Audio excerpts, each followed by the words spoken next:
Faced myself in the mirror not so long ago, and I told me, do you know? I told me, do you know? All alone in your head, but you don't have to pretend that you will make a change, 'cause you don't wanna change. I'm gonna be real honest this time. I'm okay with it, I am more than fine.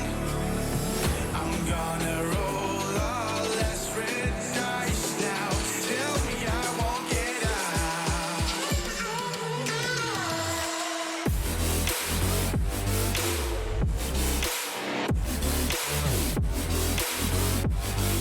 Tell me I won't get out.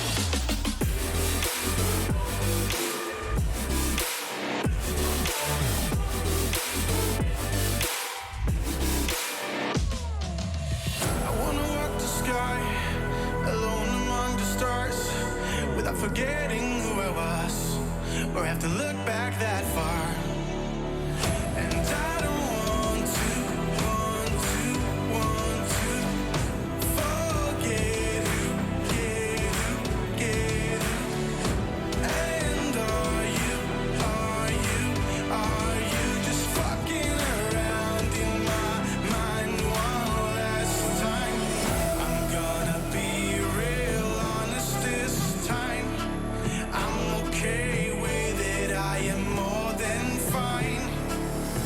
I'm gonna roll all less red dice now. Tell me I won't get out.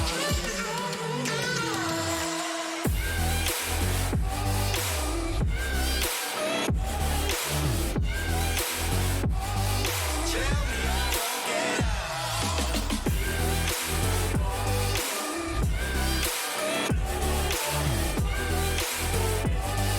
Tell me I won't. Trap me inside your walls now. Tell me I won't get out.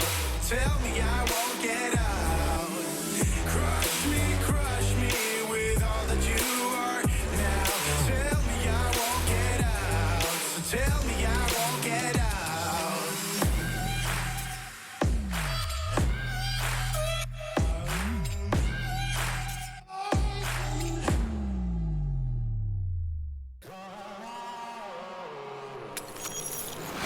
Stones in a helpful hand, broken bones in a bloodstained flag. Open road and nomadic plans. Oh,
in the dark,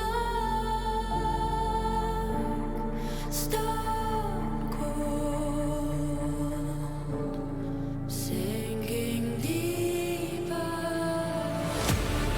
We are here. We keep holding on, dusk till dawn.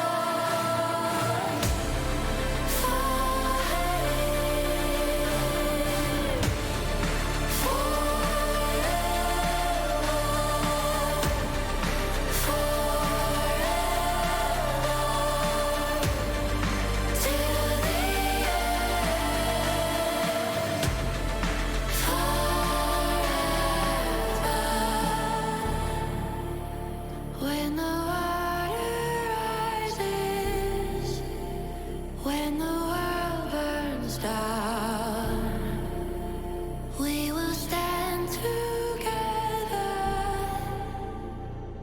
We fight forever. We fight forever. We fight forever. Standing together. We fight forever.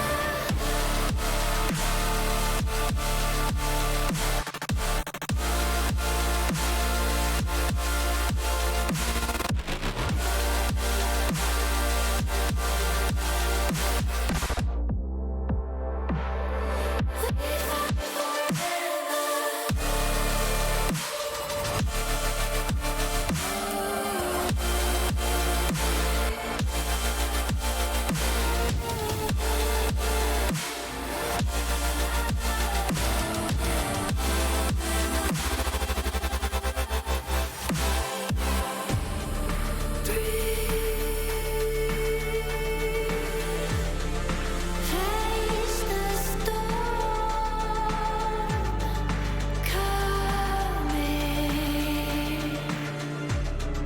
Ground is shaking. Beat down inside, calling. Voices in the distance. We are here. We keep holding on, dusk till dawn.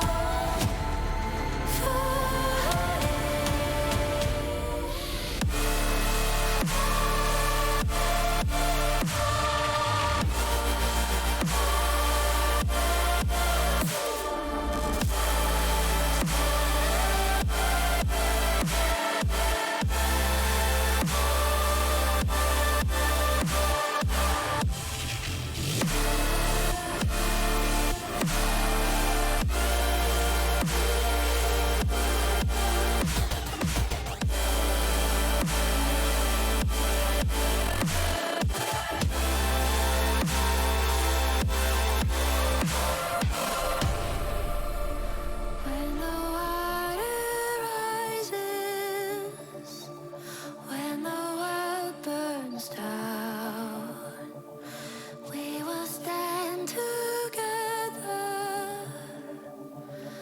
We fight forever.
Intel Extreme Masters Katowice is brought to you by Intel, Acer Predator, 1xBet, DHL, Coinbase, US Air Force, and CSGO Hub, powered by Coil.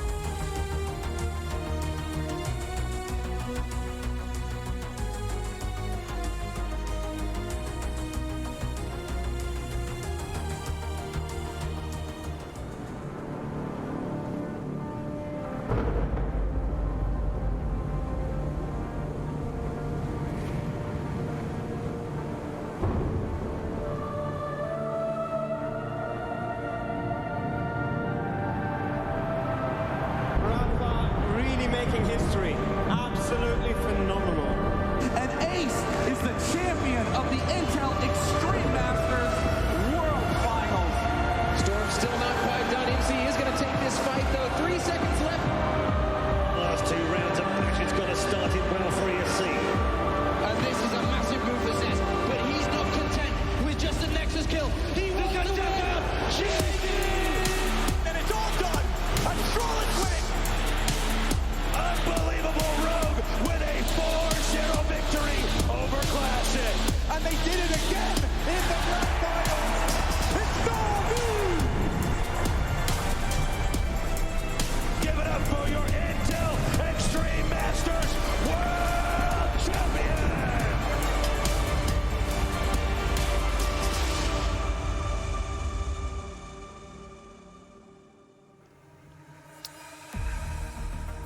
At the time of its inception, it was unbeknownst to the select few competitors that eventually their efforts would be chapters in an epic saga. These matchups have been 10 years in the making, requiring both the fate and failure of hundreds, if not thousands, of players who have competed to lift the trophy here in Katowice. But there's just one word on everybody's mind right now, and it's one word that should be sitting right appropriately at the very front. And let me ask you to say it with me. Group stages, ladies and gentlemen. That's right. I've got Maniac, I've got Bled with me. We're ready to walk you right into this one. Already had 2 trying days just trying to figure out who's going to make it to this point. And now, here we are, Bled. Yeah, here we are. I mean, this is what all those teams are battling it out for. And honestly, Matthew, looking at some of the intensity coming in from some of the games we saw yesterday, for some of these teams, this is where it's actually the real beginning is going to be. This is where they're really going to be going up against the likes of the Navis, the G2s of the world. The true test begins now. The true test begins now. That's what we're doing. We've thinned the herd. We've had only the best teams in the world right here in Katowice. Obviously, a legendary name, legendary city for the history of Counter-Strikes. And I was looking at the winners. The winners of this event is only legendary teams that have actually lifted the trophy here. And it's crazy because you also think about the likes of Fnatic, who are just on the outskirts of being exiled out of this place. Moreover, Fnatic not on our docket for today, but the schedule does look a little bit like this. Heroic versus OG is where we're going to be starting our games off on this stream. Vitality versus Mouse thereafter. And boy, oh boy, Team Liquid, Nitro's Revenge, coming right back thick and fast to FaZe Clan.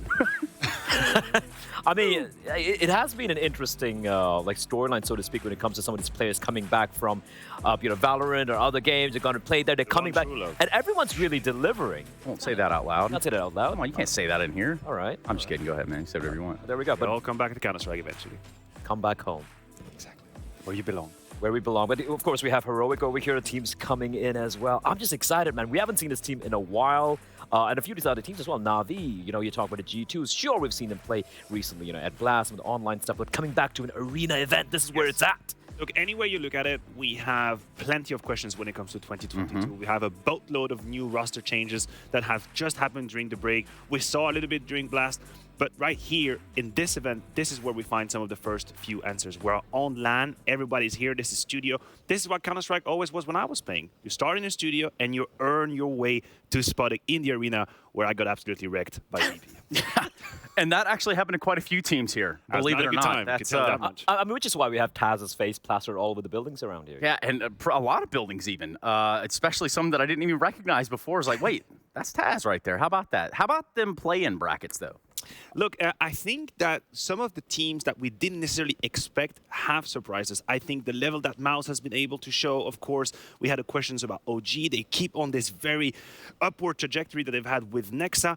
But the true tests begin today again. We're getting to test the map pool, we're getting to test the opposition against a higher level of opponents, and that's what gets me going. For me, the one team I do want to touch upon is Copenhagen Flames, right? They're the one fair. team after a little bit of Lanimals. Lanimals. Like after an incredible showing at the PGL Major, we saw that deal with complexity fall through. We saw them struggle online. They're back on LAN. They're kicking ass. And you did say that one word I was looking for there, kind of like Copenhagen Flames, but maybe top performers happen to be from that team itself. We're talking about the likes of Katowice, guys.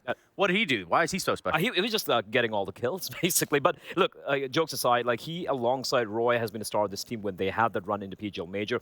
And coming into this event, the fact that Katowice, he was looking almost unplayable. He was so instrumental with the AWP in them winning these games and qualifying over here. And if he can sustain this form, but this is, like you said, Matthew, this is a real test. Yes. Against the likes of a Modesty, against the likes of a Simple, can he sustain this? Look, he already turned eyes on him during the major. Everyone was talking about Katowice. At some point, even rumored in the conversation with Astralis being trying to poke him. Lucky, a little bit uncertain in his position.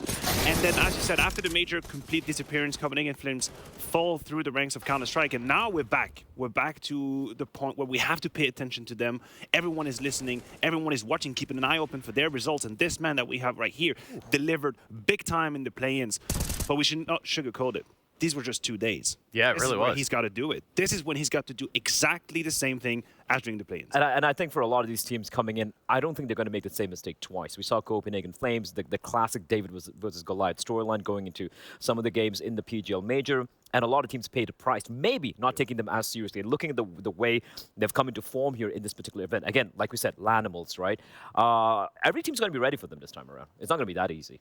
Yeah, scary stuff. But was anybody ready for what this might have looked like when it came down to the groups after the play-ins? I don't know that many people could say, hey, well, a couple matchups there I could have forecasted happening. After the play-ins, obviously we went into what is now the group stage. They advance. That's how it works. Boy. Group A looks like this. Maniac, what the heck's going on here? Please have a look at some of these teams, man. How sexy is that actually? Vitality, testing mouse. I'm getting turned on. We have NIP against Gambit. Well, whatever. You your both place. You might guess. VP against the Flames and OG versus Harry. But if you go to Group B as well, there is a matchup that catches my eye straight up. It's G2 versus Fnatic. Monacy, someone that everyone's got under their sight right now. Fnatic making their way to the group stage now, getting absolutely challenged by G2. Absolutely. We got Liquid in FaZe as well. I think that's a cool storyline on its own right. Yeah, absolutely all eyes on Liquid and the rebuild of what's going on around there. For us, all eyes will continue to look towards the prize. That's at the very end of next week. But for now, let's go ahead and break down the teams in a tier list. Let's do it. So we made it through the play-ins, guys. We've already determined that 8 of these people, or teams rather, should be booking their flights and or on their way. But why stop there? Why do we have to keep breaking hearts with these 8? Because we do have to send some more teams home. That's how the tournament bracket works. Where do you start your selection at sending some more teams on their way, Yanko?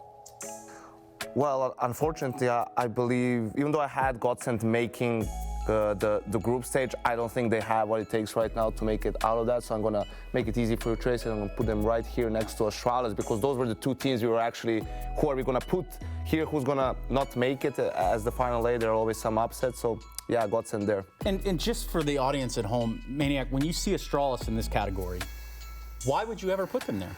Well, I wouldn't. I disagree hardly with that decision. No, listen, here's the thing about Astralis. The best category that would be in there would be living on a prayer anyway. Because we all have the feeling that something is going terribly wrong with them, and it's probably going to come into a catastrophe at this event. So anyway, they're going to be flying, but I would have given them a prayer. So who's going to be joining them? There's a couple new teams down here. You can probably put Fnatic in that category as well, although I believe Fnatic could cement themselves in the book your flight. They're never going to make it through the group stage. Fnatic is never going to play the playoffs. If they do, can someone please sell me on a storyline that tells me why Fnatic would be in the playoffs? So Smooya. Smooya. Everybody knows Smooya. If singing is the only show we have, that's it then. Title contenders? Fair enough. Can we agree on that much at least? Yeah, for Vitality, yes. Okay. Furia. Dark Horse. I'll tell you, they are the definition of the dark horse. They absolutely are. I think they are the definition of a dark horse. A lot of skill, super high ceiling, on land with the emotions and whatnot. For me, they are the definition of the dark horse. But the dark horse for what? Because dark horse, because they would be a team that could surprise, but no one would have seen coming winning the titles. That's what we call as a dark horse, right? It doesn't make sense that they would win they're it. the ones that upset the most, or like That would be the greatest upset. Yeah, exactly. I think they have a chance potentially to knock one of those teams out in like the last round. Yeah, yeah. So in that sense, not a dark horse to win the trophy, but to cause a big upset, they can right? hurt some feelings They along can the way. absolutely. Are we even sending people home from these Yes, groups? we Or is are. everyone going to make it to playoffs? Well, we I have a figured 12 teams one playoff, of or these what's 6 gonna- yeah. teams is going to At go some into that point. category. So the Ninjas of Pajamas. All right. There you go. Nip, though, let's say somehow the Onslaught have survived. You have faith in them. Where do we place them in terms of the bigger? No, the thing is, I have faith in them making it through the play-in. Exactly, I have trust and faith in the fact that NIP is going to make it to the play-in, but then there is a ceiling, and it's not even a glass ceiling, it's like a titanium ceiling. Like, I cannot see them go any higher than that. I couldn't even picture NIP in the playoffs. Book their flights? Yeah, I could book it myself. I know where they're flying to, so I can do it myself right now. That's a right spot right there. Looking for a job as a manager. Very colorful region. Put Ents right behind where you're at it. Yeah. Don't start me on the playoffs conversation for Ents, please. Go ahead and put them there. FaZe and Tropic. I think go in Tropic first. And Kassad, I want you to make a selling case for this. Selling case. I would put them in the book your flights. I don't think they have. This event is going to be one of the most competitive events so far, right? So you think they learn more from this event than they take away in prize? Exactly. Okay, I can see that. Well, we'll put them down here. Don't want to be lonely. Yep, that's me. I thought you said book your flights. Oh, no. Listen, believe in the CIS, man. They've proven us anything. They have. You can't count them out. Like 2 years consistently have proven things. FaZe, on the other hand. That's a tough one. Playoffs is a win. Yeah, just with that one little drop. FaZe, playoffs is a win, and it's a good look for them, and you hope in a step in the right direction. Guys, this is our 1xBet tier list. So I want to thank you guys. And of course, Katowice 2022 still coming at you.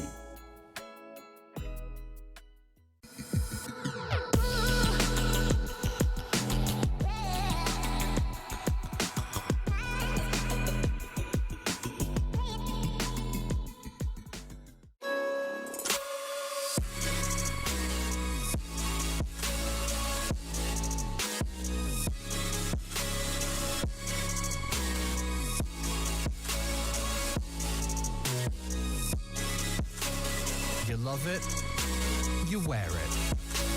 What's your style? Get your merch at shop.eslgaming.com.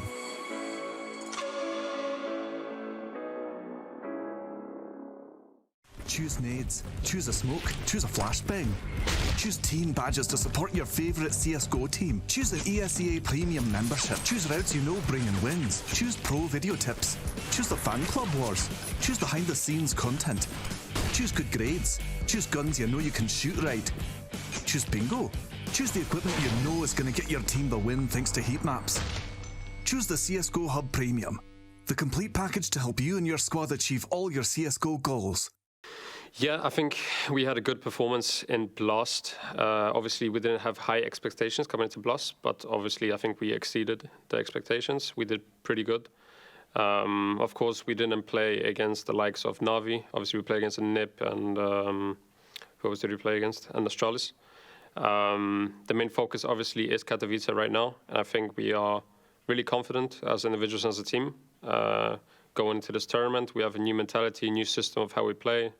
I think we also have like a fresh mindset for the individual players, especially myself and Flames, on how we want to play on T side, CT side.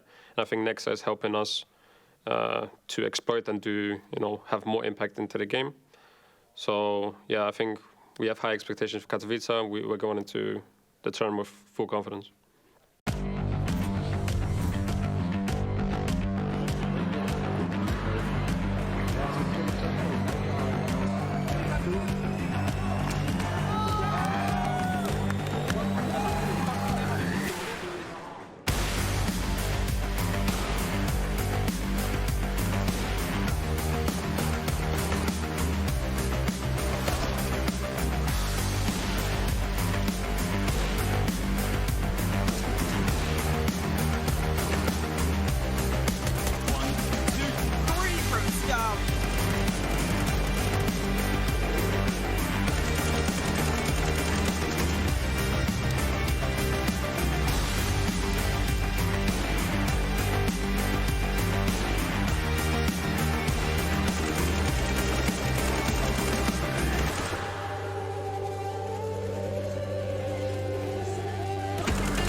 Come on, come all, on down to the Intel Extreme Masters, y'all. It's time to get into the group stages, which means that we're going to be elevating the intensity of things going on around here. There's going to be a lot of moving parts all weekend long. Of course, you're watching the Intel Extreme Masters. We're live from Katowice. It's 2022. Group stages set to begin. Kicking things off will be a little bit of that Heroic versus OG magic. And as you can tell, OG situated as well as that of Heroic. Heroic not having shown face here with us yet, but today is a great start. Not to mention a great time to go ahead and show you our commentators who are headed up to the booth right about now. That's going to be Sponge and Dinko getting situated. I'm not sure what he's got in the bag, but perhaps he will let us know at some point in time. I'm sure it's got to be something interesting. But moreover, that's going to be Sponge and Dinko bringing you this first best of 3 into OG and Heroic with Maniac, Bleh, and myself. Trace. It's time for the real business. It's time for the real Counter-Strike. Let's get down to it. That's where we're at, Trace. That is exactly where we are. And honestly, when I said Heroic haven't shown face, it's only because they haven't played here, right? Like, they haven't played in front of us just yet. But now, Bled, they get the opportunity. They haven't needed to play yet, right? So that's the thing. The thing for Heroic is they've been on a bit of a downtrend ever since we saw them in the major. Even in the major, the group stage, they barely managed to scrape through, qualified. They had a pretty good run at the very end, though, making a pretty close series at the end in the semis. But after that, it has been looking very rough. And now, a big question mark. I'll meet you halfway. there. I think what Heroic were able to do at the major was deserving of praises. I think they came to the major with a lot of pressure. They were coined onliner for a long time. Sure. They make it to semifinal. They have this incredible game against G2. At that point, I feel like they had done enough to be rightful in the eye of the community. But then after that, in the last 3 months, it's 6 map wins out of 20. It's been very complicated. Granted, they lost to extremely high-level teams. We're talking Gambit, the FaZe, the Na'Vi. But if you're Heroic, you're playing for the trophies, you're playing for the win, and they just haven't been enough or able to do it in the last few months. So the thing about Heroic is it's more than just, say, guys jumping in a server or hitting a few shots. Like, these guys have been through a few things. We're talking about longevity within a roster, Maniac. You're absolutely right. They have been together for the longest time. And I want to frame it in a way to talk about the pressure, because we've had this winter break now, Trace, with a lot of very high caliber teams making changes all around. That is not the case for Heroic. What it means is that where everyone is busy trying to figure out where the hell the positions they're going to play and what kind of strategies they want to use, Heroic, just like Gambit, are working on their deep roster. They have been together for the longest time. They come here with this advantage. They have to show us through the game on the server that they are more polished than the rest of the teams. They are more refined because they have that tenure. And even not just a tenure, but what they've had to go through, as we alluded to, the fact that they had all these outside game pressures coming in from within the camp, from outside the camp, from the fan base, from fans of Counter-Strike, whatnot. Sometimes, teams break, crumble under that, or they get forged in the flames of fire, of all the adversity, of all the bad stuff happening, and they manage to hold their own. The question is, coming in here, have they managed to shake it away? Because again, going back to the PGL major, they had a rough start in the group stage, and they managed to qualify at the very end, but they don't want to get off on the wrong foot over here. Yeah, and somehow, some way, I still have this taste of a 1v5 that happened on Inferno at one point with Liquid just kind of I'll never forget it. You can't forget that. Nope. Galil, by the way, it was a Galil. Anyway, for Heroic, they found a little bit of solace in the fact that things have slowed down outside of the server, seemingly, and now they can get back to action, get back to, focal points being winning trophies and trying to solidify themselves as non-onliners. Yes, I think they need to come for us. They need to reassure us that they are still a title contender and not that they have fallen off into the nibbly top 8, 10 in Counter-Strike. I don't want to see them here. I think they have players talented enough to place higher. Stone is definitely a player we can touch upon. He's turned into a star doing the major. You talk about the rough start. He was the one putting them on track. He was the one having the great beginning of games. He was the one giving time for Cadian and the rest of the crew to wake up. So Cadian, albeit, has been here in a few different capacities within the server, on the camera. Obviously, when it used to be EMS1 once upon a time, that was a while ago. That was a long time ago. But Cadian going to be one of the figureheads that you look at from the Heroic project. He's in all the targeted ads. When you look, you guys seen that? I've seen that. Look, here's the thing with Heroic, right? I think when it comes to the Danish style of CS, you kind of think of Astralis, right? You start to think of that structured, super structured, almost robotic approach. But you look at Heroic, they have so many individually gifted players. Like you said, obviously Stone being the clear star, but then you look at everyone else on the team, there's a lot of great parity between the individual levels. For me, Cadian, I feel like I like what he does with the AWP. I like what he does as an IGL and whatnot. But I feel like he needs to up his game a little bit more with the Opera, be the star Opera that we know he can be. And I feel that could make Heroic a contender over here. Yeah, and perhaps he's got just that fire in him today, right? As we got started, of course, we got the opportunity to hear from Kadian. Hey everybody, Heiko here in Katowice, and right now I am joined by Kadian, the captain of Heroic. Guys, you did really good during the online phase, and when it comes to LANs, you were kind of like sometimes finishing in top 4, sometimes getting eliminated right away. Did you manage to pinpoint the problem, and did you take care of it? Yeah, I mean, I think that the 2 arena events of last year, Copenhagen and the major in Stockholm, we placed top 4 in both of those. So for me, that's the LANs that really count, the ones where the arena is there and the crowd is there. And that's also why Katowice is very important this year. We want to make it to that stage of the tournament. I think for the last tournament, Blast World Finals, we didn't even play with our full lineup. So I don't really think you can say that it's bad event or anything for us like that. We had one bad event in my opinion, and that was IEM Winter. But it also came after direct travel from the major to Blast, Copenhagen, and then directly there. So, I mean, a lot of things can happen when you play 3 events in a row. I think I'm just super excited to be back with the boys, play on LAN. The atmosphere is good. Practice has been really nice, and I'm just excited to bring that hype to LAN again and hopefully take down some Danes. Some Danes, okay. Looking forward to see you on the big stage. Thank you. It's going to be Kadian over there from the side of Heroic, and they're not the only ones in the server, believe it or not. That is, what'd you get from that? He's talking about the fire. He's talking about the emotion and the LAN environment. And I think that is what fuels Heroic, for the good and the bad. Yes. They're a very streaky team, very momentum-based. If they have a good beginning of the game, he starts screaming around, everyone is taking jewels left and right, and you play against them, and you have no idea what the hell is going on. Counter-Strike doesn't make sense anymore.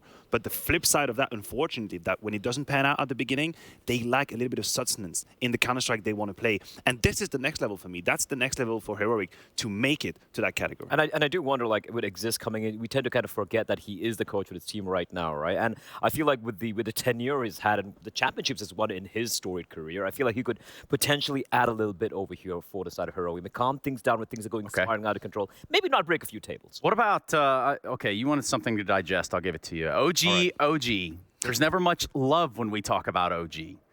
Thoughts? Like that one, like where we're going with this. I think the first few signs that OG have provided have been quite positive. Everyone is on the hype train, but I'm going to put the brakes right here, right now. Renegades. Okay. So all take a deep breath. Honeymoon's and let's over? realize, no, it's not about honeymoon. Let's just realize that out of the 9 maps that OG have played, Ancient and Mirage account for 7. Oh, cool. We haven't seen a map pool quite yet.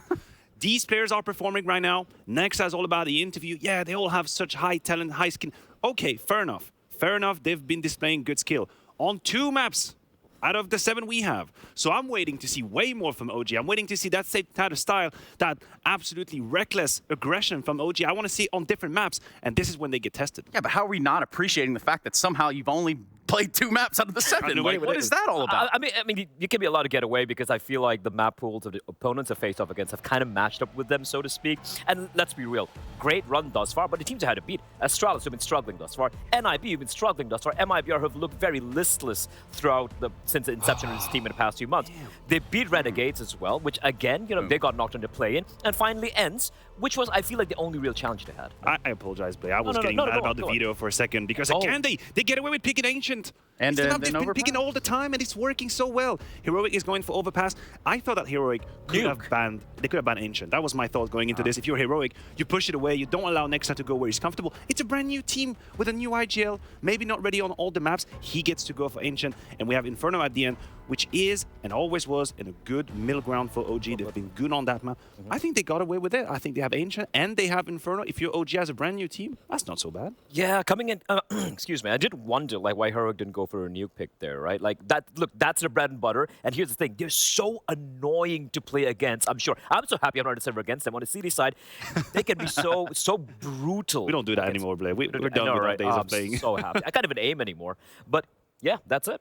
Yeah, it could very well be it, guys. I don't know. It's one of those things where, yeah, of course, Heroic might win this, but hey, OG too, or it's like a little bit of a coin flip there, maybe. No, it's Heroic. Heroic all the way. All right. Well, you guys aren't divided, and well, who am I to stand in the way of that? So let's go ahead and start looking at this best of 3 a little bit more closely, albeit time to get into the game, so you already know where we're going with. Heroic versus OG, it's Ancient, Overpass, and then Inferno should we need it, and the time is now. We're going to go ahead and start jumping this game. I do believe it should be waiting just like Exist was waiting right there to go ahead and get the fist bumps going. Bright, music's up, it's time to play. Take it away, Sponge and Dinko.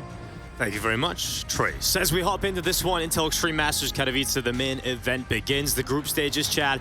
Heroic versus OG. This is going to be a real nerdy matchup, I feel, on Inch. Excited to get this one underway here. Heroic, they need to buck the loss streak. OG, they want to continue the win streak. And kicking off on the T side here, early lean over towards B. 1xBet odds favoring the Danes as the B lane has been taken. A little bit of utility. 3 defenders of Katie and Tassis and Stown to deal with this. But it's not going to be pacey out the gates. Tessa is spotting one, and now OG starting their attack forward. Tessa swings out for the first headshot, goes back in for another, and Tessa's lighting up 2. Heroic have the 2-man advantage already as OG look to send some players into the site. Bomb down. Stown not going to be checked. That's going to be an easy kill for him, and now he turns back to the ramp, looking for a follow-up as the bomb is now down and loose in the open. OG are really struggling to get into this pistol. In fact, they're not really going to even get beyond the ramp. It is Heroic that have found this unless Nexa can do anything about it, and he can't. It's Heroic with the pistol. Necessary start there from Heroic, and look, we're up here in the box. We're doing the commentary. Down on there to our left-hand side is where the players are. Now, they're quite the distance away, a couple of walls between us and them, and we could hear Heroic going mental in terms of getting ready for this match in their huddle. Large roars coming out to fire up the team from Cadian and Co, but a great way to kick this off. The Wombo combo, right? So they've crept on up. Tessus has taken that contact. The flash of Cadian couldn't have been better timed, and it stalled them out. It will be a full eco in response here from OG. They're opting to get the AKs out in the 3rd round of play. So this one, we can start to set up a little bit of context for everybody playing at home. OG, since the addition of Nexa, look, they haven't played a huge amount of series, but they've been here at Blast. They've been able to go over to Katowice and have a good face as well. And Ancient has been one of the key components for them, right? They played this map 4 times. They've won it 3 out of the 4. The only time they lost it was against NIP in a 16-14 game. And on top of that, Nexa, the in-game leader, the new in-game leader, is comfortable on this map. Now, we're having a little bit of silly buggers over there, right? They're just stalling out. This is a classic wait out the utility, force the CTs to expend what they have. Justice has copped a block bullet or 2, and aggression from Cadian here. He's going to have a few more Ts around the corner than he expected. 1 and done, so that's already pretty good for OG on a full eco round. Not really expected to get much out of this at all, but 1 pick, MP9 in play now. Yeah, and if Flames can profit and grab a kill with the MP9, we all know how the loss bonus works with that. It's going to be another reinvestment necessary for Heroic, some extra cash injected into the bank balance of Flames. So back and forth around the world they go, this time turning their affections over towards A. It is just Shush. Now, Tessus is the next closest, and he's actually a little bit low, so if they get the bomb down here, this would be great from OG on a round like this. Nico at the front of the charge forward. Tessus using the range for the FAMAS, but tight angle now has to rely on Shush. It's good for 1, and could get a lineup, but they double cross him. That's another kill. And now just Valde left alone. 1 versus 3, removed from play. And no bomb plant for OG, but a couple of kills. Okay, and they do get that M4 back off the deck right there, upgrading the FAMAS into the silenced M4. So look, best of the bad situation. Heroic losing 2 more reinvestments required, but not the end of the world. We can now set our sights on round number 3, and this is where the rifles are going to come on out. Now, OG, their default, they've got Nico over towards A main, Volda playing around mid, and then Nexa kind of roams with the pack. You got Flames as a great entry to play over towards that B side, but it looks like they're mixing things up early here. Flames is actually using his spawn to head over towards A main for control early. Standard CT util. Smoke towards cave a lot on the map early here. As they're looking like they want to pressure the A bomb site again out the gate with these AKs. It is Shush to respond from Donut. The rotation from Refresh or Tessus through spawn, but they're just walking out. This is a contact play. Look how far in they are. And Refresh is going to get a nasty surprise, seeing a couple of players close to the site already. Goes into the temple. We'll be calling for that adjustment from Heroic. His teammates trying to get into better positions. Refresh's temple holds not good enough. Nico brings him down. And now a kill for OG that puts them up on top of the board. Now they're looking to get that bomb down. And Heroic not really in a position to deny. So OG will play the post plant with a man advantage until that. Nice from Shush there through the smoke. Just from the donut position, holding it down. Oh, comms now. On board. As Cadian's still coming on in. The smoke has landed deep. We've got the tree boost coming in. There is a kit in play. Heroic can go for this. Gideon trying to move forward. Numbers coming back in for Heroic. Valde elevated above the smoke. Kai's ready to play for OG throughout the play-in. We'll see if he can get it done alongside Flames inside of the site. Valde's for the first. The follow-up is his, and it's all on Youngstown, and he can't get much done here. He's held back towards CT. Will toss down a smoke, and it's the retreat for Stown. OG will win their first round. Good stuff there from OG.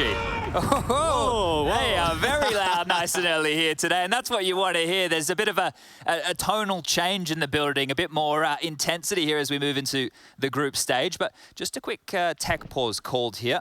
That's going to be from the side of Heroic. That was the opening from Shush through the smoke to level things up 4-on-4. But a great little post plant set up here. You can see the triangle of doom, the tree with the elevation, A main behind the big box. Good stuff from OG. And I like the approach. Keep it simple, stupid. An A contact play. We know that Ancient can be pretty, I want to say, in flux in terms of how the CTs address it. You can play multiple members mid to lock down the mid aggro. You got some teams who like to have 3-man B lanes.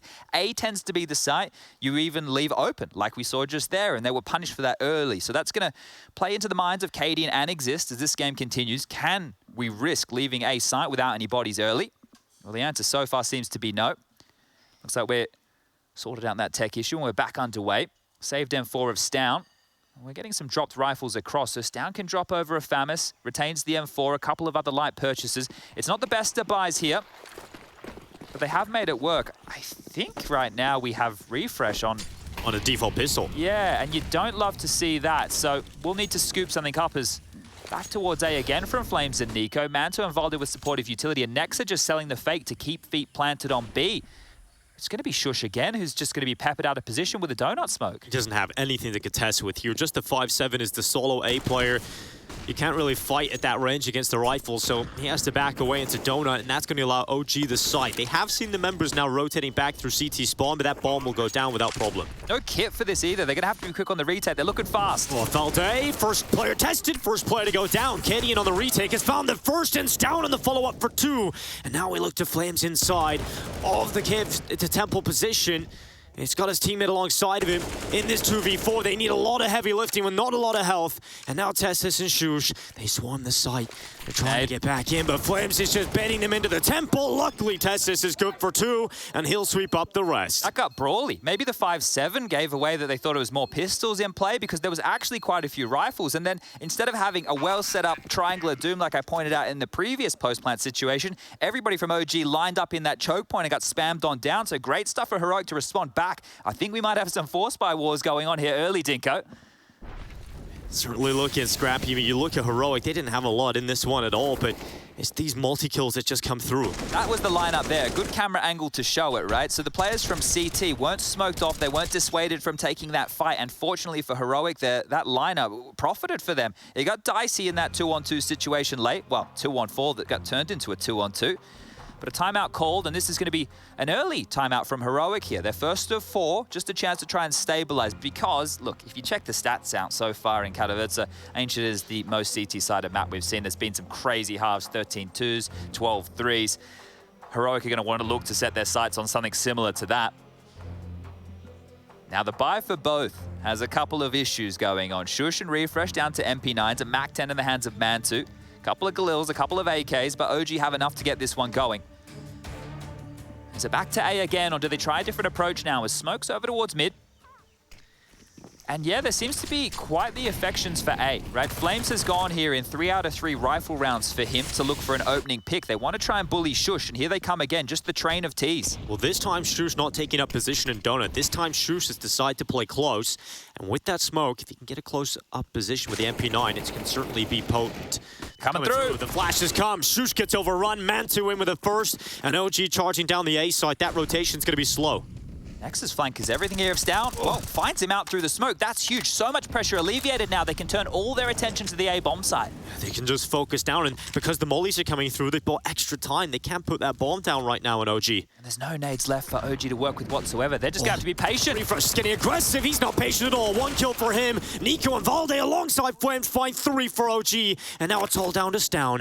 1v3, the chance there. Oh, he's got 2. And now suddenly it is just Flames left alone to try and win out this round. around. Stound's giving him the time and the space to put the bomb down. And plenty of time. Bomb scooped up. He can pick either bomb site. The mind games between Stound and Flames right now is everything. Just going for the plant. Understands the economy is important here and gets that 40 seconds on the clock. Pressure on Stound now, but Flames has completely lost his position. Oh, he's looking back, he's backtracking, he's thinking about the CT spot. Is Stound going to catch the perfect timing? He will, and Stound has got it! 4K for Stound. What a start coming into this group stage matchup. And they're loud about that one. Heroic are loving this early, and Stound stepped up. Not only the impact of taking Nexa out of the smoke, but that flank, that was massive. You can see Heroic trying to be proactive, and we know they're the type of team who gets stuck on in. And OG, well, without utility, they were ready for it. They slowed them on down, but what a round from Stound. Here it is again, smoke vision, straight on through. See you later, Alligator. Next it goes, and they're not ready for this at all. Straight in the back line, 2 bodies hit the deck, and then understanding the position he's in, Stound plays the clock perfectly. And Cadian loves that one, the in-game leader getting fired up here as it is just pistols for OG going into round number 6. And I think we're going to get plenty of reactions like that all throughout today's Counter-Strike.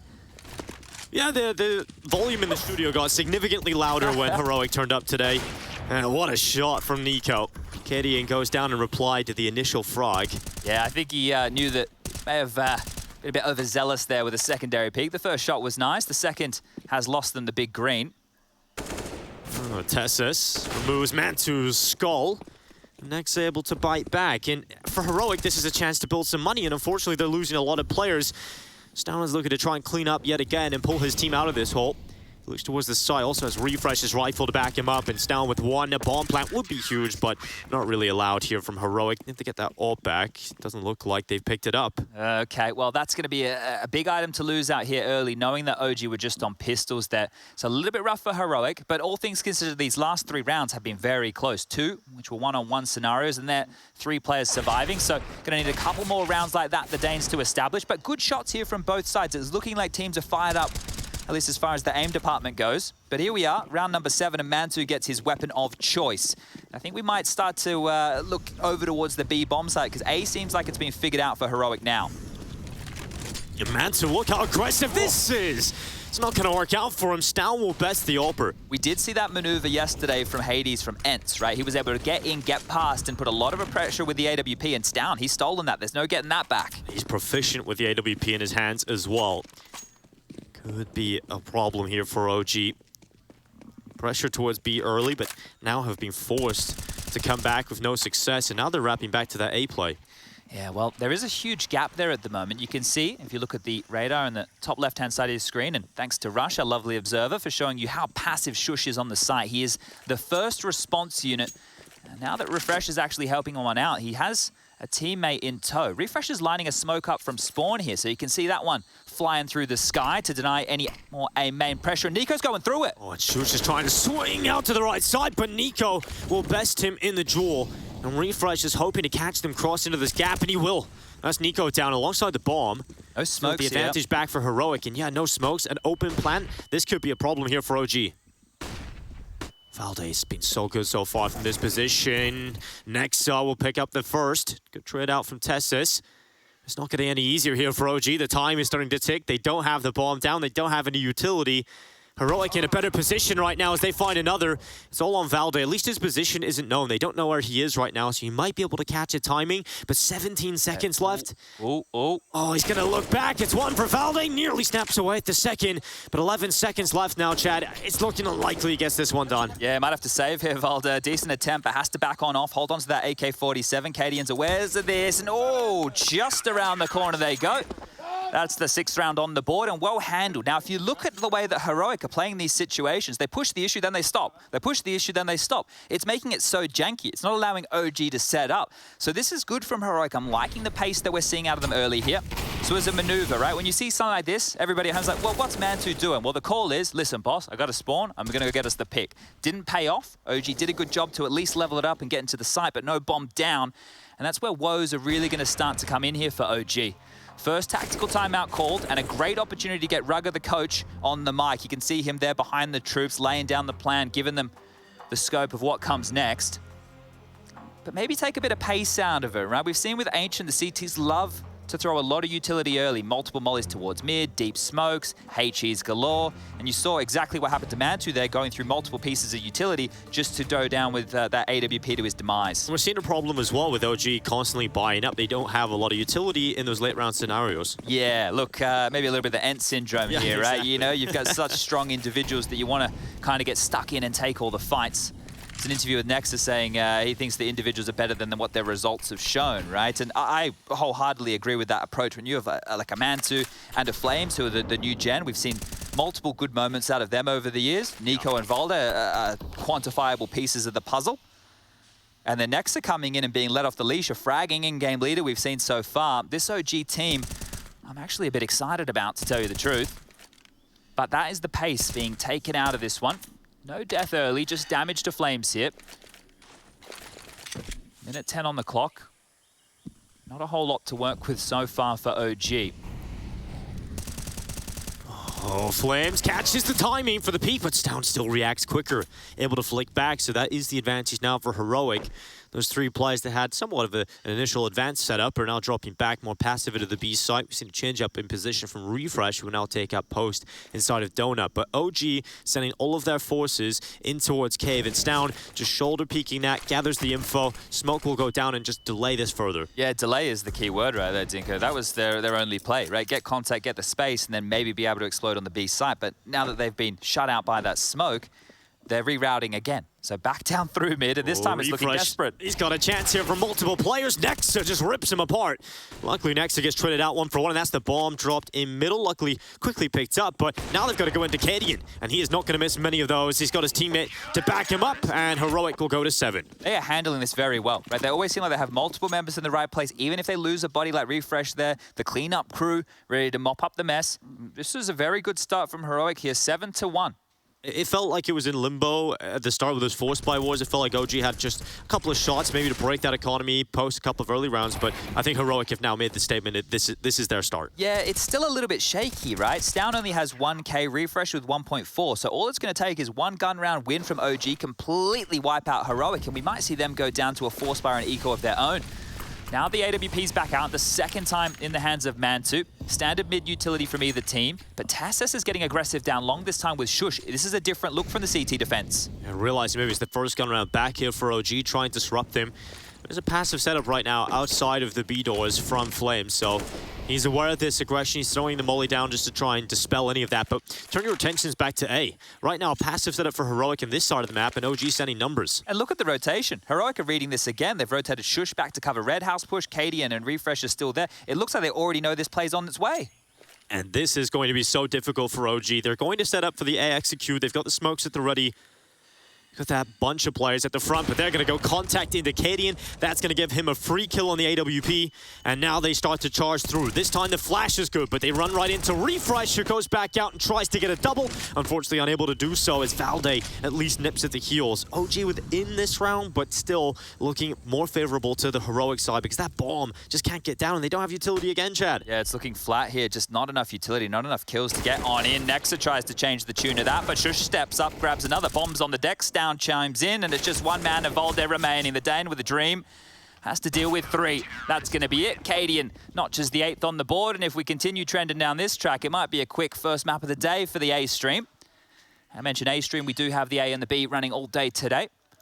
Multiple games, all best of 3s here as the group stage is kicking off for IEM Katowice. We have Virtus Pro taking on Copenhagen Flames now. Looks like a bit of a similar scoreline over there.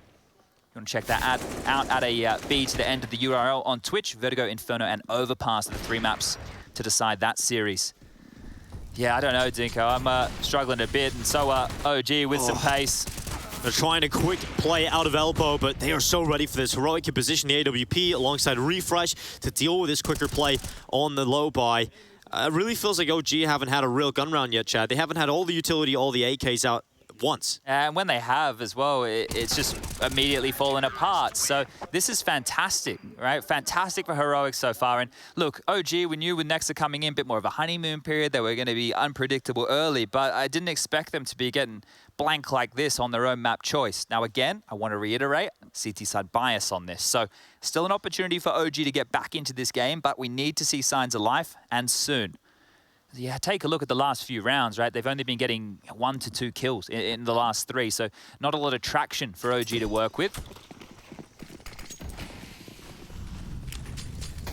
Flames this time. The player to assert some dominance inside of the B lane. Stown is getting aggressive with that smoke, and in fact is going to use that to peek down into elbow. What a menace. He's been there time and time again. It's such a key part of the map here. Fantastic to have your best player of Stown holding this. Oh, he can play between both sides. Just really causing a couple of problems for them, but decides to now relieve that control and go back into the cave for more cover. OG at this point in time. Oh, getting dinked up through the wood from Refresh's spray, necks it down to just 1 HP. And now Stown is ready to go around the corner. Flames will topple his head, but that trade kill comes through with the HE. That's only the second death for Stown right there, so you can see just how much of a field day he's been having, but good stuff from Flames. He's the counterpart you'd look to go toe-to-toe, especially on the entries here. Shush from top mid goes down, and finally, round number 11 might get interesting. Yeah, suddenly it is down to this double setup, though, in the site. Refresh boosted up in the pyramids. 45 seconds left. OG starting to bring their numbers just outside of this B site. Mantu peering up the ramp as Utility will start to come and try and limit some of these positions. Maybe they can turn their attentions towards this setup. It's so often good for at least one in this spot. There's no flash here. He can just fight. Yeah, Nico is going to walk into him, but Nico is having a great round. He finds 2. And when he knows there's a boost, he knows the second player's there, and he dismantles that tower forcibly. Beautiful shots from Nico there. What a round from him. Shush goes down middle. The 2 players dead on that B bomb site. This is all Nico here, as I think Cadian's going to consider the save. He was lucky to get away. Fortunate, yeah. Jumping over the AWP bullet of Mantu there. They know that he's tucked tail at least. But a second round for OG now. And as I mentioned, the economy, it wasn't great a couple of rounds ago for Heroic. They still will get one more buyout here, but just another one of those from OG. And now we're cooking, right? It looks bleak early, but this map can change very, very quickly. Bomb. 5 or so seconds left until detonation. No dramas. Guns can be dropped. Plenty of cash to splash for OG. They retain the AWP. And there you go. You look, for a lot of people playing or watching at home, and maybe you're not familiar and you're seeing the score and you think this is bleak. Back in the day, look, we haven't had this in CSGO in some time, but there used to be maps that you would go in and if you got 3 rounds, that was a win, right? If you got 3 rounds on the T side of old Nuke in 1.6 days, that was pretty good. These days, Counter-Strike is much more balanced, but it appears that the way that Ancient is being played in the current meta, the CTs seem to have a good go of things. So let's set the bar for OG here. If they get 5, they're in a real good spot. If they get 4, that's still pretty damn good, all things considered. Watch this be a blowout, Dinko. Watch me say that, and it turns out to be like a 16-2 or something. But yeah, you just got it all. We need to, hope that OG has something in the tank here. But to get something out of the tank, they need to win this round. If you lose this, we're starting to get to the point where it's getting a little ridiculous already. And it's going down, spam again. Nexa falls foul to it twice. They're happy to give up the control and just do damage through with U2 and bullets. And Cadian, well, he spotted the jump. Oh, he's luckily to get away because his teammate had that smoke down for the molly. And Cadian getting out of dodge again. He's always finding himself in these aggressive positions. Luckily, has the support network to get him out. Yeah, and they want to protect him here. So if he wants to reroute and go elsewhere, wouldn't be a bad shout. They're looking to turn their attention towards mid. Refresh here with Shush. Oh, Shush does see one player up on the ledge. Nico starting to drop down. Refresh has got this close right position. They've realized that maybe there's an opening. If they take this mid control, which they have now alleviated, they can go through the donut to A. And so these numbers from Heroic starting to come back.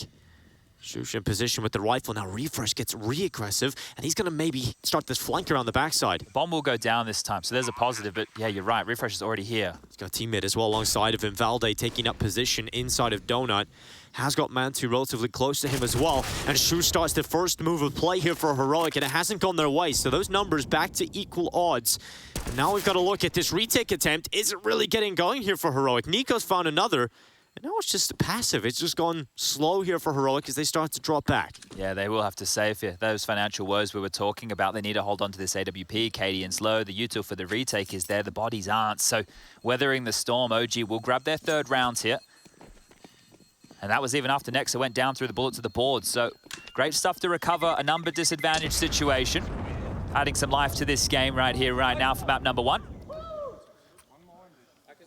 And there you can hear Valder saying one more and they should be broke, right? The virtue of these saved rifles means that they can drop and still purchase, but he's bang on. If they're able to wipe them out, right? If they're able to take everything away, they're going to put Heroic in a terrible position for the later stages of this CT half. And then there's the option not only to get the 5 we just mentioned, but also the 6th round still on the table right now for OG. Yeah, that would be a dream. With how this all started off, they would be dreaming of a finish like that. We'll see how Heroic deal with this one into mid with some aggression on the back of Shu. She's thrown down his mollies, his asserted dominance here, and OG will have no mid control, but they're turning everybody B. Yeah, it might be a bit quicker on B. You can already see them lining up utility.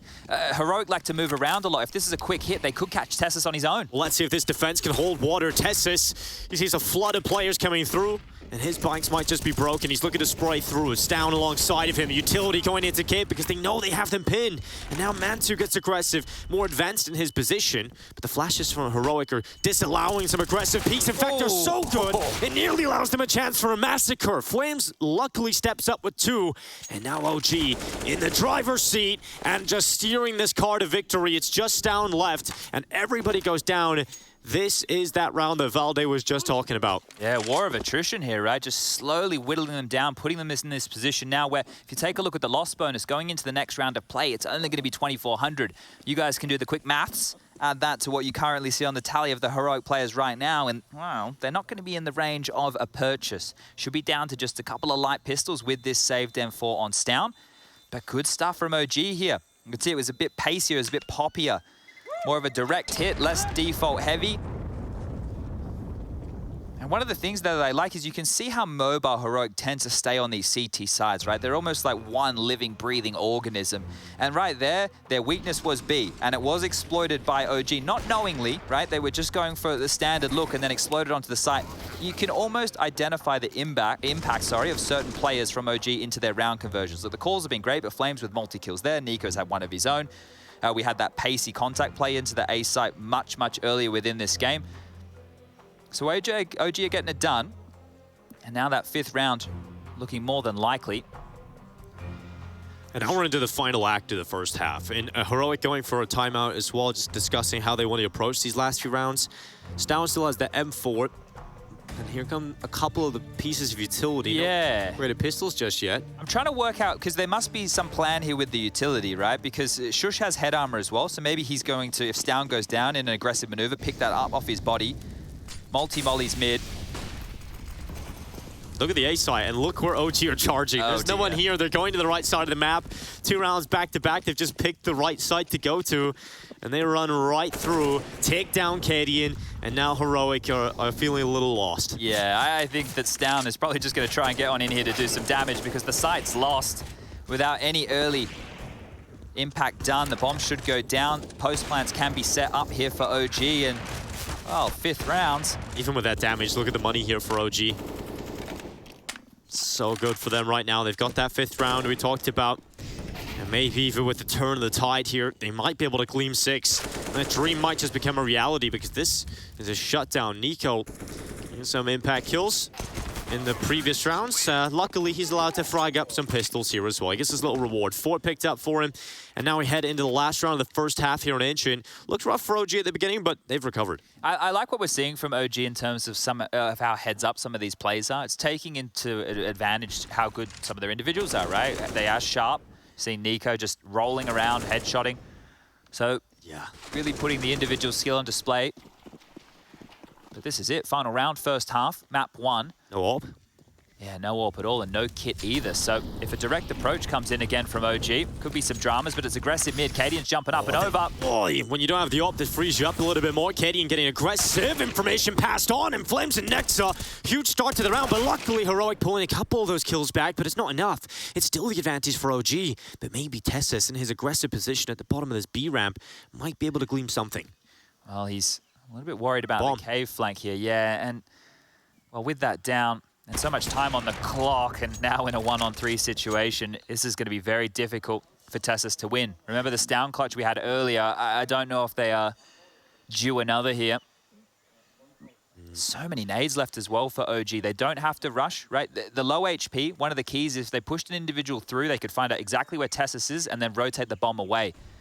He'll hear that flash on the other side of the map as Tessus is clawing back space. The bomb looking to be scooped up. They have no idea where Tessus is here, and he might be able to catch Mantu on a timing. The timing, Tessus! Oh, missed shot from Mantu. Now Tessus has a chance, but the smoke is going to go down. Mantu trying to pull him into an awkward fight. And Tessus decides, better not running into that smoke. He actually hits the shot as well. What? All right, okay. Through the smoke. Through the wall, I believe, as well. But now Tessa's low. The HE's at the ready. They've gone in, dropped him down even further. That one's soaring after him, and it's done it. 9-6 half for OG. What a recovery on map 1 here at Intel Extreme Masters Katowice group stages. Join us after the break to see where this one ends.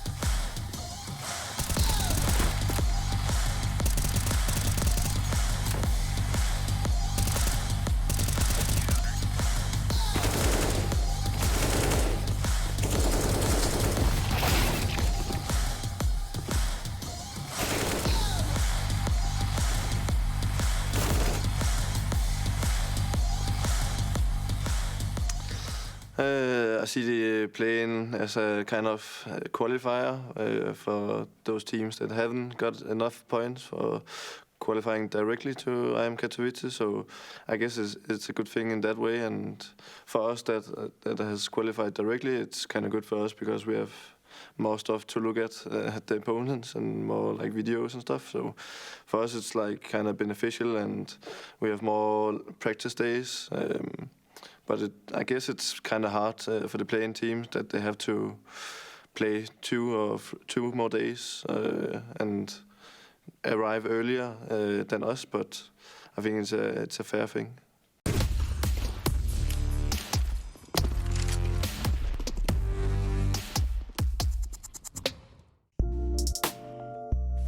Hey Future Pros! Taking mid as a T can open so many options while playing Ancient. Throwing mid smokes from spawn is quick, but also means you could be locked out if the CT's utility is on point. So these mid smokes I'll show you will be great for a slightly delayed mid take. For this mini execute you'll need 2 Future Pros, 2 smokes and possibly a molly to be safe. Future Pro number 1. You'll be throwing the top mid smoke. To throw the smoke, position yourself so this wall meets the edge of this highlighted brick while crouched. Aim just below this dark spot on the edge of the shadow. Then jump through the smoke. Not too hard, right?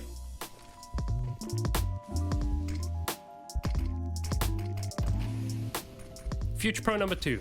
You'll be throwing the donut, Lara, cube, whatever you want to call it, smoke. To throw this, stand against the wall in the middle of this window frame. Find this gap in the trees and aim just to the left of the center of the opening. Then simply throw the smoke. Just like that, mid-doorway and donut will be blocked. A note for these nades, it helps greatly if you have a fellow T somewhat holding the B lane so you can't be peeked from the ledge area. Also, if you don't have early info on the cutout position, lob a basic molly in there as a sneaky CT could really ruin your day.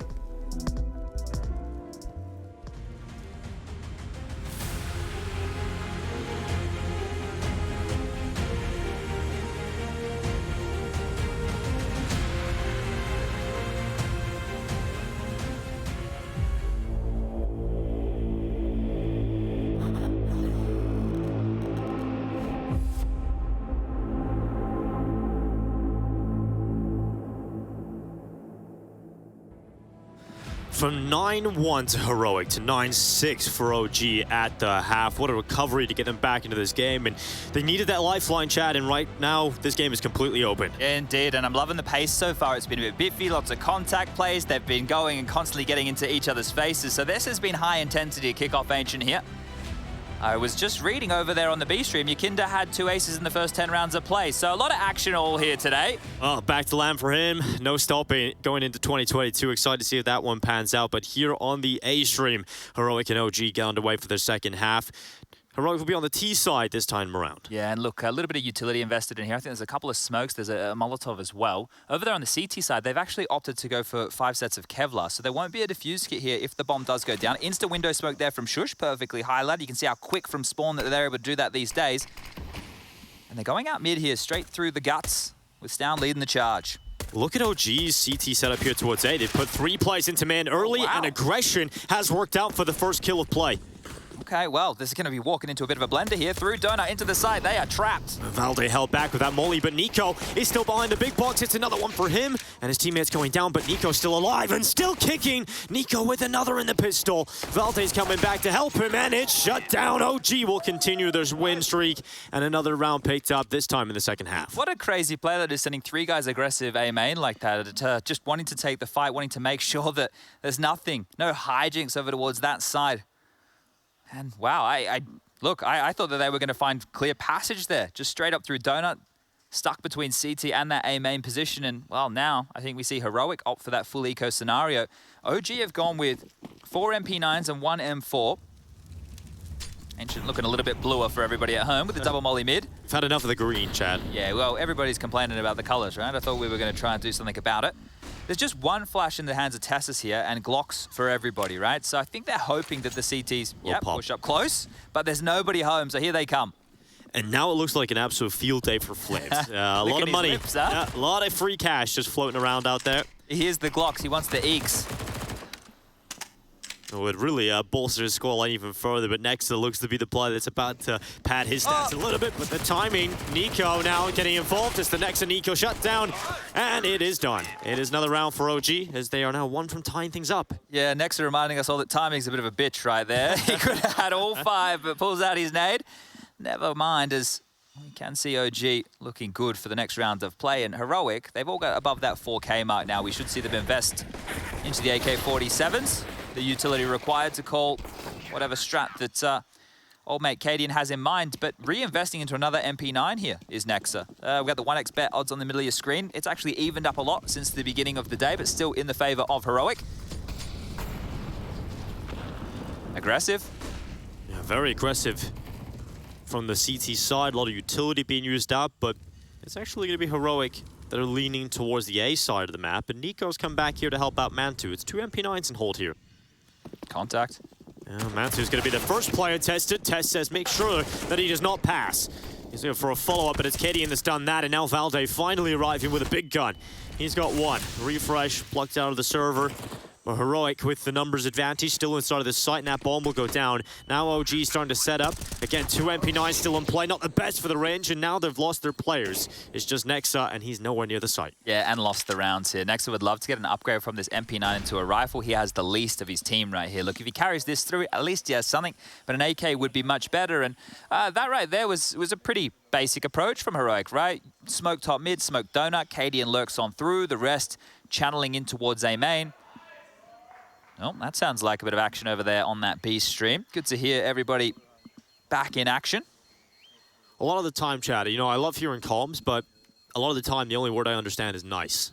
Yeah, unfortunately, we don't speak Danish, right? But OG speak English, so that's very good. Yeah, very good. We do hear a Dan speaking English as well. There's just too many Danish players, Chad. Everyone's got one. That is true. I mean, actually, Valde and Nico used to also be part of Heroic.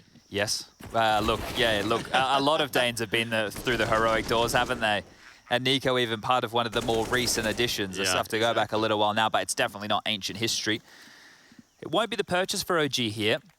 They're keeping it conservative. So considering how many kind of forced or hodgepodge buys we saw from OG in the first half, I thought that maybe we'd see some M4s invested in, but just keeping the MP9 and some upgraded Deagles.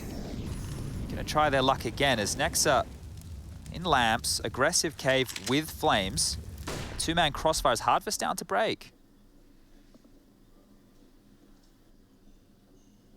He's going to bide his time. Again, you have to be so methodical to clear this one up, but maybe he can catch Flames that timing on the peak, but my God, 5-7 rattles away for 2, and that is an upgrade to the AK, and Flames gets away with far more than he should have.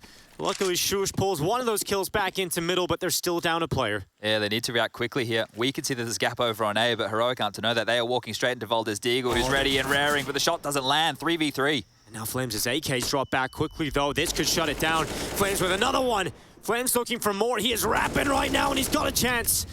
Hunting down Cadian in the red room, the 5-7 the bloodlust. Finally, he will go down, but that is distracted enough for Nexa, but Refresh tracking down Nexa. Suddenly it's only Mantu, and Refresh looking to clutch his team out of this hole. He's coming back into the red room, at least now Mantu has an AK.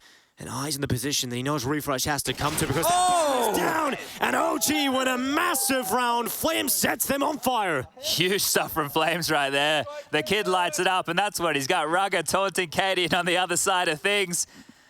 But a big smile on the youngster's face right there, and that's what he can do. Up close and personal in this Lamps position. The 5-7, perfect weapon for the job, and you just see both bodies hit that back wall.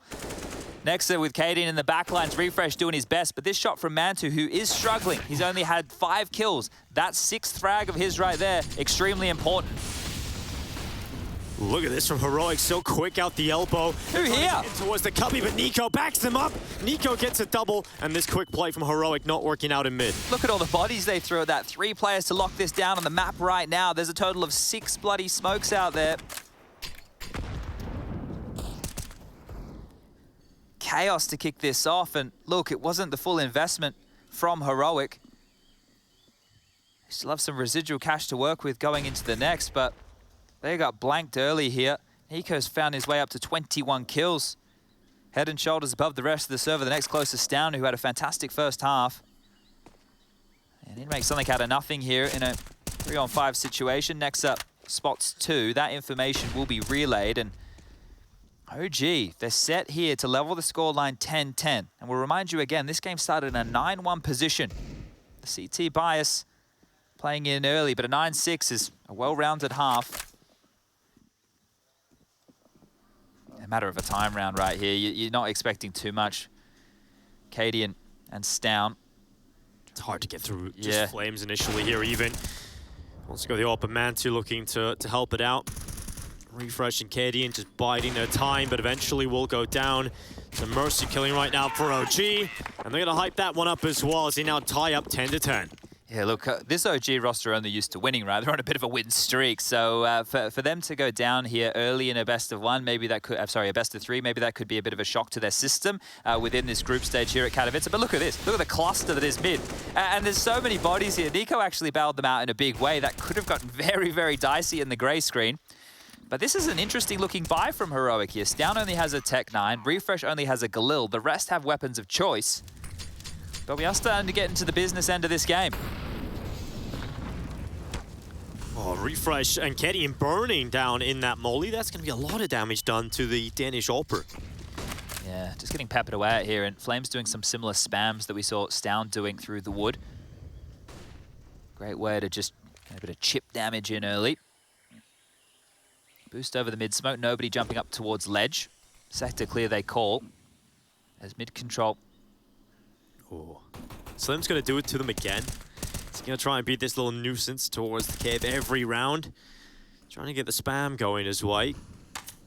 You can see how well he manages the timing on the smoke, right? It's going to fade any second. He drops back, doesn't want to be in any danger. Oh, and that nade. Square on the jaw of Tessus there. So much utility damage here for OG.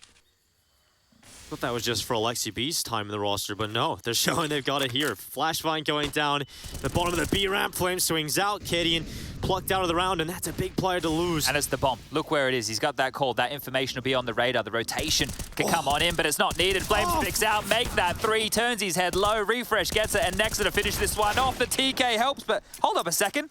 Shush, he's just killed his teammate, but also found Nexa, and now suddenly there is a chance for him. 30 seconds. He can do this. He can actually run all the way back here. Volder might be able to cut him off at the pass if he's aware of this, but Shush should have time to get all the way back over towards the A site and set himself up in a 1-on-2.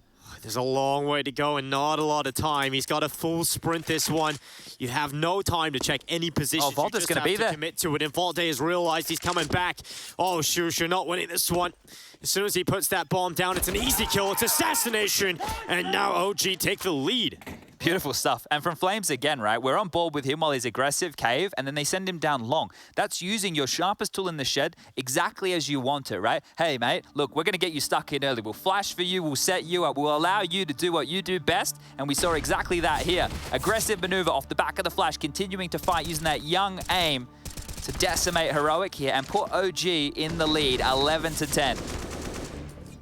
And OG have had a couple of extra days. They played the play-in, Heroic did not, and OG have had some time to settle in here. And they are looking very comfortable, in particular Flames. And Nico as well stepping up.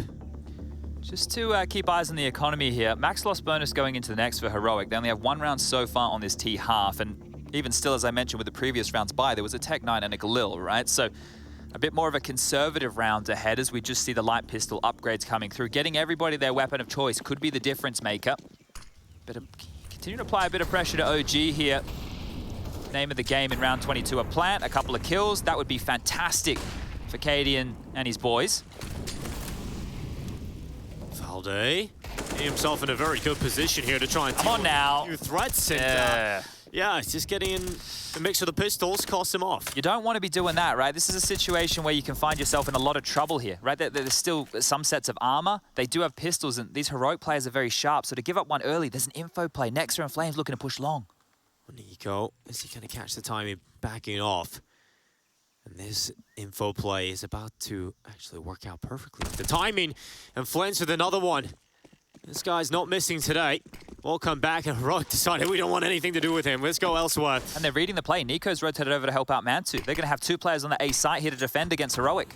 Smoked out Temple. Nico still has time to get into a better spot, and he knows Mantu's here to cover him off. Elsewhere, Flames is continuing to just punish Cadian time and time again.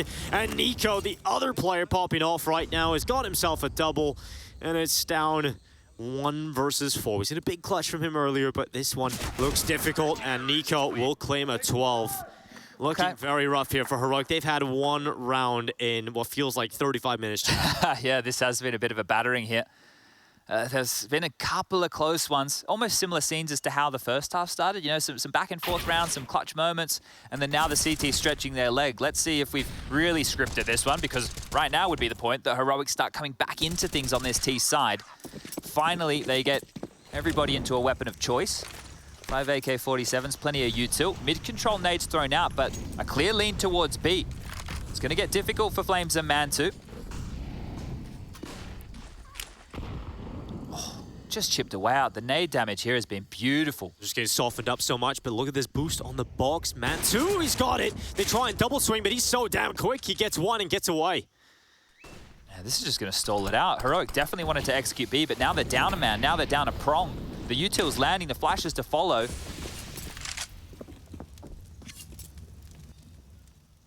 Shush gets up the ramp, but OG setting up with the advantage, feel comfortable to go into a more passive, turtled up setup. Mantu eyes on the cave, so they're allowing Heroic in here, but getting any further than the mid choke point out of Jaguar is going to be very difficult. They go back into mid, they've got to deal with a strong setup there. Heroic really have very difficult options in front of them. I don't know how many options they have. They've got this cave control. Mantu steps in and misses the shot, but he has the info. Molly missed as well, so he can stick around. It doesn't force him away for a long time, so he can get back into a position, but they actually have forced him to retreat slightly. Smoke for OG goes into caves. That allows Mantu to now turn his attentions towards this ramp. But that also gives Heroic a chance to play contact with the smoke. They're going to try and boost over the top of it. That's nice. And they're clearing out all these close corners so that at least they know that is empty. But how are they going to get through this? There's only 25 seconds left. They finally start to go. The spam is good from Refresh. That's one way of cracking open the defense. And now they're starting to charge their way through. Stavn forcing Mantu further and further back, but look at Nico. 12 seconds left. He's got the lineup, but only one, and that's the bomb going down. Oh, it's denied by Valde. He even gets away. Not enough time. There's no time. And the time is gone. It's all next year, just hiding away, and that is ridiculous. That is another round for OG that Heroic can't afford to let go. Oh, the kill through the boards right there from Valde. You think they've done so much. That was such a difficult situation to get themselves into the site. They had to work tooth and nail to find those kills. And then he steals it away like that. That is going to sting for Heroic now. How many seconds are left for the bomb goes down? 7. So the bomb was around the other side of the pillar. No one can pick it up quickly and start to plant it down. And Nexa realizes once that's happened, all he needs to do is just hide back. But Heroic straight back to the buy. Yeah, that's rough right there. Bit of pill to swallow here. And Heroic aren't knocking on the door of B again. You can understand why. Nexa and Flames have been great on the aggression here, and you can see exactly that one more time. It allows the rotation. Nico, Valde, Mantu already leading towards mid and A. Nexa's even rotating back as well. They know it's coming. Yeah, Mantu nearly gets caught in a bad time, and in fact, he will. So Stavn locks him out. Smoke goes down to CT, and this is the best round we've seen for Heroic in a long time. there. Nico, they're not looking. He actually gets away with a double. Stown and Tessis both down, and now it's a 4 versus 3. Just like that, OG suddenly in the driver's seat again. I need a util for this. You can see one smoke. There's still 2 remaining. Flashes coming through, and they're going to go. Nexa charges forward, trying to find the angle. Smoke goes down towards Donut. That's neutralized Shush's position, and now it's all on to the 2A main players. Kadian out with it first. He's got a second here, Kadian. He's still got his teammate Shush inside of Donut, and OG trying to get him off, but this time it's ticking, and Kadian knows he's run down the clock, and now it's all on Shush. There's no Gets time. it off the They've got it. and there's not enough time. It is done. Heroic finally battle through for another round. Oh, and that's a huge round right there. With how close some of these rounds have been, they've done a lot of damage to that CT side economy now. You can see that nobody on OG has over the 4K mark besides Nexa. Right, the in-game leader, sure, he can get the M4 in his own hands, but the rest of his boys, they are hamstrung here. Volder, bottom of the barrel at 1.8. And you're right, they're not looking. Like, Nico gets away with 2 kills. The comms, they must have been a bit of a mess right there. And look, you got to put that on Kadian, right? He hits 2 massive shots with that AWP. Shush is just a nuisance here on the smoke fade. Confirms what we already knew, and they break through, but both teams are in this position, right? You take this timeout, if you're OG, you get Rugger on the mic, you're like, well they went down 2, money's not great. This is the seesaw position of the game. This is the moment where one team can take full control. And you just mentioned a few rounds ago, Chad, looking at the scoreboard, how this one's been panning out. It's very similar to that of the first half, right? Where we heard Valde say, oh, one more round and they're broken. Now the Heroic side are on the other side of that, and they've been able to break OG's opportunities here. This is their chance to get back into the game. Yeah, and it looks like the conservative approach for OG's coming on through. They're not going to risk the buy. They could have had 2 M4s come out, maybe some MP9s, but it looks like they're just opting to go for these pistols. Next round, it's only 1,900, so still for somebody like Volder, the buy is going to be suboptimal. Goals for a round like this, other than winning, right? Let's be realistic for a second here. Get yourself a saved gun or 2. That's all you need in Flames. Come on, mate. Not again. Not again. Surely not. Well, surely you can't do this again. Twice? With a 5-7? Yeah, but what are they doing challenging him again? They know that this kid's sharp, and look, they're straight into... Oh, luckily dealt with, and they're in the side. So that bomb will be scooped up. I don't think they'll be able to retain that weapon too easily. You can see Stown wants to bodyguard this with his life. Valde hits the deck, and I think we can take a bit of a breather now because it has been quite intense up until this point. A lot of the rounds back and forth. We're settling in here to the final stages of map number 1. Score will read 13-12 in about 30 seconds time. What a game we're having here in the opener. We knew this one would be good. We know OG and Heroic would be an absolute battle. We got Ancient to start things. It's just everything's perfect right now. Yeah, it's story of the CT sides again today. If you're over on that B stream, you know what I'm talking about. The first map between VP and Copenhagen Flames is still going. No spoilers coming out of my mouth just now, but if you want to go check it out, I think there's a whole squad streaming situation we have going on over here. A lot of Counter-Strike to come over the next few weeks here in Katowice. Just a little note here on what's been positive so far for OG is Nico and Flames have done great in the opening kills department. Between the two of them, they have combined for 14 opening kills, right? Opening engagements. They've won 10 of those 14, so not too shabby considering they're the ones leading the scoreboard here. On the other side of things, the Stown-Kadian combo looking pretty potent as far as opening duels go as well, giving up a few more deaths. Some good clutches in this one too, but another timeout, and you can tell that the intensity of this one has just hit a whole different level. One more timeout remaining here for OG. Rugger with the Qs, and away we go. Hop out for Man2. Oh, biggest issue right here I see is a lack of defuse kit, and when you're in a pressure point of a game like this and you lose a bomb site early, a save is the only option, so we'll keep that one in the back of our minds here. To Nico, charging down middle early on, deploying some utility, that double molly in towards elbow to dispel any attack forward from Heroic. Heroic set up right now, 2 towards A main, 2 towards B, and just 1 holding back outside of elbow. But it's Mansu's aggressive position here, Chad, that could get very exciting. Yeah, this is crazy, but it means that Flames needs to retain this position, right? If Flames loses... Oh, he has done that. Mansu has to fall back. He has to fall back now. He's open to behind. He's waiting for the kill from elbow. He's waiting for that push to come in. He's trying to pull Nexa back, but Stown has taken down another. Now Mansu needs a kill. He hits the shot, but unable to get it done. He'll send that Itchy in after his opponent, but this is falling apart for OG. He's open. Stound knows it. The smokes are going into the site. He's going to be able to push through cave any second. Confirmed for the team. Bomb comes up B ramp, gets planted, 40-second starts. And if I'm Cadian, I'm telling the boys to start chasing. If you can hunt right now, if you can take away every single last lick of a rifle, you look at the situation you leave OG in. And they're already dropping back. 3 players are still outside the B doors. They can get the hunt going. They have about 35 seconds to do so. If you take these weapons away, that firmly puts Heroic in the better position in the end of this map. This is starting to become a Heroic setup to try and close out Ancient. Now here's the deal, right? They haven't heard anything. There's been no spam on B. There's been no flashes on B. The smokes are now just subsiding, but Heroic is sticking put. They're pretty static right now. Dropping back through spawn, sure. I don't know if they're going to get in position to take anything away. They're happy with the round. They don't want to give anything over. So as important as that chase could have been, they're going to let this one slide. And it keeps OG in it, having those weapons in play. They can come back into this. But that was a little bit of an unorthodox setup. It isn't something that we see a lot of on the CT side, putting your op down an elbow. A lot relied upon Flames, and he goes down. So it's interesting to see how OG approach this next round. Oh, he must have just, yeah. Great opening there from Stound, and with the follow-up as well, right? He's won this round single-handedly with those 2 kills, so great stuff from Stound. Had a fantastic first half. OG are opting right now to go for the eco from the players who died in the previous. Next round can be another gun round, right? Next round 100% can be a gun round here, but this is still going to be difficult to deal with. AWP, 2 M4s.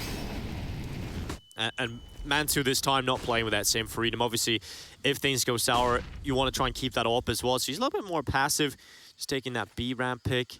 In fact, he is starting to now be a little more proactive, starting to go down the ramp with his teammate. They're trying to pull this first kill, make that all work, and unfortunately for him, Refresh had the perfect angle to deal with it, but Flames on the 5-7 nearly gets away with a double again. Oh, so much damage from this kid on that 5-7. Nexus turn, batter up, shot taken. This is, look at the health right now on Tessus and Refresh. Well, this is hard. Each, and Nico gets to Another line up TK. another TK, but at least the numbers have been dropped here. Nexa into the 1v3. Look how low they are. They're so low on health right now, but Nexa has an AWP. It's the worst weapon for the job. He better on pull that pistol out. He must have no idea exactly the HP, and knowing that the AWP, it's not going to be in the remit of Mantu next round. He's going to drop back to save right into the hands of Refresh. And that's not going to go so well for Nexa here. Refresh, here's the steps. How? Okay. Quick. All right, Nexa. Yeah. Yeah, how's he done that? It looked like Refresh should have been dead to rights right there.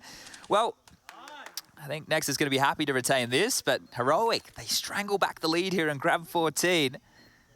But this is, it's like the great CT starts from both teams, and then it's just that constant war of attrition, and then the breaking point, and then the Ts just start to slather on rounds. So quite eidetic in terms of how this one's played out from half to half. And this is going to come right down to the crunch time, the final moments of this regulation on Ancient.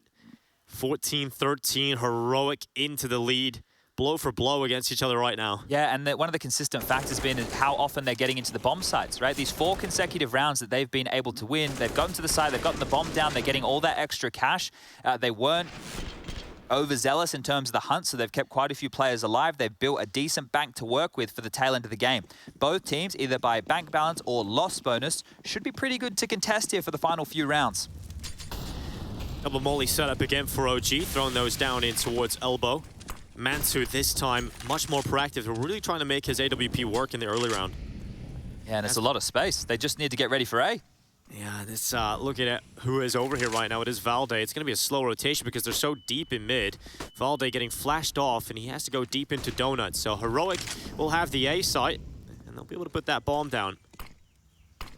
Yeah, being given a lot of room to work with here. A couple of smokes to make things interesting, but safe utility. Refresh now planting. In their smoke. Yeah, which is, thank you very much, I suppose. 5v5 retake on the A site. Well, Flash goes into the face of Nexa. OG setting up with their forces. It's still a 5 versus 5. Kadian, tight angle, forced back by the molly, and that molly makes things uncomfortable. That sets up Nico and Mantu for kills. OG getting all of the frags right now. Stound and Shoes trying to make it happen, but now it's all on Shoes, and they converge in his position, and it is OG who will tie up the scoreline yet again. What a play to make here so late in the game, to give them site access, to understand that you've gone through all the theory necessary for a retake like that. You could see how good the flashes were, that Molotov instrumental as part of that retake to use the temple position against Heroic here. And we're tied up again. That Molotov, you can just see, right, on the fade of the smoke, the molly lands, the little rats are flushed out from their corners, and then the kills keep coming as OG are thrust forward. Great work there, and a rough one for Heroic to lose, because when you're in a 5v5 post plan on most maps of Counter-Strike, it's normally very difficult for the CTs to break on in. As I mentioned, plenty of cash money. The buys will come through for Heroic here. There will be residual, and they are using their last timeout. They want to try and close this in regulation. They don't want to allow this to go to OT. The most important round of play to decide where this one is going on Ancient. Full buy for both teams. 14-14. Impressive performance. A multitude of players down, in particular having a standout performance for Heroic right now. 26-14. Nico up there on 29 kills right now. But we head into round 29. Utility going up the B ramp early from Heroic. Look at Mantu. They're trying to really activate him here with the AWP, having a rough go of things, but they put him in position to find some frags. Smoke denies, blocks for about 20, but they're creeping through. It might be a flash and go, Dinko. Oh yeah, they are going to just pop through this. Next, they're throwing down some utility, but Tess is charging forward. His force is with him, but Flames again! A double kill, he burns down the attacks. Down and refresh have been removed. And look at the damage as well done onto Tessis and Shusha. Nico through the smoke. What a disaster here for Heroic. OT are keeping it clean, and they're not even having to see any of their opponents. All 5 stay up for OG, and Heroic shut down. You want the site, you can have it. OG, they don't need to retain control. They'll shut you down when you come on in. Flames has been an animal here today. So much impact within this CT side alone. Flash comes on through, steps on out, trusts himself and gets 2 huge kills to stifle any control being taken. And now this is it, up against the ropes. Heroic down to a MAC-10 and a Deagle on Tessus and Shush respectively. And AK's around that. This is going to be hard to win because they're getting access. They just can't convert.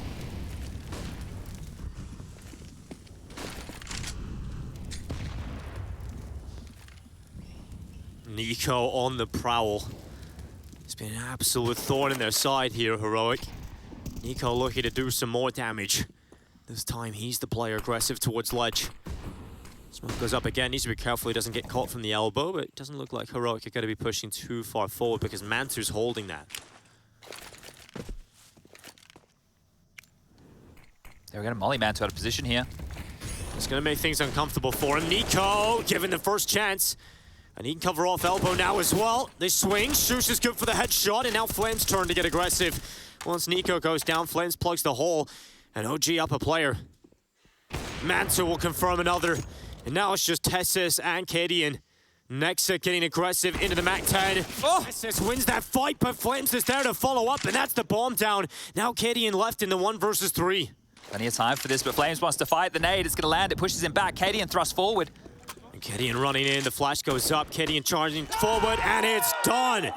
OG will take map number 1. Ancient goes their way. It's as close as you can get in the first game of play here, Chad, and OG able to survive. Gotta be happy with that. Started 9-1 down their map pick, but they battle back with a 9-6 half, and they get this one done in regulation. Smiles are all around, but Heroic, they battled through. The T side looking a little bit flat right there, but they're here to play. Heroic are looking sharp, and this sets us up for a competitive series. Stick around, the desk will break that one down after the break.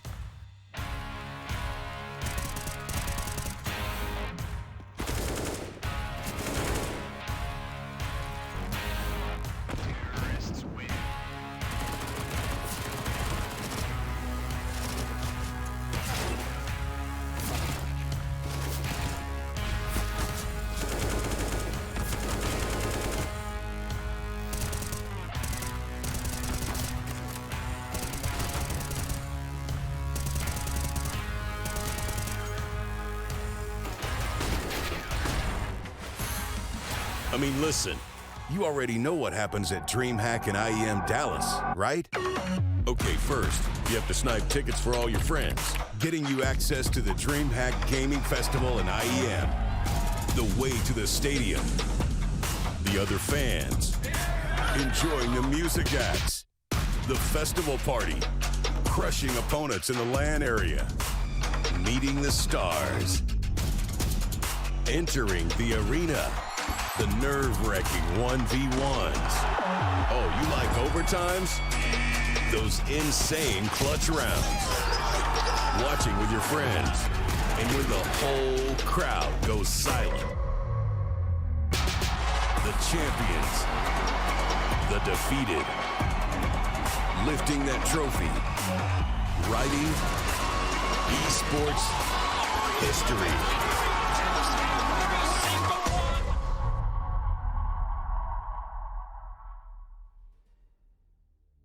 Not hoping, like we can already see, I think, from the players, Kakafu is extremely helpful in the team.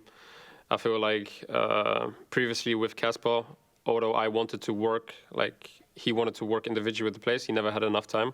So with Kakafu, he can focus on individual players. Casper can focus on something else. So with Kakafu, like I've been able to go on one-on-one sessions with him, talk about different stuff, and we just, I don't know, experimented a lot on the server, watched a lot of demos with him, and we can see the next day the changes already help the players, especially myself.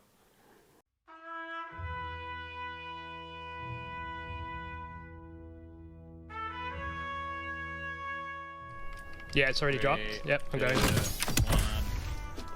2 of them here.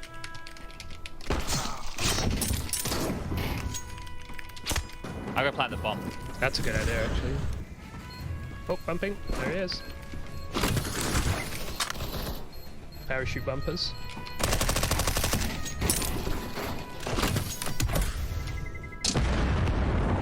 Oh, you killed one. Oh, and I surfed. What a victory. I'm getting shot next to the silo with a shield on the right side. He's in between this. Wow.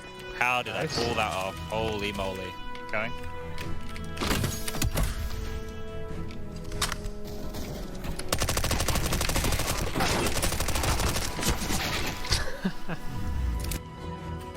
Pumps here. Over here, I'm going. I'm getting shot at from behind, but I'm going for this guy. 2 guys down here where I'm landing. Rush. Coming. Yeah, Here, I'm on the other. I'm on the other. Nice. Oh, 2 guys on the team. I'm going. I see him. Going for the back guy. Leaving him. Nice. Casbah through the front door. Oh, I see one fella. Another one. No, wait, I'll go for that parachute.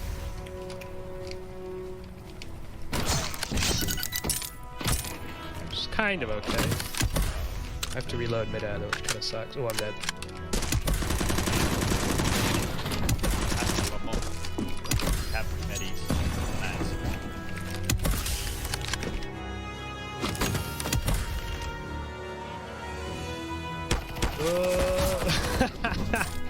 99 in 1.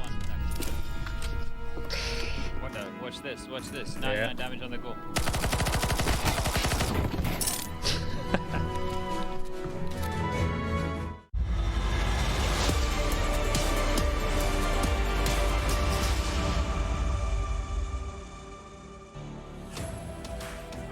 Well, it's OG with the slowest molasses start, and then Nico and Flames light up the kill feed. You know, at first, you kind of begin to wonder, had OG been getting away with murder in the vetoes with Ancient up until this point? Heroic were dictating the game, and then they weren't. And then you got to start to ask the question is, well, how did that really fall apart? I welcome you back to the Intel Extreme Masters in Katowice, the year being 2022. And on the desk with me would be Maniac and Bleh, who also have some words to share with you about the heroics, or rather lack thereof, Maniac. Lack thereof, you're absolutely correct, Chris. Listen, the scoreline might be close, but I'm going to be honest with you. This was OG's map. They were the better team. There is no question about it. If you are Heroic and you are being gifted 9 rounds at the very beginning, a 9-1 lead where everything is under control, and you have your superstar firing on all cylinders, we're obviously going to talk about it, and yet you cannot convert, that's because OG is the better team on the map. Yeah, I mean, I was sitting there in green room with you, Matthew, and we saw the scoreline 9-1, and smugly I say, you know, Ancient can be a cruel mistress, and then OG immediately wiped that smirk off my face and Heroics as well. And listen, once they switch over to CD side, some of the way that you were playing with the utility, some of the info plays coming in, it was just the perfect way to approach Ancient. But kudos to Heroic. In all honesty, the T side, they were able to make things happen. Which is cool when it's not enough, though. I mean, there are obviously situations where your planner is getting spammed through walls, and like these are things that I guess you just sigh and shrug off, Maniac. Yeah, absolutely. You sigh and shrug it off. You move on to the second map. Listen, we pinpoint Stown as being a win condition, and he hit the ground running. That was insane. Like what he was able to do earlier on in this game. You have to realize this is the first match for them. They're on land. They're in the studio. Probably a little bit of jitters, whether or not it's experience. And then he comes off guns blazing, destroys everyone very early on. He's got multi-kills on multi-kills, clutches situations, and it's still not enough for Heroic to convert it. He did the best he could in this game. And which kind of brings him up to the U.S. Air Force aim high head-to-head now, doesn't it? Doesn't it? Look at these numbers. They're going to be right there displayed so that you can't even mistake the impact that a guy like Stown had. Now, albeit Nico with the dub in the map had a little bit of impact himself. I mean, Nico had more than an impact. Like, he was incredible alongside Flames, especially at the end. Flames really popping off. For me, what really impressed me about Stown is just to highlight what Matthew mentioned. He went 16-5 in the first half. You said he hit the ground running. He was just legging it. And look, he did a fantastic job in the end. But the ability from OG to try and crack the defense, and they never at any point felt like they were out of it, right? They're like, we just need us 3-4 rounds. We just need us one couple of rounds to break the economy, and then manage to make it happen, despite Stown being almost unplayable at times. And that's the sign of a great team on Ancient. We talked about it in the pre-show. We said OG's Ancient is rock solid. They go up against a very strong Heroic at the very beginning. They fall down 9-1. We have Stavin, as we could see here, absolutely destroying everyone. But still Nex has got more in his pocket. He's got more Trumps card to be played. They find a way to fight back. They have 6 rounds, and it's already a win. It's already a win when OG ends up on 6 rounds on the T side, considering that was a 9-1. That is the trademark of a good team on the map. You move on to the CT side, and you can see they dominate. They master the map. They know how they want to play it. They have an approach. And even the retake we saw, I think there was one round, it was a 4v4 or something, and they were like Heroic were able to steal the round away because Caden pulled off some really cool, AWPing coming out close quarter battle. You go to the next round, it's a 5v5 or a 4v4 retake. They didn't lose a single player. The retakes were clinical, they were precise, utility usage was great, and they just played that one to perfection. Yeah, perfection comes in many shapes and sizes, doesn't it, Maniac? It absolutely does. Look, round 21, let's focus a little bit on Flames and the roles that he plays. He starts off in this cave area right here. He's got the smoke in front of him. You want him to be in a position where he can skirmish just a little bit. He can be annoying. He pokes through the walls, adds a little bit of damage. But what I really liked about OG, what we're going to see down the line, is that they have an understanding of the timing of the map and when they need to gather information. Look at this, 55 seconds, a bit too quiet over the map. What do? We send our most skilled player Flame with a flash, and he goes in, takes a duel, grabs a cool little off angle right here, and he's going to add 2 more because that man is killed. That is how you need to use it. You need to set him up. You need to let him go free, fly, open your wings, and go ahead. That's such a nightmare situation right there, too. Your bomb's down in a fatal funnel. The guys are just trying to get back even remotely close to it. It's just not ideal. Flames plays it pretty well. Yeah, and here's the thing for Heroic. I think they had a right read. OG, they dumped a ton of utility early on in that round, right? And Heroic played it passively. They're like, we're not going to take any damage. You're not going to go for any duels. Let them use all the smokes and all the Molotovs. And OG realized if we're going to be turtling up right now, the retake's going to be nigh impossible. So what they did there, Trace, was instead they went for the info plays, as Maniac just pointed out, and the round just played out wonderfully for them. Well, look, I don't want to cut you guys short, but I'm going to have to. Because we go to a break, we get to come back. We get to look at Overpass, the second map in this series. It's going to be looking like a little bit of a bounce back on the cards, perhaps, for Heroic. Or maybe not. Who the hell knows? Stick around. We're going to find out. You're watching the Intel Extreme Masters.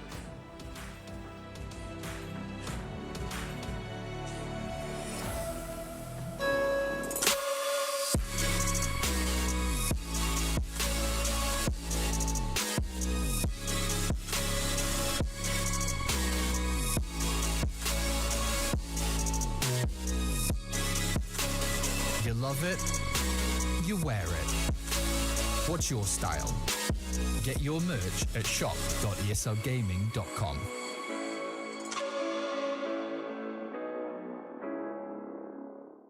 Choose nades, choose a smoke, choose a flashbang. Choose team badges to support your favourite CSGO team. Choose an ESEA Premium membership. Choose routes you know bring in wins. Choose pro video tips. Choose the fan club wars. Choose behind the scenes content. Choose good grades. Choose guns you know you can shoot right. Choose bingo. Choose the equipment you know is going to get your team the win thanks to heat maps. Choose the CSGO Hub Premium, the complete package to help you and your squad achieve all your CSGO goals. In the other room, and we need to hit them with some serious journalistic questions. So, boys, you ready? Let's do it. All right. So, this is for refresh? Yeah. Write his name at the top. Yeah, I'll write his name at the top. Is that You spelled his name wrong. Refresh, we know that he got this huge clutch on Inferno. After the clutch, he has been insane, like totally arrogant. Yeah, ask him what it's like to be better than the others. Yeah. Then on the Cadian side of things, how is it mentoring Refresh as he becomes an arrogant person like yourself? If you've got issues with them, now's the perfect time to call them out. Right? We have a system with fines if people are late and stuff. Cadian breaks all the rules, and he never gets fined. All right, so ask him about that. One final question for Refresh. He has some trouble breathing when he's working out. When he's playing deathmatch. When he's playing deathmatch as well. When he's playing deathmatch, his breathing. You hear him breathing. Yeah, you can just heavy breathing. Okay, so this one you can write like a statement. You can say, Refresh, can you tell us about your breathing routine? Because we know how important it is for you trying to keep your mental. Hey man, you got some more questions for me? Hi guys. Oh, this is looking grim. Yeah. Some hard-hitting journalism for you now, fellas, if you're okay with that. Cadian, how is it being responsible for the mentorship of Refresh and his growth into an arrogant superstar like yourself? I mean, to be honest, it's been quite easy because he's been on the same path as me, someone who didn't achieve shit and was just a pretty bad player, to be honest. And I just remember making the clutch against Gambit, and I just knew that I could ride on this for years. I would secure myself a contract and stuff. And when Refresh pulled off the clutch, I mean, I just fucking smashed the banner, and I just knew that my boy would have a contract for many years to come, and I was so happy for him. He could just keep smashing people on Twitter, and if they ever wrote shit, he would just link the clutch and it would be easy. The fighting system, which was created by you, why do we have to follow it and you don't? Is it because you've got like, you get an extra special treatment, you get the VIP treatment, red carpet? Yeah, it is. And I mean, I'm also the one who decides what is it going to be used for, right? So, I mean, and if they know too much about what money goes in and what goes out, I obviously can't put it in my own pocket, right? So, I mean, I've had quite a lot of lunches lately on the money of Refresh showing up late for practice, but... I see. So is it like 5 minutes, 500 euros, that kind of vibe, yeah? And Refresh, don't think you're squirming away too easy. Don't think you're getting away with it. So my first question to you is, what is it like to feel that you're better than everyone else? It feels great. When I wake up, I just have a feeling of I have my teammates, but like I'm the best one. I'm not sure why I'm getting asked this question, but it's obvious. It's obvious. Yeah, stupid question. Yeah. Why would you ask something that's so clearly obvious? Could you tell us a bit about your breathing routine? Breathing routine. I think what you're asking for is when I warm up, I'm breathing like really like deeply because I'm so focused, and I can't hear it myself. So. We tried playing, like we were obviously warming up for quite an important game at the boot camp, and the four of us was listening to music, and we all looked at each other and like, it's windy outside, well, what's going on? And then we looked and it's just Refresh, just full death matching, and he was just a machine, and we poked him and he just kept breathing, he didn't look anything. Bruh. So it's like meditation, deep inhales and exhales, is that the secret? Actually, I don't think. I not just even. play, yeah.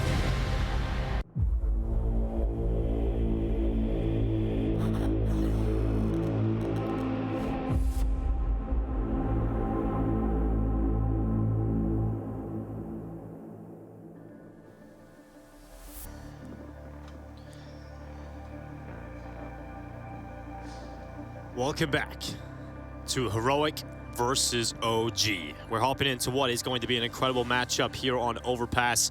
And OG, what a comeback to get back into play. A lot of back and forth. It could have went either way coming into that one, but OG are the team to extend their lead. Yeah, good game, right? We got exactly what we wanted to kick off here for the group stage of IEM Katowice, but now we're underway with the pistol round of Heroic's choice. Overpass their territory, and let's see, can the Fakey boys do what they do best? 1xBet odds, wow, now with a very strong lean favouring the international squad. Flash over the hedges, Shush jumping for some information here over towards the fountain position.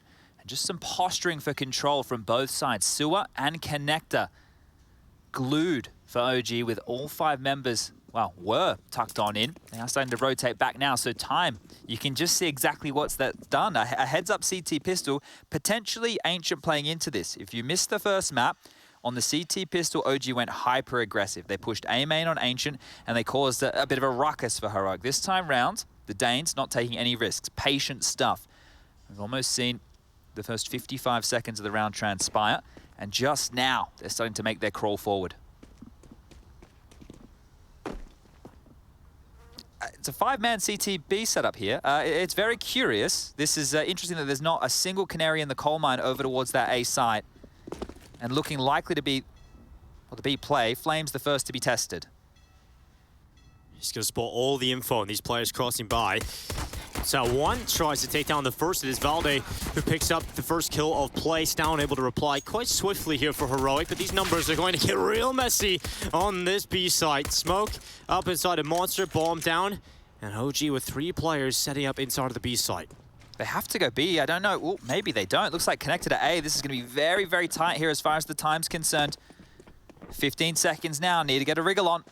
Wait, they're coming back? Yeah, Kadian's a little indecisive, realizing the time. The bomb is coming back. Nico's still here, though, and it's down. They should be out of plant. That's so important right now, and they have to commit to the plant right now. Just enough time to get it down here. Valde and Mantu into the 2 versus 3. Kit in the back of Valde, still up into this one.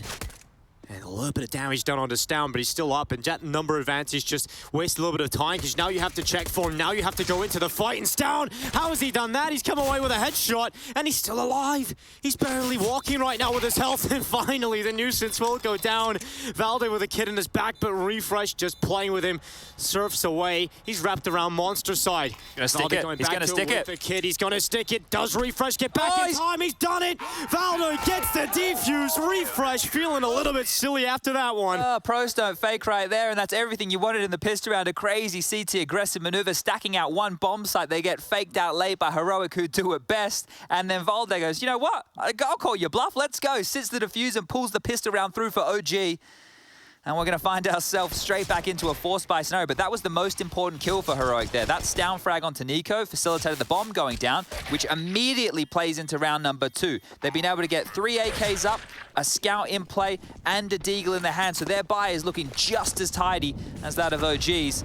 Oh, immediately softened up by that HE. So hold up a second. That buy has been devastated out the gates. Down half HP, Cadian down to 19. I was getting excited, but maybe a little bit too early. This one just stifled nice and early. Mantu holding some range with the Mass, and Uh-oh. Good luck dealing with that. The boost works out for Heroic. Yeah, Mantu's had a rough go of things Really so far has. in this series. The impact has been few and far between. He did win that clutch out against Refresh in the 1-on-1, but he's going to need to be a key element. This is overpass. The AWP plays a huge factor here, so going down early, not ideal. And Stout, I think he spotted something just there. Jiggles on through, Shush in tandem. And Refresh not too far behind as these AKs patrol, ready for connector. Flames pops up his head. I don't think he'll try that one again. I think he'll just smoke that off, cut off that location, and now we have to look to the hold. It's a boost here for OG. It's Valde boosted over the sign. We'll see if Refresh is ready for it. Not ready for that position, and Valde, he gets away with a double, goes back for 3. That is ridiculous from Valde. That's a shutdown and a half right there for OG. A lot of work out of 1 boost. You blink and you miss it. You blink and you miss it.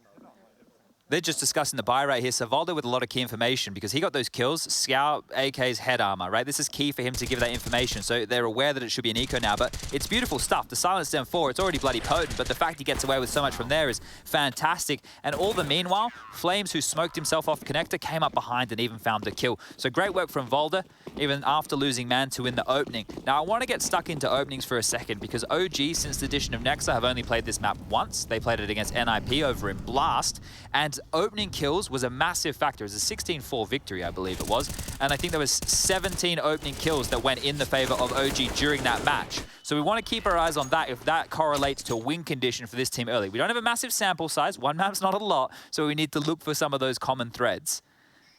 But there we go. The eco's dealt with. I hope you all are happy to see that one fall to the wayside. But now the AKs come out. Bit of a bonus round here for OG. And they've already shown they love the aggressive maneuvers, right? On pistol rounds, they like getting stuck in. So I'm interested to see where Nico and that of Mantu end up with these MP9s in hand. Well, it's going to be 2 players running quickly in towards mid here for OG. You're going to throw some utility down to try and meet the Heroic players and Tessus. It does go down to 47 right at the beginning of this round. There's been a lot of utility damage across this series already for OG. Looks like that's about to be no different.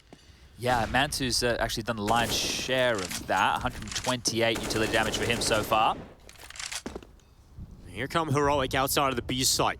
Numbers coming down here for OG, and they're about to go for some re-aggression into water. There's 4 of them here. They're reading the play well. They have got a good read on this one. Heroic still have got a lot of firepower, and Stown will certainly draw the numbers in Heroic's favor. So first pick of the round is his. Heroic still have 1 minute to play with, and still plenty of utility as well. So they start to back away.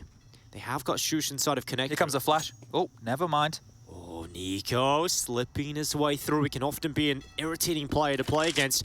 He's getting so much information off of this, and that will allow a rotate back to A. So much info. This is insane right now. They can completely gamble. And just, like, Nico doesn't have the weapon for the job, but the impact he's having just through seeing nothing on his screen is huge. Valda tucked in towards long. Mantu can bait. Nexa on the site as well. This is looking dire for Heroic now. Will Valde be able to get much done? One for him this time on the hole, so we have to look to his other teammates, but Nico's flank, now it might just get some kills out of it as well.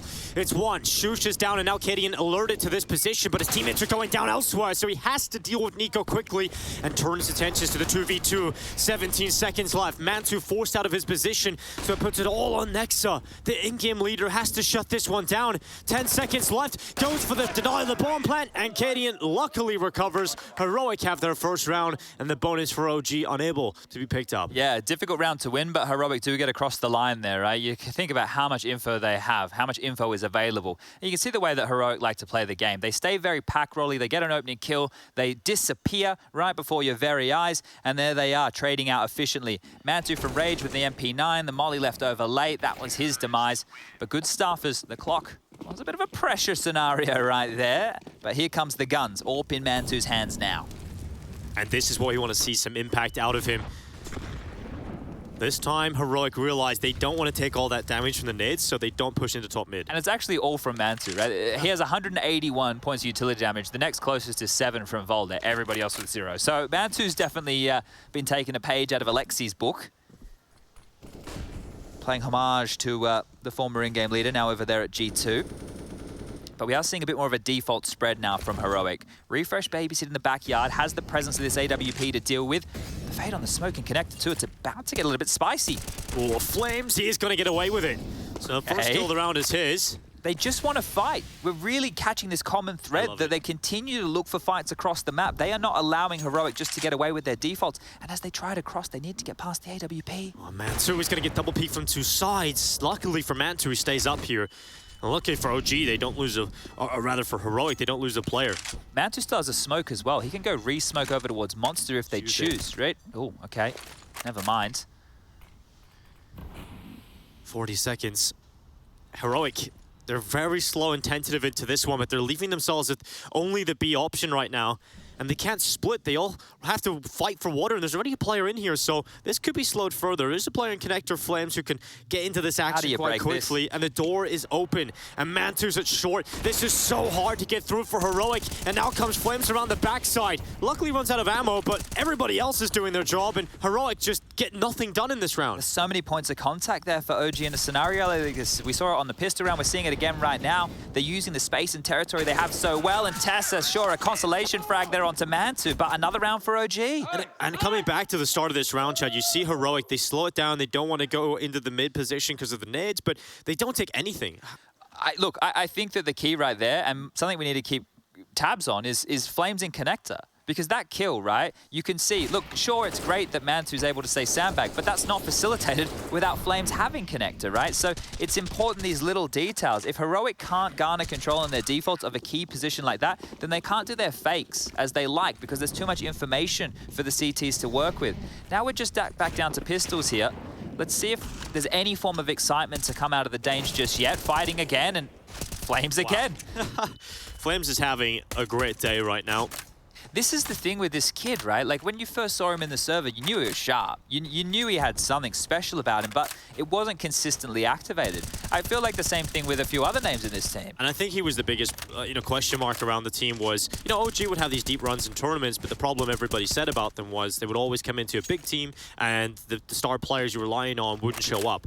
And it was Flames and Mantu you need to rely on, and a big question around them was they're new players. They're new to this scene, and how long will it take for them to get consistent? I think one of the keys here with this OG roster is... Hold up, I think Flames wants an ace here. There's the 4th. Let's see, can he find the 5th? Just towards his left. Has a bit of an inkling here. Peeling on through. Tech9 of Cadian to deal with, and he'll get it. There you go. Nice little eco bash there from Flames. He's going to be happy with that one. But Alexi B came in and set the blueprint for this team, right? Obviously, they had the MBK and Issa era. Then they brought in the 2 new players of Flames and Nico. But they have good fundamentals, and they have a good understanding of how to have the structure. Rugger's still there to assist with that. But I think with Nexa coming in, it's a little bit looser, and they're a little bit more aggressive, right? They're still team play, flashing for each other, playing off each other. That's all still fantastic, but they're using their weapons, their arsenal, to their full degree. Hey, Flames, you want to go kill 5 people? Go and do it, mate. That's what you're best at. Finally, yeah? I remember LSCB give this interview when he first joined G2 talking about, you know, he had a little of criticism about being a micromanaging in-game leader.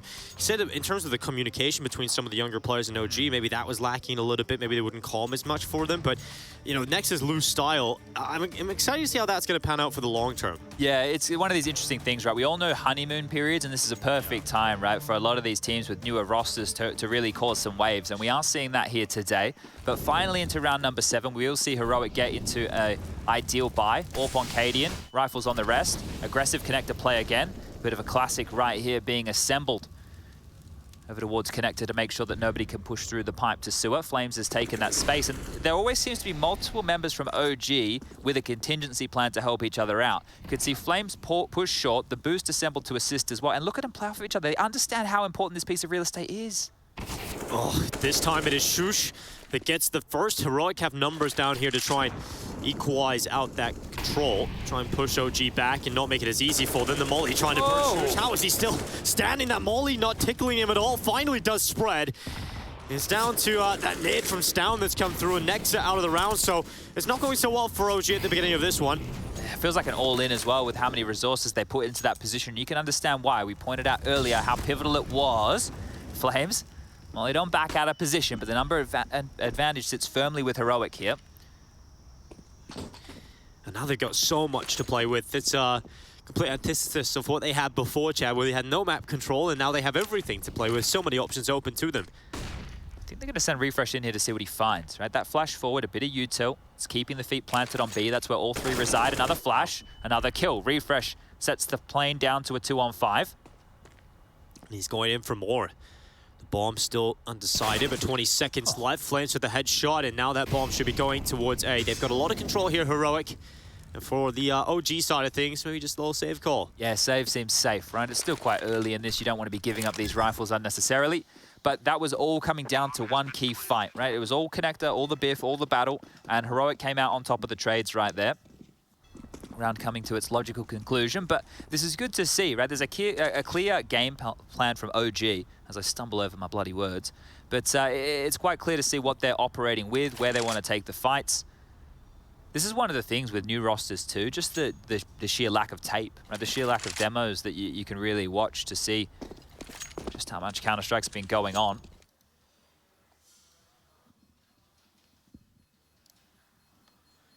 But looks like all 4 members of Heroic will stay alive right here. Everybody just laying down their guns in round number 7. Scoreline reads 5-2. Strong start for OG. Do you think that adaptation for Heroic in the last round is sustainable? Because they commit so much resource to just getting this connector. Yeah, there's a multitude of different ways, I suppose, that OG can go and try and take that space. There they went very rifle heavy, right? But if they want, they could get sewer control, blow open the door, allow Mantu to op down the line. They have different looks and different options, but Heroic did deal with it by sending 2, right? Normally on the default you have 1 connector. So if OG want to continue to fight for that, then Heroic are going to need to meet them with the same level of resistance.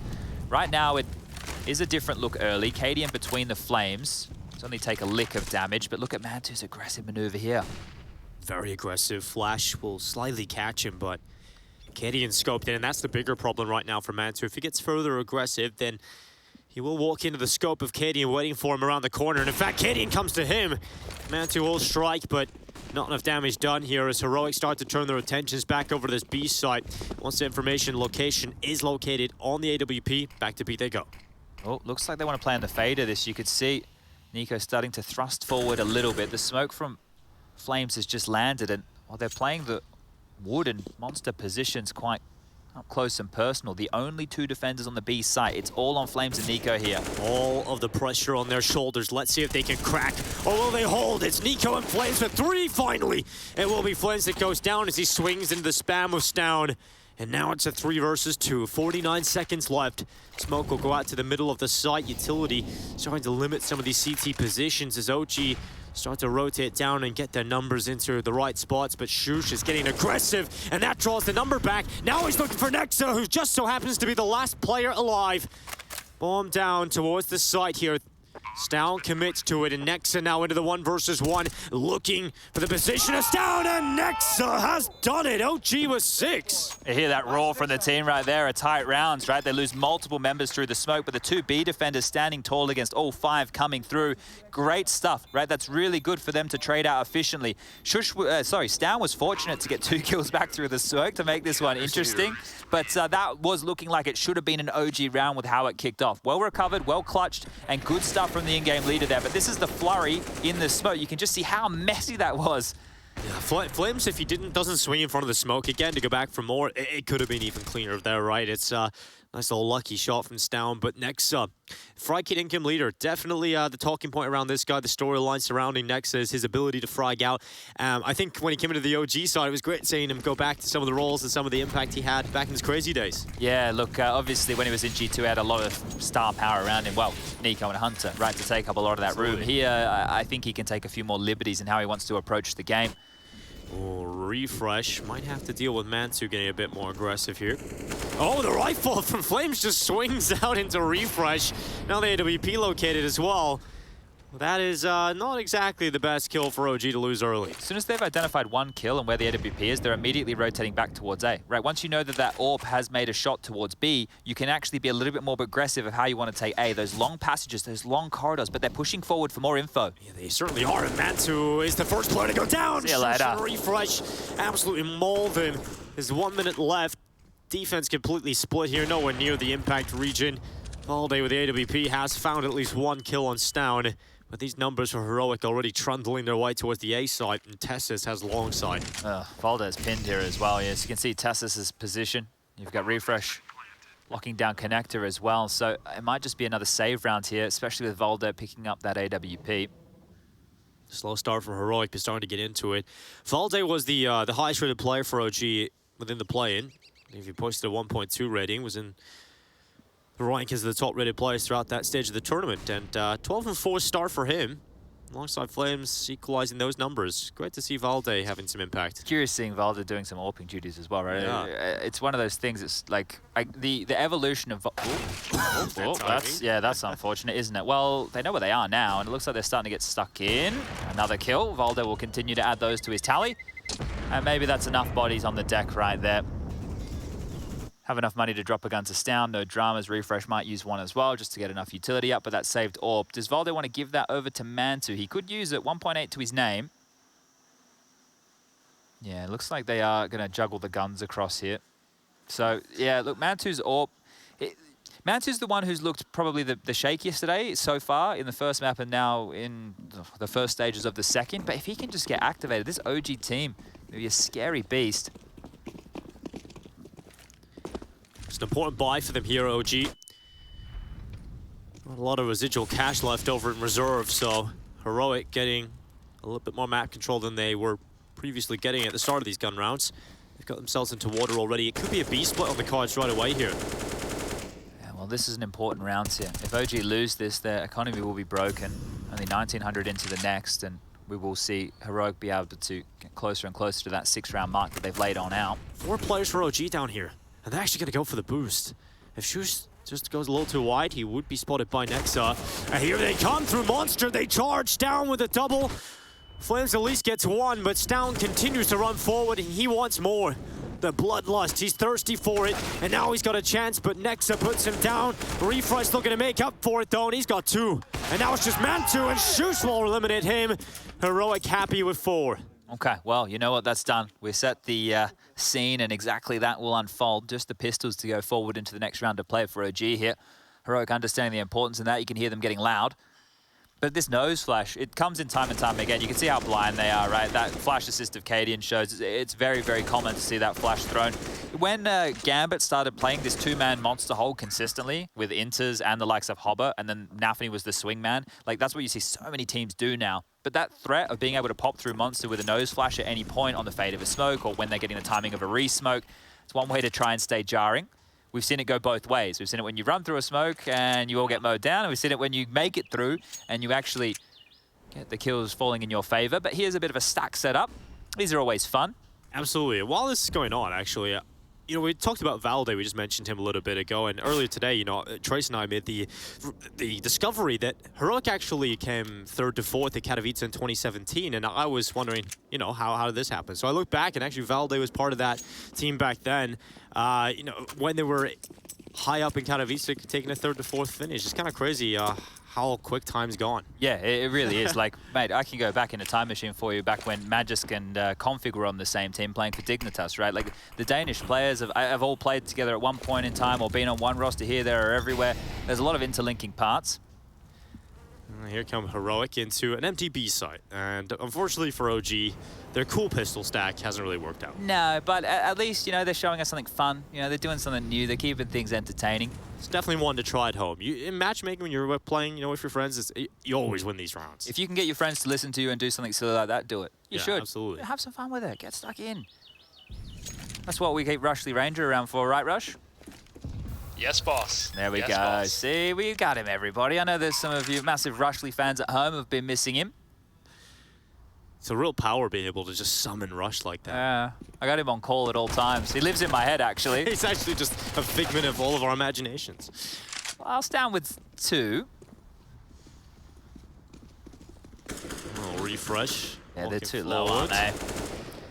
At this point, Valde, the last player around the corners. Just a formality to close out 5 here for Heroic. A slow start, but now Heroic looking pretty solid. They seem comfortable at this point. Yeah, and it's great to see Stown in really good form, because one of the things with Heroic is if they want to be a consistent top 5 mainstay, Stown needs to show that star power more often than not, right? I know that Cadian's AWP has been a talking point, maybe not getting enough impact out of the AWPing in-game leader, but if Stown's consistency is there, that can set up a little bit of a base for this team. There's a lot of skill on Heroic. We'll be going into the first tactical timeout right now of OG. 6-5 the score reads. Rugger, an opportunity to chime on in, set the record straight before they go into their next gun round of play. Now, Connector, we were pointing out how much of a focal point that was early for OG. Let's see what they opt to go for here. Taking a quick look. Mantu doesn't have a good spawn to go for anything aggressive A. Could actually head over towards B. You can see him here at the back of the pack. He could go over towards B if they'd like, or they could just operate in a bit more of a passive standard setup with the AWP, patrolling towards middle or long. Lots of options available here. However, no kit in play. We know that tends to be a bit of a problem as far as these retake scenarios go. Standard defense to be set. Valde and Mantu, the pairing on A. Flames, Nico, and Nexa to lock down B. And while the second letter of the alphabet is where Heroic seem to be turning their attention early. Time and time again have they done this. OG. Oh, they got to deal with the numbers here already. Flames gets set forward with the flash. Unfortunately, doesn't work for him. In fact, that worked for Tessis. And now Nico under a lot of pressure from barrels. He will be bombarded with utility and players now coming towards his spot, but he's dealt with it decently. Now Cadian moves forward. The time trying to be bought here. The space for Nexa. Unfortunately, not enough done here for OG. And it's all on Mantu to try and make this clutch happen. Bomb isn't down yet. We'll give him some extra time as he drops back the leg shot. That at least will keep him up right now. Mantu just holding, waiting for that mistake to come through, waiting for that overextension. Stown is not playing proactive right now, so they're waiting on the shoosh peek out. Mantu nearly gets caught, but the shot's there, and that's the bomb down. And now Mantu trying to figure out where Stown is. He's so low on health right now. Stown in the site, doesn't really matter when you're up against the big green. Mantu's just holding. He's going to wait for the plan. He's going to wait for the aggression into him. How does Stown do this? How does Stown get across? How does he get back to the bomb? The scope is ready, but the timing's against him. Mantu looks away, and so that is giving time now for Stown to pick up that bomb and slither his way towards the site. The smoke gives away his position. Mantu quickly dropping down, won't play from heaven, decides to take up spot towards CT, and the information being passed on. He's pulled out the pistol.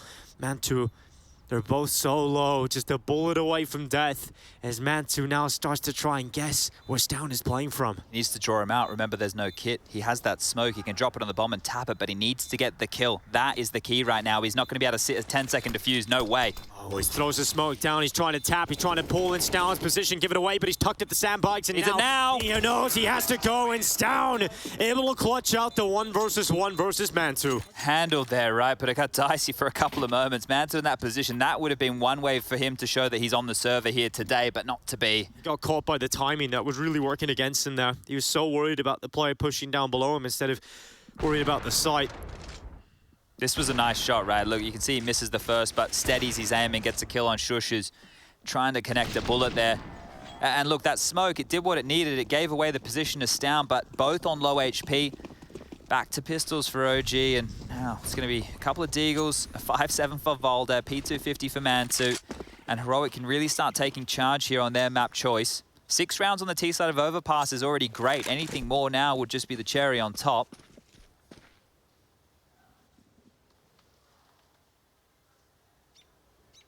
And this is finally a change, right? We've seen so much B action, and we get a nice little walk through the park of Valong. You hear the birds chirping in the trees, and well, the scope in the distance, but OG aren't hearing anything just yet.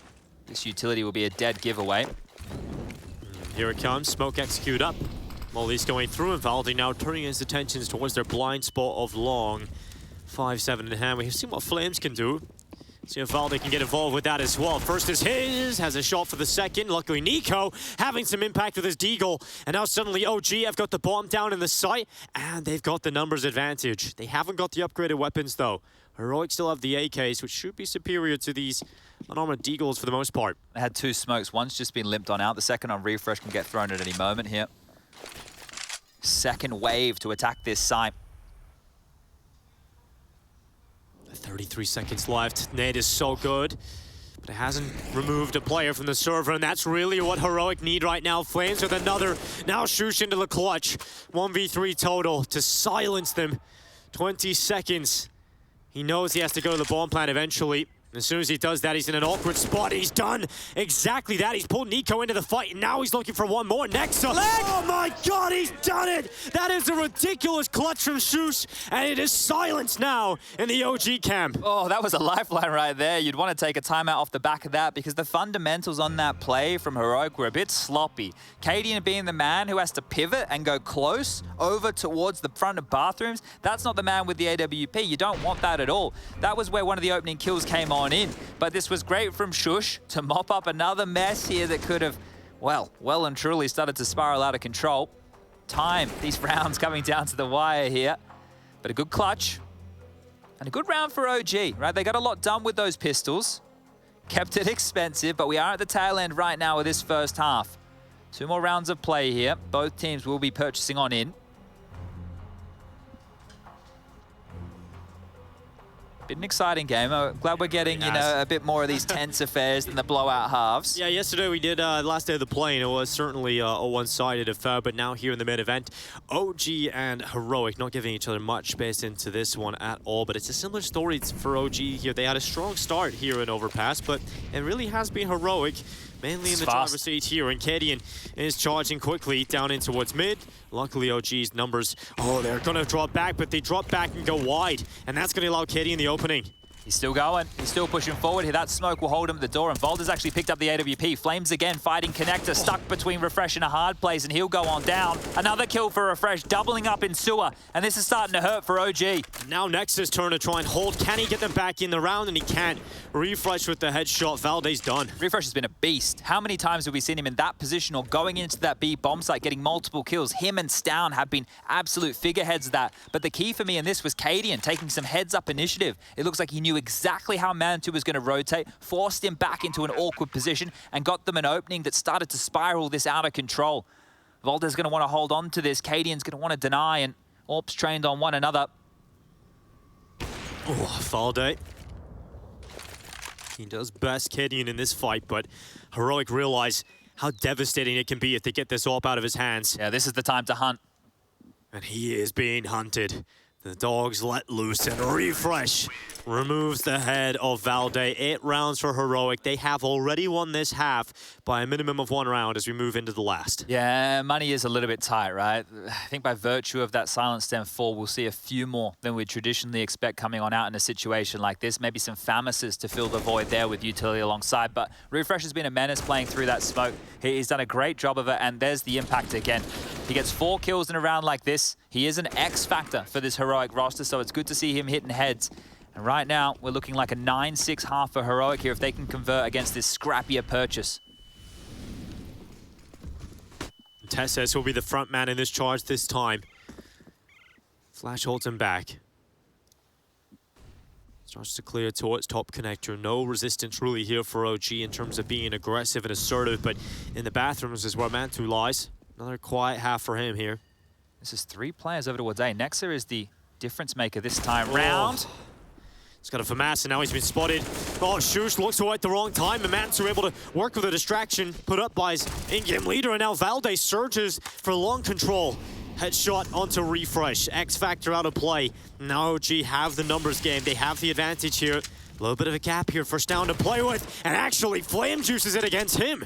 The headshot of the MP9 rattles away, and Kadian's getting aggressive into Bank. He's got the ball on his back, and TeSeS is the rightful support alongside him. Will they expect Kadian to go so far down these stairs? Now they start to read it, now they start to think, and now it confirms Kadian's position. AWP shot rings out, but a 1v4 in total. They swing upon him. It's the first for Kadian, now an opening into the B side here, Chad. He has an avenue to at least get the bomb down, but oh, he's faked it. He's faked it with a pistol drop. Oh, what a smart play. He takes the drop. Nico spots him, and now Kadian, his play may be genius, but it's unable to get around. It's 8-7, as close as you can get it here in this first half of Overpass. We'll see how this one transpires as we hop into the second.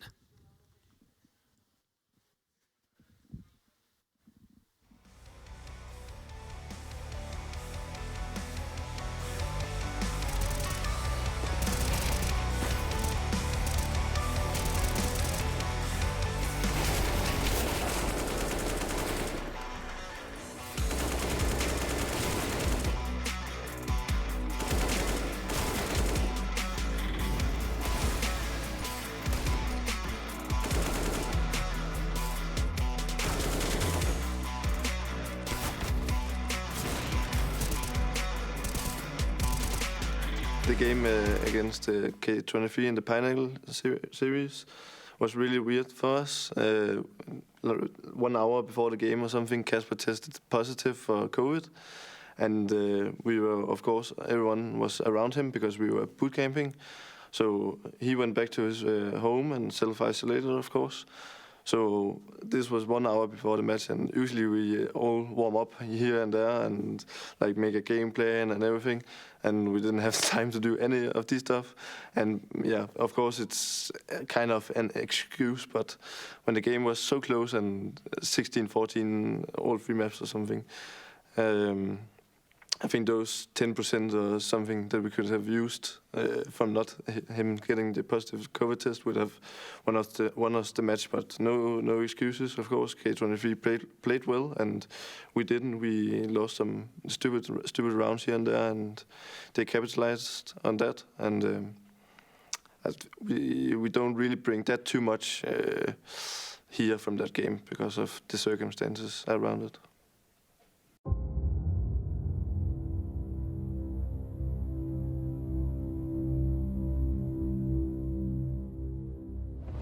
Kadian is one of the most recognizable faces, not only when it comes to Danish, but also global CSGO. Known not only for leading Heroic, but also for how he celebrates his team's successes. But leading and celebrating aren't the only things he's renowned for. He's also a very efficient player. Let's travel back to IEM Gamescom 2015 and the match between Renegades and Kadian's SK Gaming. He needed just 2 bullets to stop 4 advancing enemies. Flashes are coming into B. They've gone with a bit more tempo. Oh, double shot! Takes down Yam and Sponge. He was missing earlier, but I suppose he makes up for it. Taking 2 with 1 bullet there. There's Kadian again! Oh my god! 2 bullets, 4 people for Kadian. Pretty fantastic stuff. And we said Kadian needs some confidence back, and well, if you if you need confidence, I don't think it gets much better than that.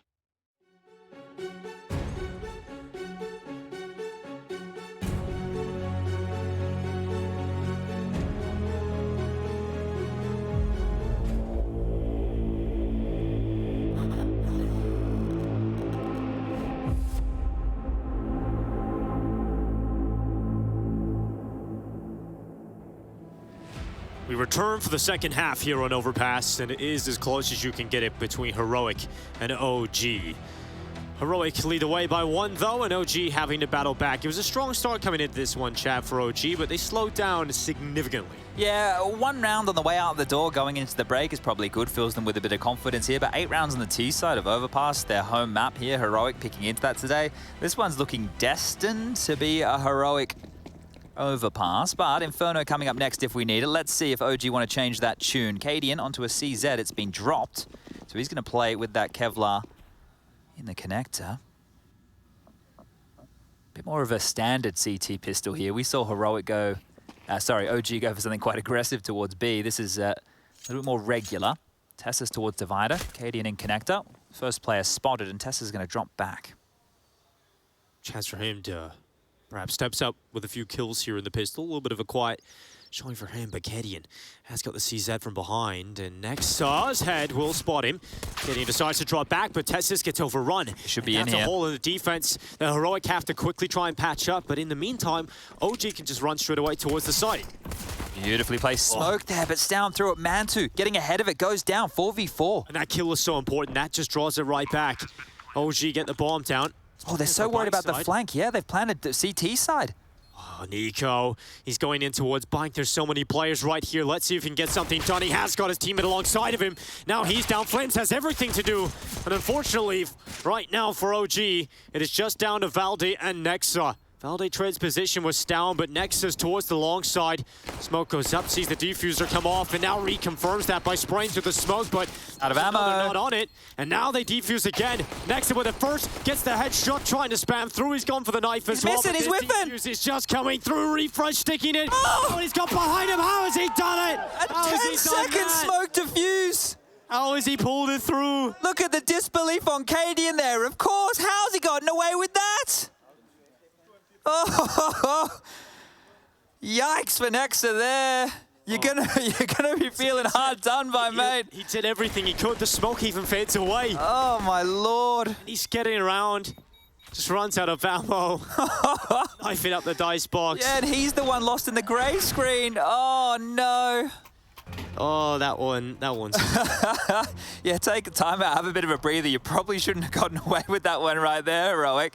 You see Kadian's position in connector? I think that's a huge factor as to why they planted Bankside. Because you know how he showed himself in connector? They're thinking, we don't want to get flanked. We don't want to be in it. They wanted to take the Glocks in the close range fights, and it ended up working against them there.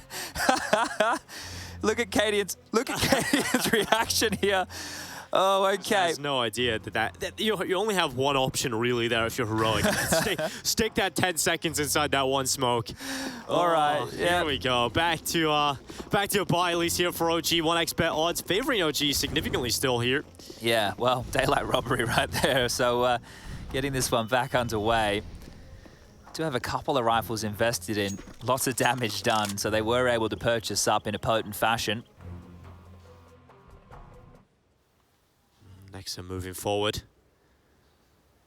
Flames will be the front man taking mid control.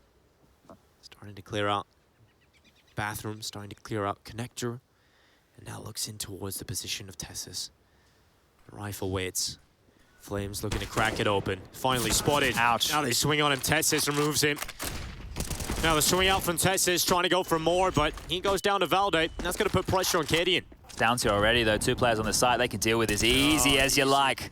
Stown just spraying away from the back of the truck, and now it's all on Mantu, and OG buy into this one, Chad, but they don't get much out of it. Yeah, I think they're pissed around with how close it was, and the fact that Nexa stays alive, he kept his Kevlar, right? They have so much extra cash, you know, they're into this sense of security where it's like, well, we should have won the previous round, let's just win this one. So it was quite the contact play, but this initial tag and the follow-up here with that first kill onto Flames is huge because it made it really easy for Tessus. You saw him have a hard time against the rest, but Katie in there with some good impact being felt, and Stown as well.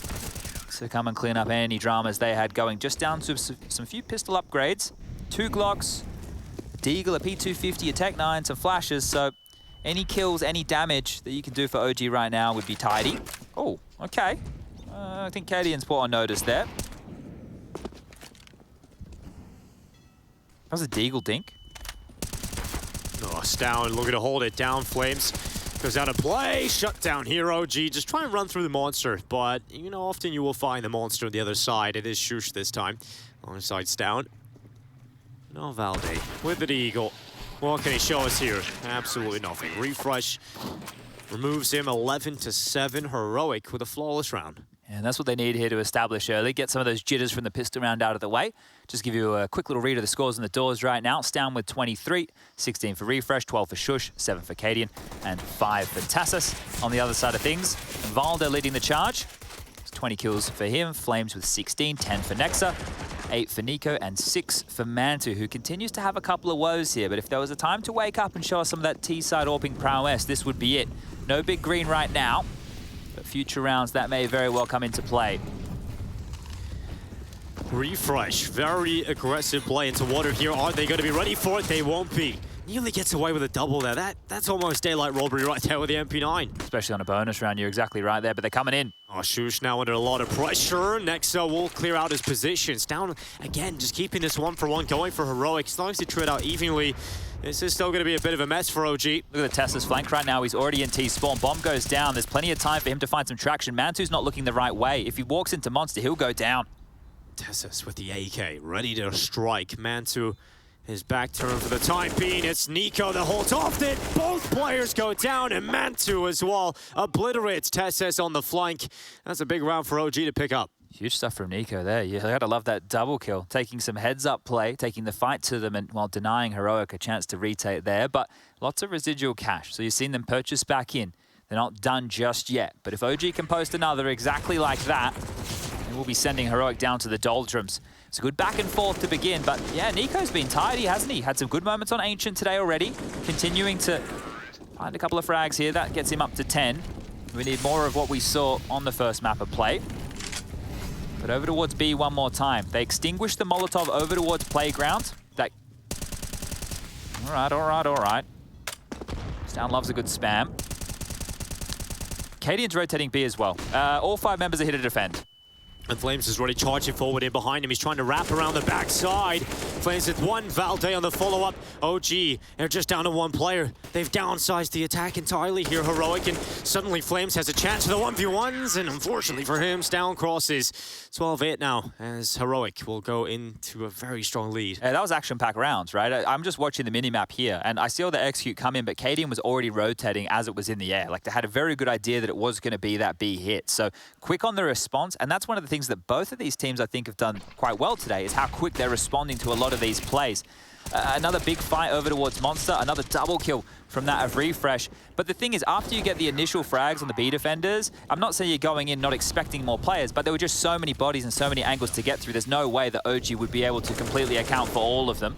Well, the numbers are heavy towards B this time for OG. Valde, he was the 1 AK. And now he's gone. They'll pass it back to Nexa. Yeah, not only was he the 1 AK, I think he had some armor too. So nobody else on OG has any armor here, which, sure, it's great to have the rifle in your hands, but it's going to make you so much more susceptible to wall... Oh, yeah, Tess you're is right. getting his flank going again. Yeah, you're right. This is a bit naughty. I think we saw this just the other day with Rain. We were covering off a FaZe game, and Rain was doing similar plays like this, garnering so much information for his team, and it would just immediately put them in the right position to deal with the remaining Ts. Yeah, they're stuck here, aren't they? They're caged in. They don't really have a whole lot going for them here. They're going to have to hope for some absolute miracle, a flurry of kills somewhere just to create some space. But as soon as you try and pressure into this B side, everybody is here waiting. OG try as they may. They're running right into the blender. KDM with one. At least Flames gets away with something. Actually caught a window to push up on the left side. And that smoke is allowing them to isolate a couple of these fights. But Mantu now the last player left. And he will go down as well. 13 rounds for Heroic. 3 away from victory on map 2. Okay, well, this is starting to simmer out here a little bit for OG. The T rounds so far have had a relative bit of about a pace to them, right? They've seen like some contact plays up through the bathrooms. We've seen some more aggressive plays over towards the B bomb site early. It's a miserable way for this one to start. You got to feel for Valda there, just going straight down through the smoke, but good find there from Shush. But if we are going to see resistance, it needs to begin now. Tessus and Stown holding A. It's going to be the AWP of Cadian over towards the B bomb site to find a pick, but OG got other ideas about this one. It's a whole new setup here, right? Like 2 players in upper bathrooms, both with rifles. They're coming fast towards this position. Tessus is waiting alongside Stown for a double stack on this side of the bathroom, so this could be quite the difficult situation for OG as they try and jump across. Tessus gets both. Where's the flash? I think they just tried to jump. That was the flash, the human flash. Yeah, okay, well, a new setup has really thrown a spanner in the works. So this one right here, a flat start for OG. Mantu will respond, but he copped a dink for his troubles. Well, Tessus is low. That molly, that's going to heat things up and force Tessus deeper into the bathrooms and might just force them into the crosshair of Valde. And that's exactly what will happen. So those numbers back to even odds again. Oh, Shush is up here towards long as well. So that refresh. Oh, he's got the chance. He's got the kill. Okay, they just want to fight. Both these teams getting constantly stuck in. Mantu's chance. Will he clear the corner? Yes, he will, but Shush is too good. Oh, Shush is ready. That's the AWP jumping past him. And now Valde trying to clear out that position. We'll tread that out, but still 2 more players for Valde to find. Kedian has a scope on this angle as well. Good smoke from Valde. That's going to negate the problem and pick up info of the AWP. Where are they going? They're both just deep into bathrooms. They expected him to run back. This is actually giving Valde a great chance. Now we can plant on the safe side of Dice. And then when you go back into Bank, it's a strong position. The thing is, they're probably worried about him going all the way to B. Refresh is just going to hear this now. Kedian's went down to the lower site. Coming back. Oh, Valde, how does he play this one? It's not even planted for him. He's getting aggressive in towards the bathrooms. Oh, where are they? And Refresh will deliver. Checks out on Valde's spot. Oh, they'll play that one a little scarily, but unfortunately for Valde, he goes to the wrong move. Yeah, look, it was a bit of an odd decision right there, but I think if you put yourself in the mind of Valde, you know that Refresh was pushed up in bathrooms, right? And he got a kill relatively aggressive. So when he saw one player long, he heard the AWP shot, he knew the smoke was there. He's just opted to call their bluff, and he's done exactly that. So getting the plant down gives his team something, right? He gives his team an opportunity to buy going into round number 23.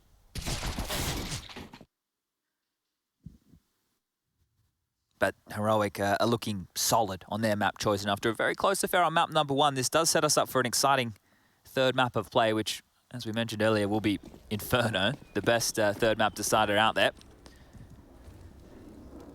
It's going to be a real brawl. OG really have lost steam, though, in Overpass. And now Kedian. He's down inside of Connector, going for the early pick. Fortunately, nothing happens for him. Maybe Flames can get something this time for OG as Down begins to get aggressive. The beast has been unleashed on Overpass. And now with some responsibility to try and crack open the round, might just be given that opportunity. Flames on the right side. Down patiently waiting for his prey to walk into the crosshair. Time will start to take it down. Will start to get impatient, and so for that, it is 2 kills for OG. And now they strike into Shush, who has a lot of pressure on his shoulders. He will be downsized, and now it's Tessus and Kedian with no other option really to save this one. Yeah, good call here on the save as well. Money not good, and that's some just efficient work there on the rifles. Able to deal with Stown, who, look, had no idea what laid around that corner. Is this enough, though, right? How long are you going to be able to replicate that? We did see the double AWP come into play in a round, just like that, but money's not fantastic for Heroic. Cadian will be able to drop one. Tessus should be able to do the same. And Shush should be in a position to buy himself just. So as long as these two do survive over towards that A side of the map, should be looking pretty good for the next round of play, but cash is starting to get tight. Now let's see what type of reaction we get out of OG here, because I think they know I have a lot of work to do. It's not the type of round that, you know, warrants a lot of screaming and yelling. It's, we need to get down, we need to work hard to draw this scoreline ever closer.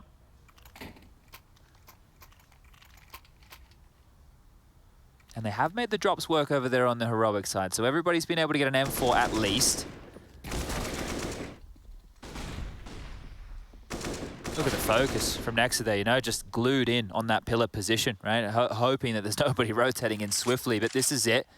OG win this, they can break heroic and start working on the comeback.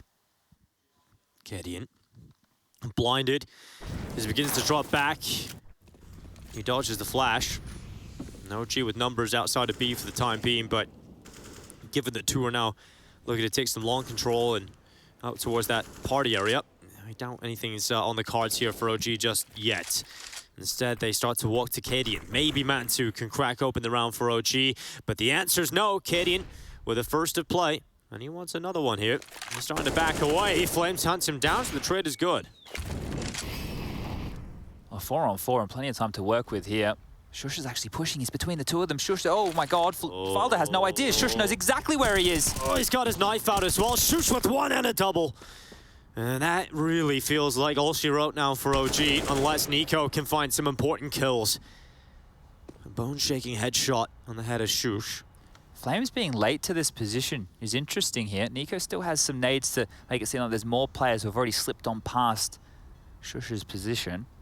The bomb needs to be scooped on up.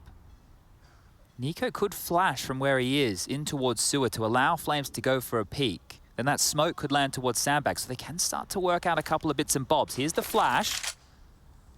Allowing Flames to get across and begins his fight. Now he's got to cross, recover the bomb, and suddenly 20 seconds left for OG. The bomb looking to go down. Flames netted. They know where the bomb's being planted, but they can't deny the bomb plant. Nor can they remove Flames from the round, but they've certainly removed most of his health and his support network of Nico. So Flames now into the 1 versus 3. What a beast this young man has been today. But this would be incredible. This would be unthinkable for Flames to win this round. He gets himself into a good position. Spots the first come by. It's down. And now Flames 1v2. Looking for another. Flames down to 1. Nearly gets it done, but Refresh swipes it up.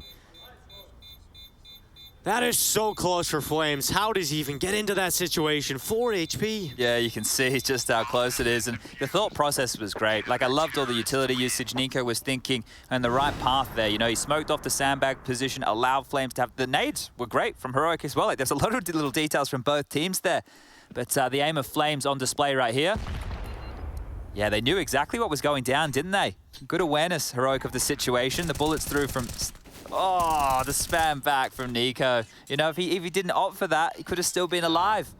All right, well, it's the details in Counter-Strike. 15-9 the score reads, and, well, this could be all she wrote. Double molly from Heroic in towards top mid, trying to keep OG back. OG got to use the smoke just to push themselves into playground, but Heroic aren't playing with this. Look how many numbers they have at B. Yeah, well, this is a whole different look here, isn't it, out of Heroic? They've been heavy over towards B. We've seen Refresh doing a lot of work locking down that monster position, but I think they're feeling that OG haven't had a lot of success over towards A, right? We've seen them try it a couple of times, and they're thinking, okay, well, they're just going to try and hit this bomb site one more time. It's that living organism CT side you mentioned earlier, Chad. It's just so active here for Heroic. Now they're back up to A. Now they've got the players there before OG even get anywhere near it. Yes, and they're very aware. You can see with Tessus that they know that players could have slinked up close already. A lot of numbers ready now for Heroic. This is starting to feel difficult for OG. Stown holds in the close left corner. He's got his teammates here as well to back him up. But Mantu and Nexa, they tear through the defense. And now Cadian's turn to try and pull this one back with a demonic look in his eye. He's found 2 kills and he goes back for 3. Couldn't quite capitalize onto Nexa, but has put his team in somewhat of a doable position to try and close this one out.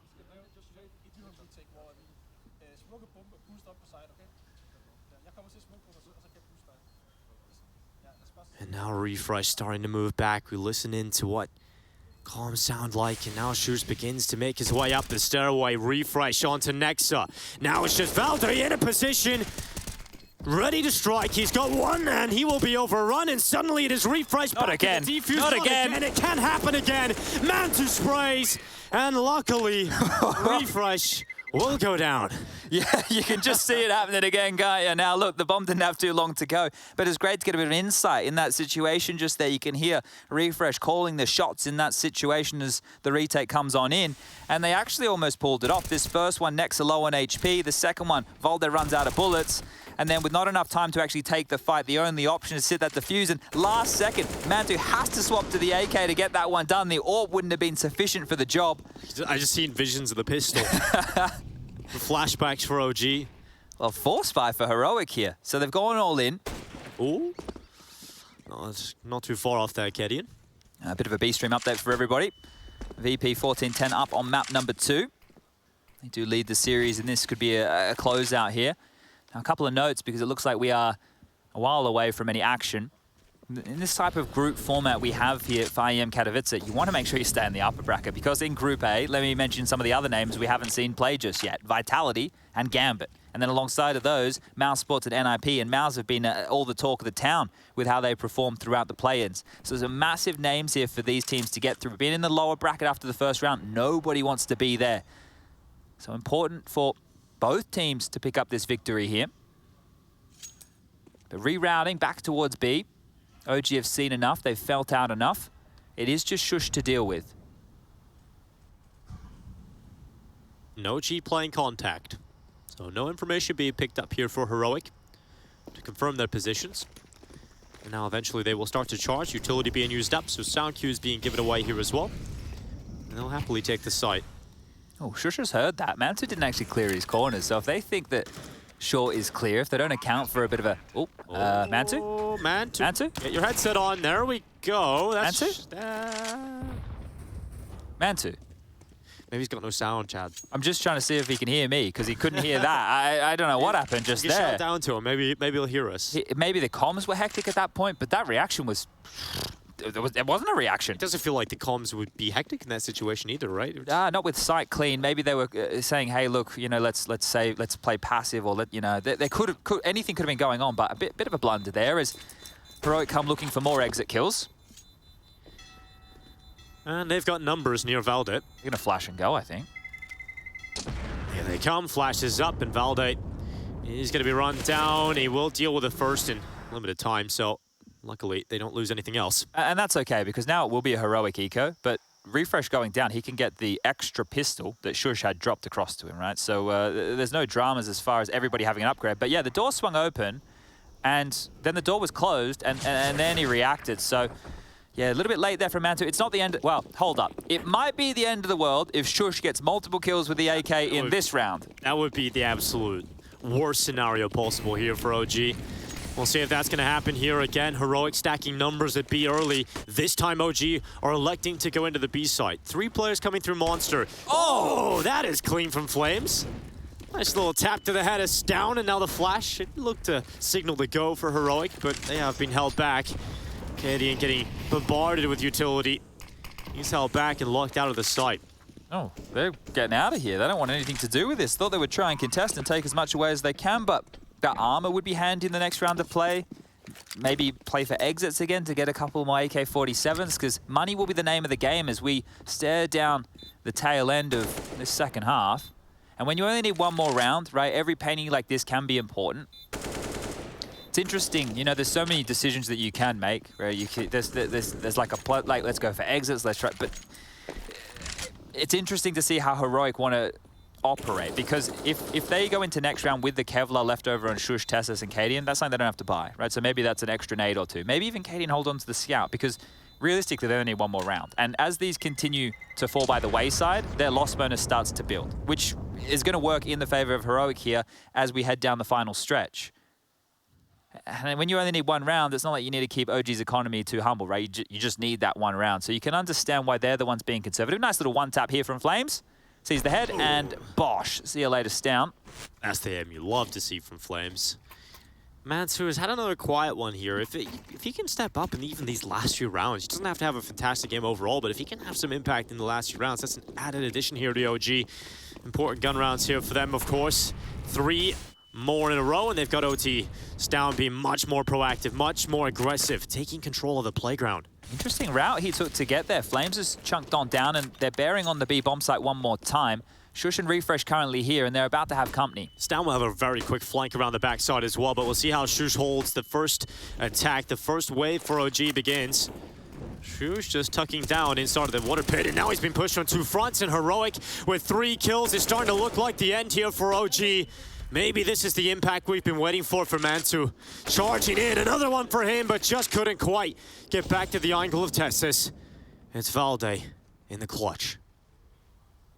Stallions flank around the backside. Valde now looking for the chance, looking for the opportunity to take him down, but Stallions flank is always there, and Heroic bite back with map 2. Overpass goes their way.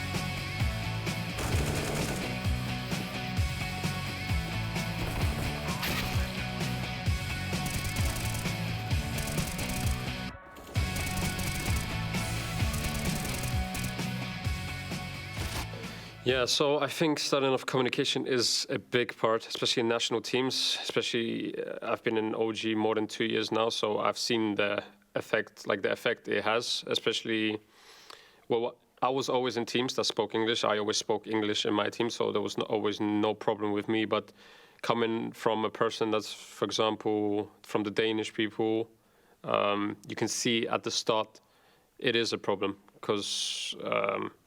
A lot of things, let's say, in high-stakes scenarios where the pressure is on,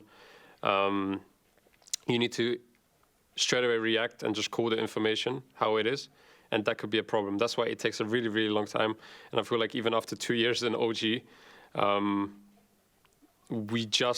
feel like the players just got kind of used to it, communicating in English, and it's naturally. Because even now, Valde and Nico, for example, you would think that if they're in a clutch situation, they would speak Danish, but they still speak English when they're communicating together naturally. So it kind of clicks for them right now. But I think the most important thing is different cultures and how you communicate with other people in terms of how people are, how they think in the game. I think that's the biggest kind of obstacle when having a team from different nationalities. Because people perceive Counter-Strike in different ways. And it's a matter of having psychologists or having a coach, having an assistant coach where we can formulate these ideas into one, communicate effectively, and kind of have like a one road going into the games. So no one is confused.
Was all good just a minute ago. Well, at least when we started this matchup, we had a pretty even kiltered score. OG unable to close this one out in 2, so we do look onward into that third map. Going to be Inferno.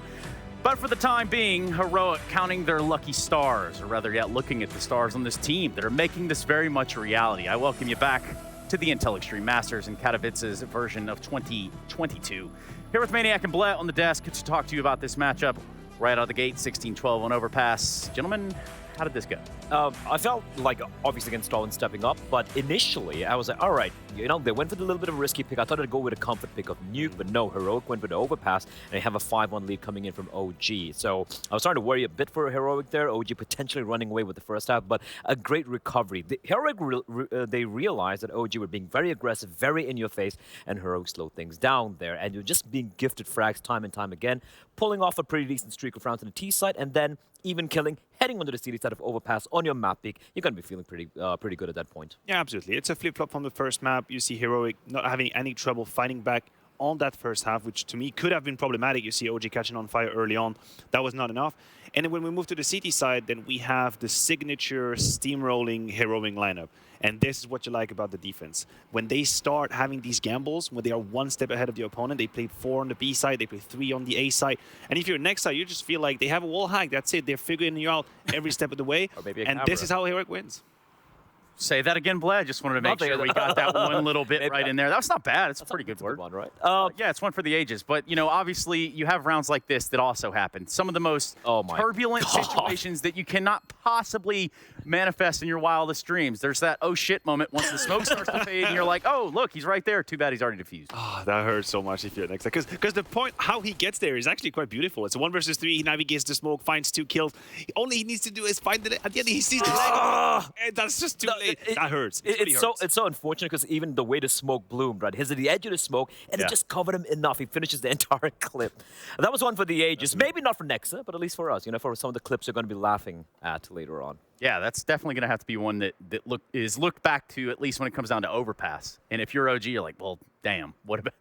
Couldn't have worked out for us there. The Omega lull, even, we could call that round. I think we shouldn't stop there either. What else have we deciphered from what Overpass delivered, Maniac? Well, as I said, for me, the defense of Heroic was where all the difference was made. This was where there was an actual league of difference between OG and Heroic. Some of these stacks were very well advised, always well executed. They had not only the read, but they had the skill to actually convert these rounds. So this is what I'm looking for. That's a good example right here. We have round 20 going on, and this is going to be a relatively fast play from OG. We can see here setting up towards the B side.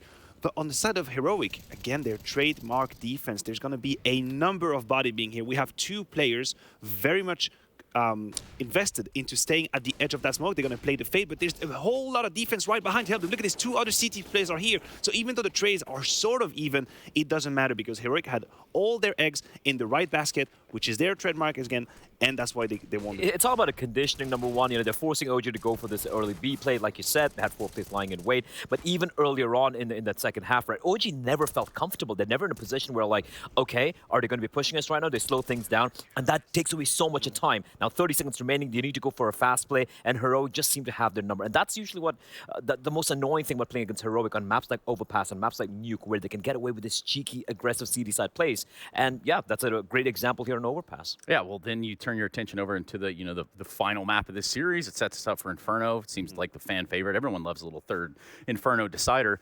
For this one, though, are these teams now at a point where we can say potentially 50-50 which way this one ends up? No, I still believe that Heroic got the lead on that one. I have to be honest. They will be my favorite moving on to the third map. The only time we have seen OG with this roster on Inferno, they battered Astralis during Blast, but that was off the back of a very streaky, momentum-based T-side called by Nexa, very fast pace, taking CT spawn control. So I think it's going to be a very interesting clash of style moving into this last map. You're going to have the gambles from Heroic and the reads, and you're going to have the Nexa very fast, pacey Counter-Strike who's going to just clash like a tsunami for the pleasure of our eyes. Tsunami. And for Heroic, if you're just looking at the numbers, they're like, they've only won 1 out of the 4 Infernos they've played. They played Gambit, FaZe, Liquid, and Na'Vi in the past 3 months. I'm just saying, pretty high caliber of opposition, and I have to side with Maniac here. I feel like Na'Vi, Heroic definitely should be the favorites going into the final map. They look pretty confident, and Ston, the way he's playing right now, it's going to be a problem for the side of OG. Yeah, it doesn't make it any easier. For us, it also comes down to the brackets taking a little bit more shape. You can see the Virtus Pro has beat up on the Copenhagen Flame, so that little bit of a flame is extinguished for the time being. They're going to be sent down into the lower brackets. One of the first customers we have in the lower bracket even. I think I heard correctly that Yekinda had 3 aces. 3 aces. In the game. 3 aces. I hope somebody used the boost on him because it's definitely not me in my whole career. I didn't even get it. it's an unfortunate turn of events. Either way, we do need to conclude this series, and we're only going to be doing that when we go to a break and come back. OG and Heroic are going to settle the score here on Inferno, and we can't wait to see it happen when we return.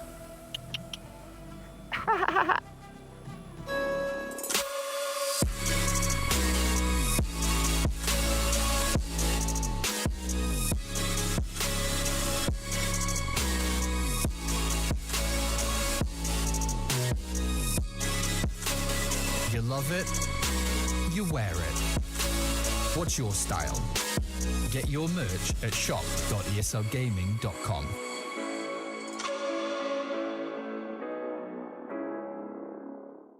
Choose nades, choose a smoke, choose a flashbang.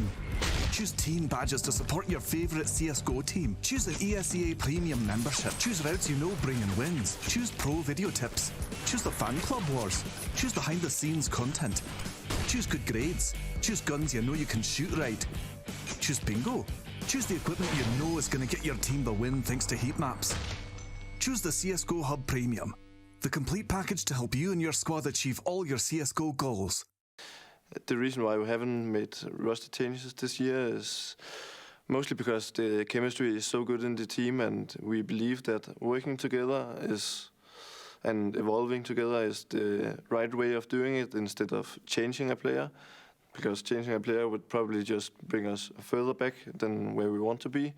So we believe that in staying together and evolving together and learn from our mistakes and work on it and fix them is better than just changing, and then you'll probably get some new mistakes and new personalities and maybe a not so balancing team with the chemistry as we have right now.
all great best of threes finish on Inferno, and that's exactly where we're going here between OG and Heroic. The final map will decide which team will pick up their first win here at Intel Extreme Masters Katowice 2022 group stage. I'm Stinko, joined by Sponge for this one. And hopping into this has been a very fast-paced game of Counter-Strike. Yeah, and I'm hoping we get more of that here, Dinko, as we get into map number 3. Knife round has concluded. OG came out on top of that, and, well, no surprise, they have opted to start on that CT side. Let's see. Is this one going to have just as much of a punch as the previous 2 maps? There's been a lot of individual performances popping off today. Stown for Heroic, Flames for OG. Let's see who's going to be the hero. Map number 3, and the 1x bet odds couldn't be closer right now. Still just favoring Heroic here. Man to across mid, bit of info with that second mid peek, and hangs around for a little bit too long. Cops a bit of a goose right there. Yeah, we'll go down pretty low. Utility at the ready to go down into Banana to try and soften up some of these Heroic players. A lovely shot from Stown. Flames is just removed. That was the 2 biggest names in the server going toe-to-toe right there, and that Nade as part of the contingency didn't do any damage. They are going quick towards A. Nico and Mantu have to defend this on their lonesome right now. Smoke out towards Moda. They're going to try and wrap from 2 sides, but Mantu's position in pit is strong. We need a good start from him. He's looking to try and take some of these numbers down and thin the herd. Unfortunately, unable to get anything done, but luckily Nico making up for 2. And now it's just Valde left in the clutch.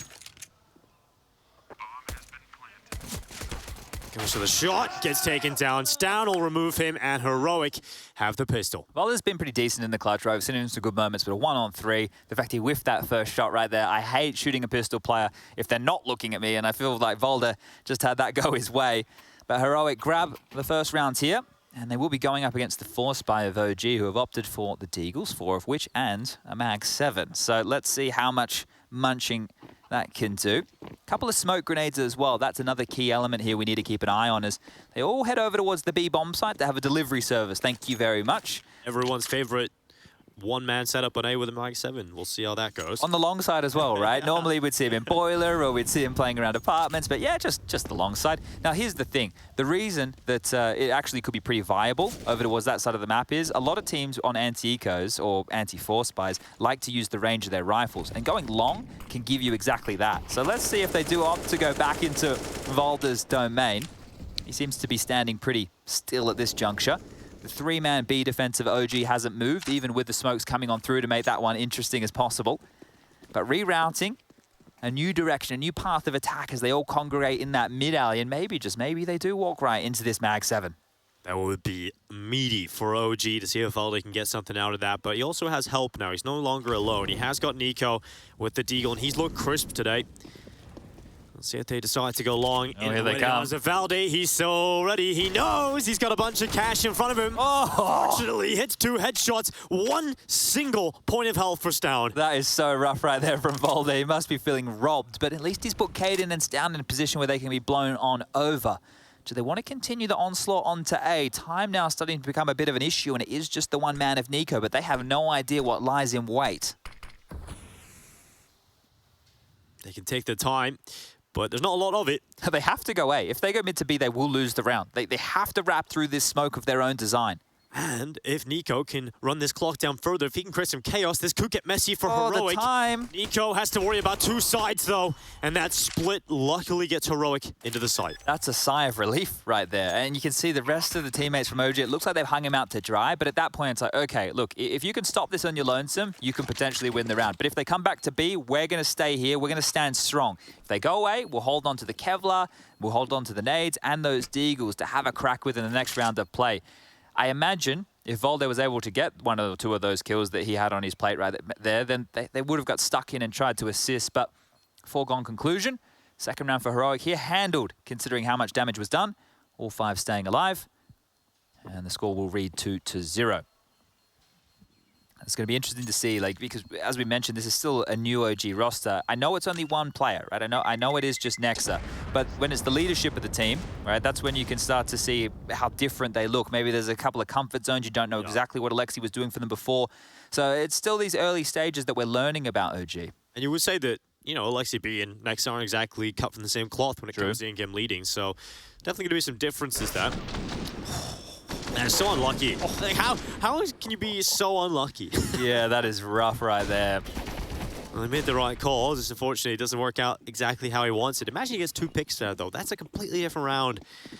And Heroic could be counting their lucky stars about this one. Heroic will be into a very good buy. OG still with what they saved in the last round, but not much else around it. Should be 3-0 start here for Heroic. Yeah, this one would be Heroic tripping over their own shoelaces, really. What's the goal here for OG? Look, a couple of kills just to make sure that that T-side economy is humbled a little bit. If they get to roll into the next round of play with all 5 alive again and 2 MAC-10s, that's where we get to see Heroic go for something quite risky. I mean, if they have to rebuy, they get the AKs out, it's going to be a bit more of a tentative approach, I assume. But once again, Banana control, now back towards top mid. Same Molotov over towards that porch side. Flash over towards Arch. Blinds up the Nexa who wants to peek. Oh, and Bullet just all right. Nexa's going to go for the second time of asking. Good flash from Stown. Really playing the percentage here. They do not want to go down to a single pistol. And that opens up the split into A yet again. This time OG are not going for the save, so those players that were B can come back. It's very difficult to see how this one's going to work out, but suddenly they're beginning to show me. Mantu and Valde with kills on the pistols. Sound and Shoes trying to recover, and they will do just that. It is now Nico into the 1 versus 2. They've got the pit, so that's a very strong position to be in. Smoke up. Communication good here for Heroic, and it's enough for the swing. Shoes hits the headshot, 3-0 start. Yeah, beautiful stuff there. Handled. That time it did get messy, so those reinvestments I was talking about, they will come through. We're not going to get the unbridled aggression of Heroic here on these MAC-10s. Mantu gets into his AWP early here, but Cadian going to continue forward with the AK-47. So we need to get Mantu activated early here. And look, this isn't necessarily an AWP's paradise, but just for his confidence throughout this. Valde, last time OG played this map, they've only played it 1 time. They played it against that of Astralis. Were able to pick up the victory on it, and Valde had a mammoth performance. So let's see when we see them have their second outing, just how the map looks. Default spread here.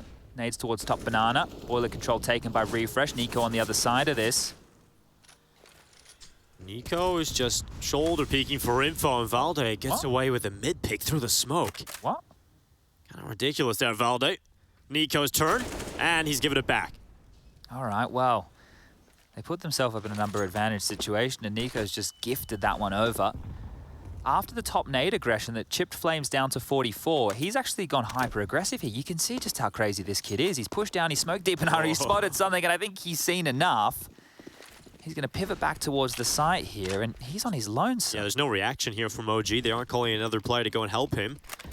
He trusted him, but that smoke, that's not good. It has a little bit of a gap, actually, he can work with. So maybe intentional here for Flames. The positive here is, oh, hold up, Mantu has just cleared out top mid. That long smoke, they know that it's not A. They know 100% they can actually rotate Valde over to help out Flames now. Finally, he gets that support network. He's done a good job at slowing them down. He's dispelled them away from going this attack. In 30 seconds left, they're boosting Flames up. That should be good for at least one here, and Valde has time to get back into the coffins. Here comes Heroic. They're going to be limited on time. Smokes, mollies, flashes, here we go. Valde sits back from behind the coffin, smoke up in front of him. Flames again in a good position, but methodical from Heroic. They drop the numbers. And now Nexa and Mantu with no other option. They've got to save this. Yeah, and look, if they... It's hard to criticize here because you think Nico's going for an info play, but they've just gotten an opening kill. He leveled it up to a 4-on-4, and in those situations, we say it tends to favor the Ts. So much utility left over for Heroic to go for that execute. You could see they had the necessary smokes of Coffins and CT. The flashes and mollies were great. It eliminates certain positions that they have to worry about, and they do pick up this round. Worrying part, this is the first buy round for OG. And it felt like Flames was doing enough that the setup they had should have been good to at least make it uncomfortable for Heroic. Yeah, look, it's one of these things that if they're able to execute with ease and you're playing those standard positions like Coffins and the boost, and there's nobody in sight making it jarring, there's no Molotov at their feet, there's no flash, like they are going to go through their paces, right? They are going to be able to clear out that site procedurally. And you can see it here from this angle. Coffin smokes lands, the same with the CT. We've got the molly towards Emo, the molly towards New Box. So as they run in, they already know what they're dealing with. And yeah, look, we didn't catch that from Cadian's perspective, did we? He makes it look super easy. Just a couple of bullets through the smoke, the laser beam of the AK, and well, in they are. So yeah, it looks like the perfect procedure when it comes to the execute is exactly how your in-game leader would imagine it. That's how you want it to go, right? You do your dry runs, you go over these round and round again. It needs to be well-timed, well-placed, and a bit of an aid on the toes of Shush here. This is quick. Very quick. Just charging up, maybe trying to break through the lack of utility that OG might have. She's already charging down short, attempting to get the kill off the balcony. Valde once again tasked with a weaker weapon. Down to the long side. Stown just went all the way back to spawn. The bomb was over towards T stairs and he grabbed the nade. So he's actually grabbed himself an extra HE to lob on up here and do a bit more damage towards Banana if he so chooses. Yeah, Banana's been super quiet here for Heroic, and OG have got to know that, but now some presence starting to come in. And this is good, right? A simple flash over towards half wall, pushes the AWPer off the line, the molly towards sandbags, and they reaggress again. Have to be careful now, Mantu. Oh, Mantu spots the jump across, sees Stown, confirms his position. Ned goes in, but it's all a ruse because Heroic are going back to A. Well, they've seen the AWP. Let's hit A, let's go. There's 3 players here for OG, 50 seconds, much more time for Heroic to deal with this time. Smoke out to Library and Arch. Now they got to deal with a double mini pit setup. Now, do they expect Nico to be here, especially with Nexus swinging out with the rifle? You would assume he is the first player to take contact. You've also got Nico here, but nice my God, Stown, that's clean. And now Valde's turn to try and attack with the MP9, rattles away. And yes, a couple of kills for OG, but not enough to put them in a better position. And still Heroic with the numbers advantage. Yeah, Flames is close, but surely he's the only one to have a look in here. Mansu has no business getting involved in this situation. Flames looking to do anything he can. Get this pick. He has a smoke as well. Lovely headshot on Stown. And now trying to find another one. Flames has that. Oh, he's found another. Goes back to the pit and has now set up his teammate Mantu. He's so far away, though, and he's not going for this one. Oh, God, that would have been it. You got a feel for him there. You don't really expect Flames to ever get into that situation. No, not at all, right? And you understand why Mantu's opted for this. It's the right call. It is certainly. It's 100% the right call. The fact that, you know, he's going to sit there and go, where you at, Mantu? Yeah, I'm doing the right play, boss. But great stuff from Flames, putting on display that aim. If he had pulled that off on his lonesome, I think we saw a defuse kit there as well that could have been scooped on up. So that would have been one of the best plays of the tournament so far. That's a fun strat that everybody should run at home, especially if you're stomping in your matchmaking. You just send one guy out, see if he can clutch, and then just send the next wave through. But this was great from Flames. A couple of nice shots, Refresh saving the day. And there you have it, 5-0, blanked early ROG, but the max loss bonus means we do get the rifles back out. The change-up, well, nothing too wild here. Flames Nexa, 2-man B defense, 3 over towards A. The AWP of Mantu going towards the short side. Valde locking down long, and, well, a default approach again from Heroic, just going through their paces here. Looks simple. Well, Flames is under a lot of pressure. Luckily, Heroic not playing with it. Could have been a bit messy for him. Dumps a bit of utility just to try and consolidate some control. 2 mollies used up now in Banana for OG. Heroic realized they're draining a lot of the CT utility right now, and they haven't really even pressured too much. This is interesting. If you keep looking at the radar of Heroic here, after they go through their early Banana utility, they go back to spawn and pick up some more nades to go again. Yeah. I think it was some flashes and extra bits and bobs just there to give it another crack. So that residual extra utility they can keep buying just by virtue of winning these rounds allows them to have an extra layer. Now, it's not always going to be the same nades, but an extra layer of utility to try and pressure this Banana position, which we can see they can have for free right now.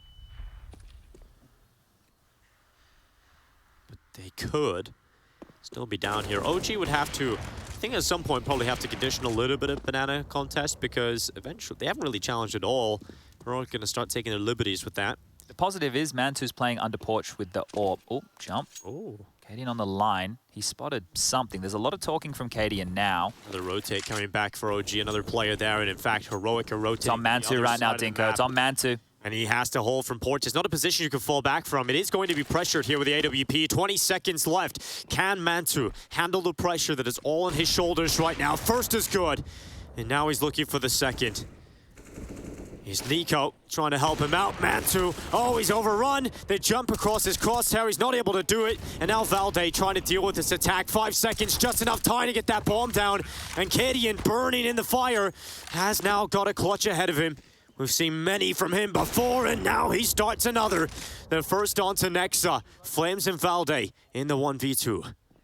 Cadian creeps to shore, a flick up, and now just one left.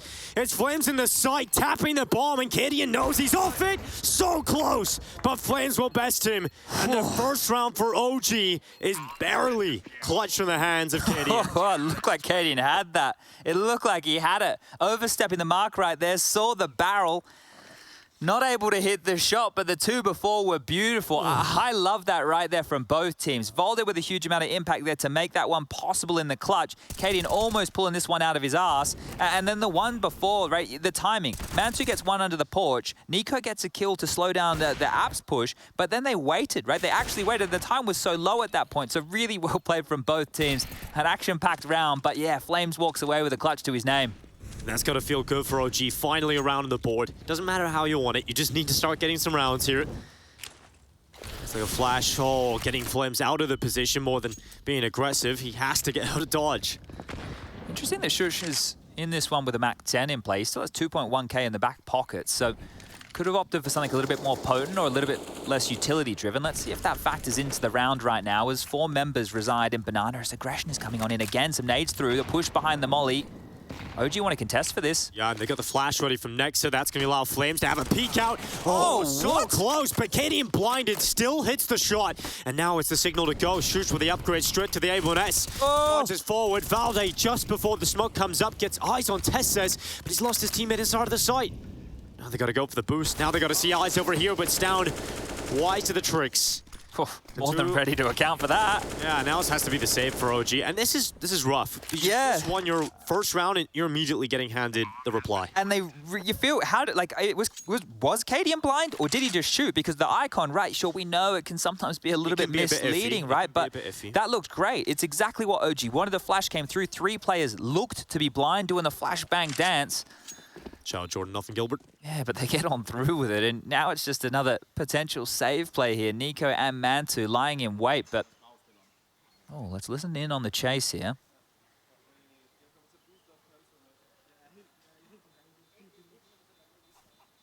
I'm sure the Danish fans are having a great time here. Now let's just spotted Nico. Take him out of position. I love that, right? Just a detail for everybody at home, right? You could hear Refresh's communication up until the point he spotted Nico, and then you can hear the urgency in his voice, right? Like, this is one of the things we talk about with Counter-Strike in terms of the tone, how important communication is. Here's the Kaden replay. This is beautiful.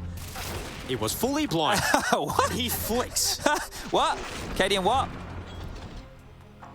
It's not even that his crosshair was in the right place, it's that he flicks through him while fully blinded. Oh man, poor Flames. Okay, yeah, when you watch that one back in the demo, what are you meant to do? Like, what are you meant to do right there? I mean, it was a good play for OG to get regress. You know, the flash was good as well. Yeah. Sometimes that happens. This is a rough spot they're in right now. Nexa is yet to frag here. Flames unable to get away with that type of maneuver. Some of the little tricks aren't hitting. Mantu did save the AWP, and if you want to get him activated, you want to get him activated now. We can take a quick little look at his spawn, and it's in the middle of the pack. It's not like it's a good B spawn. It's not like it's a good A spawn. He's just going to have to play with the AWP in a standard variety right here. No run boost across mid. He's been taking the AWP towards this short side time and time again, but they need him in a round like this to find them an opening, and, well, I guess Heroic are happy with this B side. They seem to keep having success. Swing out from Nexa, like spotted. Refresh plays with a gap on the side of the right, and that is going to give them the opening. Yeah, that's so quick, right? It's so quick to be top Banana. 1:35 seconds, and Refresh has already pushed all the way up to punish any silly mistakes just like that. Nico, be careful here.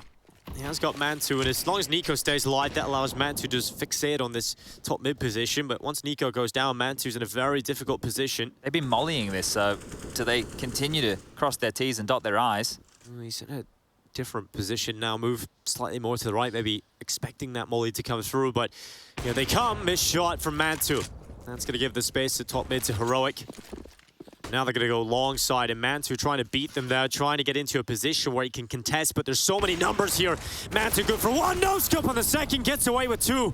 And that might just set up his teammates inside of this A side to get something done with the Deegs. And they're dirty Deegs, and they're done dirt cheap. Valde with another one. Looks back up to the balcony. Flames unfortunately, again. not enough done. It's all on Flames, the Deeg. And one's low, unfortunately. And they'll get it done on the first time of asking. Whoa, there's some moments here where it's just on that knife's edge. Mantu with 2, we wanted some impact. We saw it there. They didn't account for Volde. It gets really chaotic towards that side, but Heroic again. You hear that roar, that battle cry, because they know they can't be losing to rounds like that. This one is ridiculous from Mantu, but just imagine there's a better weapon in play, or Nico doesn't go down the pit. There's something here for OG.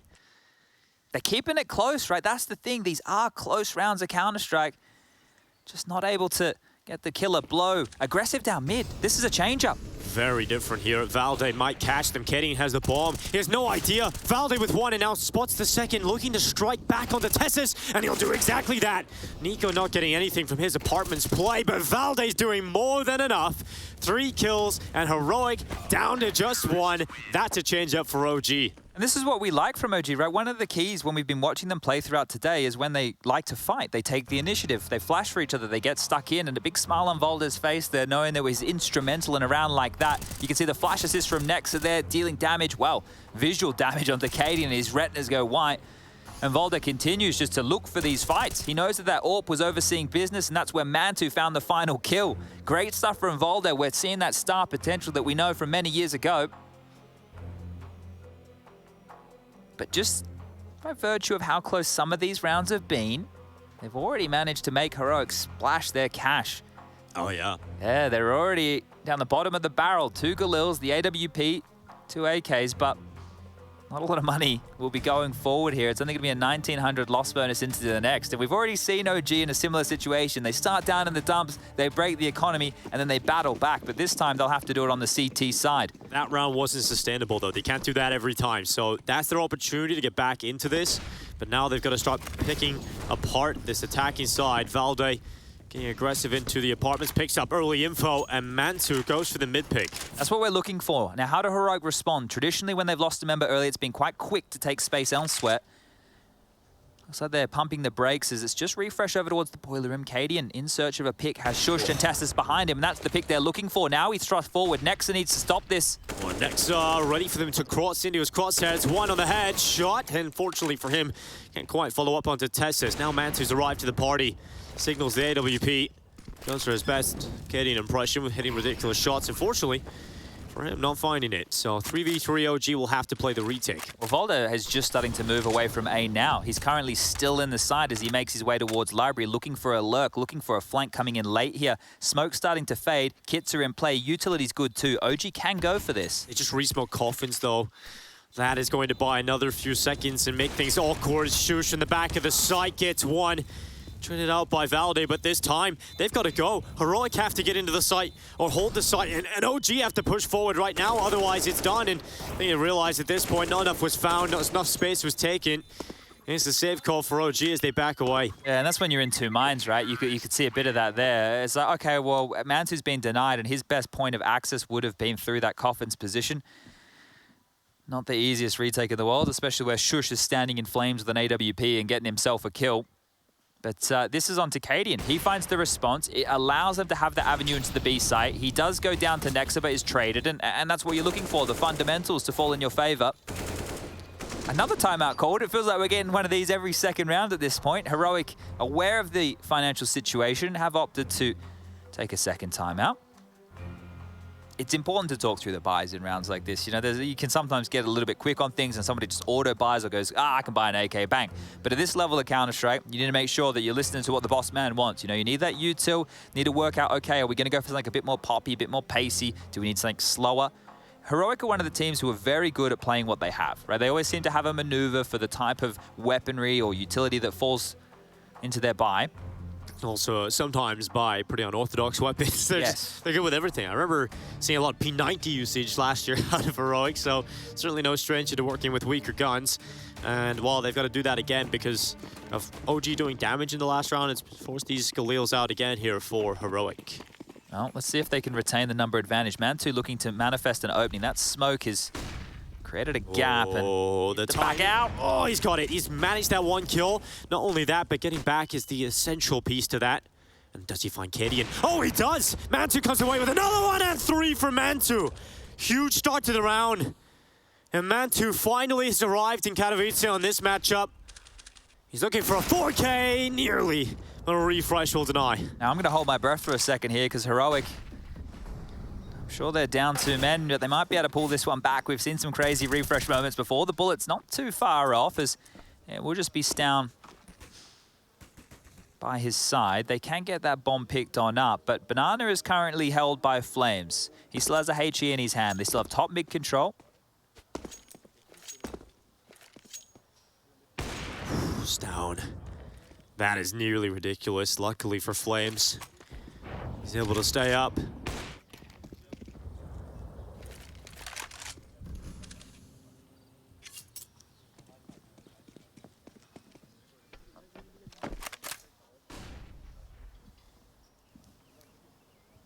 Next up, calling his own rotation back, and Heroic calling the save call. Yeah, they were already starting to work out who's going to pick up the AWP. Right? I think you heard from Vol, they say, yeah, you pick up the AWP on short side, so they're aware that it's likely to see a Heroic save here. And we were just discussing the finances, so this is a very important round, and it's a very important save. I think Heroic should be very happy with 8 rounds already, but there's one of the interesting things, I think, with a map like Inferno, it's very 50-50. Like, I think even at certain points, it's been T-biased, right? So this is a map that, for the longest period of time, has had a CT lean, but with just how good the utility usage is, how teams are able to, you know, play this map in a multitude of different ways, you see the T's finding a lot of success. So Heroic are probably pushing to get themselves 9, maybe even 10, right? Especially considering the lead that they have. But we've been talking about Mantle a lot, and we've been wanting to see this level of impact. We haven't had a lot of it up until this point, but when you're the AWPer in a team, you're given the best gun in the game, right? With that comes a lot of responsibility. And right now, Mantle has done a great job to put his squad in a position to break this Heroic roster and come back here within half number 1. Well, the money is on his last legs here for Heroic. Luckily, they did save a couple of weapons that bolster this buy. You said unorthodox. We got refresh into a UMP. You know, the Tech 9s, we love those. Don't really see the UMP too often anymore. Not since we haven't seen Flusher in the server for too long. Used to love that one. Yeah, great weapon to use in Pop Dog on a map like Train. It was great to use in Drop Zone on Cobble as well. While it was OP, some people would say. Yeah, it was, especially the armor pen, right, was what made it so potent. But they only have a smoke and a flash right now to work with. Ooh, and they're down a man, so... oh, they only have 4 players. This gets smoke rough. And flash to work with. Even less. They'll use that smoke up as well towards long side. Do they elect to boost this, OG? They are indeed going to go for the boost. This is surely a common and expected play. Wait, what? And because of that Kitty and Testis, they counter it. And now Nexa, he's been quiet. Let's see if he can light up a little bit of noise. He's on the balcony, diving down 1 and 2 for the in-game leader. He goes back up for 3, and before the bomb even goes down, it's OG with 4. Oof, trigger discipline right there from Nexa, isn't it? Anybody, you know, could be going for that first frag, but bides his time and wins the round, confirms it, and pushes Heroic down to the doldrums. It's the decision to drop down off the balcony as well. It's so cool to see. Quick shot from Mantu, and you touched on the fact that we're seeing more out of him. It's great to see that because we are also seeing Flames cool down, and he was unbelievably good in the first 2 maps, and he hasn't really been able to deliver that same impact. So if Mantu can start to fill in some of those holes, this can be very exciting for OG. Yeah, Flames is obviously tasked with this B side of things, right? And he's had to deal with a lot of utility. And well, there's a flash and a flurry, as Tessus was very quick on his lonesome to force them back off the line. But you're not going to be too concerned about this type of a buy from Heroic. This is not a round that OG should be dropping any day of the week. No, not at all. And, you know, speaking of Flames, I'm pretty impressed that he wasn't in endpoint for that long, but yet he's gone full British. Every time I hear him, he's doing some sort of... yeah, his accent, right? No, for sure. I remember talking to him on a media day or something along those lines. Oh, he's got a bit of a twang to him, doesn't he? Yeah, I think he was shouting "Mandem" the other day. It was like he's gone far down that rabbit hole. I think when you spend enough time with like Mighty Max and co, you're probably going to pick up a couple of things. Oh, Mantu repping the British flag here. Union Jack in play. And the Union flag is not actually on a post, so there we go. That's another fun fact for you, Chad. Yeah, I thought he was rocking the Polish one. Maybe he can change whenever he wants. If you're in Katowice, you take the Polish one. Yeah, right? I would say so. Yeah, you got to get the fans going for that one. You got to play both sides. That's why when the cricket's on, if Australia wins, I'm happy. If the UK wins, I just don't talk about it. Well, that's because the British media talk about it enough. Refresh and Kedian, last players left. They're gone. 5 up for OG. And also 5 rounds. Now comes the difficult part. Heroic will have money back in their bank. They're not going to have that up on Kedian, though. It is going to be rifles available, and they will have enough for utility. Maybe a few weaknesses here and there. This will be the 3rd timeout of Heroic here within this first half, so that's quite curious. You can see, look at it. That's a sped up Nexa. That's him doing it double time. Knew he had to get that round locked onto the board. But this is a pivotal point right now in the game because an 8-7 on the half, we had one of those over there on Overpass. Heroic have been pretty tidy here on the T side of things, but it is the last 3 rounds consecutively now for OG as they start to build a bit of steam. Man2 leading the charge, 12 kills for him alongside Valda. On the other side of things, Cadian and Stown with 10 apiece. Those are the players in double digits so far throughout this game, but let's see. Do we go back to something a little bit quicker for Heroic here? It is just rifles in play. They can be more nimble. Man2 again for information, wants to fight, likely knowing there's no AWP on the other side. Do they challenge now that they realize it's been 3 or so rounds? Man2 is willingly peeked down middle. Looks like Heroic are calling just to let that utility initially be used up for OG because they don't have much to go blow for blow on that. So might have just let it be used up here. Yeah, one of the keys is you want to get boiler and halls control. That's a good way to apply pressure towards top mid, comboed with an arch smoke as we've just seen, and then the AWP will have to drop back through threat of being run on down. And Bim Banana, things are starting to get a little bit sketchy. Spam through the smokes, and they will drop back. Nexa hanging around to set up Flames. There's top mid flash from Cadian at the ready. The B-bomb site has no utility left, you know, so Flames and Nexa are just operating with rifles here. Maybe they have a little dumped util set. Maybe they can go pick up at some point. We'll see if that is the case, but right now, Flash about to go on into Banana. Flames is going to be stuck at car. Flames blinded, forced back. It's going to have to regain Nexa here. They both play in sight. There's no mollies to displace Flames and Nexa from the dark and the new box. There'll be smokes for CT and for coffins. The flashes are great, but OG are actually set up in a decent defense. I know they're on an island. I know the rotation is miles away, but there's no mollies. There could be multi-kill potential here. And even if they take it, there's not much utility here for a retake either, so you really need to do some damage. 20 seconds left. Heroic sending the numbers into the site. Nexa this time posted up on top of the new box. It's Flames with the first headshot. Stown has his head cleaved off, and Flames is buying time. Tessus swings out with a kill. Nexa denying the bomb plant, keeping them off of it, and finally they commit to the plant because they needed to get it down. That was good job done from Nexa to make things uncomfortable, but Refresh is about to make things super uncomfortable for OG. They're not accounting for this. Nobody's looking. No one's going to be ready. No one is going to be expecting Refresh to be swooping in behind them. He's forcing them to drink from the poison chalice. He's down and falling away. He knows he's done his hard work.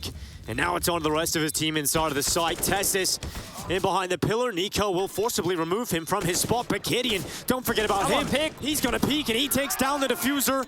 And that is Heroic, who pick up their 9th. That is perfect lurking right there from Refresh, right? To get the first and then not commit for another, it gives OG 2 choices. Do we quickly thrust forward onto the site and try and deal with a 2-on-2 situation, or do we deal with Refresh, who we know is going to be coming behind us at one point or another?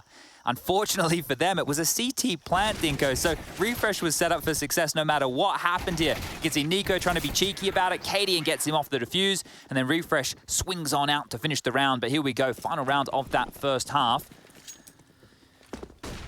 Important information for Valde being picked up on this second mid-aggressive play. Doesn't see anybody, but he's going to hold up his position at that window. His backpack. Oh, he's no, spotted. He's got too big of a backpack. And now he's been spotted indeed, and he'll be neutralized. Luckily, Flames and Nico having a bit more success. And that is suddenly OG in the lead with a player count. Oh, Stown's going to need help. He's getting aggressive. He's on the edge of the smoke. Nate goes down and halves the health of Shush, and Refresh trying to take up the mantle here for Heroic, but it is going down the bin. It is now a 4 versus 2, and all of these Heroic players remaining are damaged up. And look at the utility available for OG that they go back and pick up and spawn. Also, shout out to our Observer team catching all of that, keeping track of that dumped utility. Well, we've seen Flames use the smoke a couple of... Oh, he spotted the toe. I think the jig is up on this one here, unfortunately. Heroic, you're low, and now you're noted. And look what they're running back into. Yeah, Man2, all he needs to do here really is peel away with 1. Smoke's coming in towards A. Missed smoke from Stown. Oh, a little bit of a panic. A missed shot from Man2, and now they decide, well, we're going back B. And Man2 hasn't seen them cross into top middle, so still alert that they're going to have to go to this B site. OG will have 3 players here ready to close out this half. If Heroic can find a way out of this one, I will be shocked. 19 seconds. Heroic still have to deal with Nexa at the back of the site.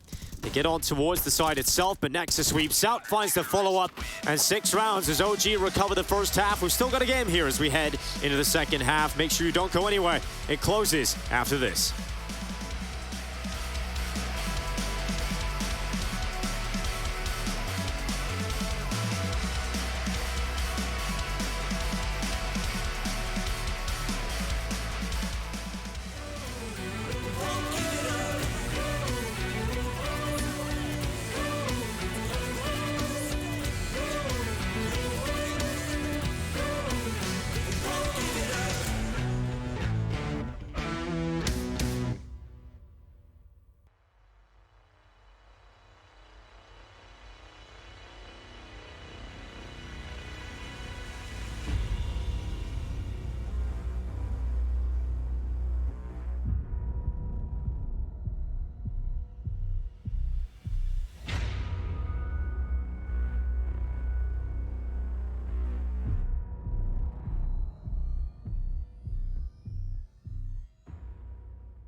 Yeah, so I think starting off communication is a big part, especially in national teams. Especially, I've been in OG more than 2 years now, so I've seen the effect, it has. Especially, well, I was always in teams that spoke English. I always spoke English in my team, so there was always no problem with me. But coming from a person that's, for example, from the Danish people, you can see at the start it is a problem because.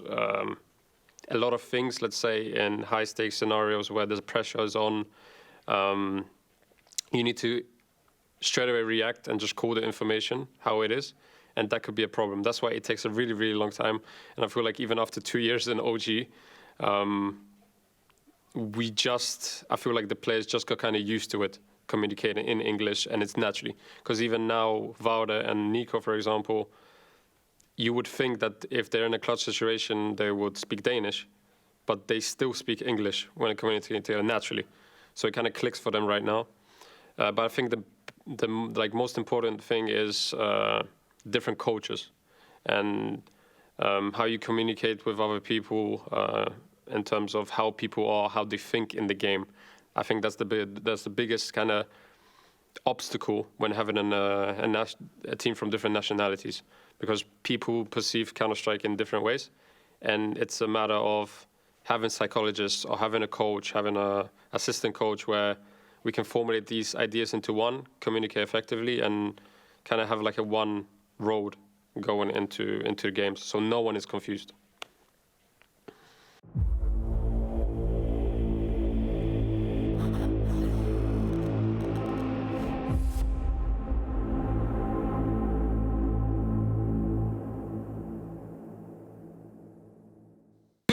Two short, one up. I'm on this shot. Up, picking you, bro. Two short. Up, planning. Nice one. Just to plan. Default. I'm with you. Wait, I have timing. Wait for me. Yeah. Wait for me. Maybe on haywagon. Wait for me, I have timing. Deep short. You have smoke. Can you tap the bomb? You have smoke in front of you to your right, Flelde. I cannot tap the bomb. It's not short. Short. Short. Bomb behind haywagon. Nice. Important. We need better comms. I didn't know he could exit short. Yeah. I thought he was planting someone inside. could talk for me because I need the sound. All good. Nice round. Good job. The second half returns. The resounding noise there from Nexa. The fact that they need better comms, Sponge. Yeah, look, playing into that piece we just played with Mantu right there, talking about wanting to be on one road. Well, they started to head down the road to a comeback. 9-6, they've salvaged the half. They're looking like they can give us a bit of a fight here. Pistol round about to get underway, and a little bit of U2 in the hands of Nexa and Nico. The 1x bet odds still as close as you like, but Heroic, they've been looking sharp. Let's see if they can close this one down in style. Passive start with just down the lone B defender. Flames to fight him, top banana. We saw this battle on the T side pistol too. It's going to clear out the half wall. Top banana being fully checked right now for OG. Flames with some responsibility, just spot out Stown, and now comes the utility for OG. Retake. And Heroic have decided they're going to back away for this one. Tessus has a smoke, a flash, and a kit as part of this, and Stown can soften up as the bomb's getting planted, but they're not going default. Oh, yes, he is. They win it out, though. And now here comes Nexa's turn to try and strike into this one. Nico's been pulled out of play by that HE, and that bomb still not down. Mantu trying to do it. Eventually, he will. Are his forces enough? Oh, Flames, he turns back. Oh, what? That is unbelievable from Flames. 4 kills. He shuts down the attack from all sides. That retake looked almost perfect for Heroic in terms of how much pressure that we're putting on them. Whoa, turns on an absolute dime right there, Flames. That was mental from the youngster. We've seen him doing it time and time again, but impact being felt right here. Let's watch it one more time. The banana kill's coming his way. How does he get away with this? Oh, on the reload. Bang, Stown goes down and just able to finish off Shush there as the final player. Huge from Flames right there. You love to see it. Oh, that is going to fire up his team so much. Heroic. They need it. Oh, they're down to the force. Good. Look at that ridiculous HE. Flames is down to 19. They have a couple more to work with here as well. Shush and Refresh with a few more. Stown in the last round actually had an extra nade left over. That's how he was able to take down Nico. I thought, that nade didn't do a lot of damage, but then he was gone. So I'm loving the tiny little details that we're getting here out of both squads. But with the walking wounded, what tends to happen when you're in an anti-eco? You're already walking on eggshells. You don't want to walk into a stack and you don't want to be pushed. But now that you're low and your entry fragger of all is completely busted, this means somebody else needs to step up. This means when they do decide to finish on a site, someone else needs to take that initiative. Because worst case scenario, they sit and they wait to the last 30 seconds and they run into a stack. Well, the damaged goods of Flames will be sent forward first still, the low HP player with the weakest gun. But here comes OG. Smoke down into CT. Stallion is going to be removed from play. It is, again, this retake setup. No one's inside of the site, so OG given the site easily here. Oh, Stout needs to be very careful here. Chipped away to 3 HP. Another dink done, but it's all unconfirmed damage. Go for the double dip. Save what you have. There's no way to know that Flames, Nexa are both really, really low on HP right now. Seeing the 5-7 come back into fashion here, aren't we? We are. I think Flames put it back in fashion on map 1 of Ancient with some ridiculous moments as well. I think it's just better than the CZ at the moment. The kill reward of the CZ always upsets me. I like it on the pistol round. Like, imagine like top heart, it's really quite nice to have, or like in Boiler Room on Inferno on the pistol. But when you get into rounds like this, it doesn't feel as tasty. But even the rapid kill can still be picked up by the dual Berettas now, and it's much cheaper. Yeah, you're bang on there.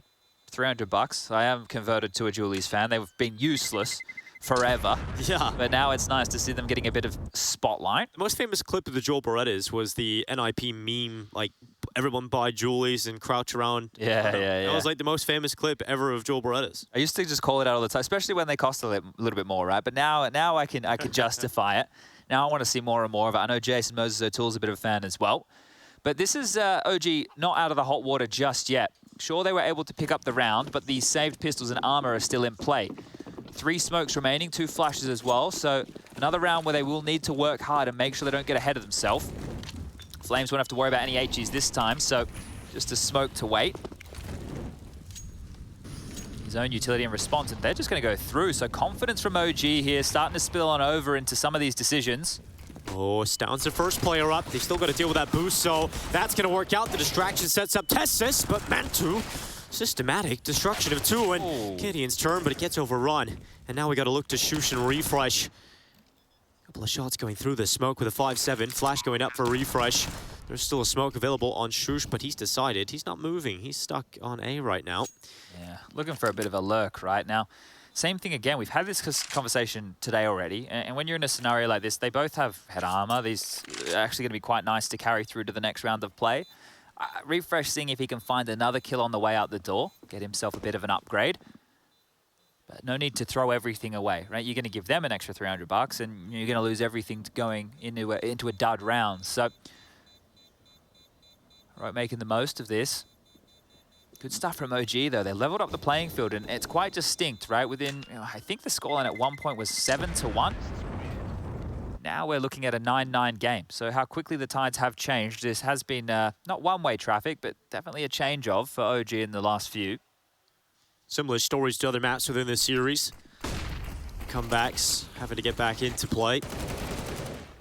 Mantu, clean as you like, dismantles the boost and first oranges in one movement. Necessary from Mantu, right? His impact has been missing on other maps, but this is the time to step up. This is the third and decider. We'll forget about the rest if you're able to get across the line here. So, necessary impact. He's going to take out the role that Mantu was doing in the first half, which is trying to pick up that first kill of the round with some mid-play. This looks like a set piece. This looks very set piece heavy from OG. The fact that they have 4 players already over towards second mid, getting control of Boiler and Halls, means that and they boosted. Yes, this is a set piece indeed. Looking like they want to try and waterfall out of apartments here. We have a 2-man mid setup onto the short side with Refresh and Shush. Cadian over towards long, and it's definitely just going to be a waterfall out of apartments. If they circle jump around to short, this might get messy for Heroic. Oh, do they read Shush's position?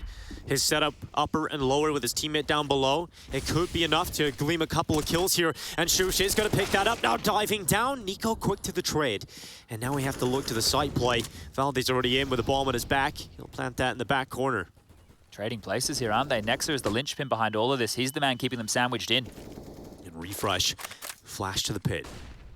Heroic trying to get closer to the site. This bomb not yet down, but Mantu, important kill. Headshot onto Refresh, has drawn these numbers back.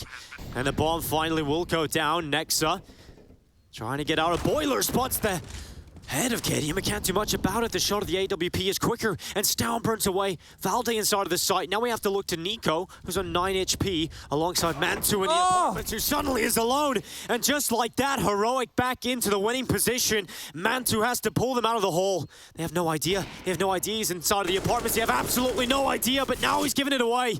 His position now known, but he dives. He repositions the bomb in the back corner. It's the stick. Mantu's been pulled into it. He's off the bomb, though. Stown is off it. Mantu knows, and so damn clean. Some style points for Mantu. This is the impact we're talking about. We say his name, and he seems to be stepping up time and time again. Mantu there just stealing a round away. The retake, it looked like they had no business. The molly was good. The shot through the wall onto Nico. He's going to be, hey, come on a second, let's play fair. But Mantu able to pull this one out of his back pocket. And with the bomb where it was planted, Shush couldn't, Stown couldn't just sit it. And Mantu with the crispy little one tap. Imagine being in that situation. The time's ticking. You're desperately trying to get to the bomb when it's not even planted for you, and you just go for the little tap. All right, well, OG are going to be fired up right now. They've put Heroic in a precarious situation. Cadian into an AWP again. There are rifles around. Util is skimped. They've gone for a 3-man B lane, and one of the keys to Heroic success on the past in a map like Inferno has been taking an extra gamble or two. Now, let's see how lucky Cadian's feeling if he's got his rabbit foot with him here today, because they are going to need that. They're going to need them to walk into this B bomb site. If they were to operate through apartments and up short again, they have almost a clear passage. Crowd control utility there. Top banana. And the sandbags mollied back, cleared off, and the first piece of real estate taken for OG now. Valde's already slipped up through the apartments. Not a single nade, not a single step has been felt as they looking to gear up towards this A quite quickly. Refresh throws the incendiary down. Again, this double stack setup. Refresh his job is to take the initial attention and set up the rifle swing from Shush, and he will certainly do that. Swings out for one, and now Valde and Mantu just like that are the last alive. And this round here looking good. Yeah, Valde in the boiler room here has so much work to do. Stown even has him pinned on him from behind. Jumps up behind, makes the sound cue. Valde knows where one is. This could be the first of many. Barrel spotted. First kill comes in, and Valde has 30 seconds. There's time to work away here. Even kills, even a couple more frags would be pretty nice to get, but I think he's called the save. Already starting to backpedal down second mid. We'll call this 10-10, and tied game again here. That was the worst case scenario. You know, if they had smoked off the long side, they could have almost gotten up straight through short and apartments for free, but they had no idea what lied in wait. So calling straight into Heroic setup there, they did get fortunate. Cadian did get lucky with that more gambly style stack that he had called for. But 2 AWPs retained right now. So we should see the secondary AWP land in the hands of Stown. He's the one who tends to do those duties over here for Heroic. Valdes saving, the buy can come back in, but this is crazy. Like, you can see Shush, she's like, well, I'm going to mop up the kills when Refresh dies. Refresh gets two, so... But actually, I'm going to just swing anyway. That's what I like, you know, Shush is he's playing the situation correctly, but he doesn't get anything out of it, so... Shush has a fan base among analytical talent, I think. People really love what he gets out for Heroic. Here we go, OG. Utility up through banana, it's quick. He's got a little bit of sting in it. Stown. Oh, the flash to keep him alive. Look at all the damage done. Nico and Flames both very low here. OG were hot and heavy. Now they've had to cool off. Yeah, they've been denied banana control early here. They did not really force that much out of Heroic. No rotations come in. They're staying stoic on the A site with 3. Katie and Arch with the AWP. Refresh and Shush as that combo to lock down pit and short. And that's exactly where OG are trying their luck. 4 players up through the apartments. Oh, this setup is looking good for Heroic in the pit. Refresh. Once again, alongside Shush.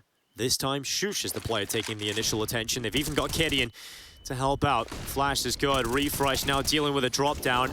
It's an absolute massacre in the pit right now. OG losing numbers.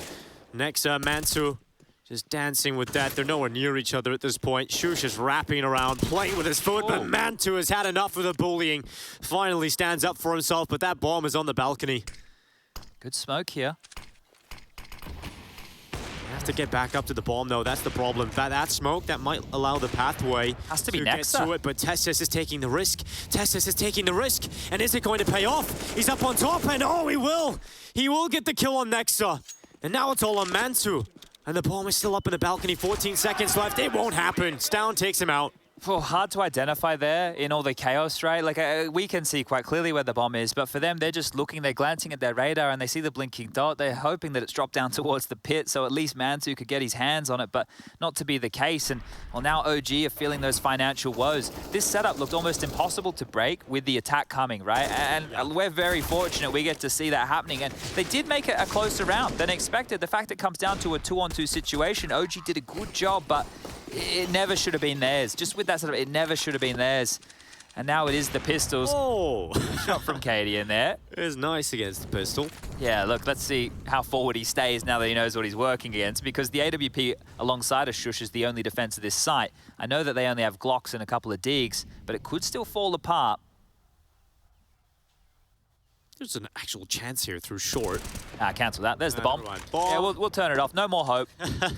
Yeah, the Hopium supply now off. Heroic. Looking to Valde slips on by the net. Just one player left. Flames, we know he can do some nasty deeks, and just like that he will. Now it's the second player in the site here, Flames. And he finds something with it. He's looking for the follow-up. They're giving him opportunities here. A minute left. Again, you have to remember there is still 2 players up, not just the one in the site. And unfortunately for Flames, just a little too difficult there. 12 rounds for Heroic. They dispatch the pistols, but that means OG now have money for the buy again. Yeah, and what's the call going to be coming out here? Would be a pretty good time of the game right now to get Rugger involved, see what calls they're looking to make. This is a really nice looking buy. There'll be no AWP possible for Mantu here. Valde having a good game, 17 for him, Mantu as well, 19. So those two have had impact, and we've been saying Flames' name quite consistently here too. But this is 3 now consecutive rounds for Heroic as they are putting up a strong defense. Well, Acadian starting some dominance, down with a banana rush, allowing the full task of picking up that AWP to fall into the hands of Stout. And that's a lot of control taken here for Heroic, and OG funneled into the A play. Good flash to get down off the angle. Shu swings out for 1. Good trade out from Nico. Oh, wow. Tessis does damage, but not a single kill. How are they all alive? Valde's on 1 HP and Mantu with a headshot. Now it all falls on Stout in the middle of the site. What a nade. He's only got an op. Then in catches out Valde, and Tessis so clean. We've seen some ridiculous transfers from him in the past, and he's shown he's still got it. 13 now for Heroic. I wish Stout knew just how perfect that nade was there, and you can see Katie getting fired up knowing what this means. It's so ridiculous. Tessis, the second shot. Oh. But this is the Biffy style that we've had throughout today, right? And this is why I really like watching both of these teams in the server, is they're not afraid to take these fights. Look how early in the round this is happening. I'm sure a lot of you who've been watching Counter-Strike over the last 2 years, wow, whippy. It's so disgusting. Beautiful stuff from Tessis there. And they're fired up now. They know that they're so close to picking up this series. Katie and the war cries, letting them know what that means. And you love to see the passion here today. And of course, Tessa's stone cold. A bit of a smile there as well. Known as a bit cheeky with a smirk. There's very few in-game leaders right now that fire up as much as Acadian, right? He's got that power to just ignite the team. Yeah, an emotional leader. But emotions probably starting to get into a dark place for OG, knowing they're back onto the pistols here and likely to forego a 14th round. Now, they've opted to purchase 4 smokes. That could be telling here of a set piece. Maybe try and make something out of these deagles. Dave from Refresh. Down into second middle. Flames at top banana. Yeah, I think Mantu's going to flash him half wall here, but nobody from Heroic is playing behind it. So the flash and go won't net them a whole lot, right? It's just going to be, okay, well, we have top banana control, and then that's it. That's going to be it completely. Oh, Mantu not throwing the flash, so they're just going to allow... There's discussion here. There's definitely discussion here on what they want to do, right? Because when you have such limited utility, they used 1 smoke to help them get banana control. They used another one early as well. But now they need to use these last few pieces to actually make a play. Moto smoke. Refresh. Again, him and Shush have just been this dynamic duo with CT setups. This time, they've got the clothesline at the ready. Shush gets the double this time. Refresh draws the attention away. Finally, they remove one side of it, but even then, Tessis swings, and they've just got numbers everywhere. Finally, Nico getting into the round. But still 3 players to collect here for Nico. Starting Wants to look for the first down mid. The comms clean that for Heroic to close it. Okay, well, 2 more rounds and Heroic will pick this series up. Has been a long one with each team picking up their map win. We started with Ancient. We moved on to Overpass. And now we're deep within the 3rd map of Inferno here. Every single game so far going to the double digits. And some big performances from individuals throughout the day. To have a bunch more best of 3s coming up on both streams throughout, so don't go anywhere. Counter-Strike. This is a 5-man A play from Heroic. Nobody B. They're 3 running down mid. It's a 5-man A play. What is this? This is crazy. Absolutely mental from Heroic. How do OG react to this one? They have taken top banana. Okay, if Flames goes in now, it's empty, but he needs to go now. They're already rotating back. Well, they're smoking. They're going for the smokes. And so they will have the sight. That bomb's trying to get there, and so are Heroic. They're trying to get the numbers back here in time. They're sending out utility, trying to sever off the attack, trying to limit the numbers that can stay safely across. And now Stown over the top of the boost. It's 1 as he takes down Flames, and now the bomb trying to get over towards the site. They're spraying down. Test is trying to stop it. OG still down 2 players, but at least they're in the site here. Heroic, they've got numbers coming from all sides. They're trapped in the site. They have no utility. They need to fight their way out. Shush to come late banana. 4 CTs to come through CT and Ruins. So much utility as well, chat, for this one. They can smoke off banana. They can sever the numbers. This is looking so rough. Valde having to take a risk with the AWP. It's a missed shot for him, but no! What? Oh my God, they pulled it back. And Shush is down. How have OG won that? 3-on-5 situation, no utility, just bullets, and they just dismantle Heroic on the way through. That one is going to sting. You run down mid with a crazy classic Cadian call of 5 players towards A. You get the opening pick. You have reactive. Cadian calls it off. He calls the troops back. You're ready for the retake. The util's there, and you drop the ball. He's just, Nexa realizes we can't just sit in the start. You mentioned they're trapped. He realizes that, and he goes for the aggressive play. And that's what can happen when you got a fragging IGL like Nexa. OG back in the game. In a big way as well. Check out the buy here for Heroic, right? They went for something crazy. Now they've had to go for something a little bit more humble.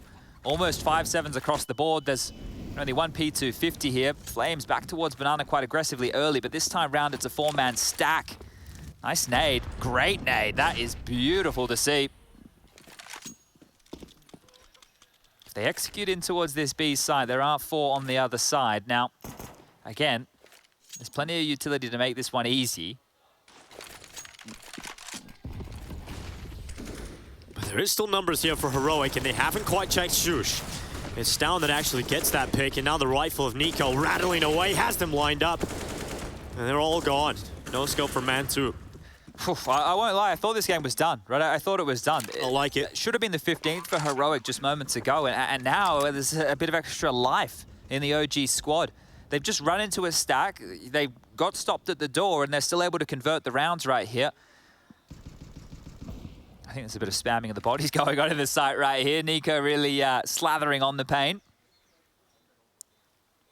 And you mentioned just 2 rounds ago that OG are probably getting into a mental dark place right now when the game was looking like it was done. That's all changed now. With that opportunity, they start to believe again. Yeah, yes, indeed. And look, after this matchup, the winner will go on to face the winner of Vitality versus Mouse. The loser will play the loser of that series as well. So the games don't get easier from here. We've seen Mouse Sports look fantastic throughout the play-ins, turning heads. JDC and Torzi on debut. JDC standing in, but regardless, and Vitality, they now have Zaiwu with 2 of the legends of the Astralis roster, Magisk and Dupree, ready and raring to go. Now, this is where we do start to get into the business end. Buys are going to be a bit more few and far between here.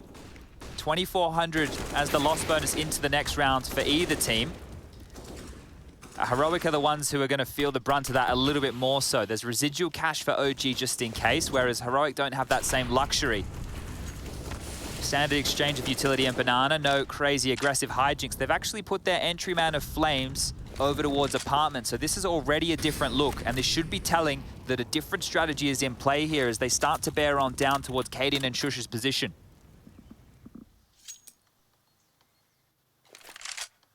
Shush has just been so good on the CT side. He's always good for at least 1.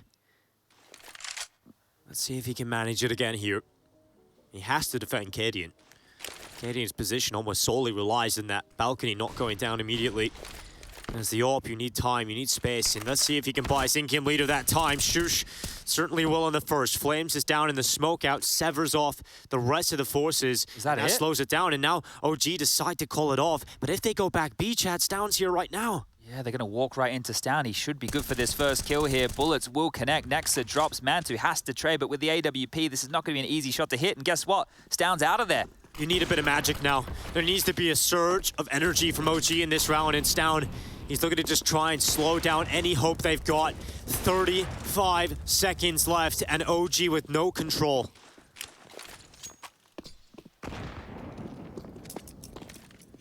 Stown holds from first orange. Valde crosses into him. It's one for the CT side, and Tessis in a good position. Nico on the double, and it's cleaned up. Heroic will reach series point.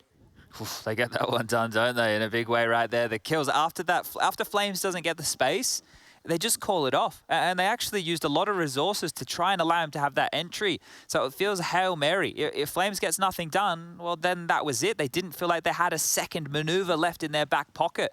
They just limp in a little bit. I want to say it was just a last-ditch attempt, right? They didn't feel like there was too much into that.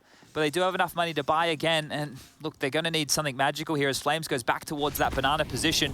Tagged on down early, but a moth to a Flame. Banana control is his.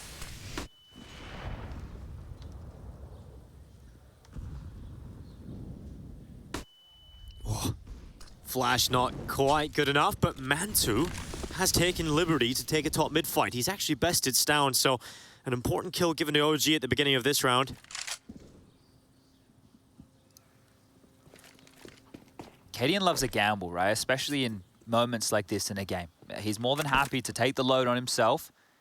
He's sent Tessis over towards to join the counterparts on the A defense of Shush and Refresh. So Cadian, beautiful nade there, straight onto the dome of 4. That's going to help things out for him. Now he's got a smoke as well to buy some time. He's leaving. This is the thing, right? At this point, you have to call Cadian's bluff in certain situations. When you see the AWP there, you know that he likes to make a play or two. And by dropping back, he's actually given up the sight. So Nexa did call his bluff here with that AWP ringing out from so far away. The best option right now would be the save. This round's all a battle of the mind. Too many unknowns to go for this, right? We can see it wouldn't be a terrible idea, especially with the HP and utility situation for both sides, but the percentage play, right? Playing it by the book, understanding just the tail end and how the economy can be manipulated. They need to lay down their weapons, and they need to give a 13th over to OG. It's crazy that it's just that. We get a nade kill, and we have the opening frag onto Stown, and that's it. That's all it needed to around there, so... Let's listen in to hear what they are sounding like right now.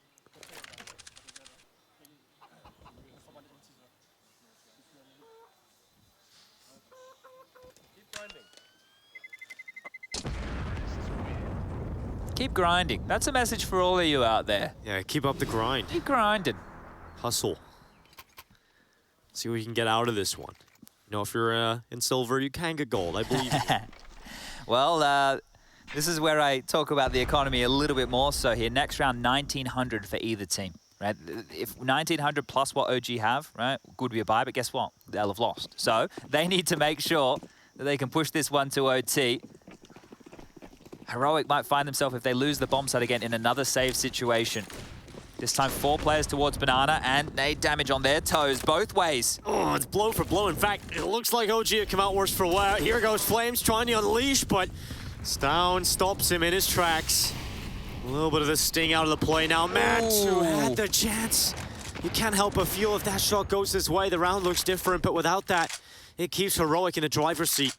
Well, they're into Shush's domain now, and he's got backup. Refresh and Stown have gotten here in time. They're not quick enough to react. They don't want to push that top mid smoke, and well, all 4 of them gravitate now back over towards the boiler and apartments position. Heroic have already done bucket loads of damage. OG are softened up already. They've still got some utility left. Shush in particular with that itchy could be deadly. Flash going forward. Shush holds with the rifle, bomb down first, Itchy going soaring in, Refresh alongside him. This duo have been unstoppable, unbreakable. And now just OG with 2 left, it's Valde and Mantu. Valde strikes in the first. And now it's just one. Mantu in the clutch. Looks down below the site. So many things to find. And Heroic have done it. They've found their first win in Katowice. Proud, Heroic looking good, looking hot to trot. They break their losing streak, and while doing that, they break the winning streak of OG. Fired up about that one, but OG looking good. This new roster with the addition of Nexa, they're here to play, they're here to fight. A close series, but Heroic, they're happy with this one.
Hey Future Pros, on Inferno today, and I thought I'd show you how to throw the classic one way to help you sneak out of the A apartments and maybe find a kill or two.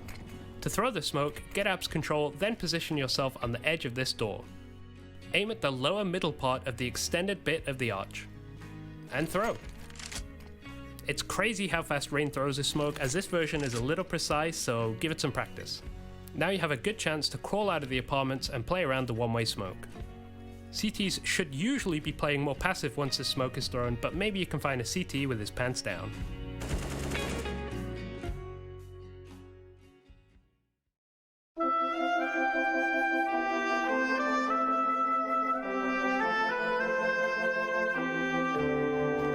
Yeah, screw this. Gotta chill out. I'm in orbit. Mate, I had a nice there. Ooh, blind bump. No way. Oh, he's jumping into it? What? Oh, Ravine is in the zone. I might go for him. Oh, it's not really in the zone. Secondary Ravine's in the zone. Yeah, you can call it baby Ravine. Okay, I'm heading.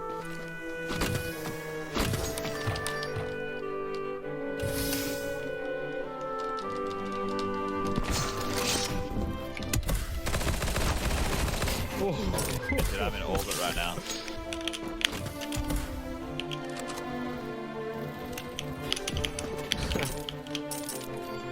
Okay, I'm going for a crazy plate.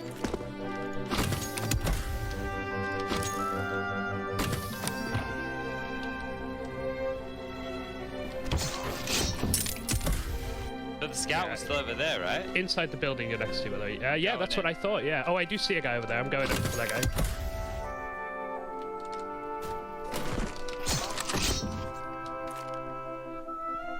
This is spicy, this.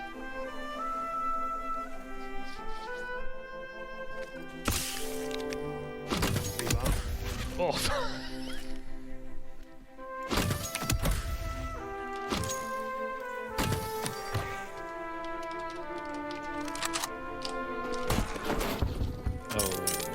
Looking at me. I knocked him once.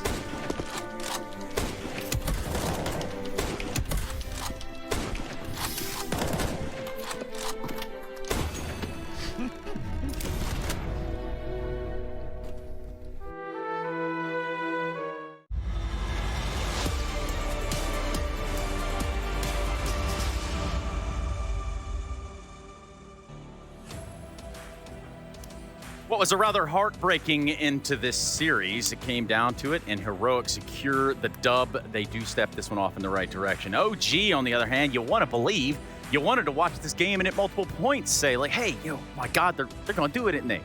Well, they didn't. But there was a try. There was an honest attempt there. Nexa and company are going to be sliding down when it comes to the brackets. And right here with me is me, Maniac and Bleb. Bleb, what did you see out of the gate when it came to how Heroic was kind of pressured a little bit here? I'm going to say Heroic were pressuring OG initially, right? It was just a blunt force approach coming from Heroic. We saw Shush and as well as Storm just kind of leading the charge, so to speak. A lot of messy duels being taken by Heroic. They thrive in chaos. And the only rounds that OG were able to get on the CD side was when they started to take matters into their own hands, basically countering fighting fire with fire. We saw Valde pushing down mid with the M4A1 against a full buy, pretty much winning around single-handedly. Mantu taking duels early, top, mid there. Maybe if they started this a little bit earlier, potentially we could have seen them pull off the win. But unfortunately, 4 or 5 rounds, just not good enough on the CD side. No, obviously that wasn't good enough. I mean, Heroic's way too proficient on their CT side. You could see even they had some leeway towards the very end. They were stacking, gambling just a little bit, and I was just fine. You mentioned Mantu. It's just a shame that we had to wait the third map to see him actually pop off and have a good game. That conversation has been going on for months now, where he's on and he's off and not really reliable. That was a great attempt on Inferno, but for the entirety of the series, it's for now, insufficient. But for the entirety of the series, too, there's been just a couple pieces, a couple core components here for the side of Heroic that have shown just individual, tenacity to get the job done here in an effort. I think Staven keep going on that road to becoming a star. I don't know how much more we're going to ask from him. Come on. You said the word I was looking for. Stan looks like he's going to be the one that's getting interviewed. See? Shall rise. So yeah, with that said, that's great. Stan on the mic. You can probably kind of say maybe like the right hand of Cadian. Okay, Stan, congratulations with your win 2-1. It was a pretty close series. You had really good starts on the first map and on the third one, like on Ancient and Inferno, but kind of like by the second half of the first half, it kind of felt that maybe your opponents were kind of learning how to read you, and they used that. Do you think that's what happened? Yeah, as you say, we had a really good start on Ancient, and we felt really comfortable. We knew what they were doing pretty much after having prepared for them.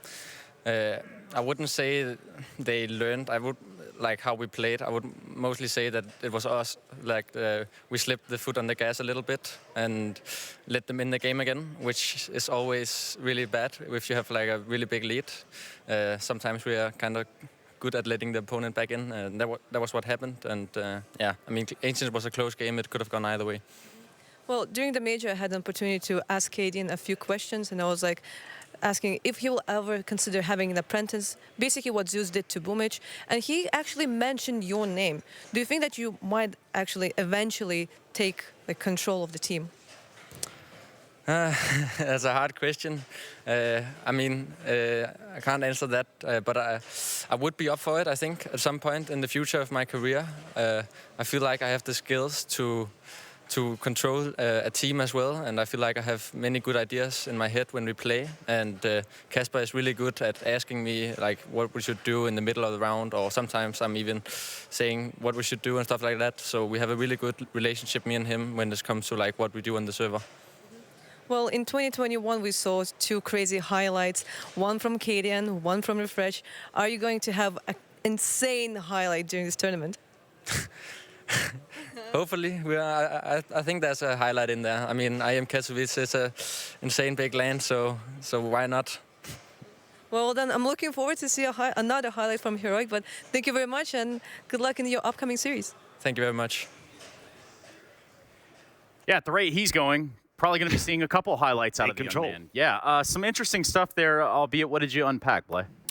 Firstly, man, shout out to Stan. He's saving my fantasy team right now. You know, Moses, little Momo feeling a little sweaty down Little there. Momo, I like that. 2 games. Little Momo. It's been a game. Listen, I'll take what I have. I'll take what I have. He's stating the fantasy game I'm in it. It's been 2. Okay, but jokes aside, I do agree what he said, where they kind of allowed OG back into the game, and that's because Heroic's playstyle. The CD side is consistent, non-stop aggression, even at times they don't need to. At times, you can just sit back, relax, let the opposition come to you when they only have pistols. Why are you taking the fight to them, right? So a few mistakes there being seen from Heroic. Yeah, and quite frankly, I'm sure there's displays of this as well. I'm sure there's examples. Maniac, did you cook us up something? Yeah, I'm not going to talk too much about Heroic's mistakes, but I'm going to talk about Nexa having a really, really good play on round number 12. That is something that I want to give props to, and we're going to have to realize his trigger discipline. I'm going to roll the clip, and just for context, if I put a stop right here, you can see that in this situation, 2 of the CTs are already down. Nexa is basically completely alone on that A side. Fortunately for him, the first opponent that goes by doesn't notice him, and now he has to make a decision right here, right now. What do you do, Trace? Do you take the shot? Do you hide? Michael Scott said you missed 100% of the shots you don't take. So. Exactly. Michael Scott, I appreciate that one. In all seriousness, a lot of people would be tempted to shoot at this player right here. That would be the human, normal reaction. But Nexa knows that there's an additional opponent round there. So what he's got to do, if he wants to win this round, is play the multi-kill. So he bites his bullet, he takes the time, he drops down, and then he gets the multi-kill, changes his position just slightly, and gets a drop on the third player. That right here is trigger discipline, is lucidity, and it's cold-blooded assassin. Yeah. Very well played from Nexa. We get to see and appreciate right there one more how he did it. And you wonder, like, if you're home, you're like, why didn't he just shoot the guy with the bomb? Well, the guy with the bomb out, he doesn't even have a weapon. He's not in the fight. So why not go for the guy that can actually pose a threat? The rule is always your second kill should be the easiest kill. That's what it is. Because if the first one is easy, then you get traded. You cannot have that advantage on your position. So he doesn't take the shot, falls back, gets the double kill right into the round. That was a beautiful play. And that's a cool thing, right, for someone like Nexa, like all these decisions being made on the fly in 1 second. That is what you get from an experienced player. There's also like a couple of rounds we can potentially talk about. This round, the early round, Heroic stacked 5 players at A in a buy round. Like, imagine for OG, they're taking time clearing out all these angles. They don't know there's no one. They're Heroic immediately pivoting back towards the B bomb side. What is so impressive for me here is the firepower on display from OG. 5v3, bomb just getting planted, just getting swarmed in all directions from all the 5 CTs. They need to land their shot. And boy, oh boy, Matthew, they hit every single headshot. There has to be a few clutches where you're not going to get out with a smoke, a flash, or anything. No, what you're going to do is you're going to have to do a multi-kill. So if you keep an eye on Nexa right here in the pool, he knows that he's got to be aggressive, and he's going to make the difference. Oh, there we go. Just peeking out together in tandem as well. Nico holding the push coming in from Coffins. They got all 4. They're all kind of low, but they know where the final player is going to be coming in from, and Valde with the ult. And you talked about it in the previous clip that I analyzed. All of these decisions are made in a span of a few seconds. That is it. Microseconds. They don't have so long. They're in a 3 versus 5, and someone somewhere has to come up with the idea. Understand the situation. Say, listen, guys, we got to fight. Be ready. Boom. They fight together. That's how you turn around a 3v4. Yeah, well, the boxing matches continue. Believe it or not, I do appreciate Maniac because he is going to be exiting the desk. We're going to get a new crew in here at this time so that we can go on and jump into our next best of 3. Thank you as well, Bled. We're going to Vitality and Mouse next, not to be confused with Mouse Sports or Sports by Mice. So we'll go to a break. All right. And we'll come right back with the next best of 3. Yikes.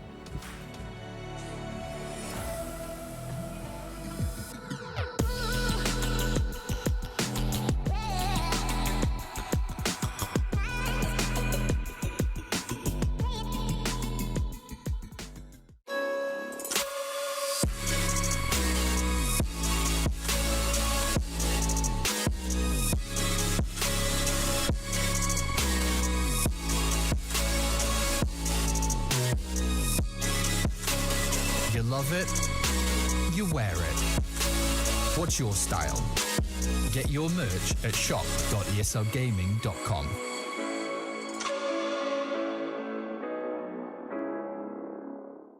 Choose nades, choose a smoke, choose a flashbang. Choose team badges to support your favourite CSGO team. Choose an ESEA Premium membership. Choose routes you know bring in wins. Choose pro video tips. Choose the fan club wars. Choose behind the scenes content. Choose good grades. Choose guns you know you can shoot right. Choose bingo. Choose the equipment you know is going to get your team the win thanks to heat maps. Choose the CSGO Hub Premium, the complete package to help you and your squad achieve all your CSGO goals. Overtime, you're looking for the shot. Shot's gonna pick up one more. Triple for him. Oh, he gets the quad kill. Are you kidding me, Johnson?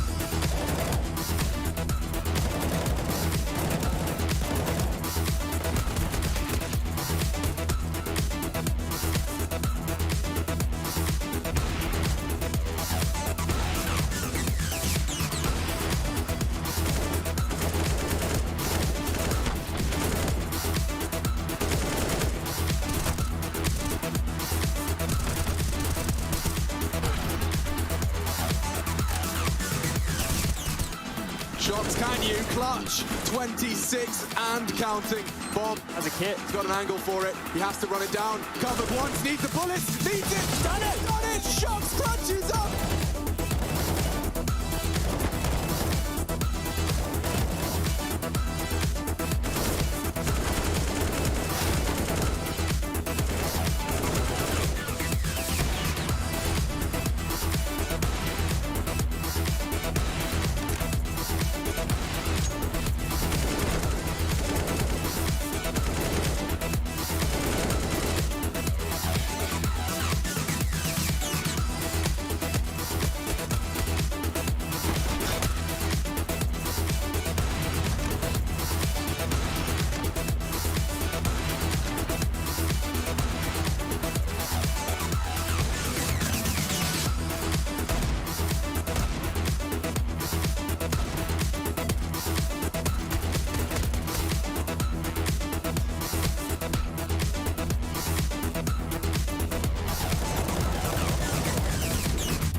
Let's get it on!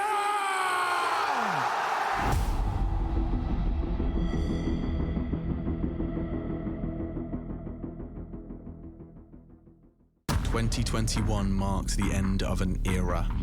Astralis needed new muscle fast. So now they're running through the smoke into this B site, and Config, death from above. Good shooting. Oh, very clean. Lane makes it so quick. Vitality. A statement of intent. A frightening combination of experience and raw power.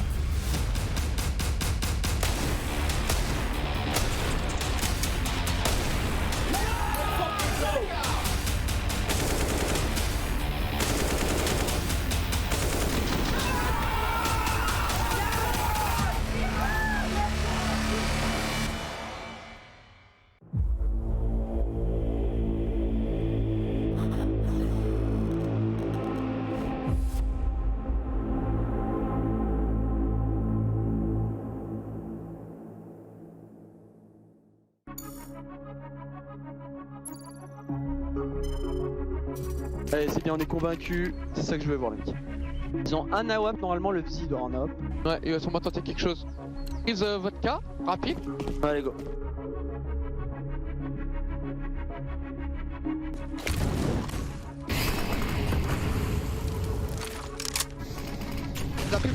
Ça passe la banane, juste une HE.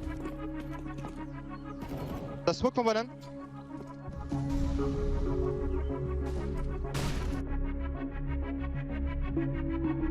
Ouais, revoulez, je flash. T'as pompier. TP. Non, et hop, votre cul. Allez, go récupérer la banane. Par contre, attendez un peu, les mecs, on est même pas prêts. T'as re-smoke mon banane. Ok, garde le mid. J'ai pas entendu que t'as demandé. Tout garde le mid, s'il te plaît. Les infos et tout, on va aller retravailler la banane avec Jason. On va assurer, je vais mettre une balle au bois, nique sa mère. Ok. Garderai la vécu pour Voilà. Je te mets une smoke carbon, essaye de chercher un kill, essaye de chercher un kill.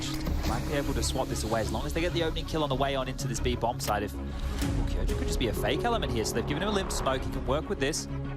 Ah, spawn. Yeah, they know it's going to be A. Je sais pas ce qu'il fait. Il a smoke et back. 23 secondes. Ouais, God on a peu. Quel derrière la mollo. J'ai mollo back. Vas-y. Non. BP à gauche, pas tout. Oh, and the bodies have dropped. They've got 1 second to spare. Je joue headshot, je joue mes dual pen. Je crois. Je pour ta gueule, non, je pour ta gueule. Pour l'instant, j'ai raté un peu. Matou est grave. Attends un peu. Zywo's now on the flank right now. This is some heads up counter strike. They're coming quick shots. They're alive. Exactly, and he knows it. Vodka. Ah, vodka. 2. Survival, integral. He has gone down early. It's not bad if he can isolate. Not even looking. Not even looking. He's got the 1v1. He's got the flash. Forces S tag off the bomb. Calls his bluff. Gets the info safely. ZywOo's mastering this thinking man's game. Light on time. Has to sit it. Gets the info. What a turnaround from Vitality. 4 to ZywOo's name. We will discuss it now. 2v5, 2v5. 2v5. On est vraiment des tops en fait. Attention, attention.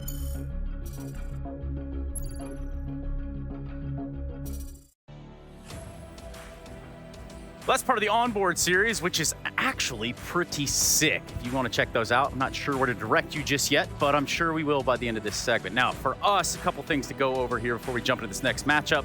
Of Vitality and MOUZ. Old school CSGO fans are very familiar with the term super team, but since no one has been saying that too much lately, does Vitality kind of get close enough, Yanko, Kassad? I think they're close. I wouldn't call it exactly that because... Yeah. I don't know, it just obviously a lot of experienced players are going to be a great team, but it's not like in every position you have the best player for that role. And although it's hard to not call a team a super team when you have ZywOo on the roster. Well, they have close to the best members, so in every role of that team. I would put Dupree as the top 3 entry fragger right now, behind Kofik and Yekin there. So and ZywOo, double year after year, and best player of the world. So. All in all, I think they have the right pieces. I put them as a top contender next to Navi, obviously, to win the whole thing. Pretty fair, and I think that's a pretty common sentiment. Yanko, what are the people in the street saying? They saying, hey, Vitality? Yeah, a lot of people have the same feeling. One of the reasons is obviously their performance at Blast. It was very dominant for the majority of that tournament. 6-2 in maps showed some very good results on the CT side, right? But I think Simple also said a really good thing today about teams like Vitality, G2, FaZe, even to an extent. Like, they're going to do great right now. We'll see how they'll do 3 months from now, right? Because all these teams right now are in the honeymoon phase, so to speak, right? But it's when you start to have some issues, once you start running into some walls, how are you going to overcome that as a team? They did well on Blast. They didn't do something impressive. They did well. They had a 16-3 over EG, 19-15 over FaZe. They were 14-4 down, and then a loss against FaZe on Overpass. They beat MIBR, and a relatively comfortable win against G2. It was 2-1. I know they lost 16-4 on that Mirage, but other 2 maps looked like relatively easy for them. So overall, a really good run for the team that's like completely new. Well, in a way, the new language, new 2 players, new coach as well. So everything is like new there, and I think they did well. I'll keep beating on the same drum for this Vitality lineup. Like, there's no doubt about the experience of this team, that they know how to win, especially with the Danes coming in and Zonic as the coach, right? Like, they're all experienced, old, like there's no problems there, no rookies, right? ZywOo is there as the opper. It's 2 things. First is communication. Can they really be good enough in English, right? The fast-paced communication, all of that stuff. And second thing is, who is going to be the star rifler of this team? Like, it's great you have ZywOo, that's awesome, but either Misuta or Magisk are basically the 2 guys you're looking at. Like, who's going to be the electronic to Simple, right, in this team? For me, Magisk is more of an anchor kind of player, and Misuta would be that rifle that you go to.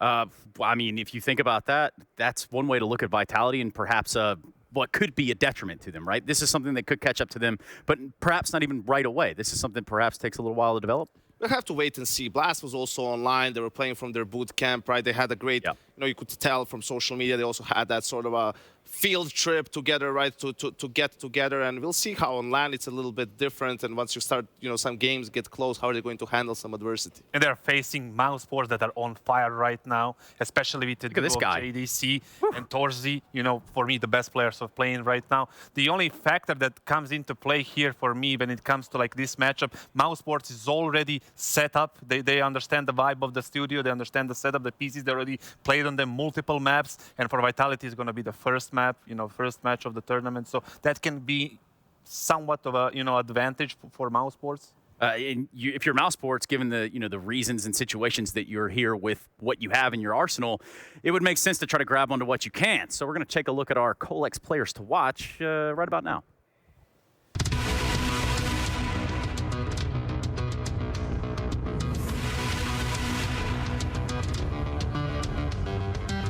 Apex. Through hard work and dedication, Apex has pushed himself to be the major champion he is today. He is known for also propelling his teammates to be the very best they can be. Now, as RGL for Vitality, he faces the challenge of bringing together a unique combination of French and Danish Counter-Strike to try and form the ultimate battle unit and bring Vitality back to the #1 spot. And BK, a two-time major champion and one of the most decorated players France has ever seen, has now returned. And BK, despite being no stranger to the big stage and great success, rounded out his time in OG on a downward spiral. He now finds himself in a new challenge, Mouse. Can he restore his once established reputation of being the glue that holds the team together? That is the question.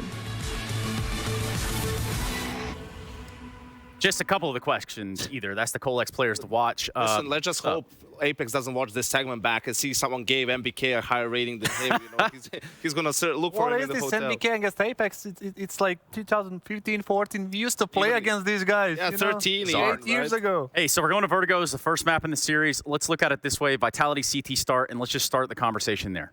I think, you know, Vertigo, we were a bit surprised yesterday from Mouse, but you could tell they're actually really good on the map. I think it was a clear and obvious pick here, and I was going to say, if Mouse can get Vertigo and Nuke in this series, they're going to be super happy. Like they won Nuke both times as well. And listen, I have Vitality here as winning it just because they looked so good, but if it weren't like a Na'Vi or a Vitality or a G2, I would have Mouse over almost any other team, right? The main reason being they're playing so loose, like they're having fun, they're going for it, the rookies especially, and you know, in a situation where a lot of these teams are feeling the pressure on their shoulders, that can be a huge advantage. I think they're just going to be outmatched. No matter that they're on fire and everything, JDC, they're going to be facing a whole different beast today, and they're just going to be outmatched today. Yeah, but who can be the bigger beast? And that's what we're looking forward to. That's how we settle it. We start it right here in the series, and we do it with Sadakist and Moses. Samomo. We are ready to go. It's going to be Vertigo to start us off, as they said. Mouse Sports, I'm excited to see this. This is actually the team that's kind of been the surprise of the tournament so far in so many ways. JDC standing in, and obviously Torzy, another of the Academy players that's been really lighting it up. And credit to Mouse Sports for using and finding young talent time and time again, but right now they've got a lot of talent in the server against them. It's going to start out going their way, Jason. As Magist goes down, Apex only able to respond with one, but Frozen is immediately back in with another kill. Yeah, this was overwhelming. What a great hit out of Mouse Sports, even in middle where Vitality had some players, had a little bit of a stack ready to go. Dupree so far away from finding success in this round. 1 versus 3, bomb is planted as well. And Dupree still having to deal with Torzy, who's just keeping him frozen in this position, now getting to move forward. No kit picked up yet for Dupree. 1 versus 2, and that bomb is just under halfway ticked away. Swing back around toward the site. Dexter, 16 HP, can play for information. He can sacrifice himself, but Dupree not even going to go for this. The fact that he's got armor wants to save that for the next round, perhaps. 2 smokes, excuse me, 1 smoke in his hand. So a little bit of utility. Dexter even sacrifices himself with the bomb just to be extra sure no one's doing anything sneaky.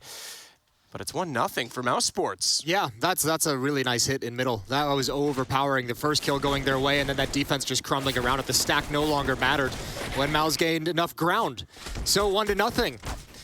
And yeah, it has been impressive watching these guys. And just, I mean, the team through the play-ins was great. And obviously the individuals that have been kind of promoted in tough situations, stepping in last minute, JDC, Torzy as well, performing very, very good. Here we go, full investment in this second round for Vitality. As they're trying to make this new lineup work, kind of appropriating some of the Astralis players in. Looking good in some of their early events, and I mean, a little shaky at times, but you can see some of the growth that they've made as well in a short amount of time. It's going to take a while.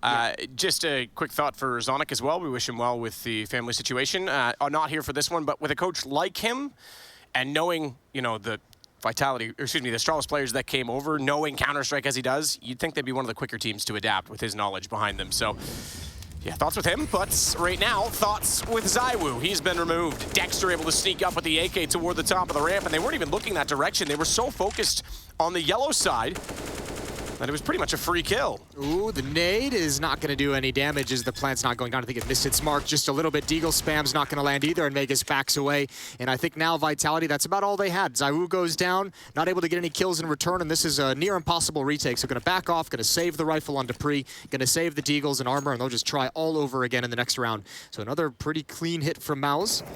That nets them round number 2 on the scoreboard.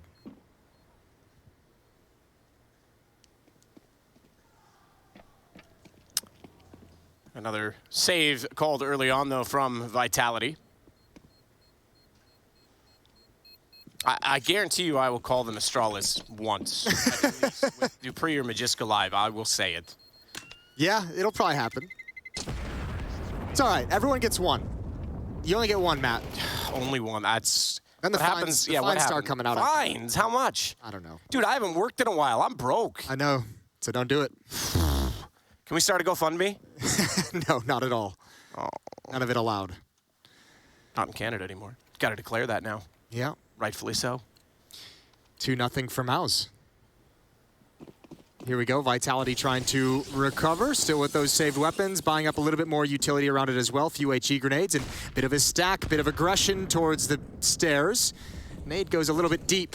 Not as much damage as they would have liked. And Mao's going to start putting out some standard utility to force back the defense and give himself some breathing space.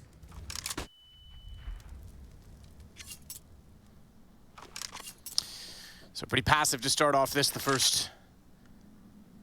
I was going to say first full gun round. What am I saying? There's no guns out. There's just the FAMAS for Dupree.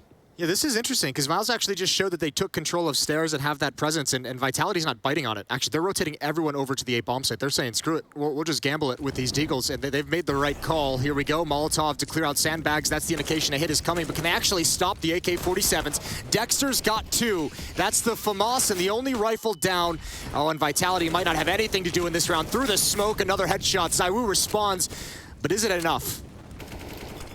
Impressive stuff so far again from this Mousesports lineup in terms of accuracy. Dexter leading with 2 entries, but hang on, ZywOo's still in the server. Don't discount him. He may not have his AWP yet, but that single FAMAS brought over into the round has now netted 3 kills. Bomb still continues to tick, and they're not in the greatest position to defend that bomb, but as you say, no kit will mean they've got the time to rotate around. Dexter gets the advantage of the shadow and a bit of a pre-fire, thankfully, because he was on 31 HP, but he remains alone. ZywOo trying to go for an ace on this?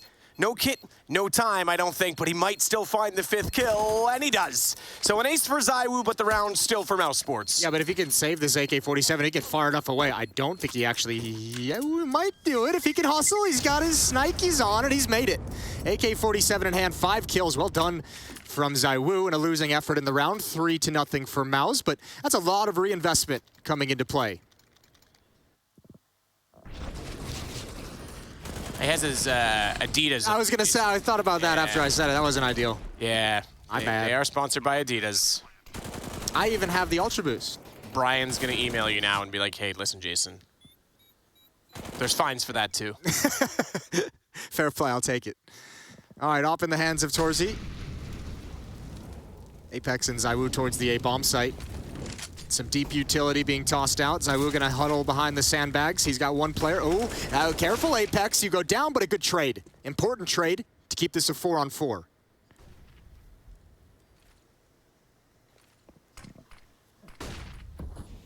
Masuda's swinging around, but JDC, the young stand-in, again off the academy team, trying to find an opening. Not yet able to do so. Dupree nearly revealed where his position was, but backs away instead. I think that pop flash should give JDC the idea of what play was going to come, what peak was going to come off that flashbang.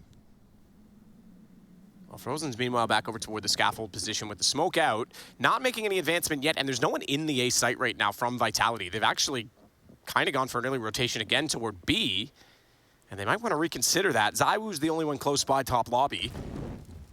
Well, again, they're listening for that sound cue. You can hear as that Molotov comes out towards sandbags, you know, that is the indication they're coming towards the A-bomb site. That's why you can see Megas rotating over immediately. Now, he has a Molotov of his own, so he can delay the plant if they start moving in. I think he's used it a little bit early. Follow-up nade from ZywOo could do a little bit more damage, but no more opportunities to really stop this plant. Masuta's coming over with a Molotov, so he might have a chance as Mouse is taking their time to get the bomb down. Good shot from Magus, takes down MBK. No one up on the heaven position as of yet. Smokes out to cover off default plant. JDC the one to do so. There is kits in play, one on ZywOo, who still holds that AK from the previous round. The start to clear. Magus and ZywOo to clear off the right side, make sure up close is covered, but it's ZywOo instead to find Torzy. And as he falls, that puts more pressure on JDC, who's got two players staring him down. Dupree finding the kill, and Frozen taps on one, but they're on the bomb. He's got to go quickly. They've already got the defuse round the way of Vitality. Yeah, that's a really good retake for Vitality, especially because it felt like a few mistakes on the utility before the plant went down. A couple Molotovs a little bit early. One Molotov landed inside the smoke. HE grenade didn't do any damage, so they kind of missed the opportunity there, but obviously recover it very, very well in the post-plant. Some good fragging from ZywOo as well as Magisk spamming at the tracers through the smoke. ZywOo handling the op very, very well and efficiently. That could have been a dangerous weapon to keep alive, and Vitality's on the board. And due to the fact that ZywOo got those 5 kills previously in the losing round, Mousesports has a bit of a busted buy. Good amount of utility, but down to a couple Galils, down to a Tech 9, but heavy presence towards B. Dupree to defend, Masuta in support. No indication yet of what's coming. Magisk has aggressively cleared out middle as well.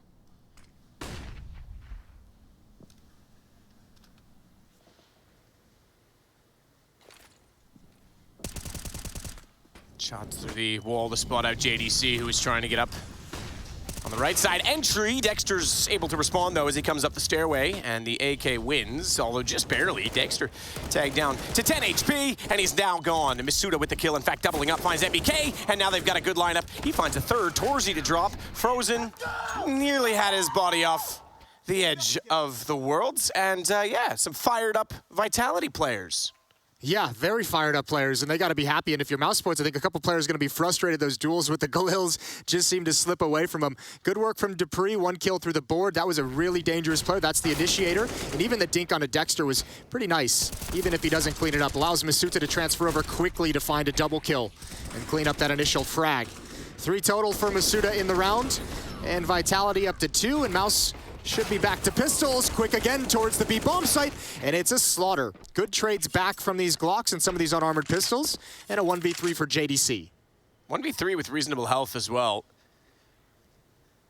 Now that kill actually only his first so far this map, so as much as we've been picking him up, he's a little bit slow to get rolling so far.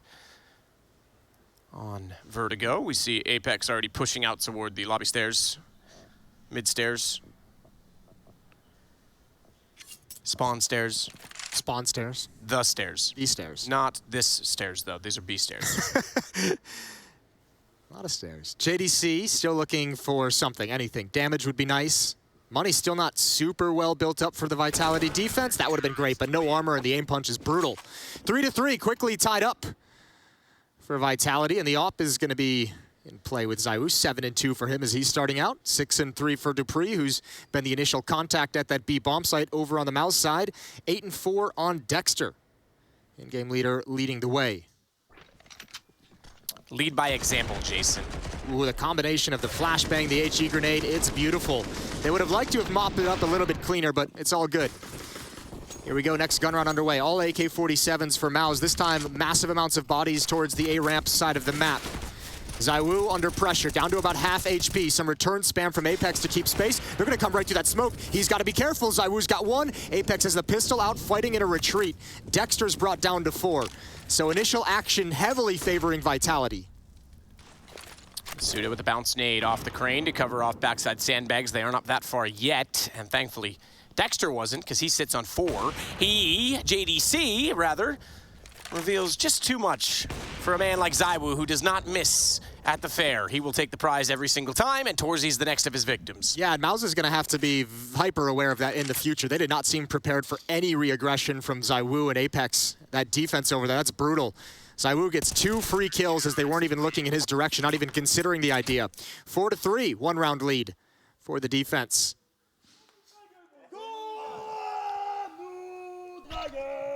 Apex just having the time of his life, apparently. Let's be honest. Yeah, he always is. This has just been Apex recently. He's just living the dream right now, having a great time playing CS. It's funny, too, because like, I had the long-form interview that came out about like the roster changes, and he was very serious about it. You know, the org pushed this. They weren't happy with our success. They were the one that wanted change. You know, he was almost very muted, and then I've been seeing him around the venue. I was talking to him the other night when I was at the Players Lounge at the hotel, and he was very calm, very Oh, he turns into a different animal when the game goes exactly. live. As soon as he, what's up, everybody? It's Apex. I'm here now. Like, okay. All Francais, of course. But yeah, like, he's just totally a different beast when he's in the server. Yeah, he gets psychotic. I mean, and fair play, because he's also, I mean, on an individual level, Apex has been super, super impressive recently as well. Really, really a big factor for this team's success and even the previous roster towards the end of last year. And he's got to be happy about the players he's got around him now. 4-3. Vitality looking to establish themselves as a dangerous championship caliber team early on in 2022. No better way to start it than IEM Katowice. Apex. Audio cues, Molotov just for some safety. JDC's already wrapping up. Ooh, he might have found a timing, but ZywOo's trained on the angle. Shot out ZywOo. Starts it out again. Ramp side getting shut down now that they've got the big AWP in position, and they're going to get aggressive. Oh, Masuda, I was going to say, they're going to get aggressive, but there's not really a support flash on that. There was, but it was from Magisk, and it was a bit late. It actually caught out his teammate, and Apex was in the middle of a reload, so couldn't trade immediately, does do so. And then it's the French man on the other side. NBK, familiar with, obviously, the Vitality lineup. Has a Tech 9 for 1 kill, but he's in a 1 versus 3. A minute to play in the round, but bomb down at ramp, and I don't think he's going to get very far in this one. I'm happy we got NBK back in Counter-Strike, and I'm happy to see him on a team like Mouse Sports, because I think that his veteran, his experience, ooh, nice shot, hit his skill. I kind of agree, right? Like it's a young lineup outside of NBK, so it'd be great. Oh, he almost has him. He can almost find ZywOo 1v1. Oh my God. And NBK, oh, he doesn't have the bomb, though. He's going to go down. Never expected Magus, but what a valiant effort. That was, I didn't think he was going to come that far. They were forward stance on the bomb. They had everything covered off. I did not think he would isolate those 2 kills. Well, nonetheless, yeah, I was going to say, it is good to have NBK back in Counter-Strike. You know, it's always worrying when people get caught up in the wrong scene with the wrong circle, the wrong friends, and it's good that Rehab worked and he left Valorant and recovered. And I hope we can get more people, you know, off that road and back onto the straight and narrow in life. Back to the dark side. It's, yeah, unfortunately, you know. But Rehab went well for him, so here he is. Apex pushing down, Dupree's fallen. Aggressive stance towards the B-bomb site. That's going to cause Magus to slot into that position and have to stick around, so it'll thin out the defense, make rotations tough, and that aggression from Apex also fails. Well done from Mouse, neutralizing all the pushes from Vitality so far, and they found themselves in a 5-on-3, barely haven't taken any damage. Masuda still holding toward middle. No one challenging it just yet. Could see NBK obviously waiting it out to see if that was the direction to go. Still got to get past ZywOo. Well, that's, yeah, already a problem in itself. Good flash timing, though. He has to preemptively strike into that, and that reveals his position. He backs off as they start to round the corner. Masuda does get NBK, who wanted to try and lurk late and split the A side on the take, presumably based on the positions on ramp. But ZywOo forced to rotate all the way around. They don't have retake nades, so I think you're going to see these 2A players actually fight for the site if they do commit here. You're not going to see him back away. ZywOo's actually stepped up in lane. There's Masuda, wants to get an angle. This is dangerous. He's going to go down. Now it's all on ZywOo. Scoping, making noise. They know he's there. He's still going to fire the shots, missing the second one, though. No time to rebolt and ready for Frozen on a quick peek to take him down. It puts Magisk in a position of stress and pressure, and he can't deal with the fact that up close to the wall is Frozen. And there we go. Now we get to hear the other side of the campaign. Still in a 3v5. I mean, that's not bad. You gave yourself a chance to win the round. Masuda had an opportunity to find a kill there. ZywOo just couldn't double up. That's tough. That's nice baiting of the shot from Mouse from Frozen to jiggle peek just a little bit on that reload. Put ZywOo under heavy pressure and find a clean kill. 5-4, Mouse keeping it close. But plenty of money for the Vitality defense, so they're going to buy right back up into it. Although ZywOo could have invested into the AWP, had the money for it, decides to stick to the M4.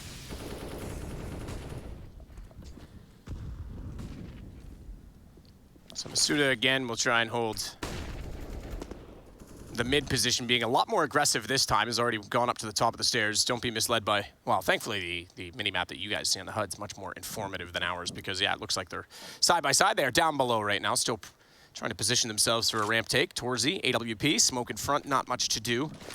And we big up these young players. You know, JDC stepping in, Torzy being remarkable in the earlier portions, the play-in segment of this event. Nice shot by Dexter to take out Dupree. Masuda's going to at least win out the mid duel again. So NBK having no success on that lurk in the last 2 rounds. But Unfortunately, this map, JDC with 2 kills and Torzy with the same, not really going their way so far. Difficult map for an Opera, to be fair. Well, they have time to pick it up. They've got plenty of time left, and obviously switching over to the CT side might be a little bit more forgiving. The nice thing is they found some success. JDC is the player primarily dueling against Dupree in the initial going at this B bomb site, and actually, they've done a pretty decent job against him, all things considered. Megas slotted in back behind the pillar. Looking for the headshot angle, and here comes the set piece. Masuda's got to get there soon to support. He will now with nades. That'll delay and buy some space with the Molotov down. No flash from his use to go for a quick peek, and that leaves JDC on his left side. Tight position to be in. They weren't aware of it. Masuda not ready. Was taken down by the low HP player, but Magisk waiting the whole time at quad, able to only get 2. Now Torzy comes alive. AWP will drop him, and Frozen gets Apex, but once again, it's ZywOo. We saw the ace earlier on, despite not winning the round. This time, bomb not planted, and he's got all the utility in the world, smokes himself off, and sees Torzy sneaking through. Another clutch for ZywOo. 15 kills for him so far. The timing on that, he almost missed it. The smoke is so critically important because Torzy was just going to keep pushing and find a clean shot. That smoke ruined his day. What a huge clutch from ZywOo. Tough to even get into this position. It's all well and good for a while. Megas does a great job under a lot of pressure. And ZywOo just finds an off angle, slips over to E-Box before they realize he's gotten out. That's massive. 1v2 clutch for one of the best players in the world. 6-4, and Mal's down to armor and Tech 9s. It's going to be fast-paced. Apex under a lot of pressure. Same with ZywOo. Molotov down. They're going to go through it, but an easy shot with the AWP. Yeah, and they're running, obviously, Tech 9s at this point. That's why they're trying to go through it. Good recovery, Molotov. That's obviously in reaction to Apex getting flashed on the ramp. Dink for ZywOo has to back away, but he has Masuda, who's rotated over, and he will be in the perfect position to catch out the aggressive JDC trying to chase down that Dink. ZywOo rotates back around, therefore, to the crane side. Apex dropped as he tried to swing out off the back of that peak from his teammate. Had the information that they were clearly in the open, but the shot too good. And we sit with only a one-man disadvantage on the Mouse side. I say that because they have the HP still in their favor if you look at Masuda and ZywOo. Yeah, this is a little tense for Vitality. The good thing is they've got utility. They've got 3 smokes. They have a Molotov, so they have some options and what that can provide in terms of how they want to play situations. Megas, off angle, got the first. Good kill with the Tech 9, the follow-up peek. And now that HP starts to get a little bit scary. M4 picked up as well, a rifle. ZywOo has to be very passive on this, and remember, we are playing in front of drywall, paper thin. Tough position to try and hold as he'll go back around to Heaven side instead, but the smoke already out on the bomb. And they'll go for default. Trying to bait the shots out, not only from ZywOo, but to check and see if anyone was still on the scaffolding side. He has the lineup right, but they're on the wrong side of the box. JDC, with the assist on that as NBK came over the top to find the headshot. Torzy, now in a position of power with the bomb down, has the M4 to play with at bags. There's a Molotov for this. That's perfect. Out in the open, they needed that kill. All Dupree missed the opportunity. And now Masuda's got to get aggressive, and he can't do it either. 2 big kills for the young Mouse player. And he's got them up to 5, a 1-round deficit. Called him out just 2 rounds ago, and in that time, he's found 4 kills. That rat round in particular was remarkable. Starting with Tech 9s, they steal it back 6-5. Tech 9s are back, Matt. Oh, baby, let's go. All right, I missed them. I missed them, but not in the form that they were when they were prevalent. All right. That was a bit too much. I liked them. Here we go. We got a game in our hands. Force buy for Vitality. Up on ZywOo. Famas on Magisk. 2 Deagles and an SMG. A busted buy in this round for Vitality as they're just trying to hang on to the economy, and ZywOo's going to deliver an opening kill with the op over the top of the smoke down ramp.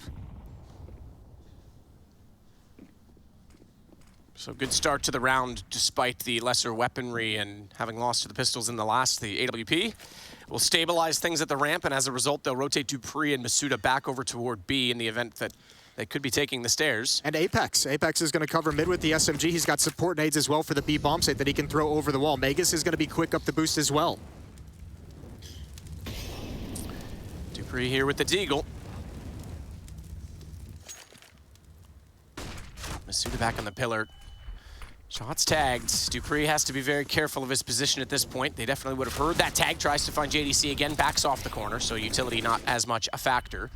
And it's MBK that will take advantage of that, even on the railing at Catwalk, trying to get vision, trying to find heights behind the pillar. Still can't get Masuda, they will now. That brought them in a little closer, and with the mid position that they had, they might have been able to see Apex's head sneaking by, but they couldn't get the angle, and NBK instead gets the 2 shots in return. And I think the round as well. I think ZywOo's AWP a lot too valuable at this point. I mean, again, Vitality, this is a couple rounds now where actually Mouse is doing a great job against them because Vitality had the numbers at that bomb site to defend. They had the utility. We saw Apex bombing those support flashes. We saw Dupree throwing one as well. They couldn't actually do anything to slow Mouse down. So even though there was plenty of players for the defense, Mouse was able to just kind of get up and progress their way into the bomb site. And as this round comes to a close, we see the ops being saved, the double op setup. We got a bit of a B-Stream update for you. 13-12, Gambit with a narrow lead over NIP. Wow. 20 kills on Hobbit, 20 kills on Inters. I was actually just bringing that up on my screen when we decided to show it on the stream for you guys, because I was curious how that one was going. But yeah, good to see Hobbit in good form. NIP, not bad though against Gambit, considering we were highlighting their T-sided problems. In fact, both teams, again in that game though, are not really getting a lot of T-sides their way. Tough times. Tough times indeed. So far, in fact, Gambit has one T-side on Ancient. It is the most CT-sided map we got, so there's that lends to it. But a cool game going on over there, if you want to pull it up on the second monitor. Here we're tied, 6-6, but there's a double up setup, and Dupree this time is going to open it up. I don't think Mouse expected that whatsoever. And ZywOo still dangerous, 17-5 so far in this map.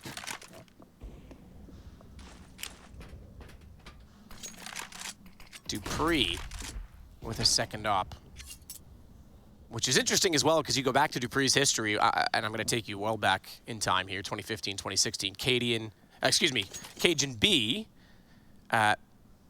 Kerrigan, and Device. Dupree was on a team that had 3 oppers that were in front of him in the line, and now he's the secondary opper. Well, never forget that first Blast Copenhagen where Dupree had to step in as the opper for Device, and he was an absolute beast with it as well, so no slouch at picking up the op when necessary. Ooh, look at all the scavenging going on. Look at these vultures. Pushing down and picking up weapons that aren't theirs. Magus is going to have a fast flank, and there's not enough manpower on Mouse to attack and progress towards the A bomb site and actually look behind them and hold off this flank. Oh, God. Oh, Magisk. Oh, he's got him now, thankfully. Torzy has gone down, but lost the chance to strike for more. It was not clean, but the AWP Gauntlet forces them back. That's the main thing. And MBK just got both. Spraying down the ramp on a very tight target, just the headshot showing, and he manages to get bodies on both. Dupree's gonna body NBK though when he gets to the top of the ramp, and with the bomb now down, frozen with it all to do, and only 10 HP to try and do it. This could be a nice recovery from Vitality to take a 7-6 lead. So we get closer to the end of the first half. Apex does it on the Deagle. Someone throw him a gun. Someone shoot him a gun. Someone get him something to work with. Shout out to Dupree. Picks up and scavenges the op in the previous round, finds the 2 opening kills. I think he ends with, what, a triple kill overall in the round. That's well done. If you're Mouse, the last thing you want at this point when you've had such a good half is to see a double op set up against you starting to get cranking. So hopefully they can put it down. Actually, I think a third op was just picked up by Vitality. We'll see if they can keep it. I saw it bought. I think it was a misbuy, but I don't know. Are you going to keep it? Good shot from Dupree. Good heads-up play through the flooring. This was that awkward flank kill from Magisk. It does eventually work out, and unfortunately, even with this double kill, there's just like not really enough time to fall back, especially because you'd have to run the whole way on the vertical map. Yeah, as much as we were saying, like, Magisk, man, hit that shot, it still worked, right? He still got the flank. He still held the back line and made them have to reconsider their position and bought some space and time for those up above in the site. So it works out in the end. One round, like I say, between the two of them as we conclude the timeout and get back underway. Also, there was a third op picked up or purchased by Vitality, and they just chucked it away into a corner. So a lot amount of money just tossed away into the garbage can. Timing shot for Dupree just narrowly misses. Interestingly, you say they chucked it in a corner, though, not off the map. So if they lose one of the others, they might be able to pick that up at the end. And it's well beyond enemy lines. It's not like Mouse is going to stumble across that too easily. If they get that far, they've probably already got the round under control. 2 rounds left in the half. Setting up for a late, aggressive push to retake a ramp. They've got Dexter exactly where they want him. They know he can't fall back, and Masuta is unrelenting. Finds the opening kill, and now the defense slips away. Ooh, all right, we're going to go for the boosted B instead. Ramp play didn't work out with the Molotov behind. You said it, he couldn't fall back, and they were quick to pounce. Dupree, staring at stairs, needs to watch for the head to pop up on the jump. He does! Flicks, can't land it, and NBK instead gets the shot on the AK. 2-bullet kill as he swings toward the quad position. It'll be Magisk that gets him back, though, with the M4. AWP not able to land it, but JDC does. Now Torzy comes into it, and JDC coming alive late in the half. 2 kills on the Galil should give them the sight to work with, but who other than ZywOo? to come against them. AWP on the retake. Make no mistake, he will absolutely go for this with it. Okay, I shouldn't say that. He would go for it in theory with this weapon. He may not in this particular round with the money as it is. So I should be more specific to the round context. Speaking of money as it is, remember they've got 4750 right behind ZywOo that's just been tossed away because they didn't want to use that third op that was misbought. So painful. Mouse has had great success attacking this B bomb site. Regardless of what they're playing with, AWP or M4 there hasn't been too much success for the defense to actually hold them at bay. Mouse has been able to make so much progress along the scaffolding, the back scaffolding, and wrapping into the site. So we're all tied up at 7. A lot more quiet down there on both sides. Yeah, it really is. You could feel it. A little bit more tense now. The excitement of the game has faded off, and now they're into the grind.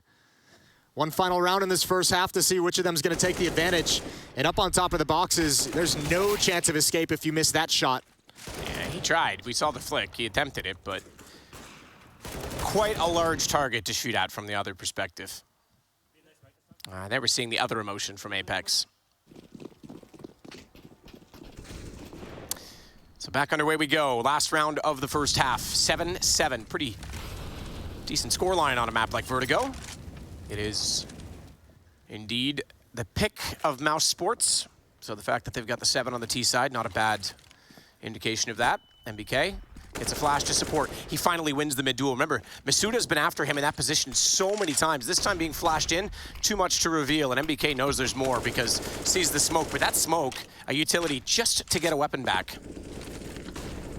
This is great. Mouse is even just avoiding ZywOo at all costs. 17 and 5. They don't have to really deal with him. Dexter's gonna step up. Good shot, good control. Dupree holds the line, at least for the first. JDC goes passive. And they know they've done so much damage and they've had so much success at that B bomb site. Their vitality is being kept honest. They're staying at this site. ZywOo's rotated over, and now he's got to find his way back. Desperate situation as ZywOo arrives, and he's got to be aggressive about this. He can't play it passively. He must stand tall. Stand tall indeed, ZywOo.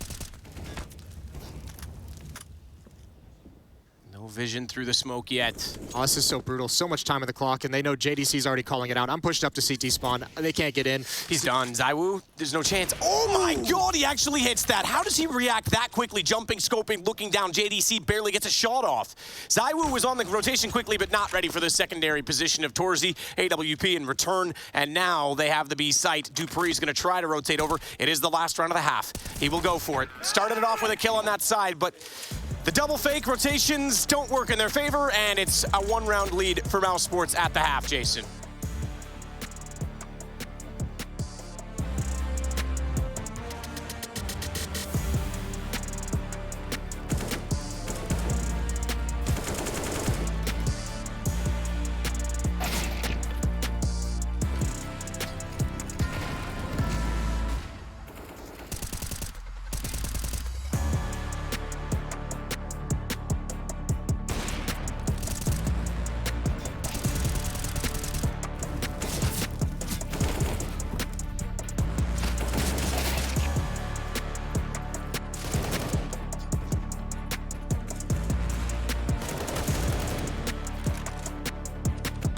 Wait, I have missed. I have C1. They flash. I'm full blind. Headside. Nice, guys. One more, I'm full blind. Fine. Nice, just fight. Kill him. He's out there. Nice. Let's go! Nice! Pushing side. Nice. Nice. Down. Stay alive, Emil. No. Nice. Both. Both. One is low, I think. AWP. 12 seconds.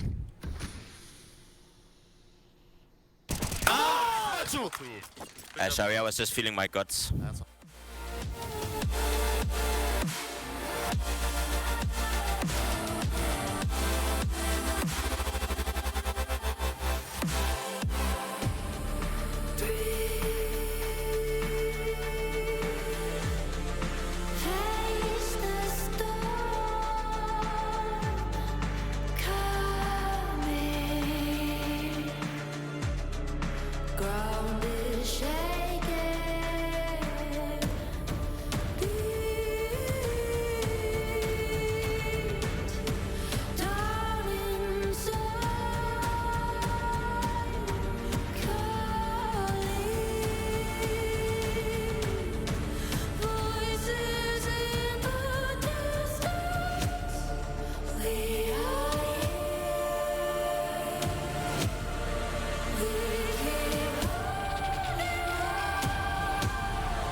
Actually, communication, we changed because we were just a French team before, and now we have to turn in English. But for Matu, Apex, Zaiwu, Apex, and me, I'll say that we have good English. And at the beginning, of course, it's hard because of the callouts. I remember at the first week of practice, we just talk about all the callouts in the map. And yeah, it was hard to remember everything. But after 1 week, I don't see any problems of communication, because it's always the same. It's just talking about the feeling and helping each other, talking, and yeah, it's mostly about talking to each other and helping. So I don't see a problem about the communications when you change the language of a team.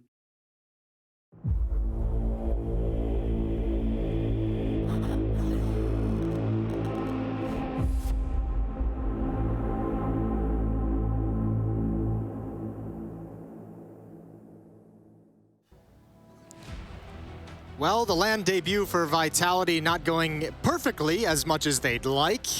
8-7 at halftime in favor of Mouse as they switch over to the CT side. A good recovery in the first half from them, winning 4 of the last 5 and really neutralizing Zaiwu, who ends 18-6.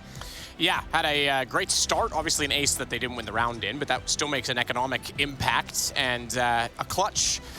A number of situations where he gave his team a fighting chance. I mean, they just avoided him the whole time, didn't they? 100%. So much success at B, and they didn't have to deal with them ever again. I mean, he still found so many kills. That's the crazy thing. But you're right. They didn't necessarily need to take that battle one-on-one and forced him to have to rotate in the last round, and we saw the result of it as we get back into this with Frozen on top of the site specific on A. He'll fall back to box. And it's going to be all to the ramp for a very aggressive and speedy Vitality at this point in time. As Masuda will put the bomb down early, Torzy and Dexter can do nothing to try and peek back out around the corner. Molotov, though, should take care of Torzy if they elect to throw it. Right now, he's still in a position where he can try and get a headshot from the box. Instead, though, it's a shot while blind that gets the kill from Masuda. He's going to go back and catch out the flank as well. JDC rocked out of this world as Frozen only getting 1 in response. And the round over with 3 players surviving with Vitality. We have a tie game immediately. Yeah, good pistol on there. I think Zaiwu just holding onto that Molotov a little bit longer to let the smoke clear so that if he is forced out instead of burned alive, his teammates can take him down a little bit easier. And that was just clinical from Vitality. No real problems there. So 8-8, they get the advantage.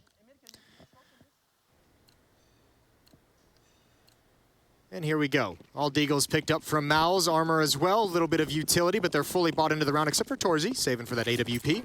3 Galils to work with and 2 AK-47s on this attacking side. And a massive amount of bodies towards B. Zaiwu's got the opening, and he's going to move forward. There's no avoiding him now on this side. He can dictate wherever he wants to go. Flashbang comes in. Apex has got him covered. Dupree follows it up, and that's the bomb site lost for Mouse. And I suppose anything can happen, but as expected against the Pistols, they make it pretty clean into the site and beat the bomb down. So, yeah, Vitality putting themselves in an early position of power in the second half. Again, this is Mouse Sports' map choice, and CT side, they did well on T side to get as many rounds as they did, but CT side, they'll need to be very careful about how they build back into this game. Money's tight. Head armor for Frozen already. They'll save that. Torzy's Deagle. A bit less consequential, you could say, but he'll happily use that in the next round, given the opportunity. So it's now the lead for Vitality. Yeah, 9-8, back in the lead. NBK's got 14, Dexter has 12. Frozen follows it up at 10 for the Mouse Sports side. Over on Vitality, Zaiwu's 20-6. Vegas 13-10. Dupree's got 13 as well for the top 3. And all that together is combined for a 1-round lead for Vitality going into round 18. This one should be a little bit easier. Just the armor on Frozen, the Deagle on him, and Torzy. I guess it's not surprising that Apex has gone a little quieter than we saw him at the start of the game. Only 6 kills for him so far. It's had some impact, but yeah, 6 and 12. Well, remember, he's playing with Zaiwu as well, so Zaiwu's getting all the kills there, where Apex is taking all the attention and all the gunfire. That almost sucks. Like, you're loving it because you're like, well, my job's going to be easier. I got a great player with me. But then it's like he gets every kill, and you're just like, well, what am I doing? Yeah, you can't really argue when it's Zaiwu you're doing it for. You're more than happy to let him just take all the glory. Masuta's just cracked open the entirety. I want all the glory, Jason. You get plenty. Do I? Maybe. Maybe. Y'all too kind. Love you, Twitch chat, even if you don't like me back. Apex standing behind the flames. Gonna find some safety. I say safety, but he gets shot in the temple. That's a nice down. little angle, actually, for people pushing through, sneaking in against the wall, just gets the shot through. But Dupree getting Dexter. Why is Apex getting picked on so much right now? I don't know. Apex is like, please leave me alone. This was a horrible idea. Get me out. Masuta come and It'd be great if he's just like, you know what, screw it, just jumps off the building right now. He's I know, he's like, I'm if out. you guys are going to do this, I'll just do it myself. This party's no fun. Oh, finally Dupree goes down. Apex does end up surviving. Zaiwu gets the final kill. 2-round lead for Vitality, 10-8. And the buy is going to come in for Mal's. Snap, bot, op for Torzi. See, now he looks a little tired almost, you know, getting the stretches in. I have a strat called Heroic. We do Heroic. He rolled his R's, Jason. You got to roll yours. Good kills, here we go. Let the map truly begin, the second half truly begin with the gun round. Smoke down in towards B main, but Dupree's not gonna stick around. Everyone from Vitality towards A. Torzi looking over the smoke, double scope, gotta be careful. Takes a shot, Frozen here to keep some space, to have some information of when they come up towards yellow. Good dink on a Masuda. Oh, good frag on a Magus. That's even better. What a great double kill. And no one from Vitality can trade it. Nobody can follow it up, but they're gonna keep the pressure on. Apex not able to find the shots. Frozen winning instead, but Dupree will avenge him by taking down the opposite side of the approach. He then cut out by by Dexter, and then Zaiwu getting back into the fold. He's swinging around the crane at this point in time. Bomb down to his left. Very clear for you to see, but he's worried more about kills in space. He is the only one able to do anything about the round that he can't. He gets dropped by Dexter, who does a very good job holding at the yellow wall. What a great round from Frozen. The great damage, the double kill as well. Just the point of the defense, just having an incredible battle the whole time, and just stays on top of it. First kill comes in. He cleaned that one up from earlier. Torzi with the support flashes to allow him to fight in a retreating battle. I think Frozen ends with a triple kill in the round. Got Mal's on the board in the first gun round. Another buy for Vitality, this time Zaiwu with an AWP. The big gun is back. Just a big green gun. Big green gun. Where were we? Masuda sneaking his way up, though. Oh, spotted. I thought he was going to overlook that, but he does. Repeat. Torzi not checked, though. Gets both as he swings both sides of the sandbags. Tough position to find himself in with his teammates gone down. Late to peek, though. Is it bait, Jason? Look, I don't know. Find out tonight at 11. Yeah, I don't think it was bait, but there was certainly some kind of miscommunication. They did not expect that whatsoever. I mean, you got to give them the props as well, though. Recovery in that situation is fantastic to get the double kill. Dupree now providing the escape route for his team, sliding in, looking for the exact fight, and he can't win it. JDC's found it. Dupree's had a couple opportunities that have slipped away from him in this game. That one's going to be frustrating. Still time for Vitality to figure out how they want to deal with this. Both defenders here on this side of the map, NBK and JDC, moved more into the bomb site itself. But if Vitality, as you can see, they've paused. And they're waiting for just enough time for Maus to have to second guess and consider the other side of the map. Zaiwu sees it, he spots it, gets the kill. 2-on-1 for the experience of NBK. And Good Dog's paw to get the treat, Jason. They've got the sights, but they don't have the bomb plant down yet. NBK is there in time, denies both, and we are back at 10s. I don't think they ever expected the aggression. The Molotov to put stress on the planter. I don't think they expected him to move over their own Molotov to E-Box. That's a beautiful play from NBK. The aggression and assertiveness pays off. Nice 1v2 victory. But it is helped out by this. Yeah, Frozen never would have expected that angle. I'm not sure why. That's where I think there's some miscommunication. Zaiwu's actually pulled out a smoke to put out the Molotov to give Apex the safety. So a hectic situation that NBK capitalizes on. And that's magnificent. All tied up again.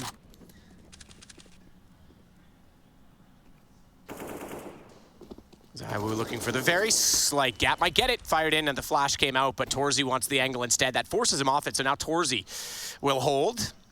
Game of cat and mouse just to hold angles in this world that we live in. It's just the scout, keep in mind as well, for Zaiwu. Towards mid we go.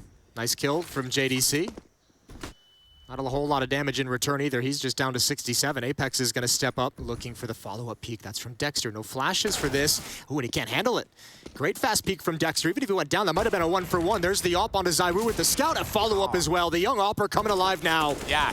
As Brilliant we said, stuff. Well, and you said the CT side might be more forgiving for the opper. Certainly on this map, that's true, but he is coming alive. He's up to 12 and 14, had a very slow start to the game. And this is a huge point in the map to gain control of the economy. Vitality, I think, is going to have to sit back, and in fact, they might want to take a timeout in the next round before they can buy guns again.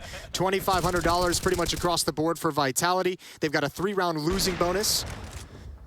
So they could go for a small investment, some pistols and armor. But Mouse's defense is looking really good. 3-0 run since the guns came out.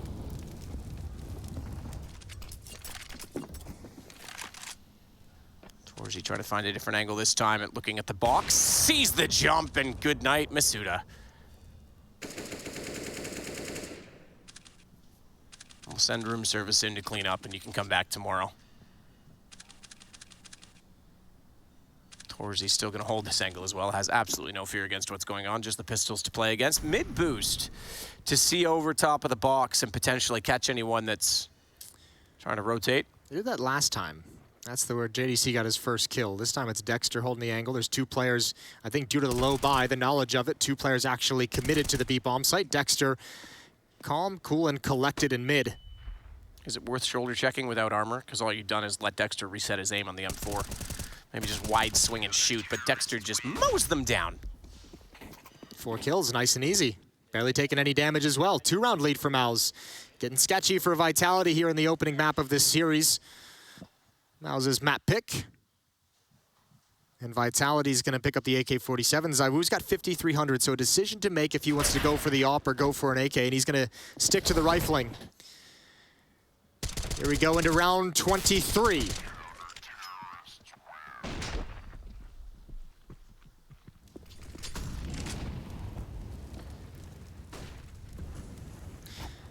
Ooh, NBK burning. They're going to hear the sound cues. I don't think they really want to try and capitalize on it and overextend in that fashion. Nade damage as well down onto ZywOo. Seems so odd to see a camera shot of Dupree without the black and red. We are in a different world now, Jason. Now, unlike Mouse in the first half, Vitality haven't shown success like really anywhere on the map since the gun rounds came out. They haven't really been able to show they can take B. This is a nice boost, a nice crossfire. They're going to look up for JDC. That's going to make an easy kill for NBK. The duo of 3 letters has got 2 kills, and Magisk is separated by the Molotov.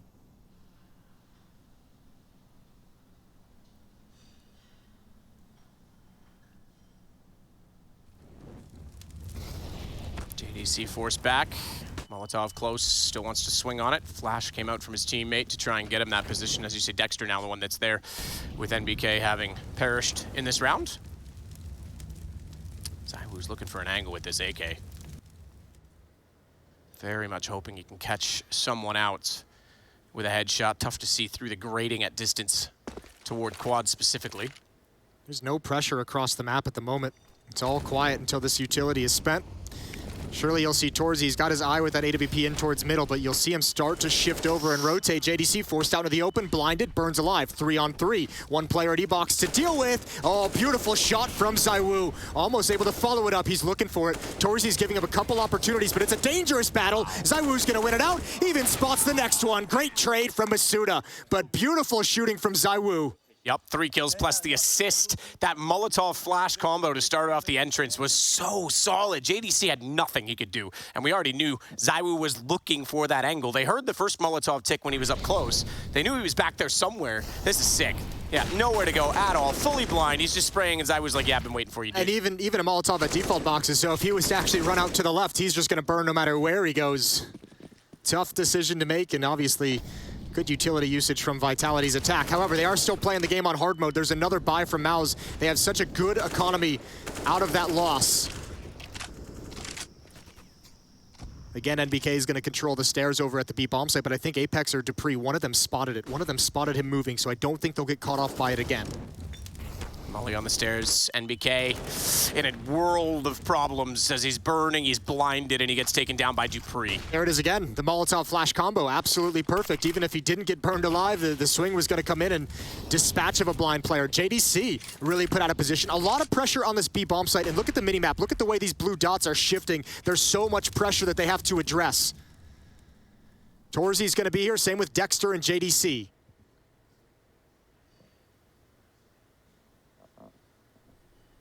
DC wants to swing. He'll get the flash from his teammate. They see that coming. Both look away. Both ready, but not able to find the kill. Dupree goes down. Apex swings to get the return. He tries to jump above, but he has Magisk to support. AK finding the headshot rather than the Galil needing to do work. And Torzy forced off the angle. $1,000 left in his wallet. He's out. Oh. He's out. He's gone. Apex lurking's going to get him and Frozen down. Both guns removed. And now Apex is back. There's the cheering. Yeah, you got to love it. Oui, mon ami. I love it. Apex just senses he's got all the advantages. That's a cool round. Mal's getting the kill onto NBK, using utility to force back any supportive defense to put him on their heels. And they just quietly gain space to look at the reaction of what the defense is going to be. And Apex turning this corner, very, very risky. Very easily could have gone down. But you got to take some risks if you want to win it, and Apex does just that. Triple kill for him in the round, pushing forward to CT spawn, and importantly, taking all the guns away, forcing a rebuy, digging deeper into that Mal's economy. If they saved those 2 weapons, they might have been able to actually buy in this next round, and that's no longer really an option for him.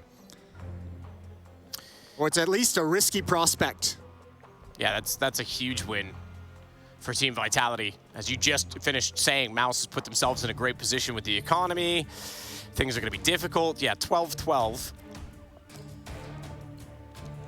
And it all starts off of Zywoo in the previous round. 27-11 right now. And it's a quiet 27. Like you say, in the first half, they were avoiding him a lot of the time.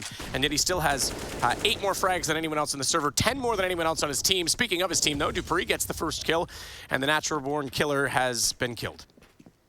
I think you've seen a little bit of French Counter-Strike and a little bit of Danish Counter-Strike. I think we've all been looking to see what the meld of those two philosophies Thank God we haven't come. seen North American.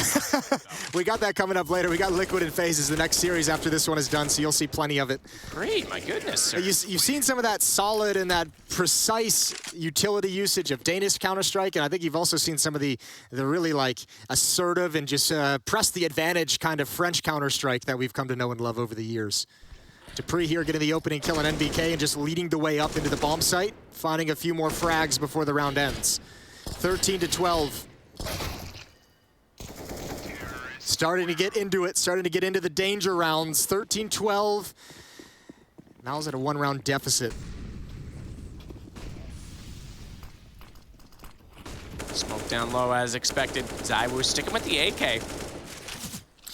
This is interesting because both teams have really established that they can take that B bomb site now. We saw Mouse do it in the first half. That was their bread and butter that got them their T rounds. Now Vitality as well struggled to win some gun rounds and found the ability over at B as well.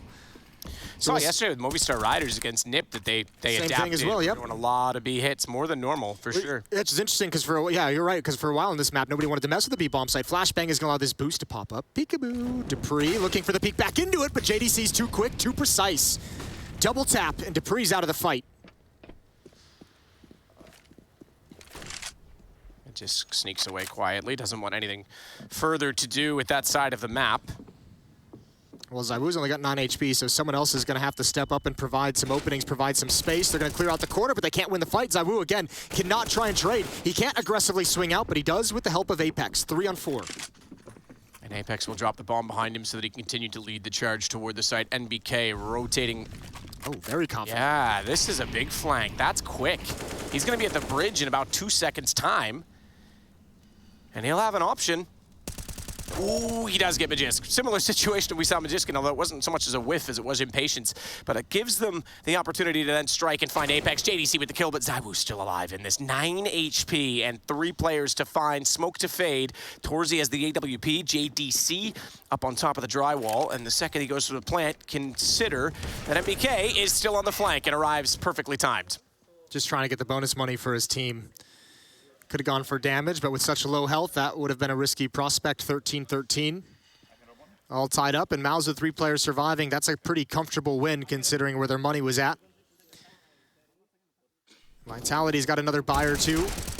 Out of a loss as well if they need him.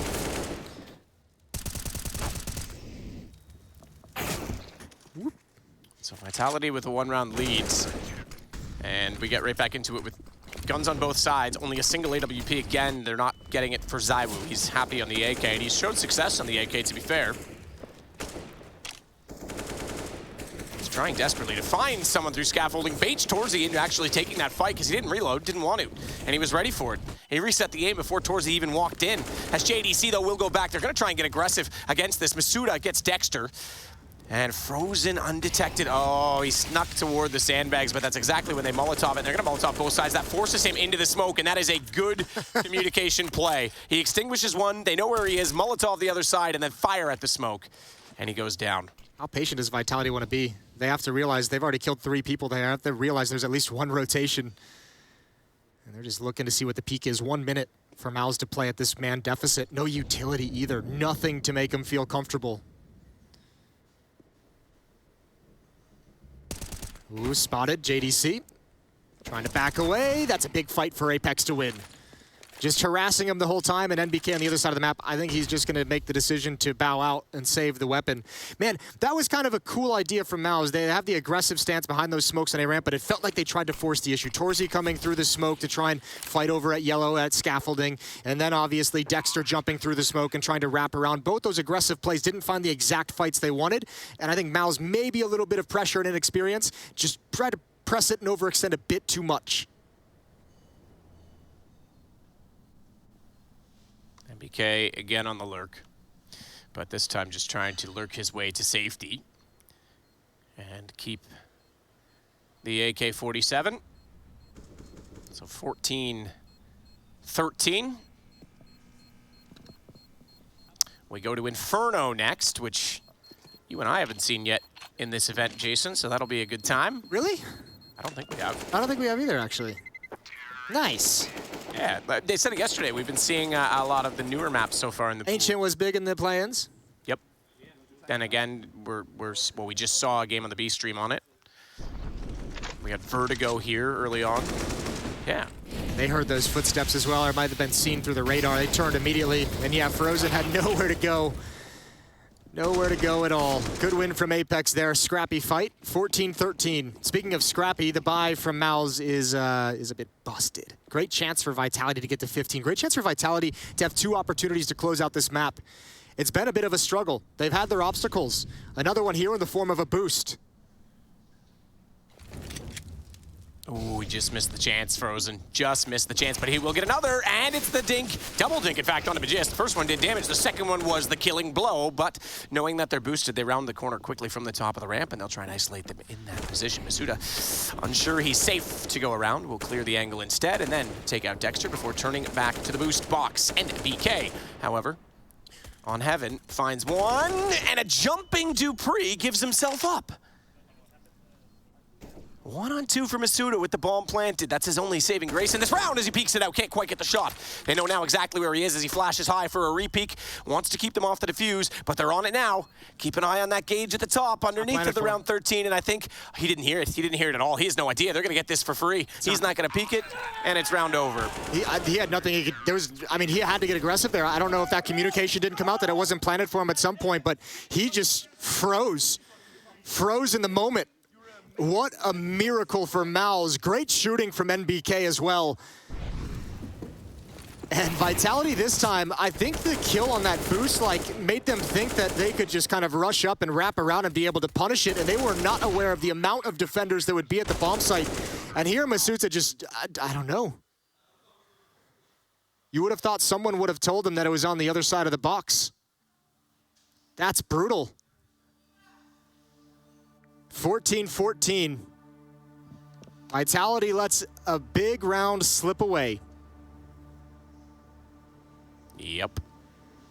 That is massive that it slips away like that, because it turns the game on its head economically. There's certainly money on both sides. You can see the purchases have already come in, but we will get the timeout either way. Opening match of Katowice, that's not what you want to see. Opening LAN match for Team Vitality as well. We've seen them play, as the Des mentioned, a previous event where they looked good. Was done online from the boot camp. Trying to get started on LAN on a positive note. And they've made it a little bit more difficult on themselves against a young Mouse Sports squad. Experience versus inexperience. Round 29, and there goes Masuda. Frozen with the kill. Dupree still looking for an angle over toward the B site. Molotov up close. Also gives him a bit of incandescence to fire through, obstructing vision slightly, so JDC will elevate himself onto the box, but that's not where Apex is looking yet. Instead, he'll work in conjunction with Dupree as they try to force him off the angle, but it's only good for one. JDC responds and relocates as well. That's the key, as he gets himself into the corner to avoid a flash. Damage, but not the double. And that means it's the man advantage, as Magisk also found Dexter in that. Yeah, they found the support player coming in to help him out. That's brutal. One was looking up, one was looking low, and 2 great kills for Vitality. Now, Shirley, your thought process here, please don't let it slip away. Well, they might still have a chance to steal it back, and it might slip away if the bomb doesn't get planted. Shots out! Torzi's got Dupree! It's a one-on-one, and ZywOo says, I'll use the gun. Never mind the explosives. It is 1 round before they wrap up this map. Man, ZywOo has been so important, not just the volume of kills. He's at 33 and 14, but the impact. We saw a clutch earlier that he wins. Here down the stretch, he's just able to trade all these kills so effectively, so swift and so accurate on the op. And you could hear the shouting. As soon as they saw him come through the smoke, you could hear Vitality. They're coming through. The retake is happening now, and immediately ZywOo is able to respond. 15-14, 1 chance. 1 chance to steal away Mouse's map picker. We've got overtime. Great game so far, really. I mean, the adversity of Mouse Sports coming into this event, obviously, you know, Rops has departed. He was very much their golden boy for so long. Crazy to think how long he was in that roster, considering how young he still is. But the scouting, you've got to give them so much credit. Rops himself, okay, sure, he was doing very well in FPL. There was the whole thing about, was he a cheater? He plays in London. They were the team in a position to take a chance. That one doesn't seem so surprising. But Frozen came out of nowhere, great player. Now they've got Torzi looking really good. JDC has been phenomenal in this event just for being a stand-in. And it's a team that just, you know, every time you think, well, what do they got now? They somehow pull something out, and playing very well so far in Katowice. But Vitality, the team that's certainly the favorite on paper, just barely on the cusp of defeat, might steal this map away. Yeah, all they need is 1 more round against a very, very scrappy buy. 1 M4 on NBK. P250 on Torzi, Deagle on Dexter, 2 SMGs on Frozen and JDC. A little bit of utility to play with, but obviously not what you'd want to be battling with for your life on the map. And why not Vitality back to the B bomb site where you've had the most success in this game so far. Dexter has control and information at mid. JDC is there with him, which leaves NBK all alone at this B bomb site. All alone against everyone. Spots ahead, but can't connect. Can't connect so far. NBK will bury his head behind the box as well, so as not to be shaken or stirred while reloading, and it works out well for him because he's not only done well to stay alive, he gets 2 for his troubles, but Dupree has had enough of that. He'll drop him down. Hold on. What is this? Dexter already behind the B stairs, Deagle in hand. He'll get the kill. Bomb didn't go down the stairs. It stays on it so they can recover it quickly, and that's thankful for Team Vitality as they go toward the site. ZywOo only good for 1. JDC was up close, but Dupree isn't done yet. Bomb still recoverable to his left. He's searching for where Dexter's gone, and he doesn't want to challenge it. Oh no, Torzi had to get that kill early. He re-peeks aggressively with the MP9, and we've got overtime.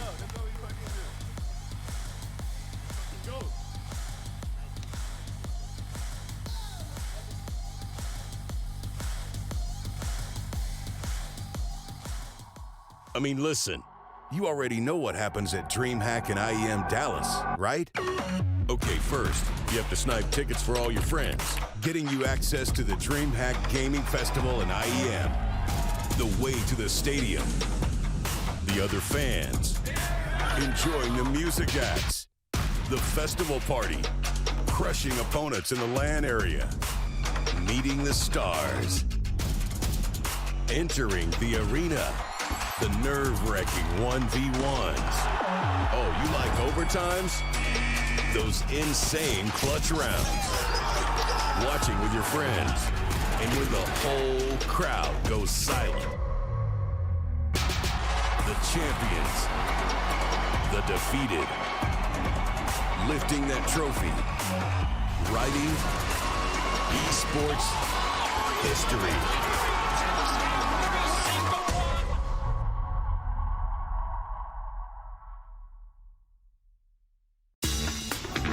Why is he just like the player everyone wants to be? Like the flicky, stylish AWPer and the aggressive rifler? Like, what's going on?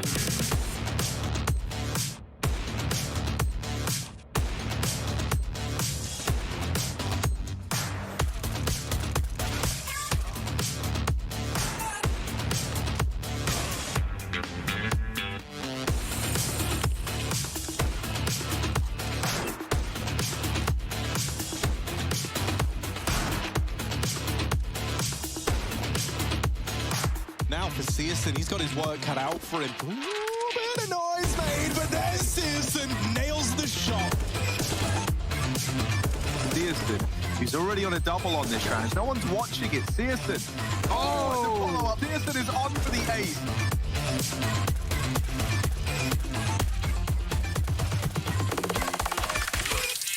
Searson in the window is smoked off. This is for the map. This is for the game. And he's waiting in the window. They have no idea. The smoke phase, a missed shot. He gets the kill. He gets him off the bomb. The pistol's out. The P250 might just save Big once again. And he's done it all on his own.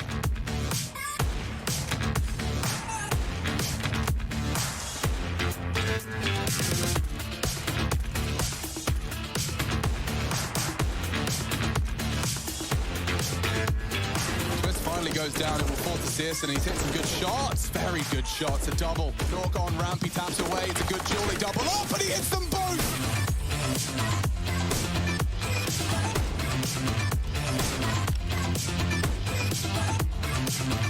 Searson here with the AWP, but he's putting on a bit of a show. A fast wrapping long is Hunter. The only man left, Searson.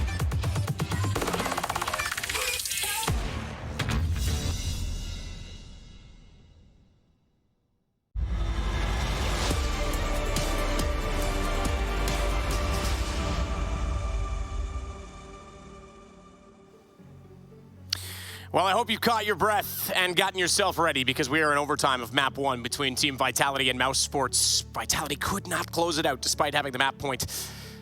And that means Mouse might still have a chance to take their map. Not only the map point, but the two of the final rounds that they dropped to allow Mouse to get here were those scrappy little half buys. They dropped, round at 13-13 or at 14-13, and then at 15-14. So that's a bit of a brutal way to lose him. And ZywOo, he wants to rectify the situation immediately. He never did this during regulation. This might catch JDC off.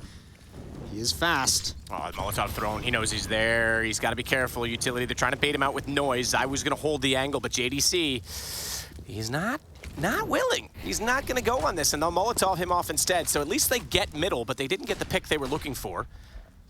Now, they're probably, as we looked and saw them walking back toward the ladder, going to hold middle with one player and then rotate around and try and get a bit more map control. Dupree, meanwhile, is already trying to do that below the stairs at B. Smoke down in the corner. He's concerned that perhaps one player is inside of that. Well, you've pulled away the third player at A, Dexter, for the moment. Even Frozen has kind of fallen back until some utilities used at A ramp. So Torzi's going to back off. Deep nade, a little bit of damage onto Masuta. However, Vitality has gained control of A ramp as Masuta pushes through the smoke. Still spread across the map. So the endgame not quite there for Vitality's attack just yet, and NBK continues to deliver at the B bomb site. Good kill on a Dupree. Off angle in middle. There goes Magus, and Frozen adds into it. Vitality got some early map control, but Mouse takes it right back with 3 kills on top. Bomb at least picked up by Apex. It was down below the elevators so that they could swing in either direction. Now it's just going to be going desperately in a 2 versus 5 toward the A site. Masuta to lead with the AK-47. Frozen up high, will bait Dexter in with information, but the shot comes out. He just saw his head late, but has to turn around. He's lost his teammate, and it now is a 1-on-4 with 2 HP. Good luck, sir. But he'll do what he can. There is still money in the bank. It is overtime, but it's the first round to Mouse. Yeah, that's actually great. Mouse just comes right back and just contests every piece of oh my lord. Every piece of map control that Vitality actually took away from them initially. Yeah, I'm all right. Both sides of your body still working? You don't smell burnt toast? So. Everything's okay? All right. It's all good. Good. Good final kill from Dexter. 16-15.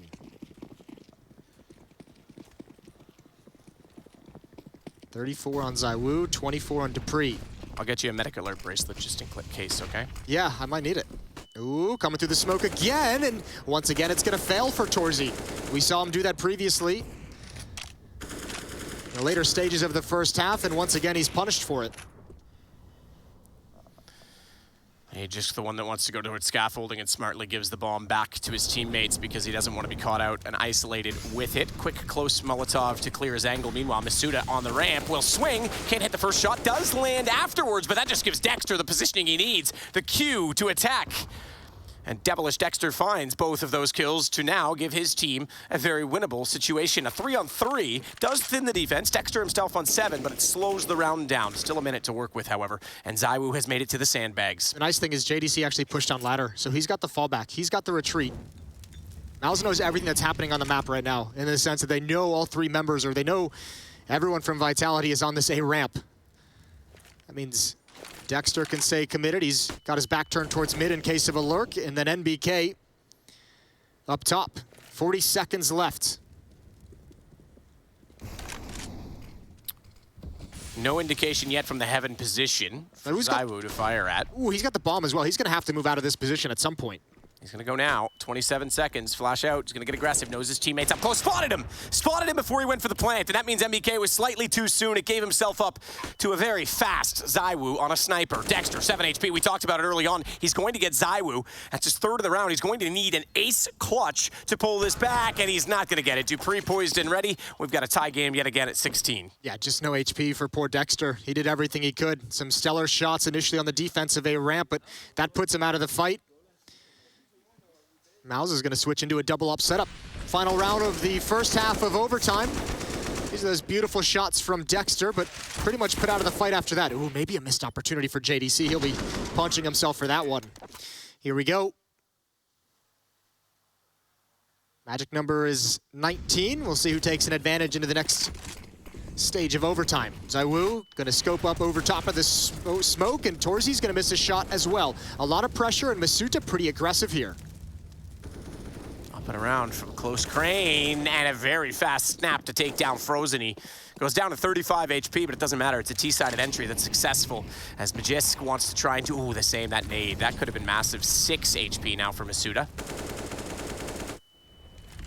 And they haven't yet cleared toward that lane position. Nade is going to go deep. Torzi up close, couldn't hit the shot, but just gets it. That's 2 unanswered so far for Vitality, and now they'll start to converge upon the A site with Magisk swinging. Now a smoke down does mean he won't be able to spot Dexter, who's still focused on the front side, and the flash over, he's only good for 1. 3 players there, easily tradable, but JDC does well. Bomb, low HP, they can't commit to the plant. They're trying to fire through it, but here comes Dupree to save the day, and he finds 1 immediately, knows that JDC is somewhere towards spawn, and he will duplicate on the efforts to make it now 17-16 in favor of Vitality. I don't know if Vitality wins that without that flank, Dupree. What a round-saving and potentially map-saving play from good old Dupree. I think you're right, because low HP to plant. Yeah. If he's not there, they probably try and stick that, and then they're very vulnerable. Instead, they went, wait, let's buy him some time here. Yeah, that was a bit dicey, but man, heads up from Dupree.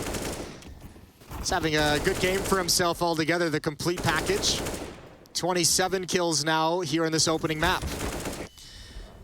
Vitality switches over to the CT side.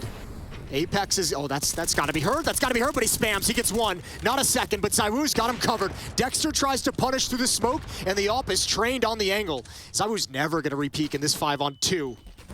Where is he? Oh, it's ZywOo you're talking about. Come on, Torzi's got him down though through the smoke, just fractionally. Oh, don't give it up, boys. MBK, he's got Apex, you're absolutely right, they are giving this up. And it's the French that fall first. I'm just trying to start controversy right now. It's fine. Masuda can save them. Oh, the bomb is far back. So yeah, they have control of the A bomb site. Good for you. Someone's got to go pick it up. That's going to leave Torzi. I think he's going to have to just huddle up at sandbags and have the safety. Dupree is just waiting for the timing. I'm not sure what Mouse's best choice is here, because as you can see, Vitality knows they have the bomb, and Dupree is just saying, just hide. I'll be able to tell you when it's picked up, and oh my dear Lord. This is textbook on how to give up a 5-on-2 advantage. Look, I know Zonic's not here, but it's not like I stepped in to coach them, okay? They still have someone that has a clue behind them. Yeah, me neither. No comment, Jason. Wasn't going to throw you under the bus immediately. You've done it to yourself. Torzi is going to try and just work his way into the site with the pre-scope already in. Doesn't want to make noise. They need something to claw this round back, and this is what they're going to go with. But look at the positioning. Even if he finds Masuda over toward... Okay, lobby. I was going to say, Magisk is there to swing. Oh, he's late to it, but he... will also miss out. Oh You're my right. God. He was late enough that he got away. So this is why initially, oh, hold the thought. Just go with it. Just stick it. Just stick it.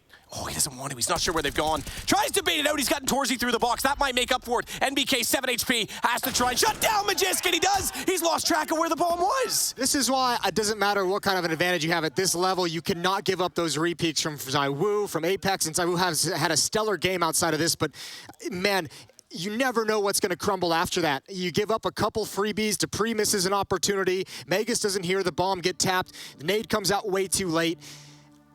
Some of them aren't even mistakes. Some of them is just misfortune.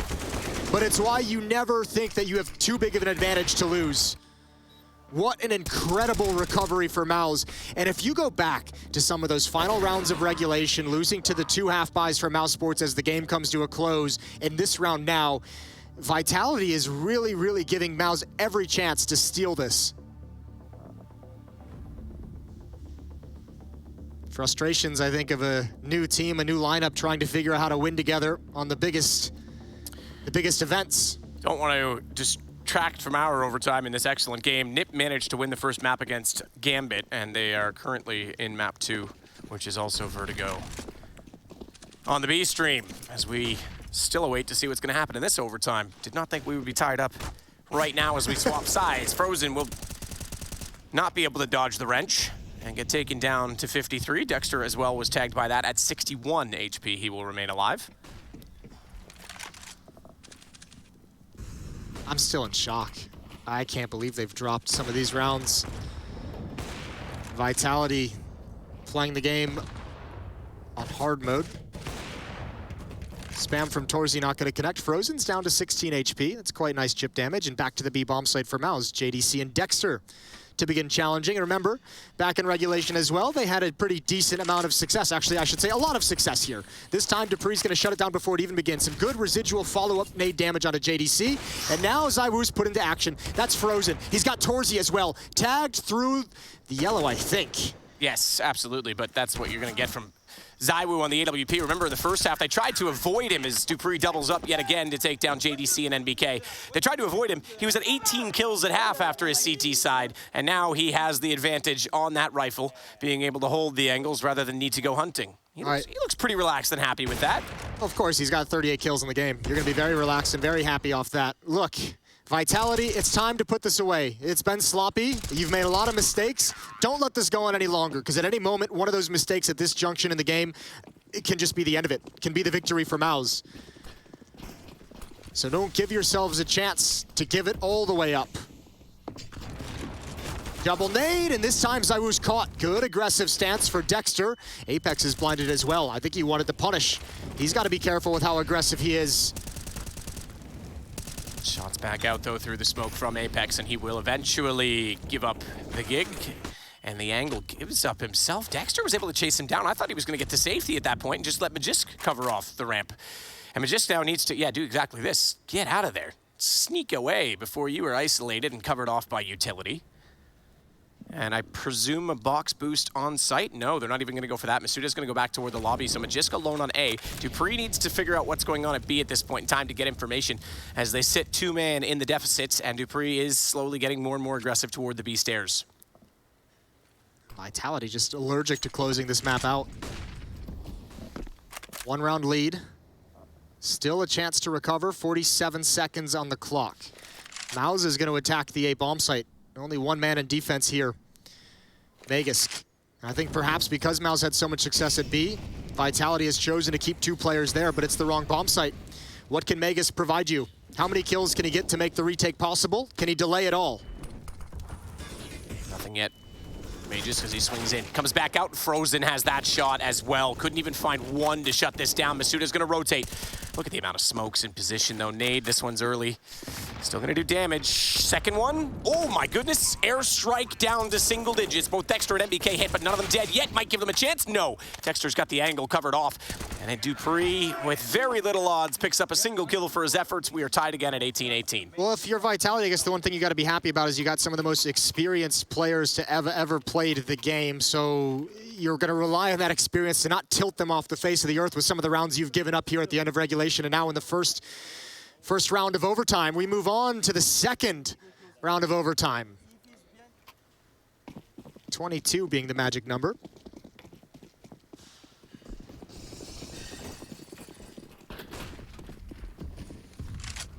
Bomb dropped.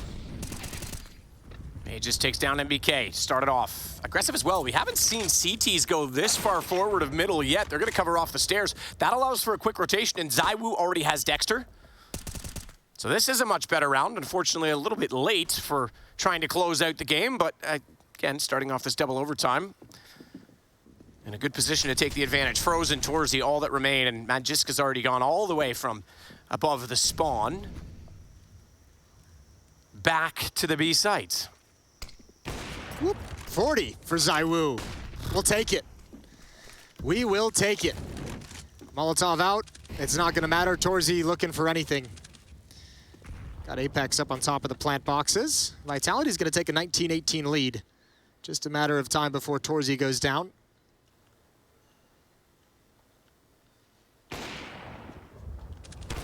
Ooh, that's a great flick. That's a spectacular flick. You said matter of time. I think not, Jason.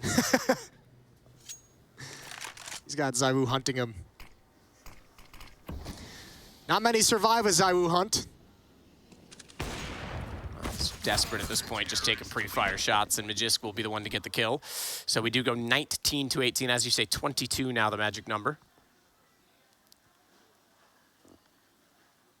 And immediately we get back into the purchase of an AWP for Torzy. Look at how aggressive this was. We haven't seen that all game. I mean, you touched on it as well. Vitality's trying to throw curveballs in overtime to just get anything to give them an advantage. We saw ZywOo the last first round of overtime, should I say, last half I was going to say, but the first overtime at middle with the AWP trying to find an off-angle peak. This time they push the top of the lobby stairs. NBK speeds the gun barrel. That's an easy kill as Masuda goes back into it, and once again they'll have mid-control for the T side. NBK has been trying to lurk so many times to get that position. Yeah, actually, and I don't even know if I can blame Masuda for that kind of a play, because a few times throughout this game he's been able to have stance inside that ladder room or in some corner in middle.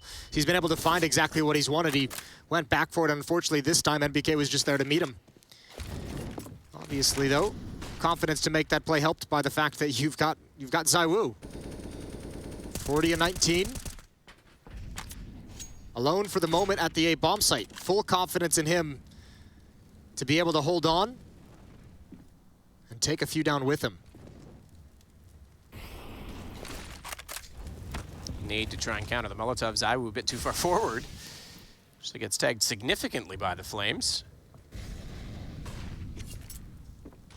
dupreeh again daring his fate toward the stairs. There'll be a smoke thrown back up instead, though, and MBK is going to try and go at this point in time. Shots coming out. Now, he knows that's from CT, because he could already see the connector to the B site. dupreeh, meanwhile, though, has gone back to face the fact that there's so much action going on toward the top of the stairs. He's got the first kill. Good boost up. JDC goes above. Now, they're not aware of where he's gone, but they know he's got to be there somewhere, and they'll hear him. That gives Apex the chance to strike. Couldn't find the second kill, needs to get the reload in, falls through the smoke to do so, and it's NBK that now, as we mentioned, finally has control of the lurk, and Torzy reverses the angle with the AWP to take Magisk down at quad. So much smoke, flashes, and Molotovs inside that B bomb site during the execute. So chaotic, and even though Vitality had players there to defend, they couldn't find enough kills. JDC, you're right, jumping over the top, does such a great job of finding dupreeh, removing that angle, and Apex just couldn't find the planter. And then comes that flank from NBK, who's also got up to 30 kills, 31, excuse me, relatively quietly in this game, although he's had some huge impactful rounds. All tied up again, 19-19. They damage onto Dexter, JDC, and Torzy. Dexter, I think he's lucky to be alive. dupreeh had just pulled out a smoke to put the Molotov out. I completely agree with that. Torzy gets the op back from his teammate. No longer a spawn-dependent issue as he wants to hold and see if dupreeh will get aggressive in turn. Apex is aggressive down A ramp. They've got deep smoke as well, so him and ZywOo have control. They're just like, all right, guys, there's not even anyone in the staging area. We have it smoked deep, so just keep your focus on the B bomb site. And as long as that deep smoke is there and Mouse controls the ramp, I think it's going to be really tough for Mouse Sports to convince themselves they can hit the B bomb site. They have to at least retake it and make sure it's clear, which they've just done now. 1 minute left in the round.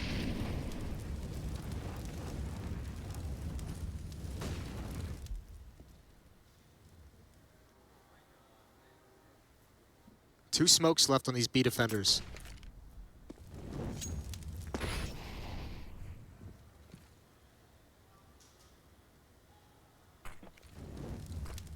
dupreeh, close angle this time makes it work. Has to be careful of his position, though. He's forward of all of the utility, however. Magisk will back him up. That means dupreeh's got a lot to work with. Bomb down. Magisk actually gets all 3, so just NBK, 15 HP, 28 seconds, and round over. Yeah, that was a big moment as well. Again, Vitality gaining the advantage going into the, I guess we'll call it the first half of this overtime, the second half of double overtime. The Danish duo delivering. 20-19. Vitality's gonna head back to the offensive side of Vertigo. We're gonna get right underway. Trying to listen to what dupreeh was. Well, listen to what Apex was saying. Next one, next round, next round, next round. Doesn't matter what you're talking about the previous. Start thinking about the first round coming up here in OT2. 36 on dupreeh. Dexter frustrated. You can see the emotion now coming through as ZywOo will get NBK quickly. An opener. That's massive as well for Vitality, as you just say, swapping over to the offensive side. They've got map control already. And I mean, you mentioned it too, ZywOo throwing a few wrinkles in once we got to overtime, doing some things they didn't see in regulation. I don't think we saw him go for this kind of a fast pick towards the B bomb site, at least not a whole lot. dupreeh's already, oh, did he notice it? He did. Big win, huge win for dupreeh. Masuta goes down, but it doesn't matter. They're gonna start pressuring the B bomb site, and Torzy, the young AWPer, he's gotta hold on to it. He's been spectacular. Sure. He picks off dupreeh's head. Spectacular indeed, but need a bit more of a spectacle from him now. Frozen at least is elevated enough to try and spray through the smoke. He's missed the shot that time, Torzy, as he came through, nearly caught out Apex. Instead, no, he goes hunting, and he will find Frozen as well. And Dexter, I'm afraid not. 1 versus 3. Nade will do about half of what it needed to Apex to take him down, so it survives at 18. Further damage as he goes now to 15 with a Molotov tossed in to the site for good measure. Bomb is not yet planted. And Dexter's close, so this will make things awkward. ZywOo's been dropped, and we mentioned Apex for a reason, but he's still alive, and alive is good enough. He finds a 3rd in the round through the smoke, and we are 1 round away yet again for Team Vitality, who, by the way, have now had all 3 map points in this game. That's really good patience from Vitality in the 3-on-1, even the 2-on-1. There could have been a lot of pressure on Apex to actually just get that bomb planted to try and stick it during the chaos, but they just wait. They just hold their nerve, spam through the smoke. Apex with a huge double kill and just spraying through the smoke, taking a wild guess, and he's got it. 2 chances to close things out now for Vitality. An aspect of the game they have really struggled in. Dexter getting close on the ramp to see if anyone will dare challenge the position early on, but not yet from Vitality. A little more passive this time at B, and ZywOo unable to get the opening pick. They'll rotate him back around. On the AWP, is Dexter gonna go all the way? Is he pushing further? He is. Torzi's got Magisk, so this actually turns out to be a very good situation. The opposite way this time is all the kills actually starting to stack up for Maus. There's only 1 in response as dupreeh will get NBK, but Dexter's down at the bottom of the ramp. If they want to try and go back away from B, they've got a huge problem to contend with on that side of the map. I think Masuda might be aware of it. Oh, certainly. There was the deep smoke there, so you at least have to be cautious. You have to be cognizant of the fact that someone can be there. The question is, how costly is it going to be to retake this? It should be a 1-for-1. Swing out, not even that. Masuda, great shot. That can be tough, that wide swing, but the nice thing is there's an early warning system that Dexter provides, so Frozen can get into position. He's got a Molotov to delay the plant as well. He's actually got some tools to make this a bit tough, a bit tricky for Vitality. Masuda, I thought he had that lineup when he saw the nade trajectory. Thought he could get a shot off before they got the guns ready, but dupreeh gets it instead. ZywOo to Torzy, this should be it. Dexter couldn't do enough to slow them down. I say that, JDC, oh no! He can't. dupreeh swings and snaps, and we are done with the map. As we move on, Vitality just barely in double overtime. Steal it away from mousesports. Yeah, they gave him plenty of chances. Even that last one, with how things had played out, I almost felt like JDC was going to deliver Maus another miracle.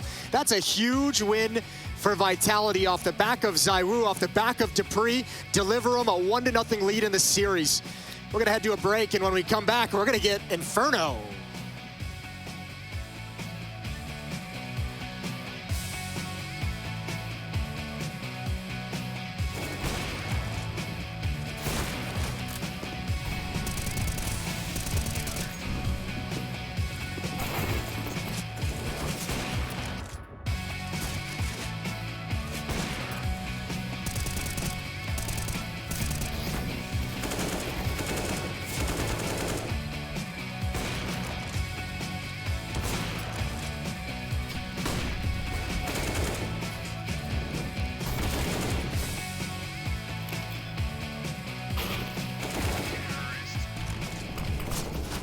Can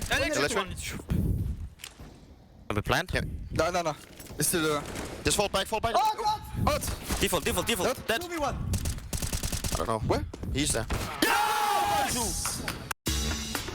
Why is he just like the player everyone wants to be? Like the flicky, stylish AWPer and the aggressive rifler? Like, what's going on?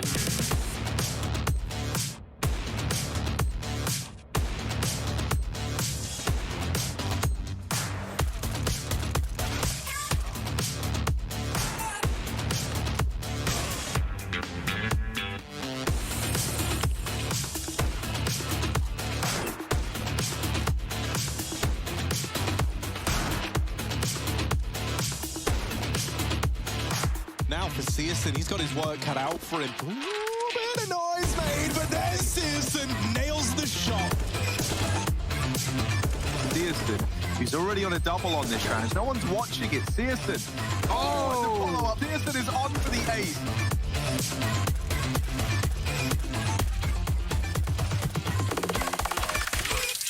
Searson in the window is smoked off. This is for the map. This is for the game. And he's waiting in the window. They have no idea. The smoke phase, a missed shot. He gets the kill. He gets him off the bomb. The pistol's out. The P250 might just save big once again. And he's done it all on his own.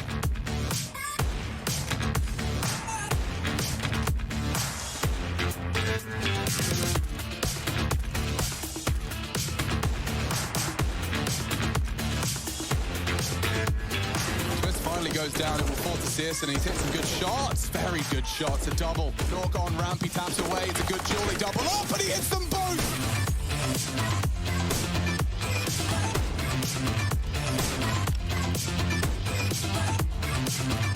Searson here with the AWP, but he's putting on a bit of a show. A fast wrapping long is Hunter. The only man left, Searson!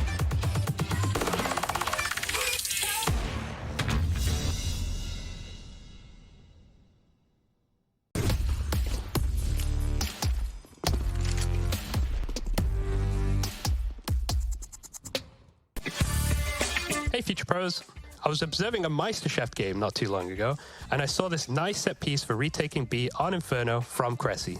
This mini execute will block off Banana and molly anyone out of pool. To do this nade combo, get into the corner up against the sandbags. Pause your screen, see the exact lineups of both nades, but when throwing the molly, make sure you jump throw it.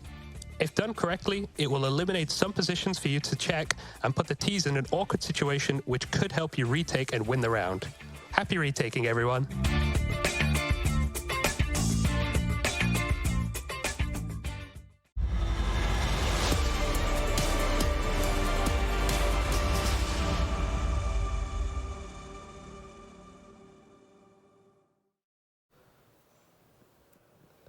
Well, sometimes you get more than you bargain for, and in this case, it was certainly that. Vitality and Miles going the distance 2 times over even. We're talking about that of overtime, where in which Vitality do end up securing it out at the end of the day, 22-19 on the back of some pretty impressive statistics. And yes, it's the year 2022, Apex versus NBK in the battle that we didn't know we needed, but now we want more of. I got Yanko and Kassad here with me. Yanko, this one had the makings of a brawl written on it from the beginning.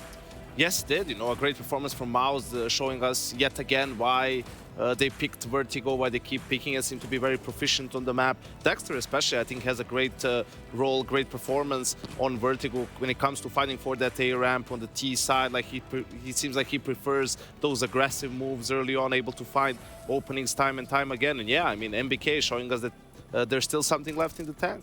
Yeah, Dexter doing his best impression of Nafani on that A ramp, you know. But I have to say this game's a little bit different. If you take a look at the game against Entropic and the CT side that they played, and the CT side of Vitality they played on A ramp is completely different. You know, there is no easy space to be gained, no easy fights. Zaivu was dominating that A ramp, even though they got 7 rounds. It was on the back of a little bit of bullying on Dupree on that B side. I know Dupree got at the end of 35 kills or 37, but you know, at the first half he was a little bit bullied. All the rounds they got on that B side, and we can safely say that Torzi met Zaivu. Yeah, a couple times even. Yeah, Yanko?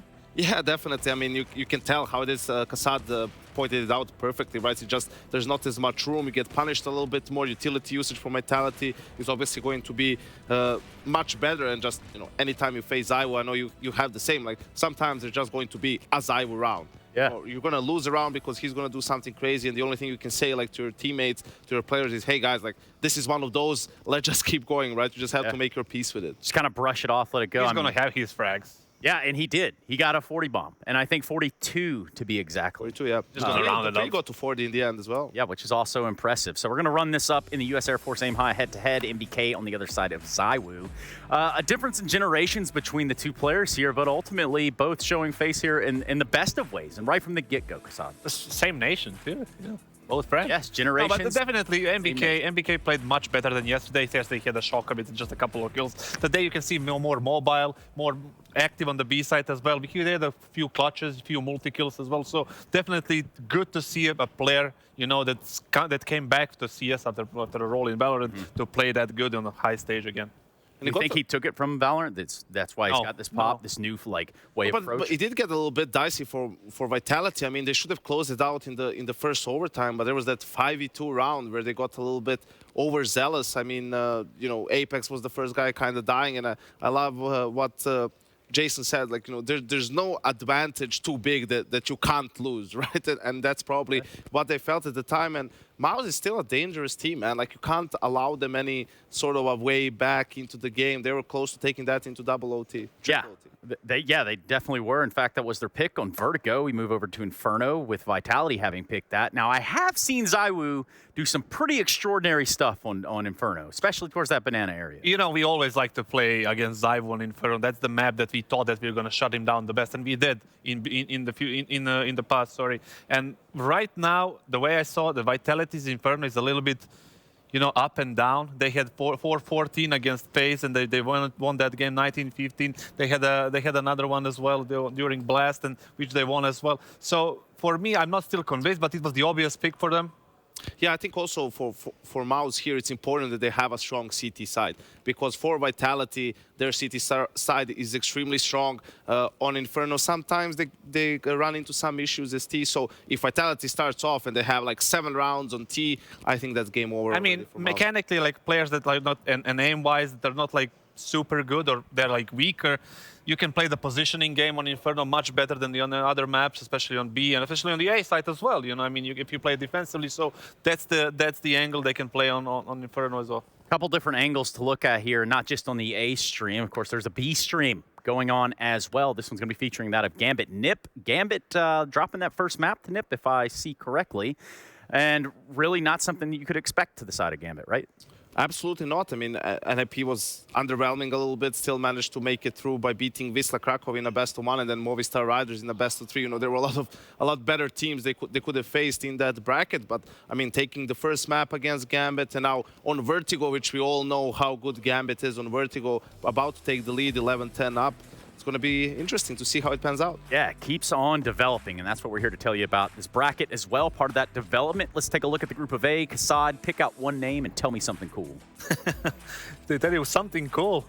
I don't think OG is going to make it. Is that cool? I mean, it depends. Are you an OG fan? You know who are the cool kids on the block now? VP, man. They look on fire, right? Even in the Challenger, they were dominant here today. Nice and easy, 2-0. We put them even in that 1x back, you know, tier list. We put them as a dark horse, but dark horse to win the whole thing. Yeah, because low key, they're one of the teams that didn't make changes, were looking good even before the break, got more time to put in. They're a team that you don't want to face. Definitely one of the strongest lineups out there. Very sharp, very, you know, skilled bunch of guys. And even from the IEM Winter, when they were like in the semifinals and they lost to Vitality on that one.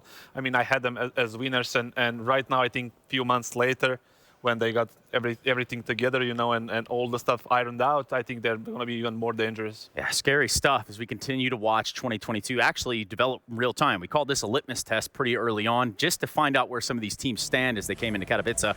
And for us, we stand on the edge of going to a break because we need to come back and maybe finish the series out in 2. Inferno between Vitality and Mouse. When we return, you're watching the Intel Extreme Masters.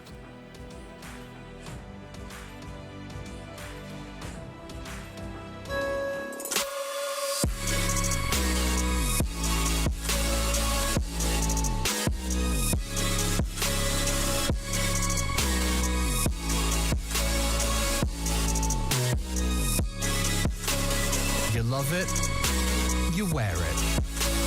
What's your style? Get your merch at shop.eslgaming.com.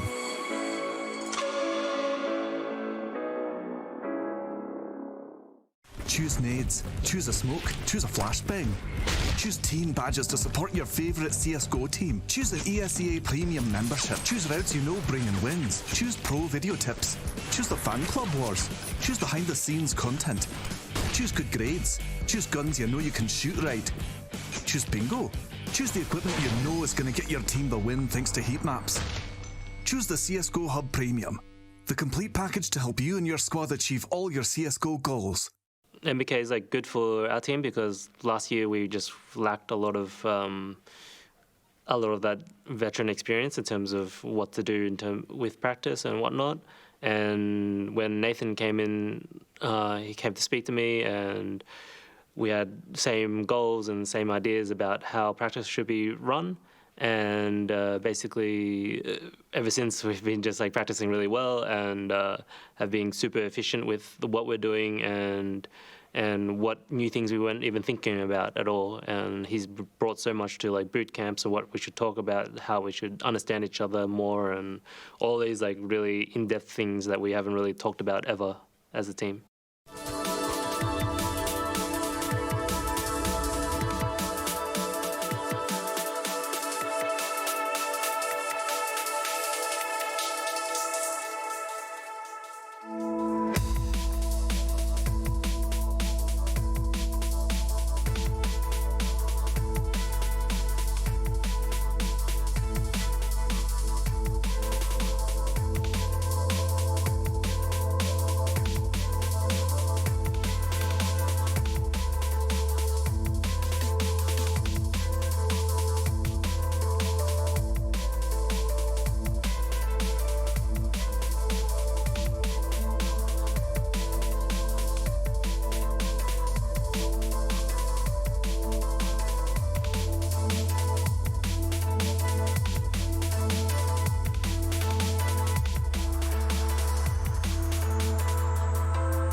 Well, we get back into it, and yes, I am just as exhilarated and excited about this as the players as they sit back down. I told Zaiwu, by the way, between maps that I wasn't impressed and he needed to get more kills this time, Jason, if he really wanted to showcase that he was the world #1, and he said, yeah, no problem.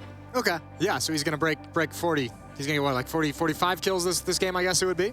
Something like that, yeah, sure. Nothing out of the ordinary, really, for him. Yeah, we'll find out. They might need it. That was a tough test that Mal's put up there on Vertigo. Obviously, as the Deaths mentioned, Inferno Vitality, I think, has shown a much stronger face-on in the past. From the short amount of time this lineup has been together, Inferno has looked good for them. So a little bit of home court advantage, you'd feel. They're going to start on the T side against Mouse's defense.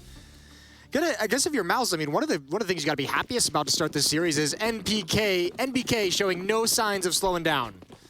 No, absolutely not. I'm impressed. You know, like we say, went through rehab, escaped the clutches of very scary time with the drug called Valorant. He's gotten over that horrible addiction and is now back on the straight and narrow. But yeah, that time off doesn't seem to have phased him at all, as Dexter, however, has Dupree. Apex, good response to take down Torzy over at Banana. That'll give them a bit more space. But this looks like it's going to be a CT wrap. Bomb is actually heading that direction as well. And if they do want to wrap, Dexter's going to try and take back Banana as quickly as possible, but they need to be aware of Frozen, who seems to have an inkling they're heading this direction. They could still go back on this. They have options. They have options now, and I think you go back toward A. It's just one player remaining, but the site is secure with that kill from Magisk. Yeah, and there's no real options for Frozen. He's just got to be aggressive in one direction. He can't go Banana. Apex is there, and he's going to be calling it out to his team that the rotation is coming through Library. And look at all the angles Frozen has to be worried about. One out in the open, that's a good fight to win. Another player steps up to the plate in Library. Got to be careful. Don't want to give this away, but surely there's no way Frozen expects it. Masuda can cover both sides. He can cover the bomb site as well. And Frozen, he's going to spot one. He has no idea where Apex is. This is kind of doable, but it's slipping away every tick of the bomb. And Frozen still no idea where Apex is. I guess you gotta stick it. 10 seconds. They're gonna chase him down. Both players here, and Apex finds it. Double kill on the pistol for him, 1-0. Yeah, solid job indeed as Team Vitality get another pistol in the map.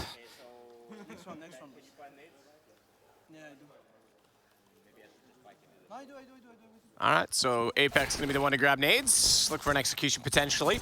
Man, you nailed it. Vitality had every option in the book at a certain point. They got so many kills at long range that it was just like, we can go A, we can go B, we can go through CT spawn, we can go through library, we can go up mid. Whole map was their oyster.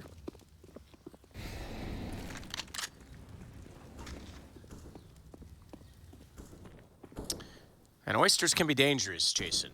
They can be delicious. They are delicious, but when catering put them out the other day, I was like, hang on, I don't know how long those have been waiting to go out.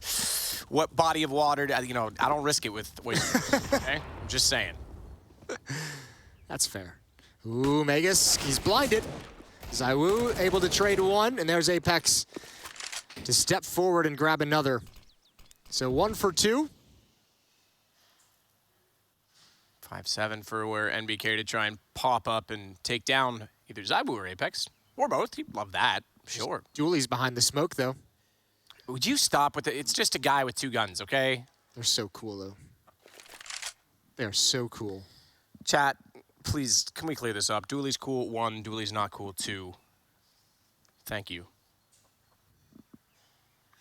Because Jason just needs sometimes to be reminded.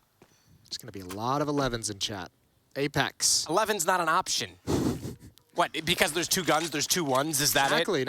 Now you're getting the hang of it, Matt. Good duel from Apex, tapping away at the head, allows Zaiwu to get close. Here come those dualies. Almost finding Apex, and still alive somehow. Shout out to Torzy. He's got that VIP armor. Gonna go down through the smoke. Plant is in, second round will be in the favor of Vitality, only losing Magisk. JDC, Deagle, trying to find something to make a play out of in this particular situation in a 1-on-4. There is an AK with 2 of them, but an AK that has low HP in the hands of Apex. Can't imagine he'll be going hunting. Wouldn't want to give that up. No, you let him have whatever he wants. Zaiwu's last to leave the bomb. And 2-0. Yanko brought it up on the desk. Miles needing to have a very good CT side. They're going to start in a bit of a hole. It's like 60-40. Okay, and now that you made the 11 mention, everyone's catching up. It's like, now I'm just seeing 11. So you've ruined that. That's just, you've manipulated it all. Yeah, well, I still won. Good kill through the smoke. I still love you, Twitch chat, except you, Murdoch. You're a bit of a dink. But everyone else, you're fine. 2-0. Mac 10 in the hands of Magisk. Here we go. mostly unarmored opponents. JDC with the only armor and deagle available.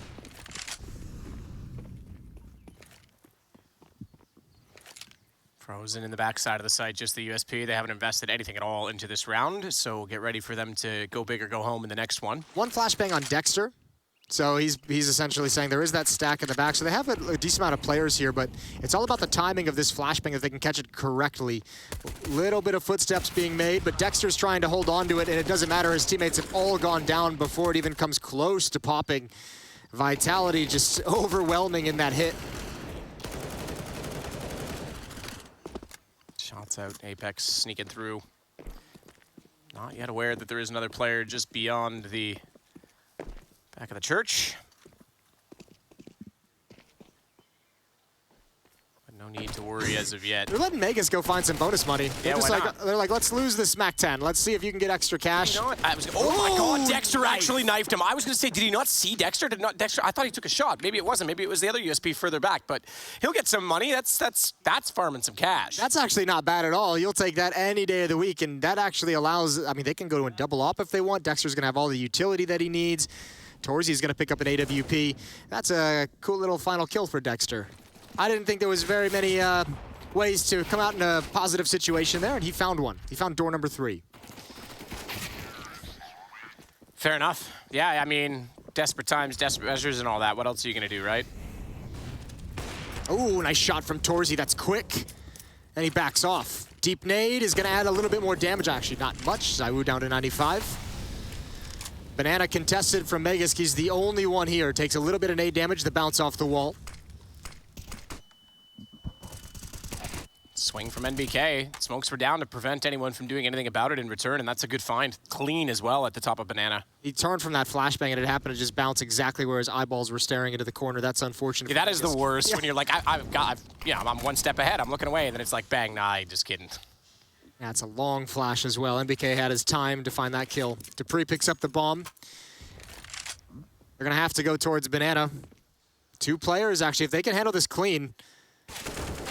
Almost a transfer from ZywOo. There's one from Masuta. Dupree finds it. If he can, actually, he has got plenty of time to get this plant down. The 3 remaining defenders, Mals, are all the way back at the A bomb site, so Dupree's at least going to get the extra money for his team. And then what can you get from here? Damage would be great. 1 kills is okay. 2 is fantastic. Oh, didn't quite see him as he looked towards CT. And if he sees a player that far back, either way, he's still going to rotate over toward the church.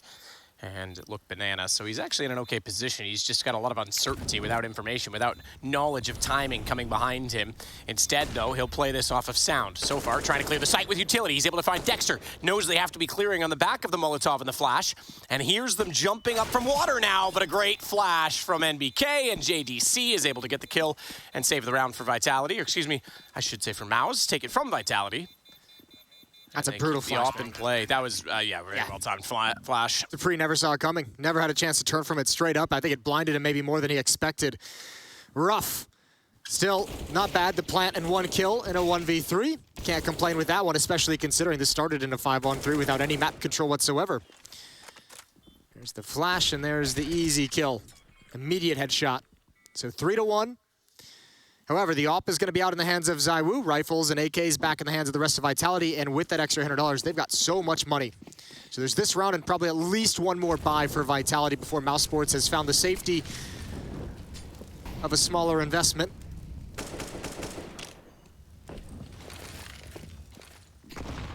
Ooh, great double nade.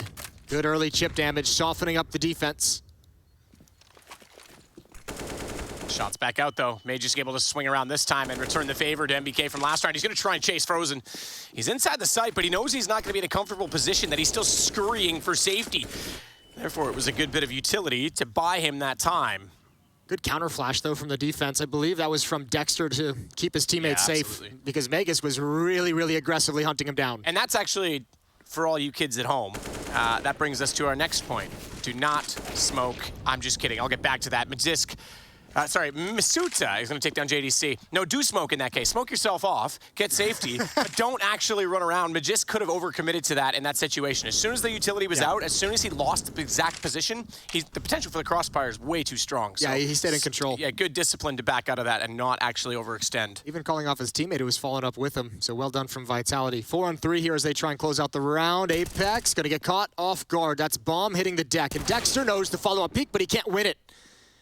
Had to be a win right there for Masuda as well, because that gets them the bomb back and still gives them a bit of a forward stance at A. If he goes down, which he will now, Magisk has bigger problems to worry about. It's a 2-on-2. Everyone contained at the A site. Dupree, he'll be the first in, sees the headshot, and no sooner did he spot it the 2, he was spotted in turn, and that gives Frozen enough to find Magisk. Yeah, and I think because of the silencer and because the action was so quick with the headshot, there was never information of where Frozen was. Magus comes out looking towards pit, looking towards graveyard, never even expecting the bomb site. I actually think as well that the first shot dinked him so quickly after his AK, he didn't hear it, and then the dink, he still has that noise. You're right, silencer definitely throws him off there, because why does he not look over to see the spot? Well, yeah, no idea. That's rough. That's a very tough situation. However, they do get 4 kills in the losing effort. Like I said, there was plenty of money on the Vitality side, so another really strong investment for them, and there's no money behind this buy on Mouse. They've got to be careful. SMG doing work. It's going to fall. 1-for-1 trade in Banana. Masuta forces back Torzi with the op. Yeah, Torzi's got to be very careful now with 8 HP. AWP obviously super viable still, can take the shots, but he's got to watch for utility. That's the key, so he's got to play somewhere somewhat safe. JDC will battle off inside of the pits should they head that direction right now. Magiska subsided the aggression as well toward Banana.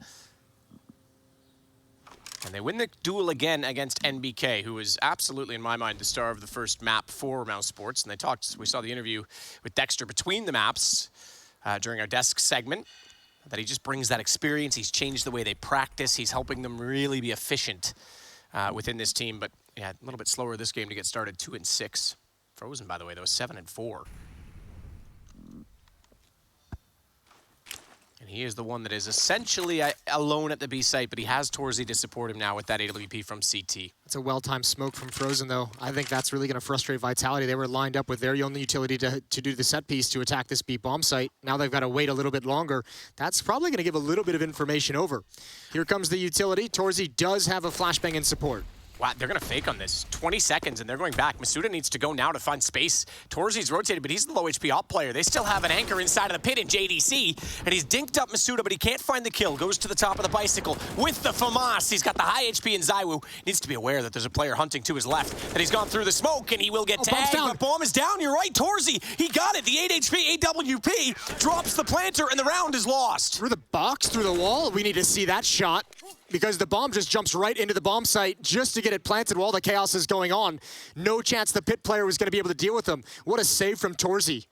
Brought down low super early on. Is that a mistake in planting default in that situation? Because you know the op is low. He's likely going to be arch or rotating back over from CT. You plant default. When you had a few more seconds, you can get inside the site. That lineup doesn't exist. We do need to see it, but I think you're right. That was from the door through the box. That's brutal. I think it's hard to call that a mistake in that kind of a situation with the time running down with the chaos and everything, but certainly an opportunity taken by Torzi and Mouse. 3-3. Mouse comes storming back on their defense, starting to look a little bit good, starting to take the money and grind the economy down for Vitality. Round number 7. 3 Deagles and 2 AK-47s to work with on the attacking side. And not a lot of utility, so you're going to see a few more challenges out of Vitality in this round.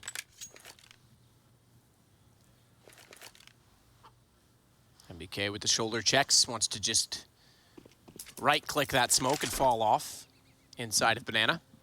He's forward enough and not seeing anyone as of yet that he's actually going to call for Frozen to rotate off. Dexter gets the first kill down middle, connector from alt mid, and he'll back off to the archway. So Frozen can go back to B. They've got the advantage on that side of the map, and MBK has made contact. Smoke down to cover off the B site.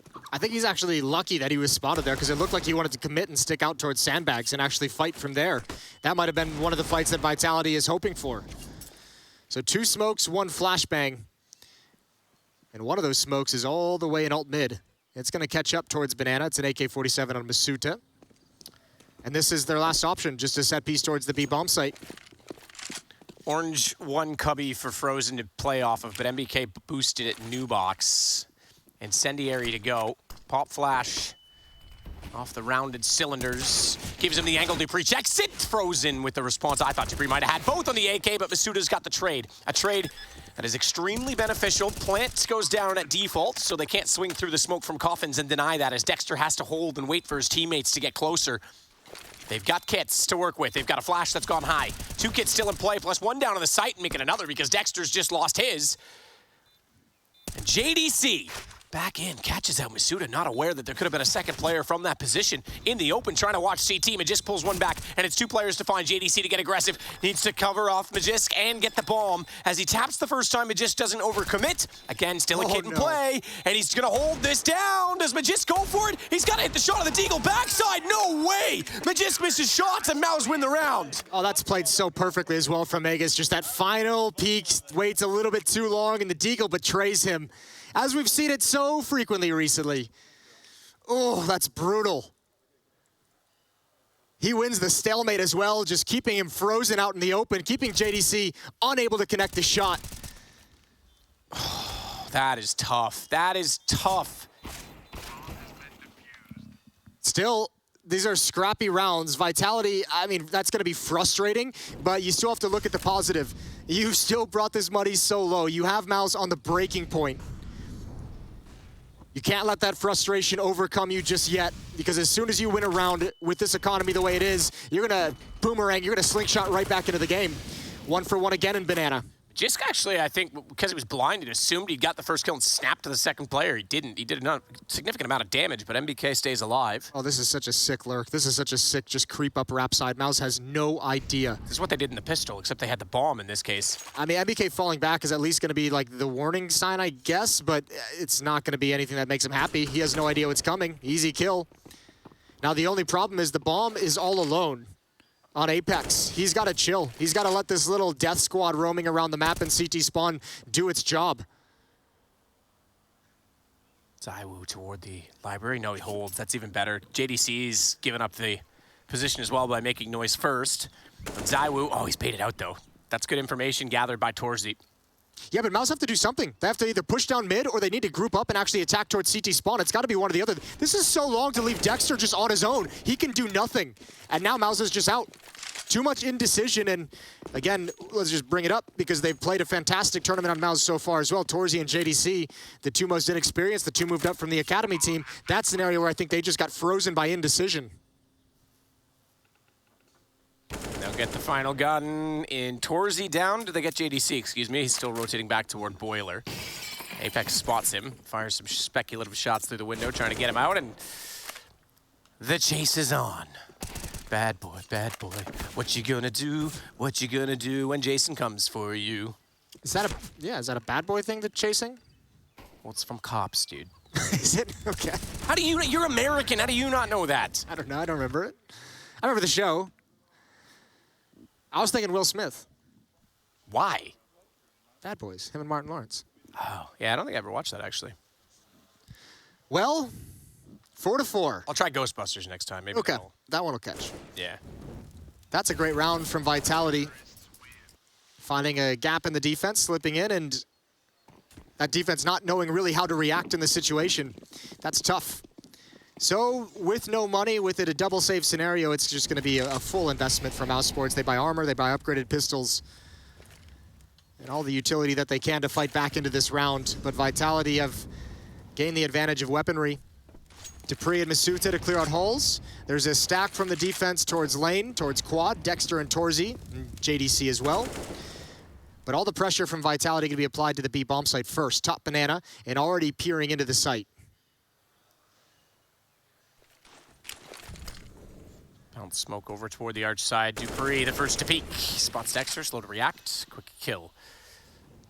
JDC now trying to sneak back down the lane at brackets and inside of the site, aware that they could pour out from the apartments at this point as well. Vitality have everything they want at the moment. They've got Megas comfortably at top Banana. He's situated. Able to call out utility and information and see if anyone pushes. They got the first pick at top mid without having to overcommit, without actually having to swing up, just from the safety of Boiler. Torzy's pretty brave to go for that Deagle. Well, he's all on his own, right? So, yeah, he's going to be brave peeking rap side. ZywOo's got the angle. This could just... Ooh, what a shot. I guess it pays off that he picks up the deagle. Fair enough. Not done there either. He's getting opportunities as the flash come out. Apex blind. He thought he could slow his aim down, but little did he know that there was actually more around the corner. And JDC now smoked off inside of the library. Perhaps pick up a book by Napoleon Bonaparte on when to strike. Or as they did so many times after Bonaparte, retreat in this case. Alrighty. Bonaparte. 5-4. Mal's just going to save the armor that they have, bring these weapons into the next round. It'll be a save on Torzy and Dexter. Maybe a little bit of utility, maybe a flashbang on Dexter as we saw previously, see if you can line up some kind of a trap, but Vitality taking control on the T side. Now it's about how many rounds they can rattle off in a row. 2 straight for the moment. Heading into round number 10. Dinked, but not defeated, as Magisk will take down NBK. And it's the 1-round advantage for Vitality. I imagine Mal's likely either having conversations in the preview or like in this round while they have only 2 players that have weapons and armor to talk things over, but they're going to have to start talking about how they want to handle rap side of this A-bomb site. Vitality really, really loves hitting it, especially when they find an opening kill or an opening pick of some kind, especially when they know the defense has been thinned out. They're really feeling the openings provided by Mouse on that side of the bomb site. So Mouse has got to find a way to close that gap or at least be able to handle it appropriately. It's been abused about 3 times now early on in the first 10 rounds of this game.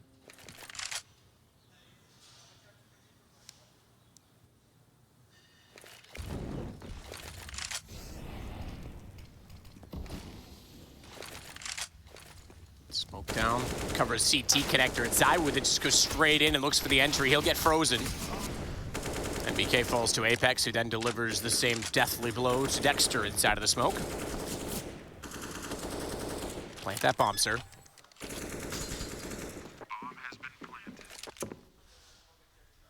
I wonder if Valve will ever change the bomb number, just not say anything, do it, and see if, you know, how triggered. That would be caught so fast. Oh, 100% it would, but like imagine how triggered people would get. I wonder. Yeah, that probably would be a big deal. Oh, well, you got people with like the tattoo now, like with a 7-3. Well, whose fault is that? Okay. It's no worse than a butterfly. Just, yeah, it's kind of like the ex-girlfriend at that point, right? Like, heart with her name, and then it's like, well, oh, yeah. Break up with me. That'd be well, rough. that's tough. You want to get tattoos this week? Yeah. I do. Sounds like a great idea. I need to get the Jaden emblem. Okay. Yeah. Of course you do. I do. Like, I've been so indecisive about tattoos. I have a bleeding disorder. Look, we're going off. Welcome to my TED. Are we going off topic, Matt? Welcome to my TED Talk, everyone. Please Tell me about get your yourself tattoo some adventures. peanuts and water. We're going to be here for a while. No, I have a bleeding disorder, so I'm not supposed to get tattoos. So that's been my excuse, really, because I know I can. My sister's done it, my brother. It's hereditary. And I've used that conveniently to be like, because I'm just so indecisive. But Jaden's like the one thing that, like, yeah, I want that. I want to honor that. She deserves it. So. You don't want to do the paw print? No, I was going to do that with Fritz because I was young and stupid and didn't know anything more creative. He was my childhood dog. But no, I've got the logo of Jaden. Yeah, that's right. Okay, I think you should do it. I'll go with you. I was thinking you could give me the tattoo. Ooh, you don't want that. No, I do. Listen, Matt, bleeding disorder, I don't want the responsibility. Round 11, freeze time coming to a close. 2-round lead for Vitality. Yeah, but Jason, that's your get out of jail free card. You can just blame that and be like, he knew better. That seems like a whole thing. And it would be quite literally getting out of jail in that case. Maybe. Only if I win. Molotov deep. Molotov in response from Frozen. Grenade's gonna be bounced off. Ooh, Apex took a lot of damage to chuck that nade. Good shot from Frozen over the top, looking for it. Flashbang for Dupree, perhaps, lined up. Does he want it? Does he call for it? I think so. This is so brutal. Oh, what are you supposed to do? That is gorgeous. What a great call from Dupree and Masuta. And this is a round Mouse is trying to recover, and now you're playing at 5-on-3.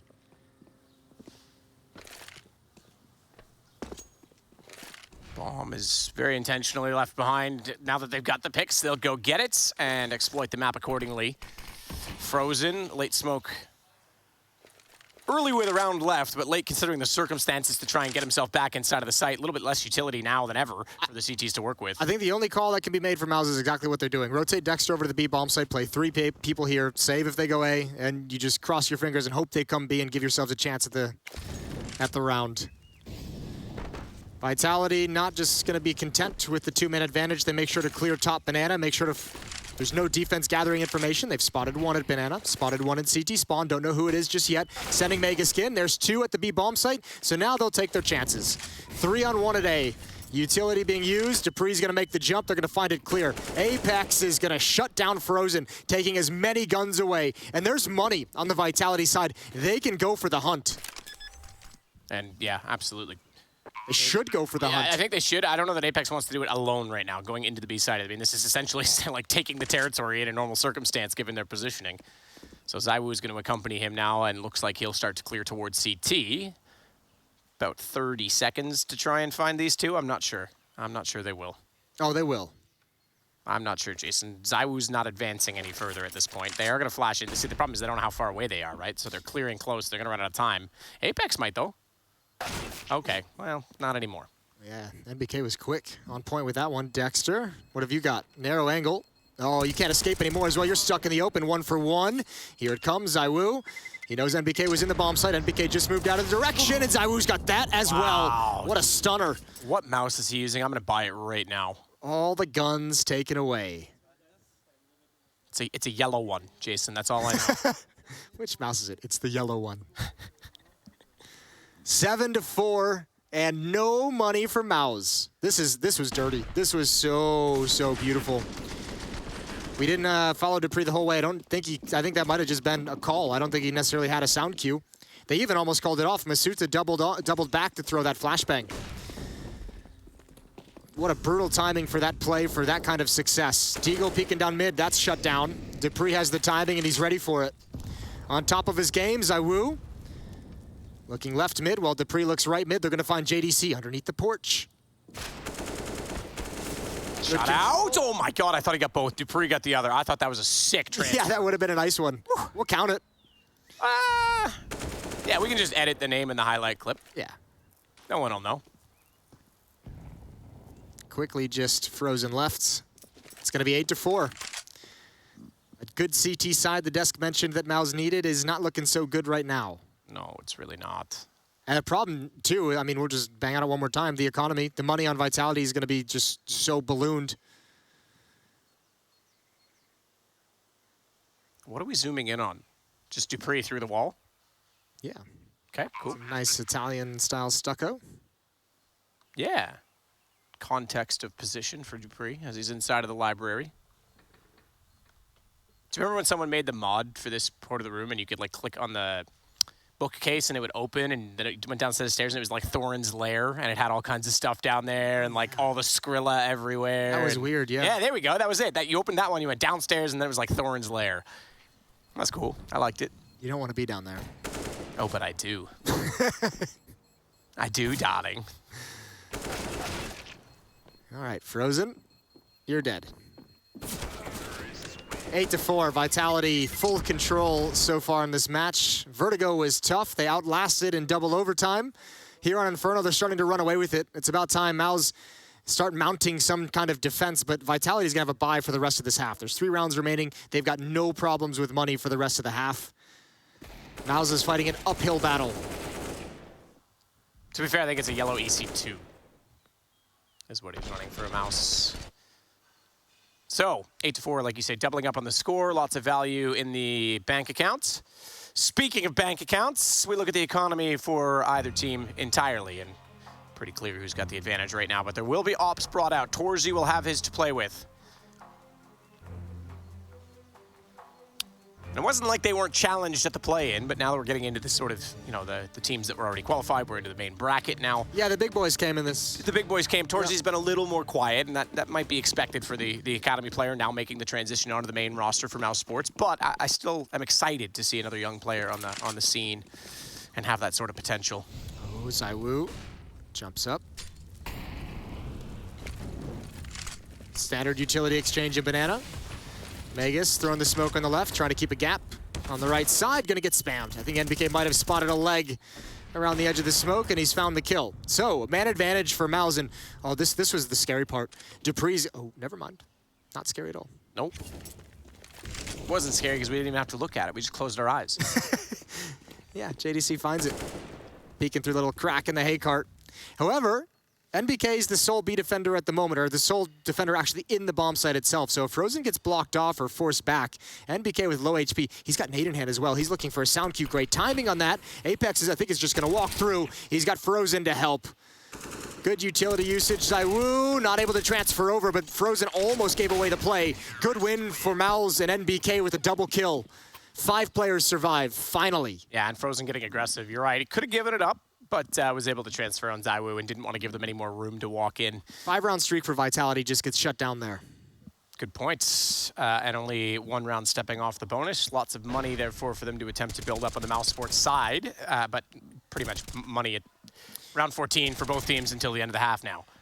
Yeah. Irrelevant. That's kind of what the 5 players surviving means. It means Mouse has a bye no matter what happens in the final round. So that's good news for them. Vitality still rich as hell. Masuta taking control of Banana as Dupree puts his head back. Nades. Here we go. Oh, it's beautiful. They caught him. This time it was 3. And Frozen catches all of them. Took the helium out of that balloon, didn't they? Torzy, meanwhile, is going to be staring with his op down toward the alt mid connector. No one there as of yet. Quite clearly some Bavarian Motorworks fans in Italy, based on the artwork. As Magisk will take down NBK, starting his way up toward the Banana. That's both players that were originally on and in B gone, so the rotation required from Dexter, but he's even uncertain of timing. He'll put a smoke out that will delay this a little bit, but he's the only one on that side of the map to be defensive, and there's still a 57-second amount of time for them to work with for Vitality. That's a gamble from NBK to just try and gain some cheeky information, a cheeky advantage. That just obviously doesn't pan out, but the tough part now is, you know, you can't really fault him for it. Dexter's got to take a bit of a gamble as well. Good fight win. Molotov is down. Torzy sees the gun barrel. Oh, he baby doubles him girl. up. That's what they needed. That's how you're going to get back into the round? Ooh. Torzy's terrific. Is he going to find Dupree as well? Apex is the only one left, and that AWP is searching for 5. Flash out. They had no business in this round, and my goodness, what a resounding, thunderous shot. What an ace through the edge of the cart. Welcome to the big leagues, Torzy. That is about as good as it gets. What a beautiful sequence for the young player. You mentioned it again. You mentioned his struggles, kind of coming up to play against the big boys, and he delivers a fantastic round. What a huge save in a 5-on-3. Doubles up here. This shot is beautiful. What a great reaction. And this one's great as well. They're all stylish. Wow. That is amazing. There's some incredible offers coming up in Counter-Strike at the moment. Another one delivers a special moment there. 8-6 in the favor of Vitality. Frozen is going to return the favor with the nade to find Magisk.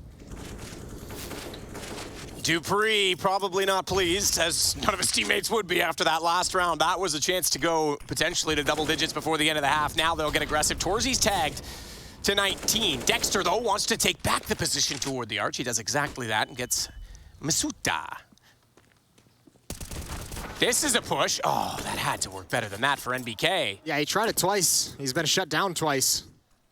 I don't think that one is anyone other than his own fault. He had every opportunity to get the kill there. Had the fight, just missed a couple shots. It's all good, though. You still got Frozen back at the B bomb site. He's got smoke and Molotov to delay if needed. You've got a man advantage as well. Dexter going to push up next in front of the smoke, and he's caught Apex. He's got Dupree as well. Triple kill in the round so far from Dexter, and ZywOo's left all alone. And we know he's got game. This might just be too much. 1 versus 4. Eats a nade down to 26. Would like to start with a kill onto a low HP Opper. But after that, I think it's just too impossible. Player is on balcony waiting for him. And there it is. Wow. Mouse is going to recover in the half. It's an 8-7 lead for Vitality, but Mouse ends it with 3 in a row. Headed to halftime, and we'll be right back.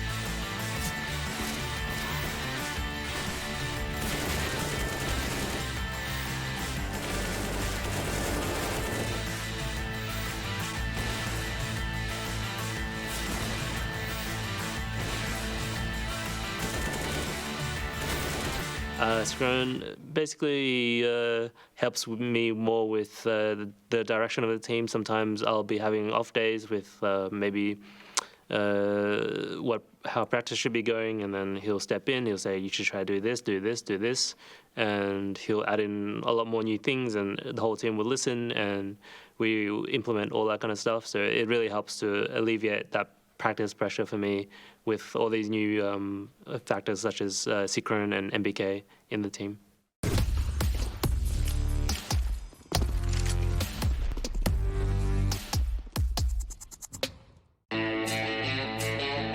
Hey Future Pros, you know what I hate? T's taking top banana control. Let's solve that with this smoke and incendiary combo. To do this retake nade set, hop up onto the close first orange boxes. Look down and line up your crosshair with this section of the hinge of the barrel. Then aim at the point where the roof meets the wall of the distant building. Then throw the smoke. The smoke will land at the half wall at the top of banana. Then pull out your incendiary. Aim at this section of the cracked pane, then instantly running throw. This molly will land just in front of your smoke. This combo will push back any Ts lingering around the top of banana, but also possibly isolate a player away from their team, so be ready for a close fight. I hope this helps you Inferno B players out there, as it can get pretty rough sometimes. Second box. I'm holding second, John. You can. It should be both. Maybe triple and dark. Triple and dark, I think. Triple and dark, 100%. CT. CT last. Out. I got guys. You have kid.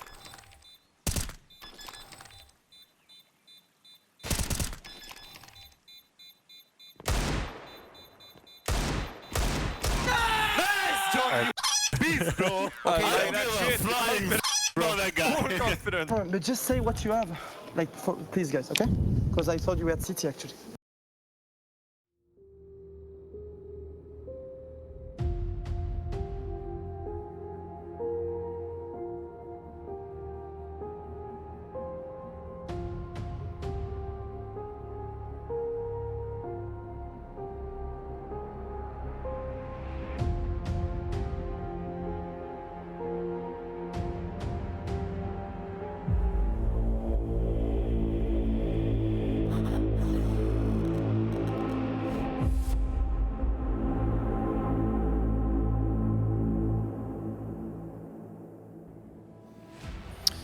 Back underway in the second half, 8-7. The last two rounds were very well done from Mouse to pull back into this game and make it close. Now, I did call an ace that wasn't an ace, but hey, look, that's why I'm tier 2 in the casting world now. Torzy was still a huge factor in that.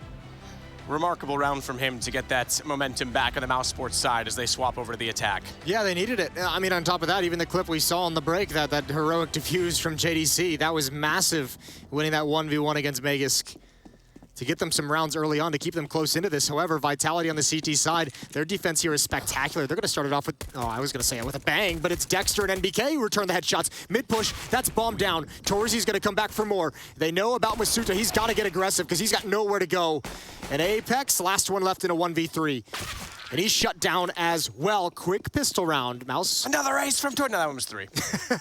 And Mouse come right back into it. This is now 4 in a row going back to the first half. Yeah, solid start again to take the pistol, and I mean, even with that kill, it came to kills. They had the bomb behind them at the stairs. They could have run that over toward A. They had that one pretty clear and early on.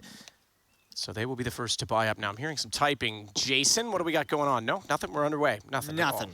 Dupree's just expressing some pain from the headshot that Dexter delivered. Magus peering down mid with the scout. Gonna see nobody. Deep off angle. Late banana take, trying to get a peek down is the defense, and Masuta is actually going to make his way pretty deep, but dodges all the spam. Another deep nade does good damage, another deep smoke provides a bit more safety as well. Interestingly enough, the damage from that nade, super important and potentially influential in this round, given that you've got Deagles in play, and Magisk can continue to do body damage as well with that scout. Pre-smoke, great timing from him inside of the pit, able to just put it up there. Because Mouse was lining up for a Hulls pop. 4 players to defend this A bomb site. For Vitality, still going to be tough. Zywoo's already out of the action. Oh, he can double up the Deagle from Dupree, only getting one. Apex is there, but can't find safety. And just not enough production out of those Deagles. Mouse is gonna more than likely take this round outside of something special from Masuta and Magus. There's no kit.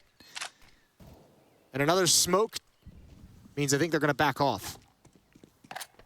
Yeah, they will at this point in time. So it's gonna be now 9-8. Mouse Sports take back the lead. I say take back. It's the first lead they've had since round 7 when it was 4-3, so. No one unable to convert rounds yet, by the way. What I mean by that, it was 3 rounds in a row for Vitality to start the game, and then it was 4 for Mouse Sports, then 5 for Vitality, and now we're about to get a 5th for Mouse Sports, so. Maybe we'll get it in this round. Maybe Masucha's gonna do like 3-1 digs down mid. If that happens, I will cast naked for the rest of the event, Jason. Ugh. Yeah, that actually sounds like a loss for you. You're the one that has to sit next to me. That's horrifying. It's true. I'm the reason clothing was invented. 1 round lead for Mouse. Looking good. Coming back into this, and we'll see when the guns come out. But another round for Vitality to just sit back with these Deagles and see if they can get something going. If we need a 3rd map, yes, it would be Nuke. That would be the 3rd and deciding map. It's been a great series so far. Double overtime on Vertigo, a close affair here on Inferno. Masuta is able to get 2. You almost had to do it. Dear God, that would have sucked. For everyone.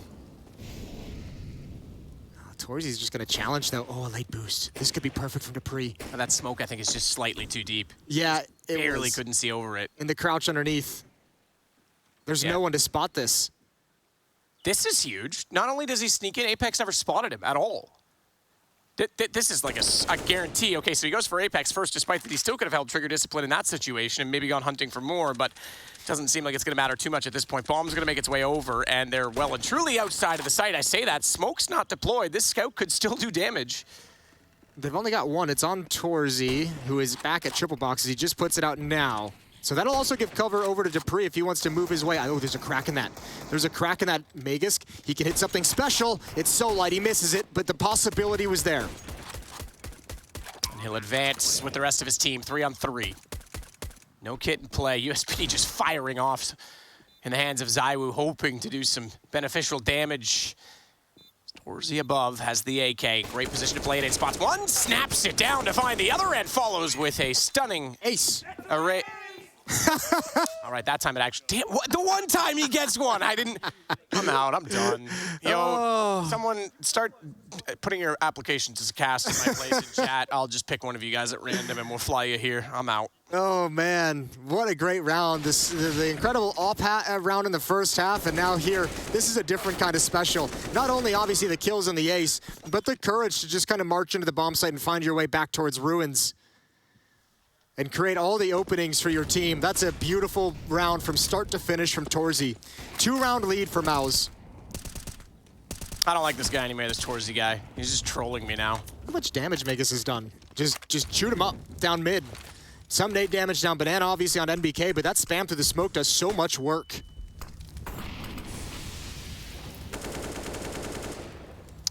Through the smoke from MBK this time, not going to be able to find anything on the other side. So yeah, early utility damage certainly in the favor of the CTs. Not uncommon on this map. Bringing up the utility damage, despite that they're actually just getting started on their CT side.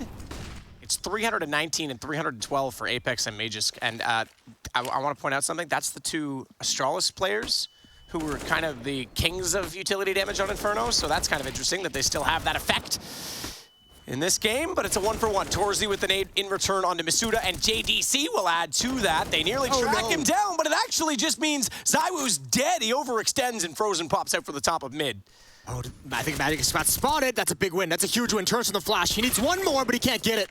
Great job from JDC. Vitality's defense hopped on the rotation, I think, a bit too early, and Apex has no chance in the round.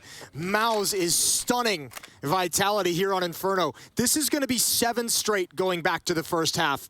A great recovery in one sense just to get the last 3 rounds, 13, 14, and 15, when they were on defense, and now on the attacking side, they're just explosive. 11-8. Vitality can't find any comfort in this CT side. No, they haven't at all. This is actually pretty shocking that they're not able to get even anything started in these rounds. Well, I mean, Banana's been thwarted. Have to look towards some control in that position. Apex will save over the M4 at the very least, but it's now a 3-round advantage, and the last 7 rounds going the way of Mousesports in this game.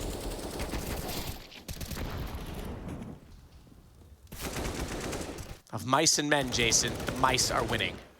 Yeah, they really are. Well, mice and bees, really. Yeah, but it doesn't, that's not a thing. Here we go. Deagles picked up on the other 4 Vitality players. 1 M4 on Apex. Good amount of utility. Oh. Gonna get aggressive, and Torzy shuts him down again.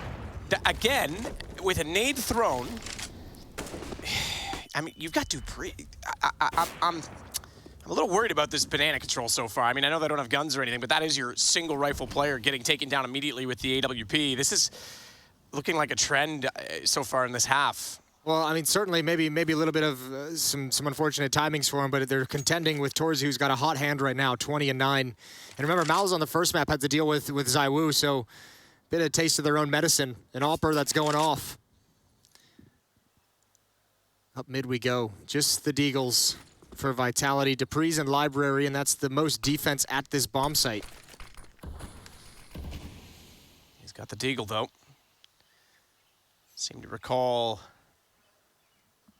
a specific round from Dupree and a specific round from MBK, to be fair, on this map with Deagles. But he, pushing the arch side, is actually vacating the premises of the bomb site in which they are now inside of. Yep. So it's all over. 4-round lead. He got tipped off. He was in on it the whole time. 4-round lead for Mouse. That's incredible. 12-8. This has been so good. Now, they're the ones with a huge amount of cash behind everything. Vitality's going to have to fight and dig out of this hole. And this is supposed to be a very strong side for Vitality. Not looking that way so far from the pistol round from the very get-go. Mal's shut down that mid-push from Vitality on the pistol, and it's been all Mal's since then. Now 8-0 run. Everyone in the corner. Gather round. Stay warm by the campfire. Oh! Torzy! They tried to protect him. They all stood there. They did their best for their teammate, but now he gone. It's all smiles. All smiles in the Mouse camp. Here we go. Round 21. Vitality desperately needs something. ZywOo has the AWP. And if you're going to make a switch to put some energy back into the team, back into the defense, this is the one you'd probably lean on. Let's see what ZywOo's got. He was spectacular on Vertigo with the AWP. They need it again here on Inferno. Just with an early bit of utility down middle. Meanwhile, Masuda's gonna lose Banana again.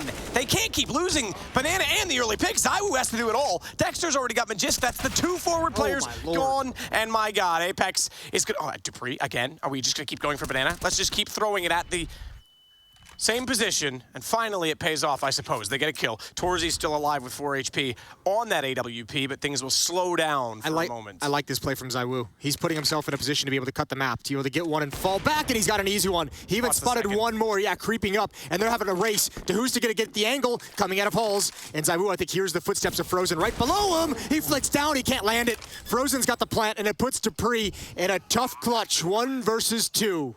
ZywOo, of course, is going to go for that. He's not going to fall off and say, all right, they're here, let's just surround them. He goes for that. Just barely misses out of the flick. Dupree, no information, sees the head of a very low HP player. Keep pre-firing, and he will indeed get Torzy. That's not how you reload. Don't take the silencer off. Get some bullets in that magazine, my man, because this is page 1 of what could be a title round for this game in Vitality, but he looks the wrong way, and Frozen in the flames will take down Dupree on top of the sights. And you just see Dupree put his, all he could do, Dupree, is just laugh and put his head down because he misclicks, almost takes a silencer off, and then at the end he pulls out his Molotov and he misclicks again and he underhands it right in front of himself. So that was just a very scuffed clutch from Dupree. Yeah, I don't want his mouse. It wouldn't, right? I'll keep ZywOo's. Keep the ZywOo mouse. I mean, regardless, he never had any idea where Frozen won. This clutch was not going to go his way, regardless of whether he got that Molotov off at the right moment. 13-8. Mal's just running the table on their T side. 9 straight going back to the first half, 6 in a row in this half alone. And you're right, Vitality's banana control pushing out has not gone well this entire half. Oh, this time they finally get the opening pick on that side, and it's Torzy they were trying to boost up to get the opener. So the op goes down, and so too does Apex. Okay. Rather, excuse me, MBK from Apex through the smoke. We take that. Smoke out. ZywOo's blocked off. Molotov from lane. And over to the B bomb, so we go. Dexter doesn't want to wait. He wants to press the issue. He's going through that smoke for sure. 100% through it. He spots one, back, gets dinked, gets cleaned up by Masuta. JDC and Frozen want nothing to do with this fight. Dexter needed to get a kill coming through that smoke if he wanted any chance for his teammates to create that space. It's just not there. Vitality looking to get their first round of the second half underway.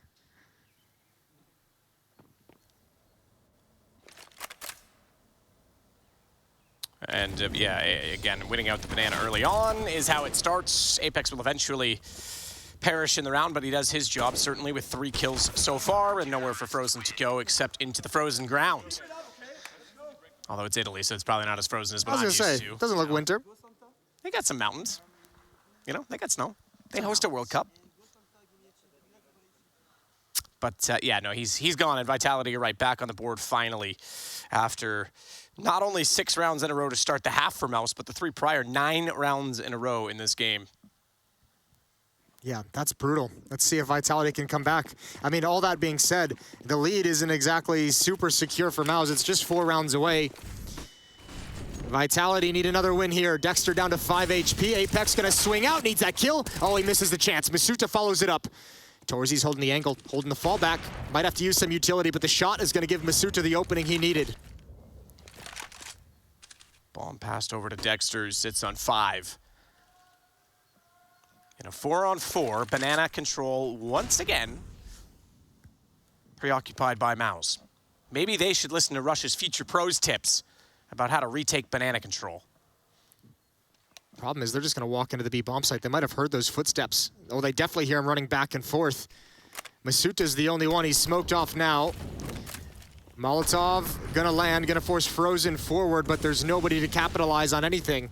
Smoke to put it out, and the rest of Mouse streams into the bomb site. They can't stop the plant, and it'll be a retake, 4-on-4. There's 2 kits in play. New box, nobody's even there. That nade, oh, did it bounce? No, it didn't. It didn't do flashbang at all. Yeah.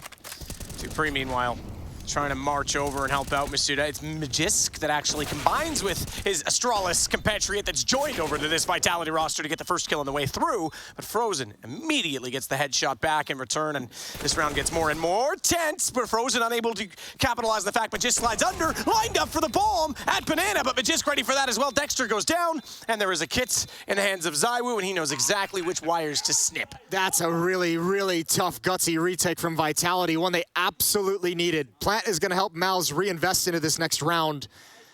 But man, Vitality getting underway, 2 in a row now. Dupree finding 1. I thought actually Frozen was going to just win this round straight up by his position on Coffins, but couldn't handle Mega swinging around the corner so fast.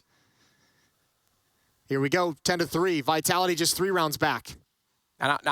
Apex. I got it. I punched the monitor for him. Cannot leave ZywOo hanging, man. It's your star player. You fist bump him with both hands next time, sir. Apex through the smoke again. Contentious battle at Banana. He comes out better off this time, though, as MBK gets tagged down to 10 HP. Oh, this is going to start hurting for Malz. ZywOo misses a chance. Torzy just steps past his crosshair, but ZywOo's got the angle again. Virtue of utility to give him the re-peek. Another flashbang comes out, legged on a JDC. ZywOo's gonna fall away safely, and now you're starting to get whittled down. NBK is low, JDC is low. ZywOo's relocated as well. He's brought that off back around to the front of the arch. Smoke instead, just to hold this play off a little bit longer. Magisk, Torzy down. Is he aware that JDC's above? Low HP, he spotted him just barely, but that actually causes him to overextend. Pit's open, and ZywOo has to transfer yet again back across the bracket side of the A site, and he will get one, making it double it up as he takes down Dexter. And NBK still alive, but not for long, I'm afraid. 44 seconds, 10 HP, walks out from the apartments. Masuda is there to send him the eviction notice and bring this back now to a 2-round game after 3 in a row for Vitality. Okay, we're at a point in the game where it's actually a big test for MOUZ. Even with a 2-round lead at 13-11, you have to say the pressure's on them. Now you start to have the conversation. Can you actually, now that you're playing without momentum, can you put a stop to Vitality? Can you overcome their defense and regain control of this game? Or is Vitality just going to march away with it? That's the big question, because ZywOo's going to start heating up into this. You're starting to see some success over towards Banana now for Team Vitality on their defense, which is going to funnel MOUZ more and more towards that A bomb site. And what solution can they come up with? Timeout taken. 21 kills on Torzy, 18 on Frozen. On the Vitality side, it's 2 players. ZywOo and Megas get the top at 17, but it's really a team effort. The lowest player in Vitality is at 15. 2-round spread across the whole squad. And the last thing MOUZ wants is for this defense to go on a streak and build up bank for the later stages of this half of this map.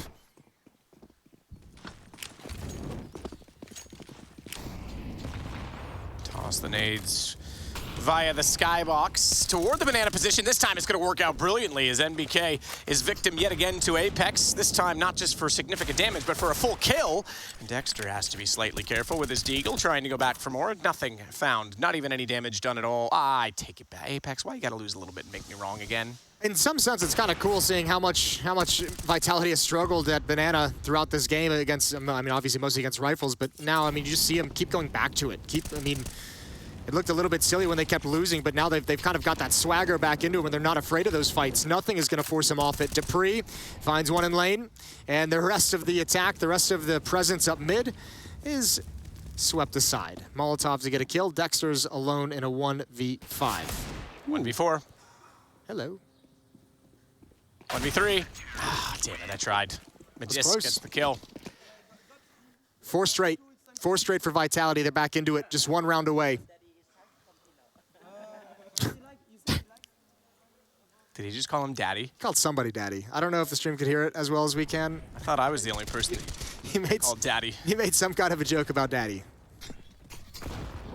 Not a bad nades. That was pretty brutal. And that's why he ended up burning alive in the end.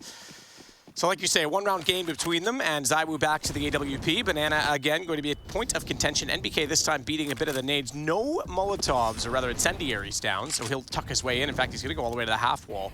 Difference being, he may have Banana. They didn't lose anyone giving it up this time, so they've gone for a passive hold. Because ZywOo was there, that flash, my God. I don't think he pulled the trigger. I don't think he did either. I don't know if that was unintentional. Sometimes you press things too quickly. But also, NBK, I think he got blind as well, or else he might have been able to punish when does ZywOo peek. There's the flashbang comes in. ZywOo missed a shot, a rare miss that might give the opportunity to MOUZ. Masuta goes 1 for 1.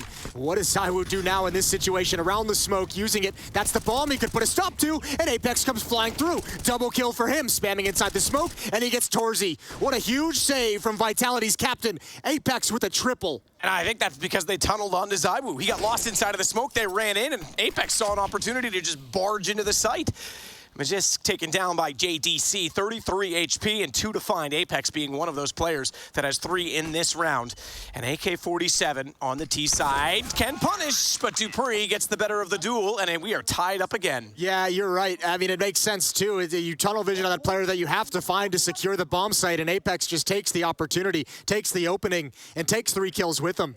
Beautiful, beautiful play. Molotov in, spams 1 through the smoke, and he's going for it. He knows his teammate's in trouble. It was still going to be tough for MOUZ regardless, but Apex certainly giving them the huge advantage. 13-13, we're all tied up, and MOUZ on pistols. Tough times in the MOUZ camp. They won 9 straight to give them a huge lead, and Vitality comes roaring right back on the CT side.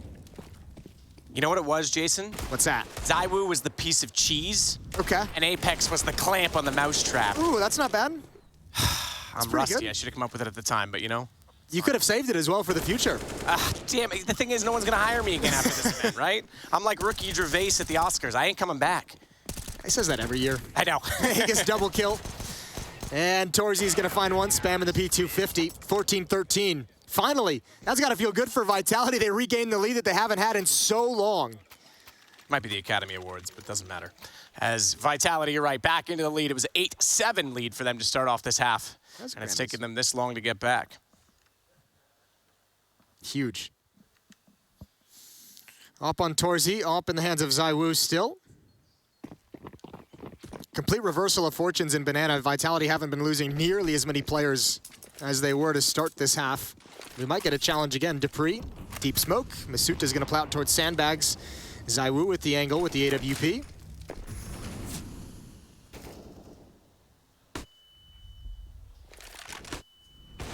Nice shot. I thought it was going to yield more, but ZywOo comes back out, having used Masuda to get the information. Let me show you where the general is. He takes down NBK, the enemy at the gate, and it's now a 4-on-4.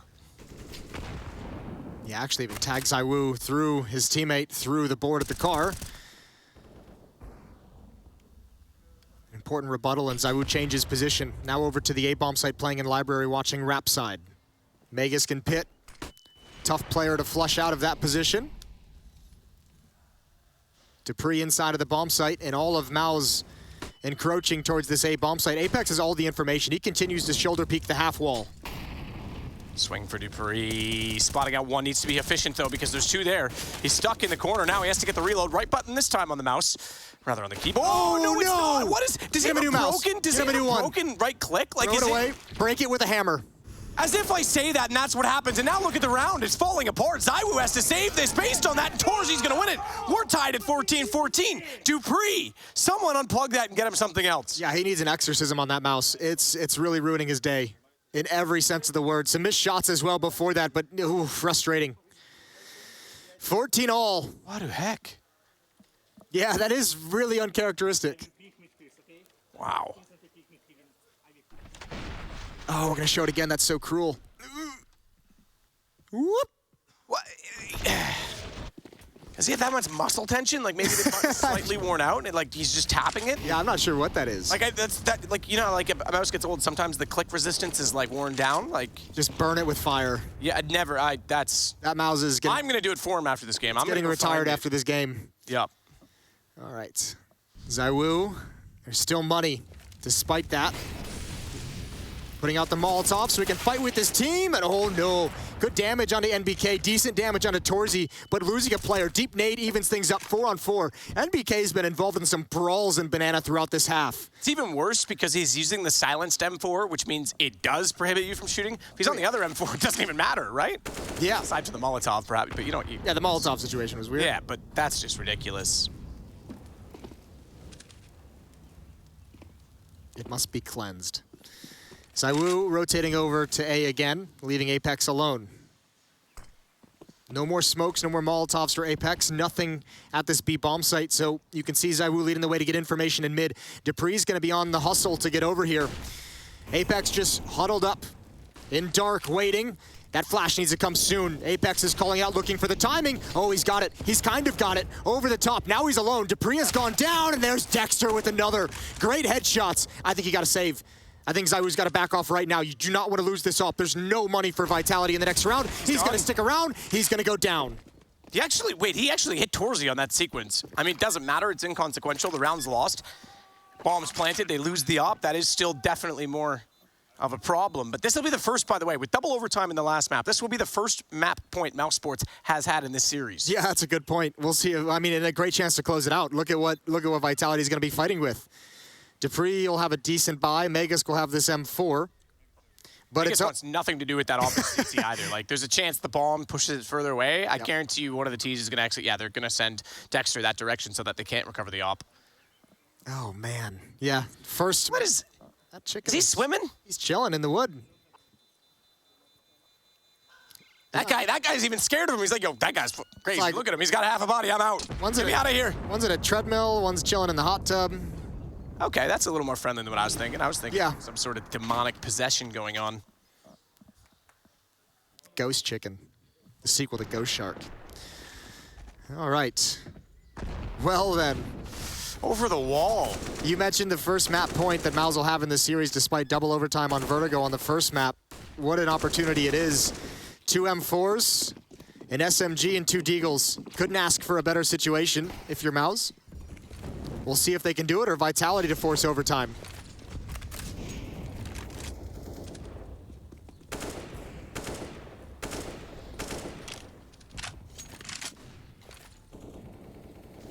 So ZywOo holding with the crossfire on just the pistol because he was taken down. And this, of course, Vitality's map choice. We thought stealing Vertigo. We were in a good position, but like you say, Nuke, the decider. NBK opening up the deciding round potentially in this map as he only goes down to 58 HP for his trouble, making now 49, but it tags from Apex with the MP9 through the smokes. And speaking of smokes, Jason. Yes, sir. There ain't none left. Got nothing. Well, it's all on... Oh, good find here. They've got flashes. Now it's all on Dupree. Same spot with the M4. What can he do? ZywOo's here with the Deagle, gets nothing done. Oh, this time it's great. This time it's spectacular. And he needs no reload. JDC hops out, 1v2. Well, the Mouse works that time. He gets 2, you're absolutely right. And they actually have the man advantage to try and force overtime. They've got rifles picked up. And Apex has a kit shot from JDC as he runs around, spots him in the flash, and manages to get his gun at the ready in time. 48 HP Apex. He's got to work this out from the apartment. And JDC has bomb down. He's looking bracket side, but uncertainty starts to set in. He'll make noise when he drops. And JDC in the corner will react to that. He has the position, but he knows. He absolutely knows. Apex knows he couldn't get out of the site. He has to be there, and he swings wide to get the kill, and we're not done. Overtime for the second straight map. Yeah, fair play to Vitality. What a tough-fought battle in this half to come back to recover from a 0-9 run at one point for Mouse. That's huge. We've got overtime. We'll be right back.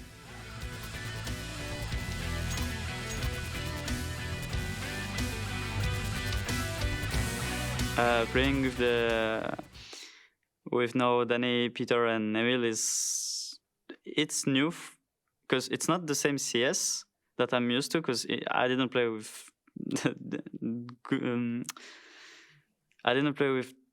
much experienced player before. I mean, of course, I had Shox, which is a legend, and still Mathieu and Dan.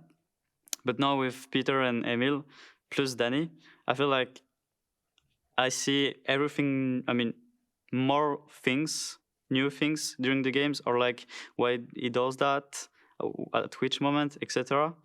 So for sure, I'm learning more, and I'm getting more experience, and they're helping me as well. So yeah, it feels amazing.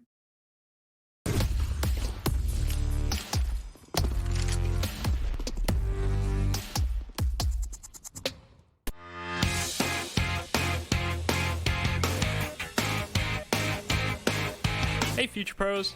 Sometimes in CS you just want to get aggressive and take the fight straight to the enemy. I'll use this mid push from Astralis to demonstrate a reasonably good approach to get up in the faces of your foes on Inferno. It really helps if you're keeping track of the T's economy, as doing this against a fully bought T side will have varying results. This strategy requires 3 Future Pros, 2 HEs and an AWP. Future Pro number 1. You'll be the player who pushes deep into mid. As you make your way to mid, get your HE out and lob it down mid. This makes sure that if anyone does face you, then they will already have taken some damage. Make sure to push along the right side of the wall so you don't get killed by a T holding steps. Tuck yourself into this corner and listen for any noise or calls from your teammates. When Future Pro 3 has made some kind of contact towards T steps, this is your cue to peek out and hopefully get a free kill. After this contact, keep your head on a swivel, as multiple Ts could be about to flood out ult mid or T steps. Future Pro number 2. You will mostly be holding ult mid, but first throw this HE just as Future Pro 1 does. Once you have thrown your HE, it is possible for Ts to be close to you already from ult mid, so be ready for a fight. You can cycle between holding mid and ult mid depending on how the Ts are pushing. Be confident in your aim and quickly process any information you receive. Future Pro number 3, you'll be holding T steps from the top of mid with an AWP. Your role is to relay information to your team and act as support so your fellow Future Pros can't be singled out. And that's it. Going aggressive as a CT is always a risk, but if you and your lads are feeling dominant, this can be a great way to control the flow of a match. It could completely fail as well, and if it does, I don't want to hear anything in the comments. Get some DM in instead and keep improving.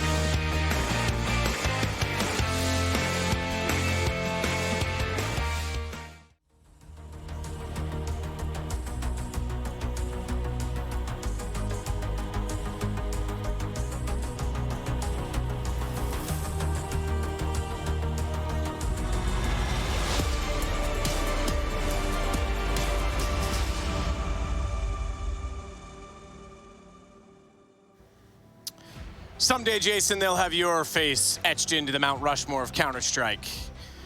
And they'll save on material because they won't need hair. As we get into the second overtime in a row, map in a row, that is, in this series, Mousesports missing on their first opportunity to close out a match point, and Vitality perhaps gifted a lifeline.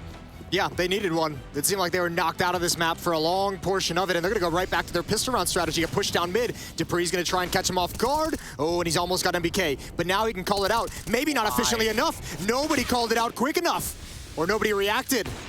But the 2 kills on ZywOo and Dupree shut down any advantage that push had. Dupree looks somewhat angry about his mouse. He's getting aggressive now. He's pushing down middle. Well, this is a cool rotation from Vitality. They just said, okay, you killed the guy pushing, you killed ZywOo as well, you killed 2 of the A players, you might try and take advantage of that quick. So we're going to rotate Masuta and Apex here very, very early on to catch you off guard. They want Mouse to come to this A bomb site. A split towards B is still possible. Just inside of the pits.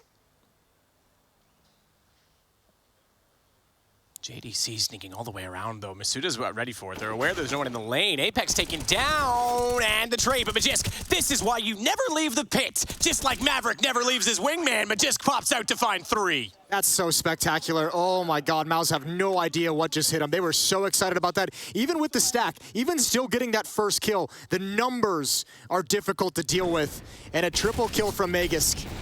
Great call from Vitality, great rotation. No chance to react quick enough. 16-15 for Vitality. You could be my wingman anytime. I know. That's not the line. How dare you? That's not a wingman play, is it? It's fine. Ooh, hunt it down, baby. Torzy holding for this. ZywOo at the top of mid will back off with no information and no chance for a pick. Apex forward of the Flames. Sandbag position, not aware that MBK is coming through, but reacts first and gets the kill. Those two have been having quite a duel this game. The baguette battle. Ooh, I like that. ZywOo gonna drop a molly, fall back. He felt some pressure from the mid take. Over the Flames, he flicks over. Readjust very, very well, and Dupree looking for the walkthrough. He's gonna get it. He's gonna get it, but didn't react in time. He comes back for more. Good shot from Dexter. And he fades inside of the smoke. Now we look to Torzy, who looked away at the wrong time. He actually tagged Magisk with that shot through the wall. Yeah, he did. All right, know it all. Jeez.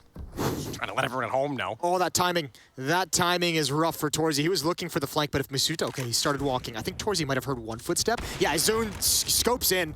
He's got him. Scopes, zooms, whatever it is, finds the kill. Frozen's going to be left to lurk off mid. Uses the right click. Yeah, appropriately. We've seen a few issues with that. Apex going to drop a smoke at Banana, but I think they might just go through it. Yeah, they are. There's no question. They know they're split out. They know that they have to be isolated in this situation. The defense is too thin. ZywOo's on his way, trying to rotate back around.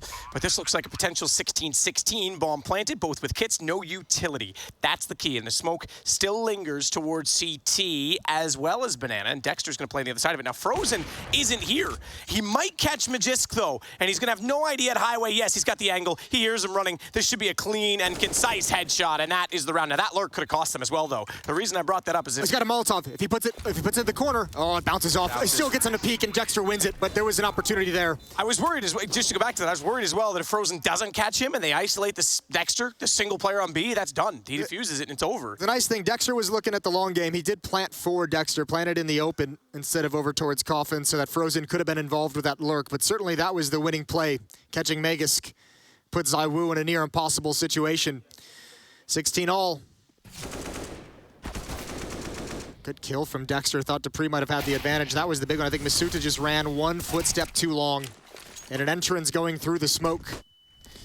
Oh, don't ZywOo. Ooh, he's blinded and he misses the up-close shot. He saved Masuta. What a hero. Comes out and keeps him alive, but not for long. He will go down, and it's ZywOo versus Torzy, who can't quite collect. And ZywOo is gone, but look at this. Through the Molotov, ZywOo's having none of it. That was an aggressive play. I admire it. This is awesome. It has just turned into a brawl. There's no finesse here. Both teams throwing bodies at the problem in Banana. Frozen and JDC.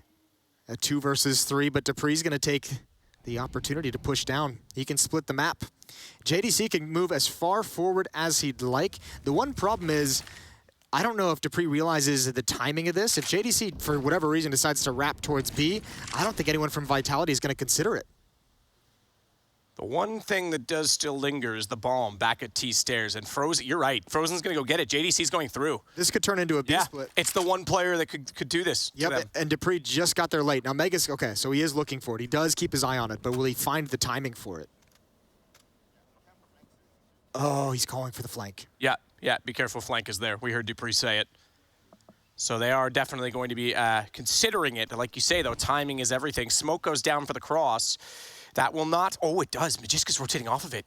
This could still work for JDC. No, it's not. He's going to look back in time, but the kill still goes his way. And now dupree has to run. He has to rush. If somehow Apex can deny the entry of Frozen, dupree would have been in position to actually cut off the bomb, but that kill's not going to work in their favor either. And Mouse, now with the advantage, have dupree to try and work back in an HE, which will oh no, I thought he was going to throw that directly into the corner, the easier side to hit and get the kill, certainly as a result on JDC, but Frozen wins the round instead. How have the timings played out like that? Every single timing that was possible in that round went against Vitality in pretty much every way. Oh dear, even the nade, it looked like dupree was going to select Dark, which was the right call, and he just changes his mind. Dink, but can't clean it up. This is a stunning shot from Frozen. Heads up play to expect a second player. It was Apex, knowing that he's the B defender. Likely kept his head on a swivel. 17-16 in the favor of Mouse. Oh dear, okay, why not? Let's open a round up like that. Megas blind, gets Frozen, follows up on another one on NBK. 5-on-3 to get Vitality started in the second half of overtime. Foolish start. And Vitality now trying to claw again from behind in the situation as the score presents itself. ZywOo takes out Dexter. Wants to, potentially shoot his teammates in the back as he fires beside them. Nobody move. He's just having a laugh, making them dance. 26 kills on Apex, 26 on ZywOo, 26 on Magisk. 29 frags on Torzy and 25 on Frozen, 21 on Dexter for the top 3 of Mouse. The money's not an issue, so we might see him go for it. But I think they realize, well, I guess money could be an issue. They're going to save. They're also going to get hunted. Yeah, they are, absolutely. Saving in overtime is not ideal, but there's have full utility, and there's there's no chance on this round. Exactly. There's no reason not to save at this point in time, because they're going to have money as well. It's not like you're doing. Oh, but look at all the utility, Matt. Damage. Look at all the Molotovs, all the flashbangs. I don't know how you survive in pit. I don't know how you stay alive here. It's going to have to be some incredible shots. There goes the first one, and Torzy knows. It's just, the question is, how many can you take down with you? Just one so far. Inside of the smoke, comes back out. Oh, he gets a second, but he goes down eventually. Not bad, but those kills are inconsequential except for the stat pad. Yeah, they don't matter either way. Like I was saying, even if they had gone for the round, yes, the odds were against them. There's money no matter what for each team in this round. We are 17-17. Now, what that hunt does kind of mean is Torzy just low on money, but surely someone in the next round would be able to drop him in AWP, so not a huge deal regardless. Just some style points for Vitality and the ruthless nature of it. Oh, wow. As if that's the way you lose the first 3 players. Yeah, why not?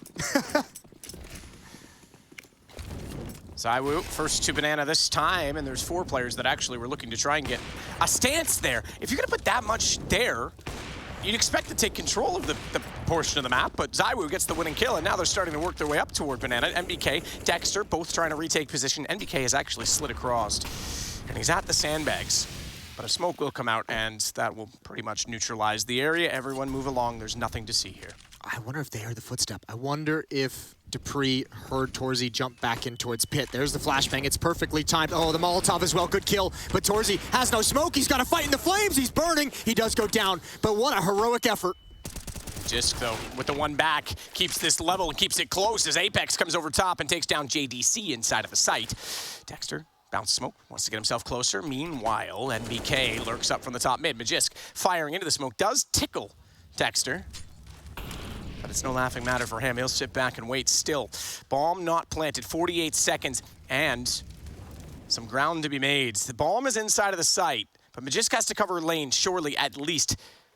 As he positions to do so, if his teammate wants to plant this, are they going to flash peek it? Oh, they might. MBK's not blind. MBK's not blind. He sees the foot, drops the bomb, and now I think the round too far out of reach for Magisk, but we saw what he could do in the CT side of the pit. He still has a chance in this 25 seconds. Open and kill. Dexter does not need to overplay or overreact. He still has the advantage in time, even though the bomb is in the site. Waiting for the tap. Oh, there's the peek. What a shot. That is lovely from Dexter, and once again, Mouse Sports have their second map point. This is similar to what we saw in Vertigo, but maybe they can close it one overtime sooner.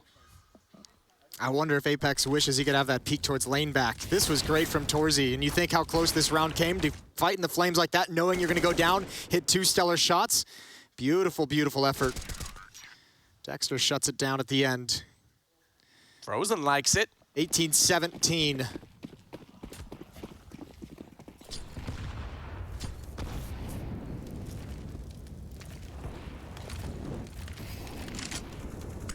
Just in between a lot of utility. There's your B stream update. Nip knocked Gambit down to lowers. After the slow start Nip had, that's not bad at all. Gambit as well, they'll be under pressure for the rest of the event now. Frozen under no pressure now because he's removed and, oh, taking out Magisk from the banana. He's gonna fall back and find Apex jumping up on top of the logs, and he ain't no lumberjack, sweetheart, he's gone. Oh, this might be it. This might be the knockout punch. This might be a third map coming. That would be Nuke. Mouse just have to find these final 3 kills. ZywOo still in play. Torzy with a great shot. Nice and easy. Dupree's gonna step up next. Miss out of this round as Torzy still holds and waits for the wrap.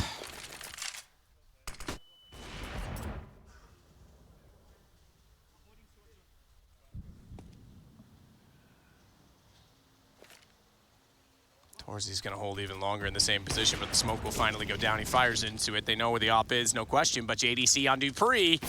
I think we're looking at map number 3. ZywOo has 1. Needs a 1 versus 5, ladies and gentlemen, and he's only going to get the first. Dexter closes it out. Mouse Sports recover, stealing back Vitality's map.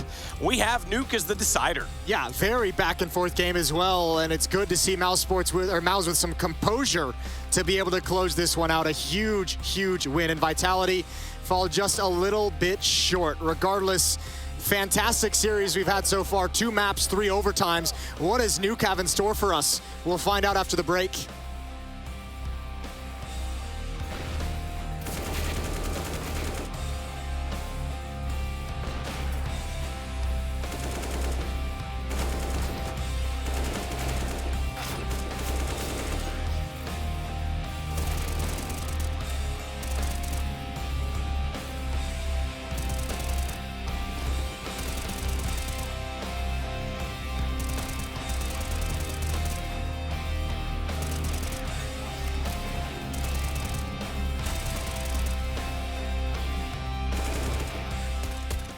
They're gonna flood. They're shaking banana. Should not be there. What are you holding? I don't see banana. Two ruins close. I have CT from her. Okay. Nice. Nice. That's an ace! Oh, that's an ace! Let's go, everyone from on. Careful, Abs. This one kill Rizzo. It's fine. Bomb down. You can pick. You can pick. Abs. Nice. Short. Half HP rushing. Going back. Nice. No. One more shot. One more shot, Dexter. And be Still there. Still there. I have mid. Nice. Ups. Have ups. One last guy. Sound. Freeze. Nice. One mid, alone. One more. I flash you. I flash. Yeah, it's fine. Wrong. Out upset. No! 2 mid. All three. I'm watching. Short. All 3, I think. Long? No. Oh. One more long. It's my bad. It's unlucky. You can go long limit now, okay? I don't like that. You can go long, yeah. Just play What it. are you Oh, we're holding gonna then? bait you, brother. Just flash I'm me holding back. long, okay then? Yeah, Yeah, perfect. that's good. You're good now. Emil is playing pit on his own.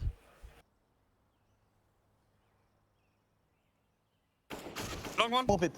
Two, one more. One more long. Last guy. Let's go! I trust you, Dan. Right now we have an incredibly intense series. Come on, Apex. If you win this one, you're finally getting an MVP. I'm not saying like I'm gonna help someone cheat, but how are you doing, Zaivo? How is your English right now? My English is good actually, but I'm playing and it's hard to speak English. So it was Apex. Apex won with a score of 5-3, but we'll see how it actually goes on the server. We keep on exploring how Vitality is getting prepared for their upcoming series. How exactly they're warming up? Well, apparently they have multiple ways. Ça va? Ça va très bien, vous? Très bon, très bon. How is it now to play in Vitality but not use French as your main language?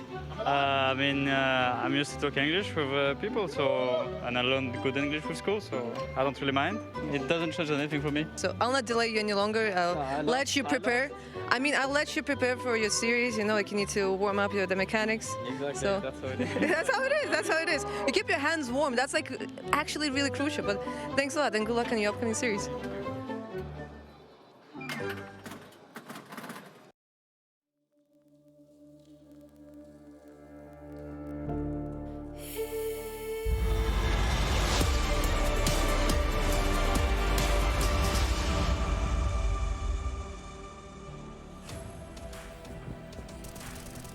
Y'all got any more of them Counter-Strike rounds around here? No, I'm just kidding. I think we've saw a pretty good amount here for at least this matchup in Inferno. We look at mousesports and Vitality having gone the distance, and Dexter and crew solidifying it in overtime to go ahead and push us into that third map. We're talking about a little nuke here on the cards after the fact, though, because we need to break down everything going on. I say I talk about Kasad and Yanko as if there's really anybody else. Yeah, I mean, do you need anyone else, Trace? I think what I'm impressed the most from MOUZ is the mental fortitude that they've displayed in some of these games. I mean, you know, close games, they're a fairly inexperienced team as a unit, especially these 5 players, but, you know, Torsi, JDC coming from the academy team, right? Not a lot of experience just in general. And we've heard it from their coach, from Torsi, I think as well in an interview, saying that the team chemistry is really good, and that's how you get through some of these games, some of those moments, right? The players are supporting each other. Even if, you know, MBK had a great map 1, not so great map 2, but there's someone else who's going to pick up the slack and step up. Well, speaking of MOUZ, Dupree needs to get his mouse and throw it into the bin.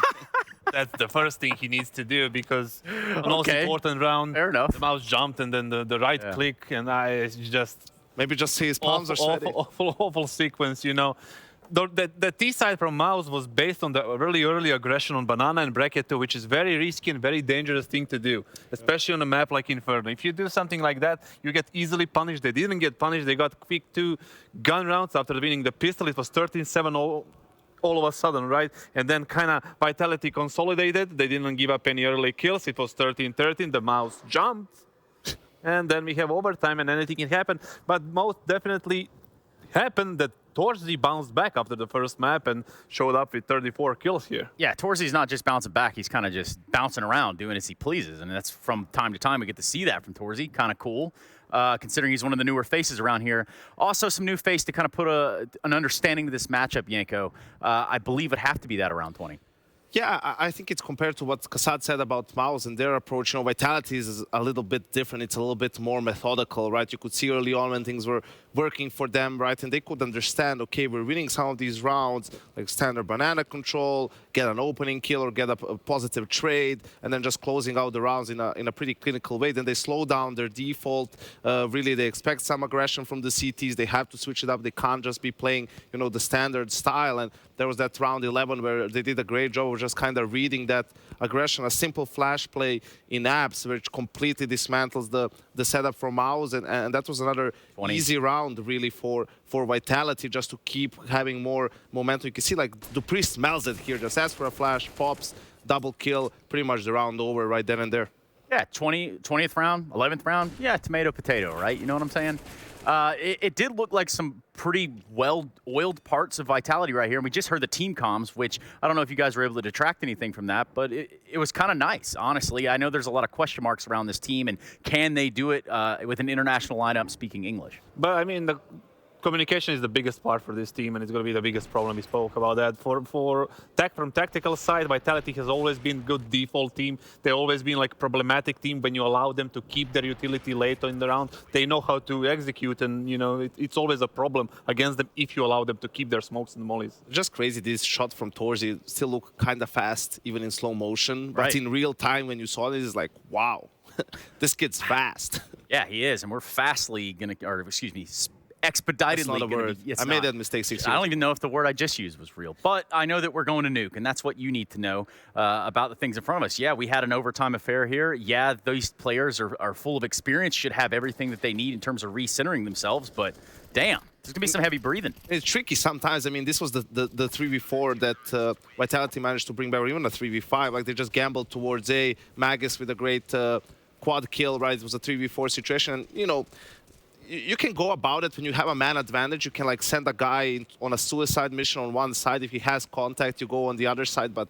even that isn't always 100% foolproof. So sometimes you just make a bad call. Your opponents make a good read, and Maus still managed to bounce back and close out the map. I mean, the biggest question for me is like this nuke. You know, Maus is definitely feeling comfortable up. They haven't lost it yet in this tournament. Yeah, and Vitality, we know that they likes to play it. Yeah, and that's what we've got our eyes set on, which happens to be the next map and final map of this series. A little bit of Vitality and Mouse Sports to be going on when we return from this. If you're just tuning in, I implore you, I invite you to head over to the social medias, use hashtag IEM, and let us know how you're watching. Show us something cool, or perhaps just memes. But you better make sure they're appropriate.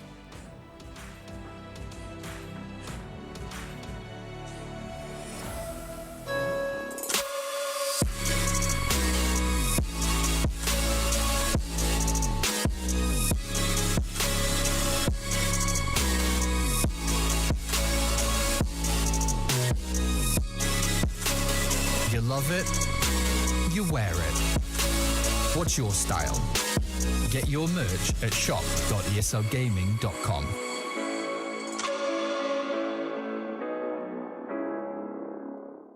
Choose nades, choose a smoke, choose a flashbang.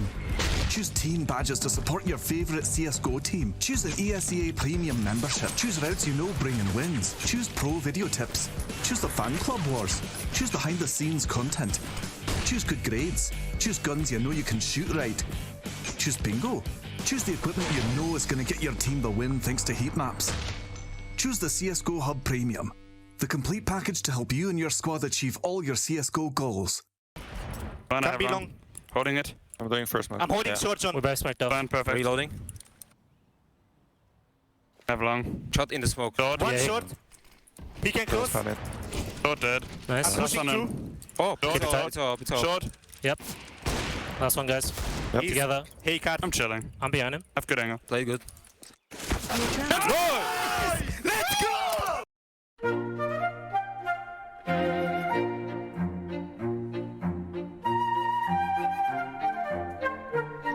He's going for the big gun. I'm going to go for this guy, okay?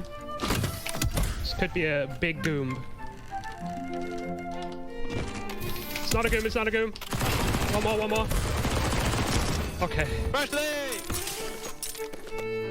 He's inside. Oh, he's outside? He's inside? He's outside?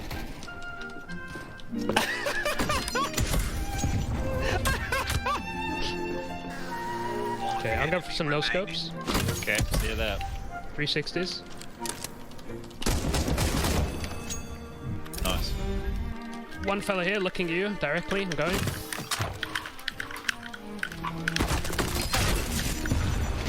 Does that count? Okay, I just got pinged like crazy. Oh my god, here. I will never let you down, Rushley. Behind the fence line, Okay, I'm going. I might be able to strafe around the back of him. Oh, he's moving back towards the gates of hell. Push. Try and get out of it.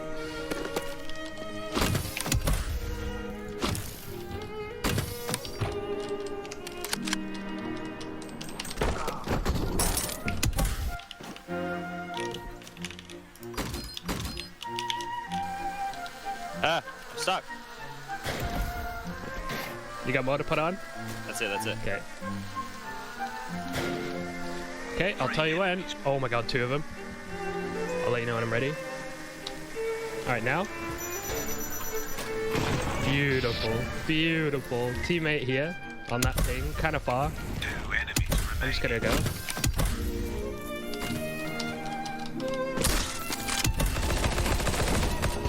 One left, apparently.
They say lightning doesn't strike twice, but Counter-Strike strikes nice. We're in map number 3 of our incredible series between Mouse Sports and Team Vitality, Jason. Yeah, it's been gone to the wire on both maps. These teams are just separated by such a small margin at the moment. And super impressive stuff from Mouse Sports with a stand-in, a late stand-in, with 2 players essentially just being upgraded from the Academy team and performing so well against some of the best players the game has ever seen. Vitality almost bringing it back on Inferno.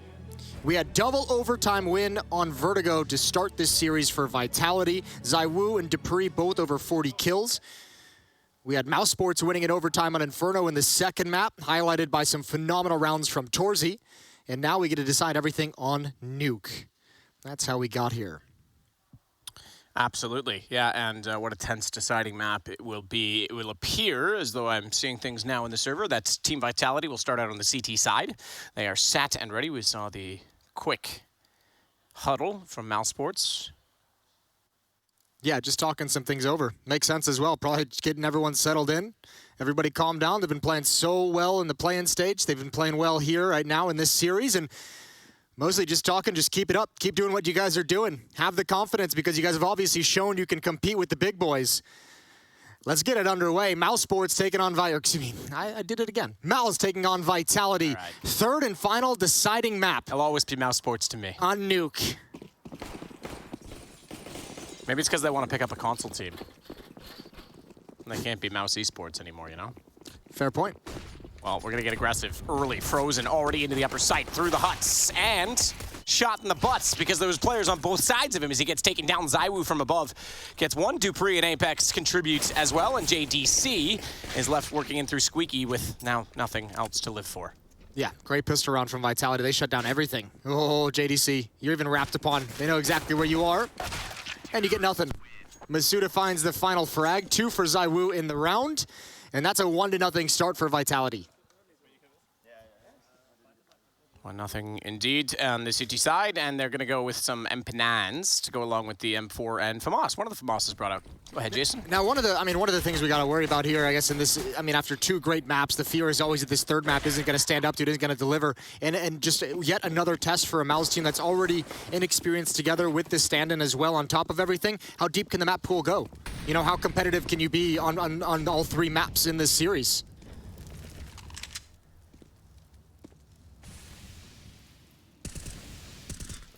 Quick shots. Dupree comes out to support. Oh, actually, there's a nade up on top of Silo. That's not bad. MBK's up there.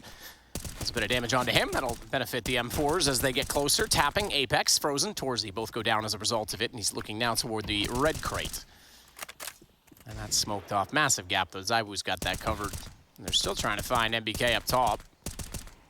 They'll get it. Nice shot, Apex. Yeah, he's more than happy to take that battle. Dexter's playing the smoke. Is it going to work? ZywOo gets the final pair of frags. 2-0 quickly for Vitality. And nothing comes from the investment from Mouse. No kills yet for Mouse, actually, in either round. That's, yeah, absolutely true.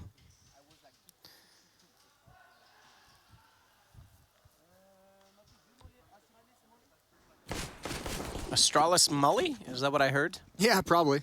I'm going to go for an Astralis Mully. I don't think anyone on Vitality knows anything about Astralis' strat book. Yeah, real unfamiliar. Masuta on ramp.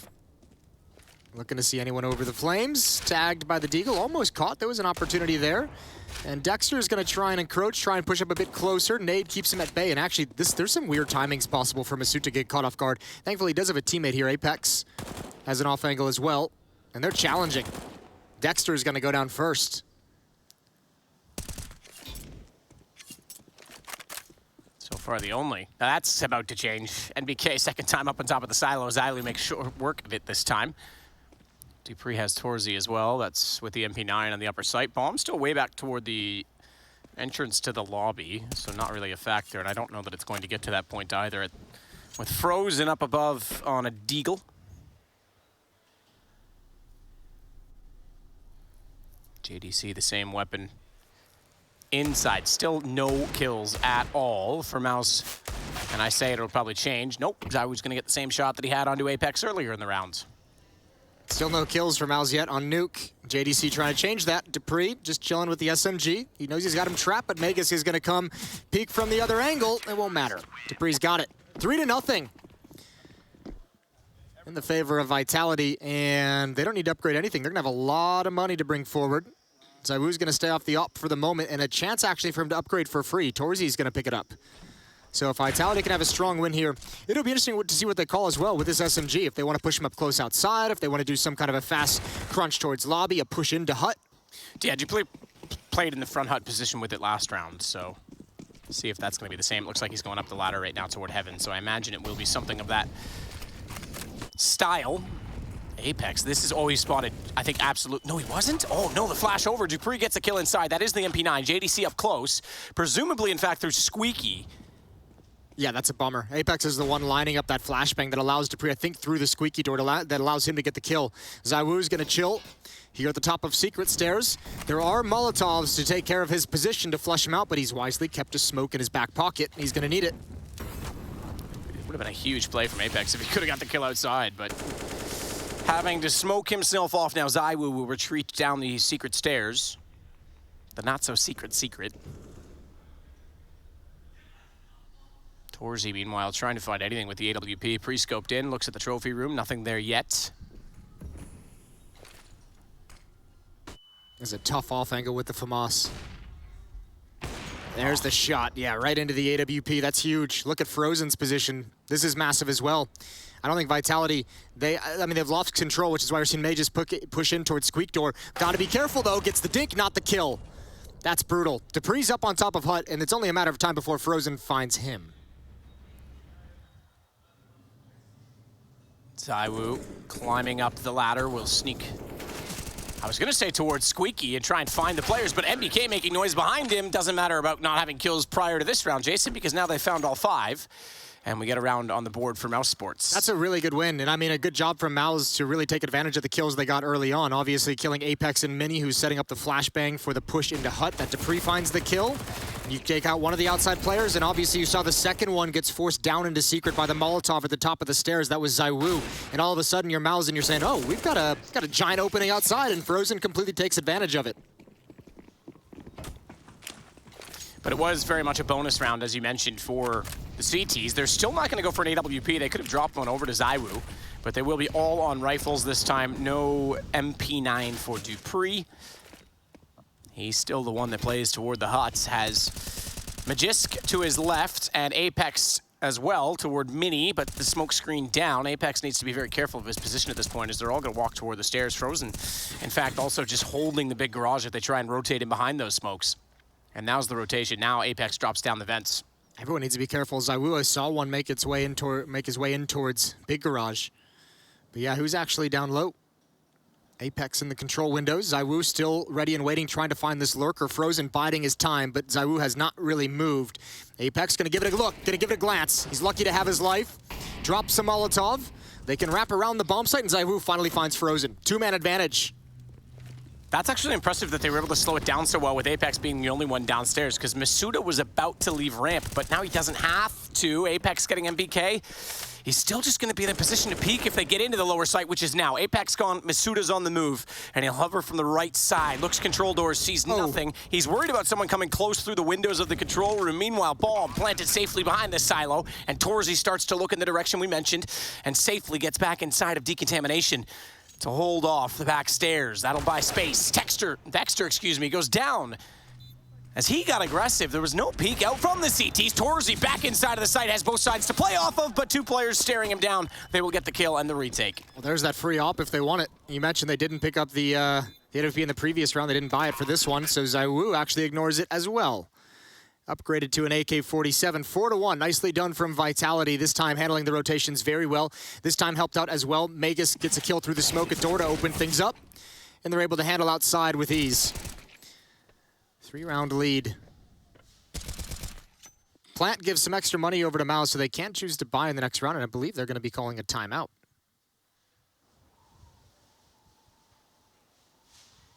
Talking things over. Torzy has 6,200. He can go back to the AWP. They can get at least 3 AK-47s if they want it, depending on who wants utility. Still a pretty decent buy early on in this game, in this half of Nuke. Third map. Sorry. Sometimes I forget that I'm doing a job. 8 kills on ZywOo to start this map. Not bad. Yeah, good to see him rolling, because he was incredible on Vertigo. We talked about that, but he was not quite. Look, he's still good. Let's be honest, but not quite the same influence on. He's got 70 kills so far across 2 maps. Yeah, okay, so he still drops it. That's crazy, because he got 40 on the first. He still drops a 30, and I'm like, not that great. Yeah, it was quiet. We'll say that, especially compared to Vertigo. I know what you mean, because I remember looking at the scoreboard when he was at like 24, 25 kills, and I was like, oh, damn, he's there. Yeah, he's actually gotten, like, it's kind of like, and he's the player he's always compared to. It's like Simple. We're always like, that was not a great game for Simple. And then you press tab, he's still top frag, and you're like, oh, huh. They just get their, He just hasn't had an ace every second round this time. I just refer to it like they just collect their tax, right? They get their, like, 1 every round. Yep. And that's just going to add up as it goes. Got to pay the ZywOo tax. Apex, narrow angle at distance. Oh, he spots one cross, I believe. Slow to react, didn't take a shot, but he does move out of danger. Mouse take a bit of a risk getting Frozen established in Big Garage with no smokes. No smokes to use for the whole round. 3 rifles, 2 AKs and a Galil. Oh, what timing for Dupree. That's huge. That's huge. That's even bigger. The extremities have been shut down. Dexter trying to do what he can with the Deagle. He'll sneak in from the annex position, and he actually gets Magisk straight in the temple. Frozen, meanwhile, though, still lurking around outside with that AK, is now going to support the attempts of trying to wrap around to heaven. And 25 Masuda's seconds. Here. Did you see his elbow? He did that time. But they each know the other is there, and Torzy has the AWP for the play. They're even going to go by heaven. They're going to ramp. ZywOo's already downstairs, needs to be aware of this. I do believe Dupree has also come down from the vents. And they're on the AKs as ZywOo opens the door and shows Dexter the exit. But it's Dupree that gets Frozen back to really drive the round home. 3 seconds, AWP is lost, and it's another round for Vitality. That's tough. That's actually not even a bad effort for Mouse, considering what they came into it with, to bring it into a 3-on-3 and just lose out at the end. A little bit of a bummer, 5-1. Good round from Vitality, getting aggressive where it's needed. Even this kill doesn't really matter a whole lot. A nice shot from Dexter. Even the kill from Torzy doesn't matter too much. Time is just too low. And without a smoke to block off one of the sides, one of the doors, there's just not enough cover provided to get that bomb planted in time. 3 Deagles, 2 P250s. It's a full house of upgraded pistols. Full house. Rip Bob Saget. Oh, too soon. Masuda. Shots back out. Gets 2, but that's all. Apex was there to support. We can see him rotating back in for the ladder position, the turnpike. Yeah, I'd trade him for the Olsen twins any day. Frozen with the P250. Just looking to pick up the bomb. Ooh, not going to be able to land anything. A little bit of damage on Apex. 5-round lead for Vitality's defense, looking to close this map out as soon as possible. We got a chance to chat a little bit with Dupree between maps. Yeah. Chuckling a little bit about the mouse issues. Yeah, he gave me the finger. Basically just saying it's going to be a long night. They've already played 3 overtimes. This series has gone on for quite some time, and you can see it in that face right there. Second timeout taken by Mal's. Energy starting to dwindle. Focus perhaps starting to dwindle. You get deep in these series, right? And it's the small things that can change the energy. I mean, even at the end of the last game, I was feeling peppy. I was up. I was on my feet. We were going at it. We just ate some food because it's dinner time, and we've got to get it into us at some point so we don't starve. And you can feel my body's, suddenly breaking down different chemicals and gets a little more tired. It's the same thing for these guys. It's the slight changes. It takes a bit to get back into things. It was dumplings. It said on the sign. It was stop arguing. Those are pierogies. 6-1. They were dumplings, you dummy. Here we go. Back into it. Frozen and Torzy outside. Taking it slow. Oh, ZywOo. So many liberties being taken by Vitality at the moment. They're really testing the focus of this young Mouse team. Taking options away from them. Frozen's down to 2 HP. ZywOo's still seeing nobody on top of the ladder, but he still controls it, hopping off at the last second. Apex gets one as well. That's the nade to clean up a 2 HP Frozen. And again, a 5-on-3.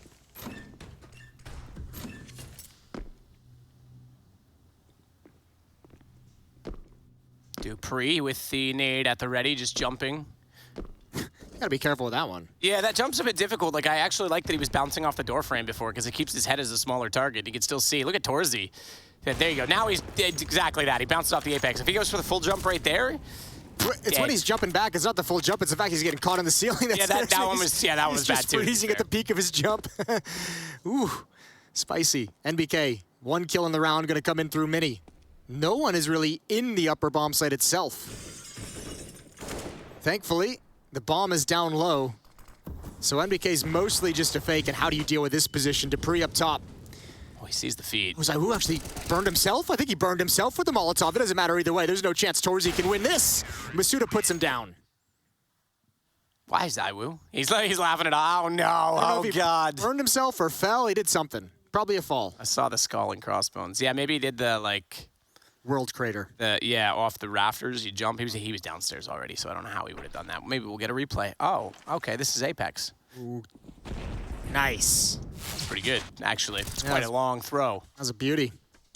Good kills from Masuda to close it out. 6-1. Mao's still struggling to find success.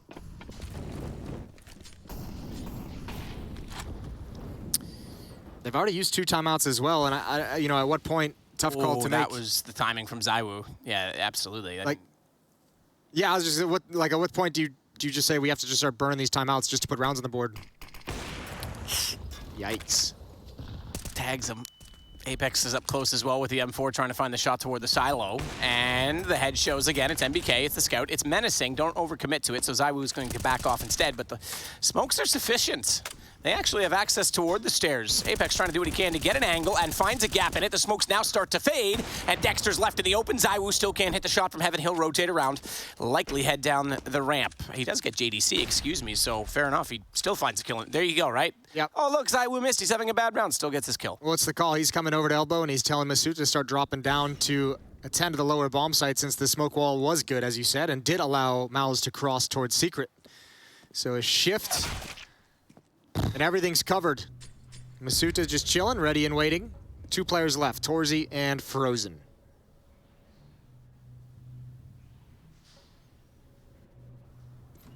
Door open, easy shot, Masuda comes back out, removes Frozen faster than an episode of the Joe Rogan Experience as he gets taken out of the round. It's 8-1. And Vitality looking a little more convincing this time, I think. But it is Nuke CT side. It's just the small things. Mousesports can get back into this, start to accumulate some rounds, and it's guns for them to do so now. It's Vitality looking good, and also I think they came into this just with mentally and with a philosophy of just challenging and getting up in their face. We've seen a lot of pushes in towards lobby. We've seen a lot of fighting outside and not being scared, not shying away from those battles. So I think they're just doing a good job of just committing to the game plan that they came into this map with. For Mal's maybe coming into this a little bit flat. Torzy, grueling maps. Well, Torzy as well is still looking somewhat impressive at 5 kills, leading the way. Everyone else with 2, except JDC, the stand-in sitting at 0 and 9 right now, so he's struggling to get going. Let's see if that changes in this round. Look at this angle from ZywOo. They're really focusing that silo now, aren't they? Oh, yeah. Oh, yeah. Masuta's going to get tested. NBK going to turn the corner. Oh, he missed that. He didn't see it. He didn't see it. And ZywOo gets caught. He's the one that's punished first. Masuta is punished afterwards. And the lower bomb site is open for the taking. There's money. They can go for this. We'll see what Magus can get him. NBK going to top out a flashbang. It tags him. Double kill. Oh, what a spin. Magus saves the day. Bomb hits the deck. And there's nobody else from Mouse here to recover it. That's incredible.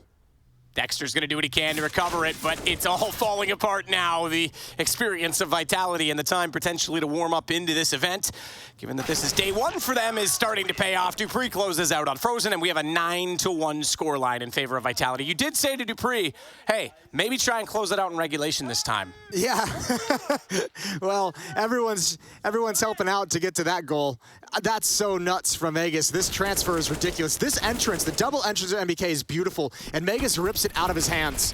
Whoop. What is this viewpoint? It's beautiful, isn't it? Playing Gears of War? Yeah, we like it. Makes you feel like you're there. I was there, Jason. The smell of gunpowder and freedom. All right, America, calm down. I know those two things go hand in hand for you guys, guns and freedom, but not everyone agrees with you, okay? I'm just saying. Oh, baby. Ooh, blinded. Still does a little bit of damage. Dupree gonna push up. Oh, he wants to fight. They're putting so much pressure on Mouse. Like, Mouse doesn't feel comfortable with anything that they're doing at the moment because Vitality's just always in their face. And this is so tough to deal with, and it's knocking Mouse completely out of their game. Opening kill goes to Magus. ZywOo finds an up kill outside, and this one is slipping away quickly from Mouse. Not just the round, the map, and the series. Dupree with a clean first, second to follow up, and a third with just enough bullets before he has to reload or potentially click the wrong button, and he gets 3 as a result, 10-1. Oh, they're all having a great time over there. That's the scariest sound, is when everyone's laughing. Third time out taken from Mouse.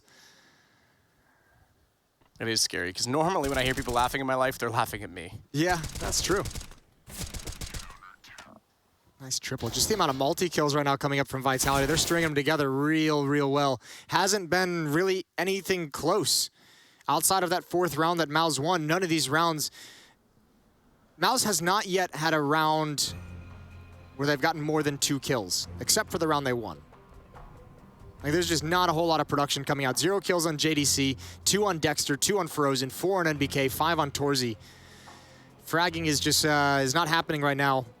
I like I said, I don't think it's necessarily anything having to do with Mouse coming into this necessarily flat, maybe a little bit, but I think more than anything, it's just Vitality's been in their face. They're taking everything away from Mouse that they want to do. It's a really good CT side so far from Vitality. ZywOo, he wants to play. He's got a kill. Blind, it doesn't matter. Not yet, at least. ZywOo dropping back down the stairs to change his angle. Apex is going to try and support the door. Squeaky door, that is. From the main entrance, ZywOo continues to be forced off of it. Wants the M4s to now have to rotate outside and cover off for him, but Apex Flash doesn't quite have the position yet. Smokes aren't down, it's an open shot. Thankfully, he gets Dexter, but Torzy's right there to respond. Still, look at what it's cost to get this kind of control outside. Oh, good frag from NBK, that was huge. That's the equalizer. 2 players down for Mouse and running out of utility. 1 flash, 1 Molotov for the rest of the round. Molotov on JDC in this position. And they're going to be aware of the possibility. Masuta, is he going to go clear it? And NBK's got that as well. A little bit too eager. A little bit too curiosity. Killed the cat. I was trying to do a whole thing there, and it really messed up. Why would you kill a cat, Jason? I don't know if I support you as a human anymore. Just kidding, I never did. Magist takes down JDC. ZywOo has Torzy, and Magist will get MBK as well. It just doesn't matter. All right, that's a war cry. Apex is back, just in case anyone was wondering. Yeah, so is Magus. What if we do it back? Do you think they could hear us? Would it confuse him? Would he be like, wait, what? I don't think so. No? All right. I think the viewers of us doing that right into their ears might be a little... I don't care about the viewers. Might be a little... They don't matter. Little... Just such a unique human being. I love it. I'm here for it. Human being. Yeah, I'm here for it, 100%. All right, outside, spam through from Apex. And Magus, none of it connects. Frozen has gotten across real quick. Oh, that's just unreasonable. Stop it. You cut that out. What are they supposed to do? I don't know, maybe that, maybe that. A little more of this. Take a look at that. Frozen, shot ZywOo down, and it will be the secret access from the stairs. Masuda's rotated early, come off the ramp position to get down below and help. And that partly in response, or with respect, I should say, to loss of his teammate, but this is indeed Apex getting NBK back, catching them up before they can rotate. And I was going to say Magiska's also come down the ramp, so that everyone is there. They have the information. Now, Torzy has Masuda, though, so Magisk does still have pressure on him in this position. He's gotten through a window that was previously broken, not made noise, knows the plant's going down, but can't find the second player, and that might make things a little bit awkward. Well, they should know JDC's coming late. Dupree's watching for it. He heard him running on the rooftop, so JDC's going to go down no matter what. There it is. All on Frozen. Stuck in dark, 1 versus 3. Flashbang comes in, leaping out. Magus goes wide, and it's all over, 12-1. And I think Magus, remember, he didn't shoot at the planter. He knew there was another player that came through the doors and went forward, so they had a pretty good inclination to look in that direction. What a shutdown this is. What an incredible reset between maps. Vitality. They've had a grueling battle, these two teams, for 2 maps, and Vitality's had enough of it. 11-round lead. You don't come back from these.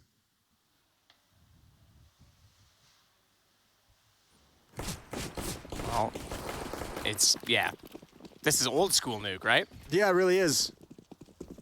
At the moment, it feels like it. Yeah, tough. It's got to be tough as well on the coach, on the in-game leader, on Dexter for Mouse. What do you call? Where do you go? Even when you get advantages, last round, Apex just randomly was able to pick someone off through smoke with just some odd spam, no real indication. Everything's just going against you. I think the one thing we haven't seen yet that could be, I mean, just a relatively simple thing to execute, just some kind of, their go-to upper exec. There hasn't been any execs, really. That's a massive gap. NBK, meanwhile, is going to try and make something up against Masuda, who, by the way, is 10-6. Make it 11-6, keeping up quietly with everyone else, and that's your ramp player who's hardly been challenged. They can't get by. There's just no way through this defense right now. Even the outside smokes, we've seen ZywOo shutting it down. We've seen Apex battling it. They get towards the stairs, the rotations. I mean, it just seems like Vitality's one step ahead at every point right now from Mouse Sports. Even the round where they wrapped outside and got into the ramp position. Yeah. And there's only been 3 bomb plants, including the round that was won from Mouse. So 2 of them defused. The rest of them haven't even come that close. Torzy might make it a better chance this time, though, as he gets NBK back. Dupree on the... Yeah, all right, cool. What were you thinking? Sorry about that, guys. Smoke comes down at just the perfect moment. Great timing. And, I mean, just no indication Apex would have been there. Frozen left in a 1 versus 3, and he's shut down as well. Right, I love it. There was a lot of conversation when this team kind of came together of like, what happens if things go wrong? Because we know like Apex can get frustrated, we know Magus can get frustrated. Well, it's just fun seeing when everything's going right, and they both get into it.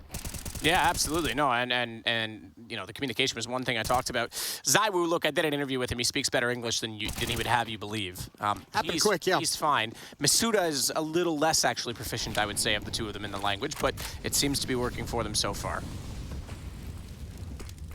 ZywOo gonna get aggressive because why the hell not? Just wants to have a little bit of fun. Girls just want to have fun, Jason. Yep, and he's going to be able to get one around this. Oh, maybe not. He missed his first chance. Follows up with a second. Running out of bullets. He's got a little bit more damage on NBK. Oh, that's what Apex pounces, and he's going to have 2 more. Man, the animation. I thought he wasn't done the reload. I thought he was actually 1 step ahead of himself, but makes it work. Gets 2. Frozen now finds himself against 3. And, well, that's over already as well. Magisk closing it out 14 to... All right, I'm going to say nothing. That's going to send us to break. Sounding French I've ever heard. We'll see you after the break.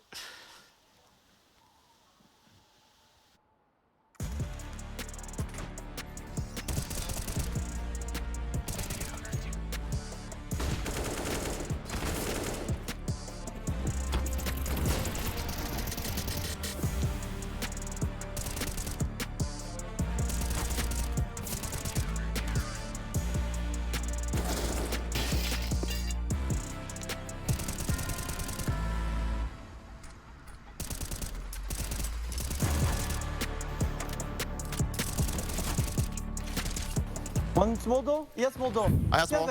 No, I'm dead. I'm full blind. Main One dead. out. Nice. One out. One on side. Wait. Okay. Oh, That's it. yes. Side. No. No. I think. No. What? I think he was main, no? That's Nice. Good shot. I heard him, man. I didn't understand I'm it so either. confused. Yes, same. I think I have to go into hot and try and kill one guy. Yeah, knows. Matu kills everyone.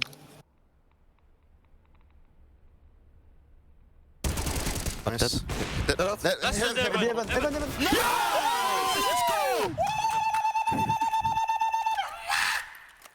The thing that makes us play good, I think, since the beginning of this new team, is that we had very good. I mean, we had very good practice at all, and we stayed with the vitality system, I'll say, and we added some Astralis things as well. So it can only be better for sure. And with that, we completed a lot of things. Of course, we have a lot of things to focus on and work on as well. But yeah, we are very proud about the first qualification that we did for the Blast final. It's for sure something that we wanted a lot, and it's playing best of one as well. It's not really. It can be very hard. So yeah, it's very, very proud of this event.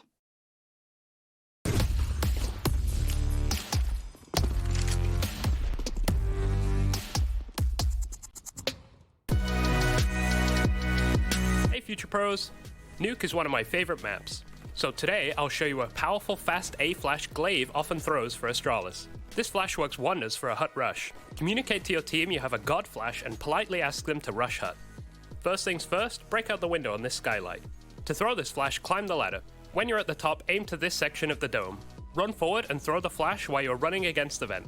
As you can see from Twist POV, he gets completely flashed. This should allow your team to get a practically free kill while entering the site through hut. Good luck and happy flashing.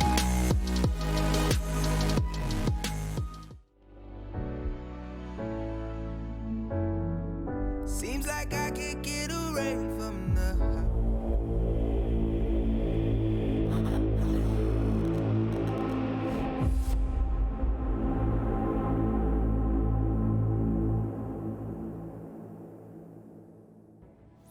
14-1. What a different halftime it was on Nuke to start a series that has had 3 overtimes over the first 2 maps.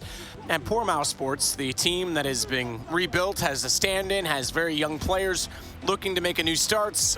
They've had the wind taken completely out of their sails, I think, Jason. Yeah, they've had, I mean, not only the wind taken out of their sails, I think they've had their sails torn up, the entire mast has been knocked over and burning on the deck of the ship. It's all gone wrong. I think it has. Yeah, no, the pirates are in the waters now. Sharks in the waters, they're circling. Yep. What other cliches can we say? Plank. That? Yeah, oh, dude. Something about that? I'd walk the plank. Yeah? Yeah. All right. I don't know what that means. I don't either. 14-1. And I think you could tell from some of those clips that Vitality is having a great time right now. I don't know if you're going to be able to stop a team that is just feeling it like this. Dropping down. A lot of space, a lot of respect being given by Dexter. He's the only one down here behind the silo. Oh, Zywoo's been removed. Torzy's trying to take the torch, I think. I'm the new young guy with the AWP as well, brah. Oh, wow. Beating the nade, but not to the shot. NBK was ready for that rush from Apex. That's ambitious. That's ambitious, going straight up the ladder at the USP, and Magisk is the only one in ramp room with the bomb. He's going to push downstairs, but Dexter's gotten into some safety, so, I mean, Magisk has to just kind of go for it before any of his teammates can arrive, and there's no reason he should be able to find a kill in the site. He's going to wait, I think. He's going to hold just to let Dupree try and get outside, but he's nowhere near this. Dupree is like, he could have potentially wrapped ramp and gone with him. He wants the P2 Viddy. Is that the whole reason he's gone outside, Jason? Is that the whole reason he hasn't gone the same way as his teammate? I think so. You got to have some kind of a weapon. You got to do something that's going to give you a kill.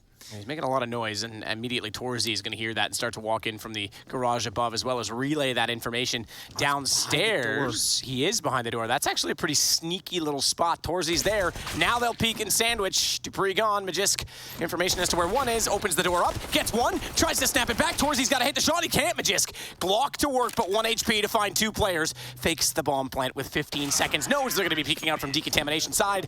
And he's removed. So we get a second round for Mouse. I think if this is a closer game, he goes for the plant. He wanted the highlight reel at the end. 3 bullets in the chamber, and he went for it. 14-2, pistol round for Mouse. NBK loves this game of whack-a-mole. I love how he even heard them going back down the ladder. Like, the guy didn't jump off the ladder, he walked back down. Yeah, So NBK's like, all right, I'll just peek you. Heard each and every step of the ladder. 3 kills in the pistol for NBK.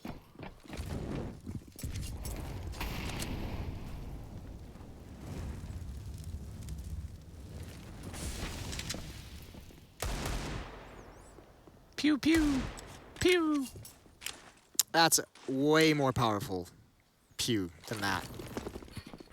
Man, lasers are powerful, Jason. Doesn't matter what noise they make. All right, smoke wall in front of Mini. Vitality's gonna creep up close behind it. They've fully invested in this. Deagle armor.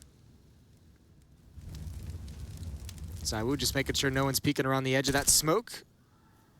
Just a little warning shots from Torzy. Did do damage to Masuda. Just a tiny bit. Ooh, that sounded more menacing. That was a deep pew. Ooh, there it is, right in the gap. Dupree goes down. Good shot from Masuda. Oh, even better shot from Apex. Oh boy. Hold onto your butts. Why? Why am I holding my butt? I want to hold your butt.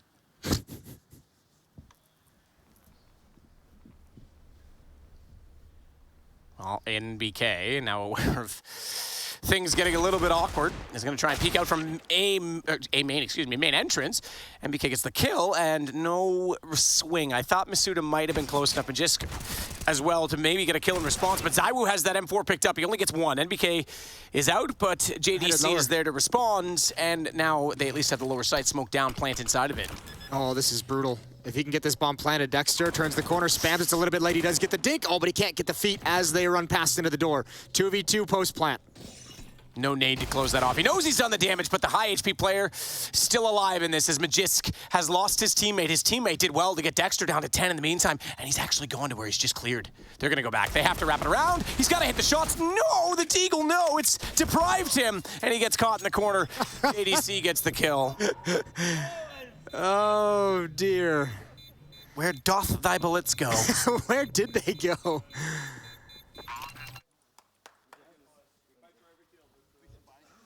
Oh, God bless. Plant goes down. Almost there for Vitality. They almost just stole it away. 14-3, Mouse Sports saying it. Yeah, I did hear it. Dupree said we can buy again. We can buy again, yeah. Yeah, why not? Let's just keep throwing money at this. I mean, you don't buy fully into it, right? You go for those half Deagles again. You bring those out one more time. I mean, it's 14-3. Yeah, but this is how you let a team get some momentum and get back into 100%. it. If you just snap buy whatever force buy rifles you can actually afford, so just. I think they should just press the auto buy button every round now. Ooh. For the rest of the game. That'd be a fun game to play. Deagle's ringing out. I think Frozen heard the Deagle shot and he's like, hell no. I want nothing to do with it.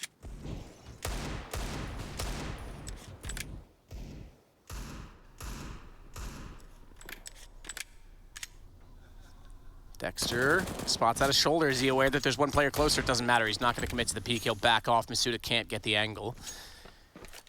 So Apex up above on the silo now with his Deagle in hand, trying to find a long shot from way downtown. From downtown! Like Richard Westbrook. Oh, that would have been sweet. It didn't happen, though. Did you say Richard Westbrook? Isn't he like, didn't he just break the record? Was that him? Russell. Whatever, basketball's not a real sport anyway. Dexter just tapping away, gets tapped back. Dupree with the kill, but losing 2 of his teammates at it. The cost will now try, with the bomb in his hand, to work toward the ramp because Magisk was downstairs. He does do a good job. He's gotten Torzy down, but unfortunately he's left alone in a 1-on-3. He's going to change his mind about ramp. He wants to go back instead toward the lobby and see if he can find someone else rotating on the map. One more kill would be great. Look at the money situation for Mouse. Any kill there would have been really painful for Mouse to take. Dupree's had an incredible series. Obviously, if you look at the stat board, I think ZywOo is going to be the first eye-popping numbers you see, but Dupree's been doing great. 17 and 6, so fair play. Everyone from Vitality on this map is playing really well. To be fair, Jason, Richard Westbrook is actually a better athlete. Okay. Yeah, he's a British racing driver that was signed with Porsche for a while. Did you know that before you Googled it? I did. I realized that's why I said it. I had to Google it because I couldn't remember if he was a Porsche factory driver or just a Pro-Am, but he is a factory driver. But that's why it came to mind. It's phenomenal information. You're welcome. Jeopardy one day is going to ask that question. No, they're not. Here we go. Dupree shut down through the flames. He tried to catch it with a flashbang. Masuta's going to use the space, though, and step in. SMG's having a tough time. NBK chimes in. ZywOo gets a double. He's traded off by Frozen, and Frozen keeps hold of the bomb site before Mega steps up. Actually, I'm wrong. He was Porsche. He's now Corvette factory racing. Okay. Sorry. Yeah. Well, I'm glad we have that clarified. Yeah, anything else you want to know? I didn't want to make that mistake in the future. No, I wouldn't either. Jeez. Well, it's not much to report in that round either. 14-5. We will give some credit to Mousesports for buying themselves some time in this game. And speaking of buying, Vitality not going to be doing a lot of that in this round either. As the guns were not successful last time around, they'll hold on to Deagles this time, a Tech 9 for Masuda, and a P250 for Apex. For those coming and tuning in, maybe having set your alarm earlier for the FaZe Liquid game that's coming up next right after this series. This map is concluded. This one is going a bit long as we've had 3 overtimes. This grueling matchup, but Vitality looking to make short work of it here. Mao's putting up some final resistance. Frozen with the opening shot, though. Gonna give his position away. Dupree, lovely entrance on the Deagle, but JDC and Torzy are ready for that. Masuda removed. Magisk gonna 1-on-4. Starts off toward Hell. Sees the backside. Lovely shot. I'd love to have had that Deagle about 3 rounds ago. Yeah, absolutely. AK picked up now. Bomb's still down in the upper position at the squeaky doors, so that's still going to be a problem for him. There's just too many angles to look for here. If there is some kind of like miscommunication, although I believe NBK has this angle towards outside at the front of the hut, so JDC won't be exposed. NBK will be first contact. Magus does have armor, so aim punch won't be a thing. He can handle the fight with 94 HP. But he wants to go into this first one just contact. No point in using the flashbang before he makes contact. Funny Mike, for the nothing wall bang, but MBK gets the shot, crouched down, missed the second bullet that would have been death dealt to him as he had only 19 HP remaining at the end of the exchange. 14-6 as Mousesports again buying some time. And now things will get, I think, a little bit tighter on the Vitality side. They'll have to purchase the weapons and be a little bit more careful about spending going forward. All AKs. Also, I think you're going to start seeing them buckle up and be a little bit more serious moving forward. This isn't a situation where you want to let Mouse start feeling like they have any chance of really, truly coming back into this. And I know I'm saying that it's still very, very far off, still 8 rounds behind. But all of a sudden, if Mousesports catches up, they're sitting at 9, 10 rounds, they're within striking distance, and they start feeling a little bit better about things. NBK's got the opening kill. And there goes another one through the smoke. Yeah, okay, all right. We've actually might have something here in this half if it's, you know, it's one thing when they're fooling around, Dupree saying, oh, we can keep buying, but now they're actually getting shut down at every juncture, or ZywOo gets to trade onto Frozen, that's back towards CT. Gives him a bit to work with outside, but as we can already see from the X-ray, Torzy's down below, and they're both heading in that direction, and Torzy's AWP has been mighty impressive. Too slow on the peak, too quick on the trigger. Down goes Masuda, and it's ZywOo on an AK against the AWP. Does he swap to it? Does he have that much gall? 1-on-3, he's gonna stay on the AK, heads toward the site, aware of the rotations from ramp, but they aren't there yet, so he'll take advantage of that and plant the bomb.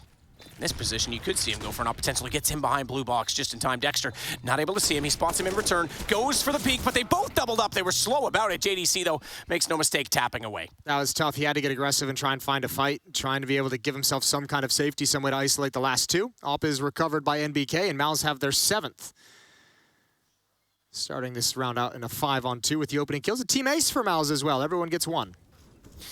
See in the background as well, the 2008 champions of the IEM events was Mouse Sports back in the 1.6 days. Was Godby on the team in 2008, or was he just after that? I'm not entirely sure, to be honest with you. Okay, well. That was during one of my rare 4-year sabbatical from esports. What for? University. Oh. See, I dropped out of university to play games, so there you go. I played games in a university. 14-7. I didn't actually do that. Masuta, ooh, heavy lean towards ramp room. Dexter's going to be under some pressure. Molotov that he can just drop down as soon as he spots anyone. There's the sound cue, and it stops everyone. Vitality. All 4 of them just said, nope. Smoke's on top of it. Now, that does mean the utility at ramp has been depleted. Yeah, but Torzy's playing on the ground, so I mean, when that smoke timer is going to come and fade away, Dexter might want to call Torzy over just in case. MBK downstairs as well has Secret covered off if they go by, so Torzy, you're right, could rotate that direction, but he's not. He's actually getting more aggressive at CT. Just covering outside, making sure nobody can wrap. MBK's watching Secret, so he doesn't have to worry about the cross so much. Torzy just the angle towards mid. Upper execute incoming. Or towards mini, excuse me. Molotov execution covers the roof. Down below, though, MBK here's the drop, has the bomb, but Masuda's going to take that back immediately. Now you'll see Dexter rotate. Now you'll see Torzy cover the ramp. And JDC, still upstairs, is held at bay. Frozen with him. They can't rotate because Apex was in the doorway, but Frozen has that kill now. That will give access to the vents yet again, and it's a 2 versus 4 that has been slowed down tremendously. With 20 seconds left, Vitality are going to be desperate to plant the bomb, trying to bait out shots from Dexter, and all that does is actually serve death to Mistua. Masuda is actually, despite being gone, giving Magisk a chance to get in. 9 seconds, smoke down. He could have maybe gone for the plant inside of it, but he's gonna go for kills instead. This round's over, 4 seconds, and it's gonna go to a kill for JDC. All right, getting spicy. I mean, NBK gets down the vents. He only goes 1 for 1, but he kills the bomb carrier. That actually takes time for Vitality to recover. That's real frustration now. Yeah, it's fair. This is why, you know, I mentioned, like, you don't want to let them come all the way back into this. And remember, I mean, this Vitality team, despite the fact they have all these big names and they had a good time at Blast and they looked good, and we have a lot of fun watching them because of the antics of Apex, still a new team. Still going to hit struggles and obstacles like this and have to learn how to work through them as a unit and as a team. It's not easy to do on the fly. 14-8. Oh, Torzy unable to collect the kill with the AWP. Gets tagged down to 36. Single AK for ZywOo. 24 kills on ZywOo, leading the way for Vitality. That puts him at 94 for the series. Make that 95. Fair play, Hero AK-47. What can it deliver? Magisk has thrown out 1 smoke and he's able to cross towards Secret. No one down low. Actually, Vitality have a huge advantage here. Magisk, if you get 1 kill coming out of the vents, that would be huge. Spots the leg, gets 2 tags. NBK survives with 15 HP. Apex follows up down the vents for this flank. He's gonna get a frag here. Surely finds it. That's an M4 in hand. Bomb is in the lower bomb site. So is JDC, who controls. It's a 3-on-3 post plant. Bit of tags through the doorway. That'll make things difficult as JDC now doesn't have that same confidence to peek back out through the door. Oh dear. Ticking Frozen Dupree. That was a great chance to cut off the rotation, to cover off the entire ramp position. Mistua instead is actually going to have to transfer. Goes from the silo around to the other side. Misuda's got Frozen as well, and Torzy, he's limited by the smoke. Throws away his AWP and realizes, wait, I'm going to need that actually. No other guns available. This should be map point for Vitality. Finally, they get around on their T side.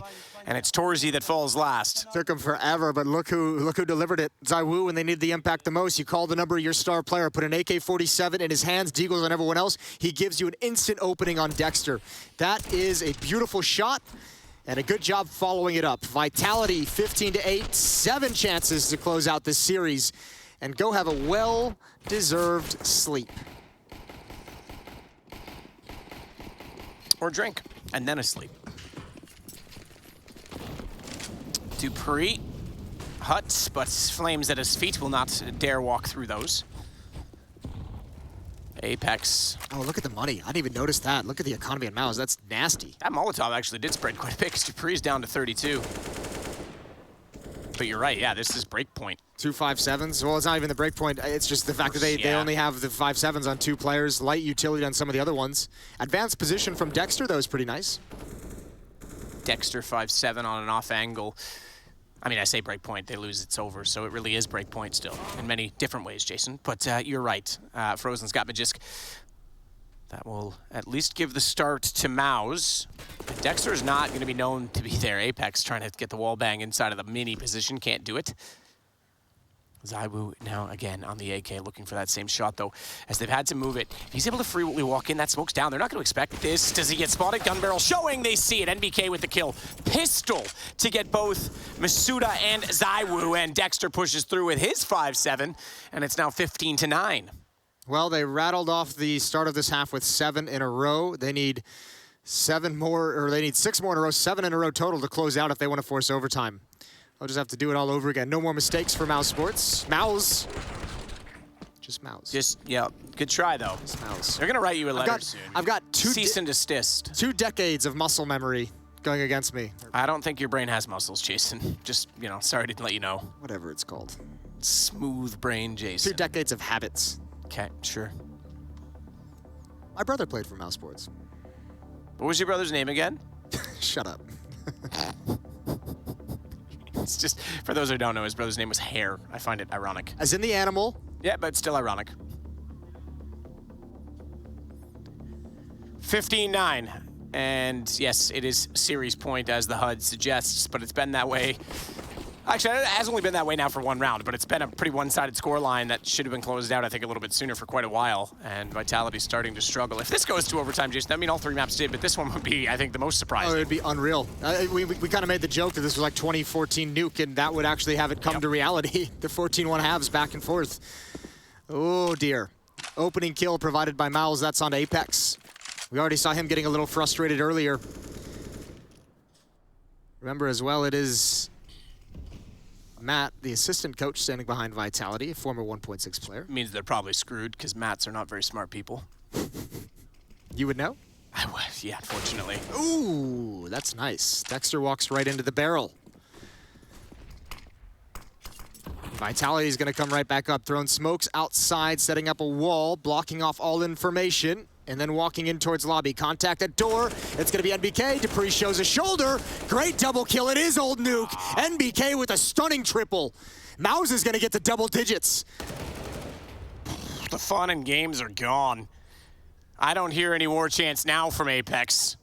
Might be panic bells instead. ZywOo left in a 1-on-3, and he's found by Frozen, who's flanking through from the ramp. And you are absolutely right. Mouse are at double digits, 15-10.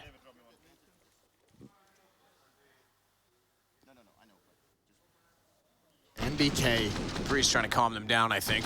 This is fantastic stuff. Good recovery, even going for the third. He finds an immediate headshot. He's been great. There's, you know, coming into this year, there was a lot of questions. There's a lot of players like returning to the professional Counter-Strike that had been out of it from earlier, or from, you know, different points from the online era.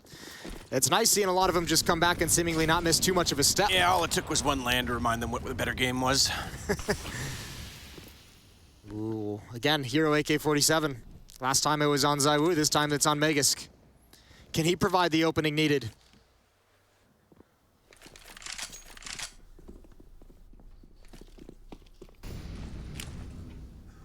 Flash over and smoke lineup for Vitality.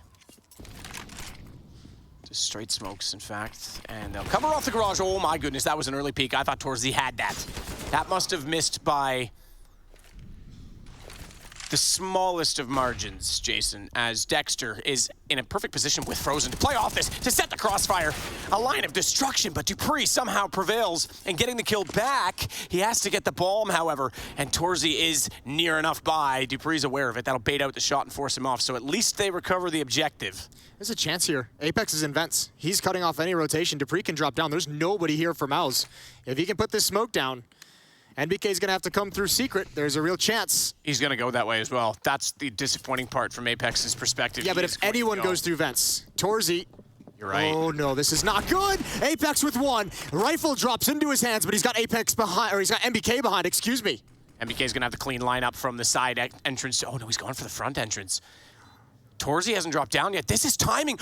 Apex doesn't know it. They're beside each other. NBK jumps in. He hears the drop now, so he's inevitably going to look this way. Gun barrel. My goodness, he gave Torzy a chance, and now NBK gets on the horse. He's made the noise. The doors are open, and Dupree to close the game. 16-10. Vitality will take the series in map 3. Oh, Lord, but it wasn't pretty, and it wasn't great, and they're going to have a conversation. Oh, man, you can Apex see is stressed. Still stressed, still frustrated, and why not? But either way, it's 2 Hero AK-47 rounds on the T side of Nuke that bring Vitality forward, that allow them to take down Mouse. And what a resistance by a young team with a stand-in. You got to give props where it's due. Great series from Mouse. And double elimination bracket. They're still in this. They're still on the underside of it. And Gambit's down there as well. Nip taking the victory on the other stream just a moment ago. Yeah, lots to play for, including lots for Nitro's revenge going against his former teammate in Twist as we have Liquid and FaZe coming up. First, though, we'll take a break, send this to the desk to talk about what we just witnessed.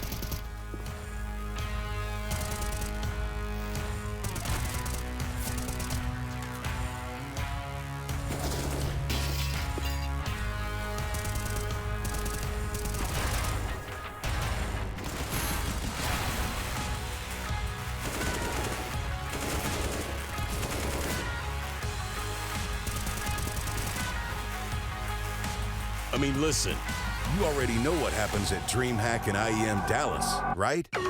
Okay, first, you have to snipe tickets for all your friends, getting you access to the DreamHack Gaming Festival and IEM, the way to the stadium, the other fans, enjoying the music acts, the festival party, crushing opponents in the LAN area, meeting the stars, entering the arena, the nerve-wracking 1v1s. Oh, you like overtimes? Those insane clutch rounds. Watching with your friends. And when the whole crowd goes silent. The champions. The defeated. Lifting that trophy. Writing esports history.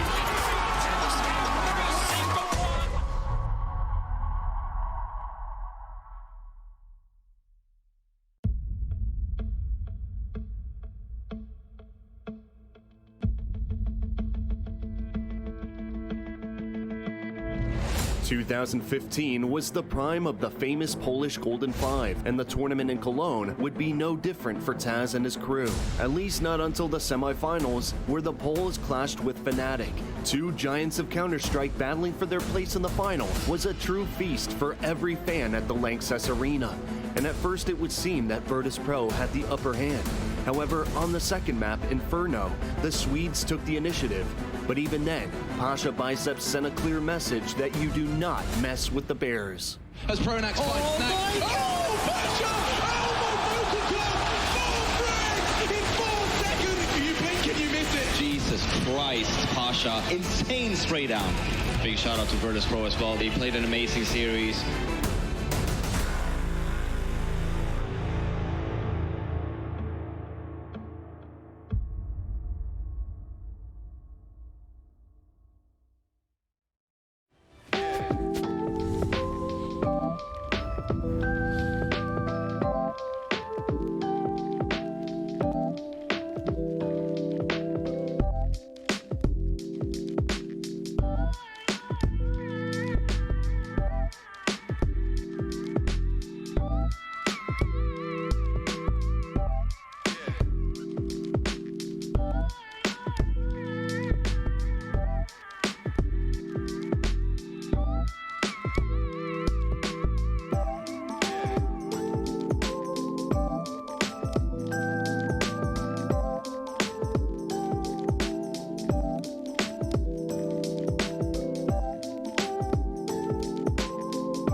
In a series that you thought would never stop delivering, my goodness, it has. And, well, with that said, a third map does lead us to a victor and a victory for Vitality, looking to keep things going here in Katowice 2022. We just kicked off these group stages, and we're ready to keep the ball rolling just as that. Now, Mousesports did put up a pretty good fight. I got to say, all things considered, though, it's still an L at the end of the day. I mean, but there's a reason why you don't see elation on Apex's face or some of the Vitality players. I mean, after a 14-1 CT side, the 2 rounds that they win on the T side are basically half-buys with hero AKs. You know, like their gun rounds weren't really working. It wasn't pretty, but they got it done, which is the most important thing. When you're in a tournament, there's going to be plenty of time to, you know, review and figure things out after the game. Every time I said to my team, when we win a game like this, it's not the best, but it's better what they had, so it should be enough. It was a magnificent CT side, a lot of aggression everywhere, so 14-1, they have to be happy. So, Kassad and Yanko, I look at this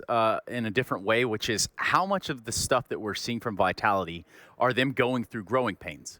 And that might even speak to the potential of ceilings and however you want to put it, but how much of the stuff we're seeing can be fixed and isn't too big of a worry? I think the growing pains are there in terms of like meshing the personalities on the team. Listen, there's no doubt that these 5 players know Counter-Strike. They can figure out anything like Counter-Strike related, like on the server, any problem, any wall that they run into in-game. There's enough, you know, smart guys there that they'll figure it out. But when you're winning 14-1 and you suddenly are losing and it's like 14-7 or 14-8, and, you know, Apex maybe gets a little bit emotional, and Dupree and Mag is currently used to having like a player like that on the team, and unfortunately they don't have Zonic behind them right now to kind of help them out with all of that. That's what they need to go through, to kind of get to know each other a little bit better and understand how to kind of get the best out of their teammates. From what I saw, tactically speaking, the openers, the defaults, they look pretty solid. The finishers are a little bit iffy, post-plant positioning and everything, like crossfires and everything like that after the bomb has been planted. Maybe it comes down to a little bit of communication between English and, you know, French players and Danish players on English. So it can be a little bit problem, but that can be a growing pain that can be solved in the immediate future. Yeah, I mean, the whole concept of giving teams time is something that we do in CSGO. And speaking of time, it does look like we're going to be getting Dupree. So it's going to be you, it's going to be me, and then it's going to be Dupree here that we're going to catch up with, and obviously Heku there. French part of Vitality, and right now have someone to represent Denmark. Dupree, you had an amazing game, but when it comes to your team, you got 14-1 in the first half, and then something didn't really go according to your plan. What happened? It's kind of like when you have this type of lead, 14-1, a little bit of your brain thinks like this we have to win this one, and then when you start losing, you're thinking like, oh, this is going to be complicated. And I mean, I think Mousesports also started, you know, they had nothing to lose, so they started to just. They played really good individually. They made a lot of pushes, had a lot of information. We couldn't really find the openings, and we just started to, I wouldn't say we started doubting, but we started like maybe overthinking things a little bit.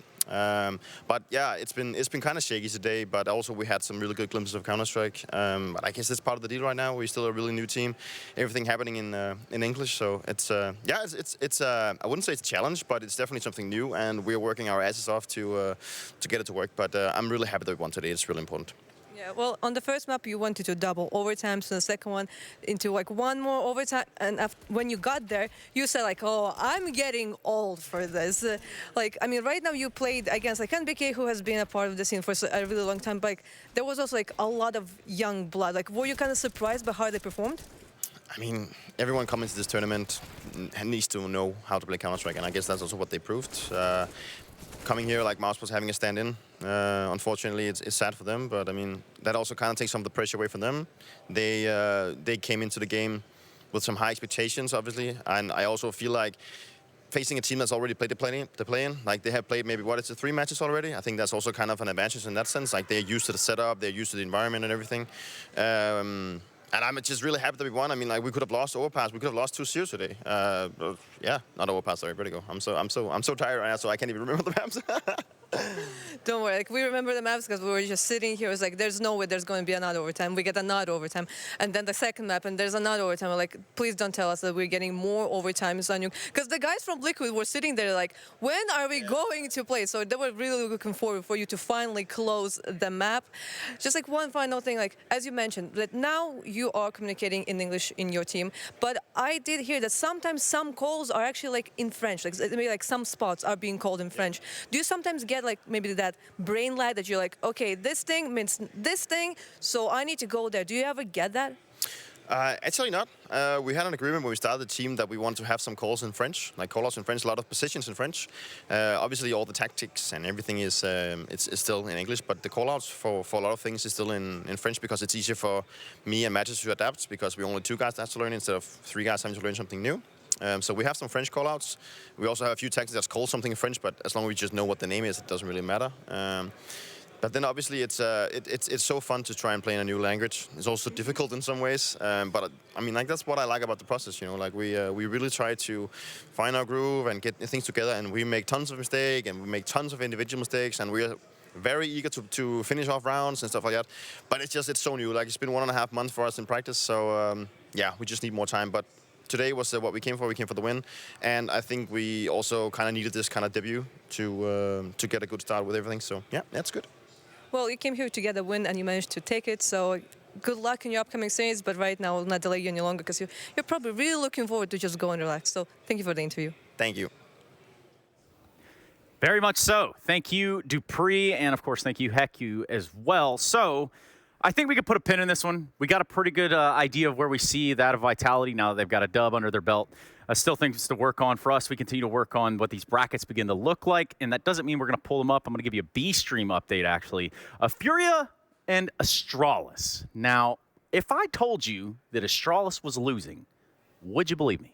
Yes. Okay. I would, but 14-9, you know, that's the game is running away from them. For me, this game was a coin flip. I didn't know who to predict, you know. Like it just depends which Astralis is going to show up. From Furia, we haven't seen too much from them. They were stomped. Which Astralis can show up? Yeah, but I only saw one. The Blast Fall one, for example. 6 months ago. Furia got stomped by VP in that Challenger final, right? Outside of that, they look decent. So this is a great kind of gauge for us to see where both of these teams lie when it comes to the group stage. Yeah, and for us, I think that just about does it. I'm going to be leaving the studio, but I'm going to be leaving the desk in some very able and capable hands. And that's going to be Kassad and Darth Mike, and then I guess they're going to let Yanko hang out as well. So we'll head out of here. We got Liquid FaZe coming up on the agenda, as well as the brackets, so you can just catch up to speed just as we're on our way to a break. We're going to be right back after this, guys.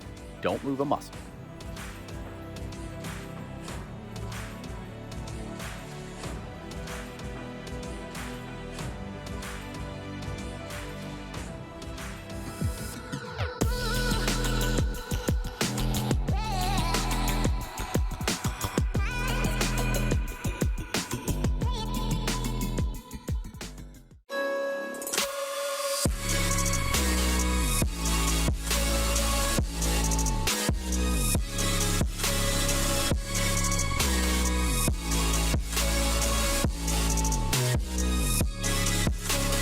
You love it, you wear it.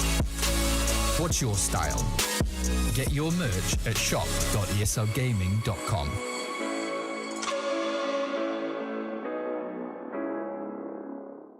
Choose nades, choose a smoke, choose a flashbang.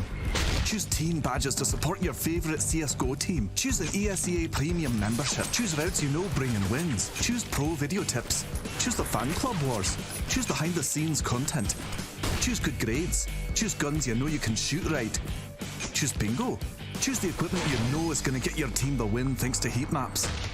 Choose the CSGO Hub Premium, the complete package to help you and your squad achieve all your CSGO goals.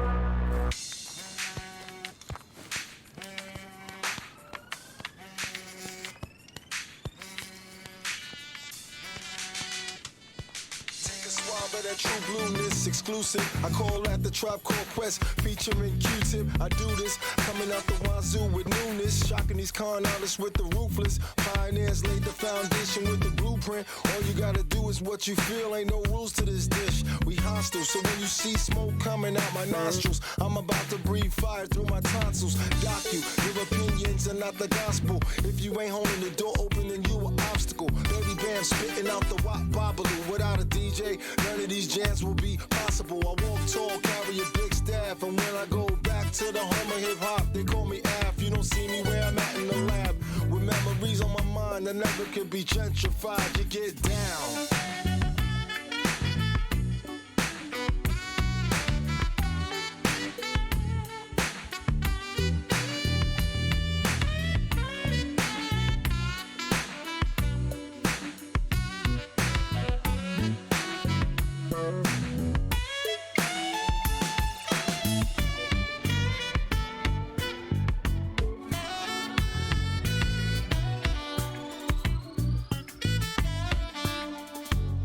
Seen rock fights turn into gunfights, but now we rock mics. I used to roll dice, but now my flow's tight. I got some cold rights to hold me down till my dough's right. Back on the road, I tell myself this is your life, your life, your life. Whether I'm at the bottom or top billing, I still got a ghost face, kill it. Don't catch feelings, as long as my milk is chilling. If not, then bam, make 'em run DMC, cause you be illin'. Real talk, I got so much funky ish inside my brain. Black thought, how many years these brothers been up in the game? Support, just drop the beat and quest level, make it bang. Report, the JB's gotta go against the grain. Ain't no play-ish, we on some payday-ish. Before that Mayday hit, I dropped the mixtape quick. Before that due date hit, put on the boot camp click. Jump on my iron horse and feed it heyday quick. I'm still the Sonic on stage with the hip-hop band. I'm on the world tour with Muhammad, my man. Jungle, it ain't a puzzle. I make the track bounce when I bubble. Get down, get down.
Welcome back to the Intel Extreme Masters Katowice, where we've had a little bit of a swap here on the hosting chair. And another swap coming on the teams we've got up next. It's FaZe Clan versus Team Liquid. Little NA action here on the A stream, but the analysts haven't changed. We've still got Kassad and Yanko. What do you guys make of this next matchup?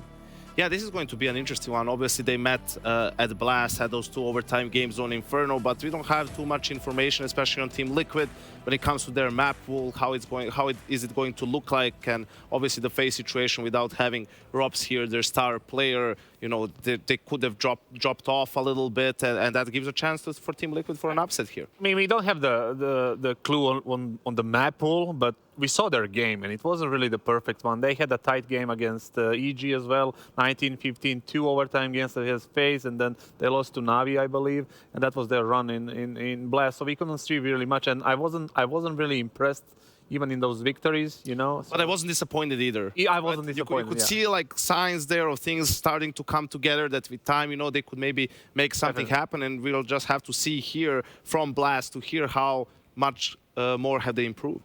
I know I'm very excited for them. There might be just a little bit of bias showing, a little hard on the sleeve here. This is a guy I've been watching for years at this point. The last time he had a chance at the Tier 1, at the shot at the Colossus, he had this to say, but now, stepping into Team Liquid, I don't know if this is a situation that's entirely comfortable for him.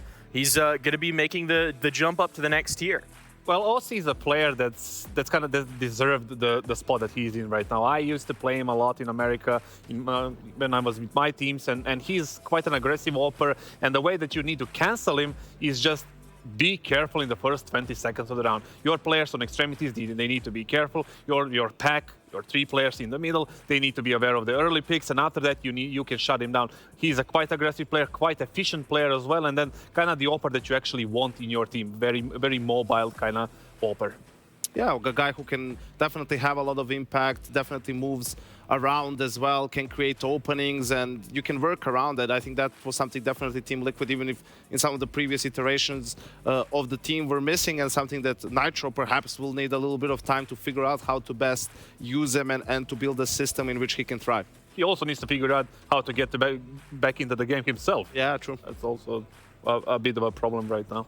And the third new man, of course, we just got done watching Vitality. Well, coming over from Vitality, you've got Shox over in a North American roster. Yeah, something that doesn't make any sense, really. I feel like they expected Nav to leave, so they bring Shox as kind of a replacement to Nav. Then Nav stays on the team, and they already kind of brought Shox, and now they have both of them. Like, their roles overlap one by one, and I think that's going to be hard for them to get the most out of both players. Naf is a guy I feel like he can take a step back and still, you know, he's just a very good player. He can still have impact, but you don't want to make him like give up too much, right? Like you want to put him in a position where he can also be very effective. I don't know. For me, the Liquid is an org similar to FaZe or G2. They expect trophies, right? And with this lineup, I don't know if you can be a contender for titles. You may go to playoffs, you'll be a playoff team, top 10 maybe, but with this kind of lineup, in my personal opinion, I don't think they can go all the way. Shox was a super surprising pick for me. It doesn't make any sense, like you said, role-wise. Somebody like Floppy maybe would make more sense, you know, somebody younger,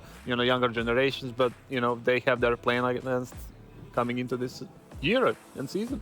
Well, on the other side of the coin, we obviously are going to be missing this young man. Rops in the server. He was absolutely phenomenal in their last matchup against Liquid. Not able to perform here. So the question is, how is JKS going to do? He's warmed up through the tournament. Now, how is he going to do into the group stage? Yeah, he was the top performer on that decider map against Mouse that got FaZe out of the play-in and into the group stages, and they're similar. You know, they played a similar role. I think Rops is maybe a little bit more aggressive than JKS in some of those situations, and you know, obviously JKS a little bit rusty, hasn't played for a couple of months, but I think FaZe couldn't have gotten like a better stand, and I think also the core of the team should still be pretty strong, that they can buy themselves enough time for Ops to potentially rejoin the roster, and if that happens, then you know, sky's the limit for FaZe. They said that JKS took all the positions, so from one position it kind of worries me. That's the pit in Inferno on CT side. Yeah. JKS is a banana. He's a B player, always been a B player best. He's best when he's in comfort zone. Putting him there, he's going to be in his comfort zone. So that can be a problem on map like Inferno, which we were most likely going to see in a best of 3. So, you know. And it's hard because it's such a crucial position to play on Inferno on CT side, right? You're the last rotator. You can play around those smokes. You can do a lot of things. But you know, they could in theory switch Rain with him and go send Rain back to play there. But I think that would change way too much. No, for JKS to go B. But I think then FaZe is changing too much, and it doesn't make sense for them. Well, I think we've got a little bit of a video here. Some of the players to watch in this next matchup, the Colex players to watch. So let's go ahead and roll the tape.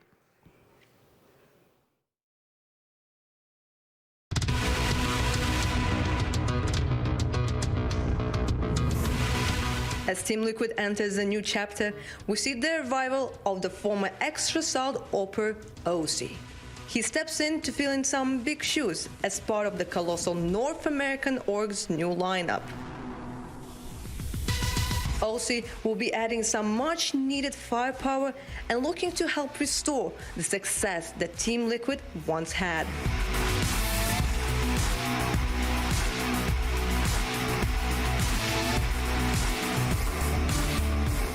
Brocky, the talented Latvian AWPer, burst onto FaZe Clan at just 19 years of age and has already made a mark on the CS scene with his explosive style.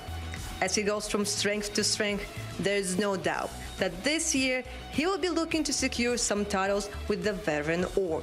As these two young talents hit the server running, the quest for the Crosshair Kings begins. Now let's hop straight into the mix and figure out what maps we're actually going to be playing on here. Now, you said the map pool for Liquid, bit of a mystery, but we've seen a bit from FaZe. Anything you're expecting to come through here?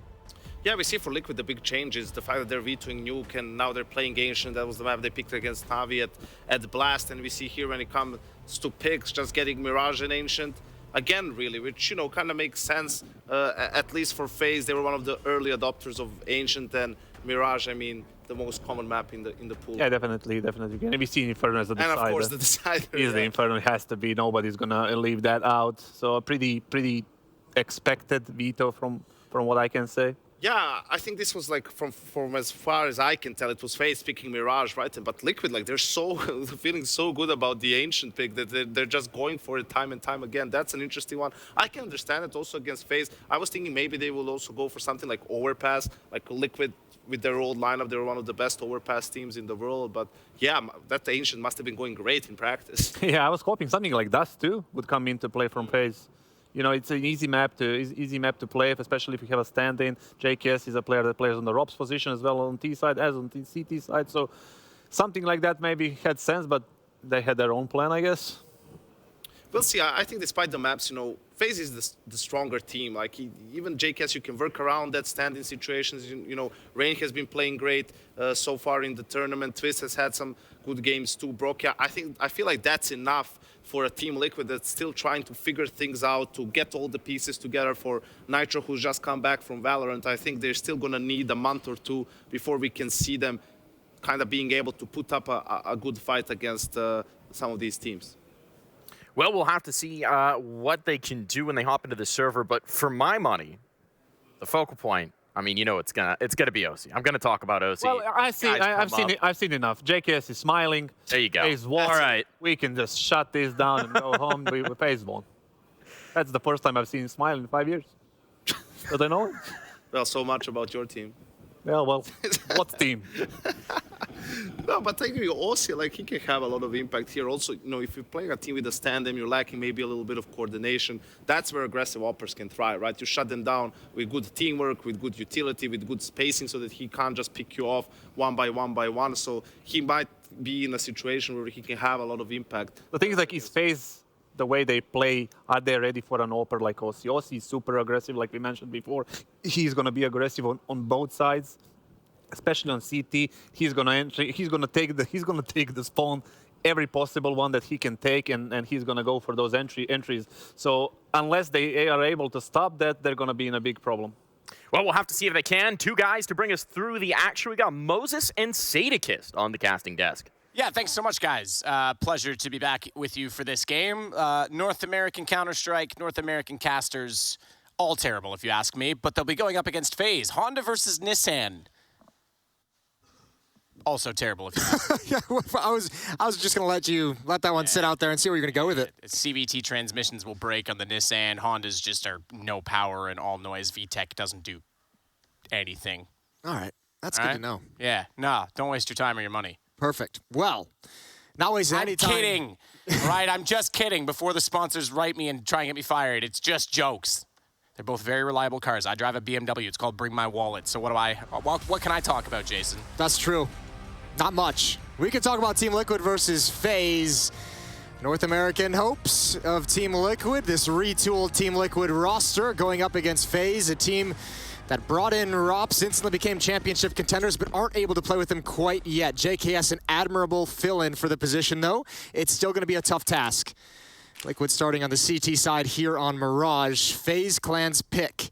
And right out of the gates, FaZe lining up with 4 players towards this A bomb site. It's Nitro far back at Ticket Booth, looking for 1 or 2 kills, looking to stay alive and be able to set up for the retake for his team. Firing off some initial shots, making sure they're committed, and he goes down. Rain swings right into the fight. JKS on the lurk. I think OC spotted him. But, I mean, at the moment, it's almost beneficial that he did, because he's got to stick around and deal with the issue. That's Shox, excuse me. He's got the headshot. 4-on-4 for the retake. Shox comes in late with the kit and utility, and oh dear. Oh dear, Rain takes off Alicia's head. Yeah, absolutely.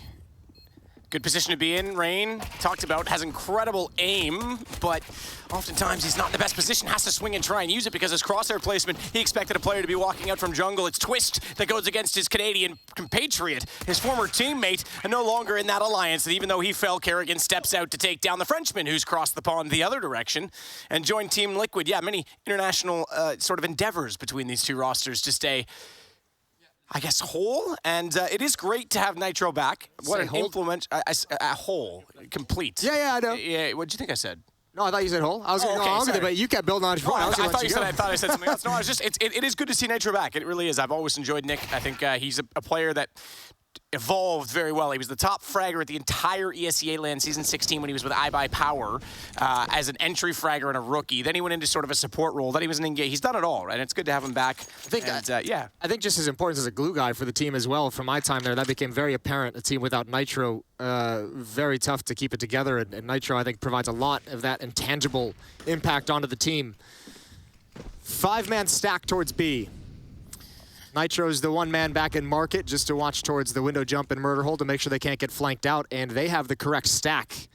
Do they have the weapons? Just watching like a retake server. Everyone's on one side of the map. There's no one at A at all. So they're going into this stack. So far, Twist has made it work. Mac 10 at range. JKS does the same. Brokey and Kerrigan get kills. OC the only one to find one for Team Liquid. And maybe, I suppose, if you want a player to get one, it's him because he's want to be building up some bank to try and get an AWP earlier. Won't have it this round. They're going to go 5 M4s. Round 3 buy from the CTs. Yeah, the third round buy.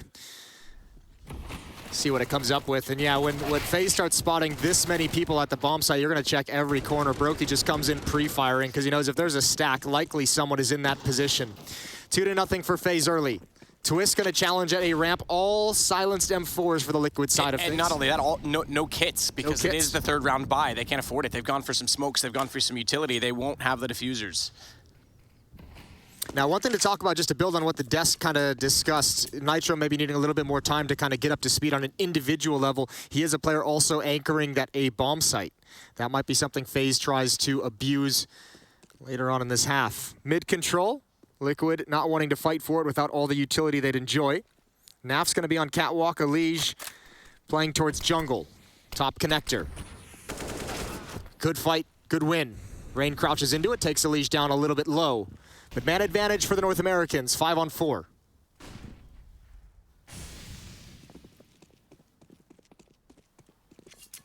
Five on 4 indeed.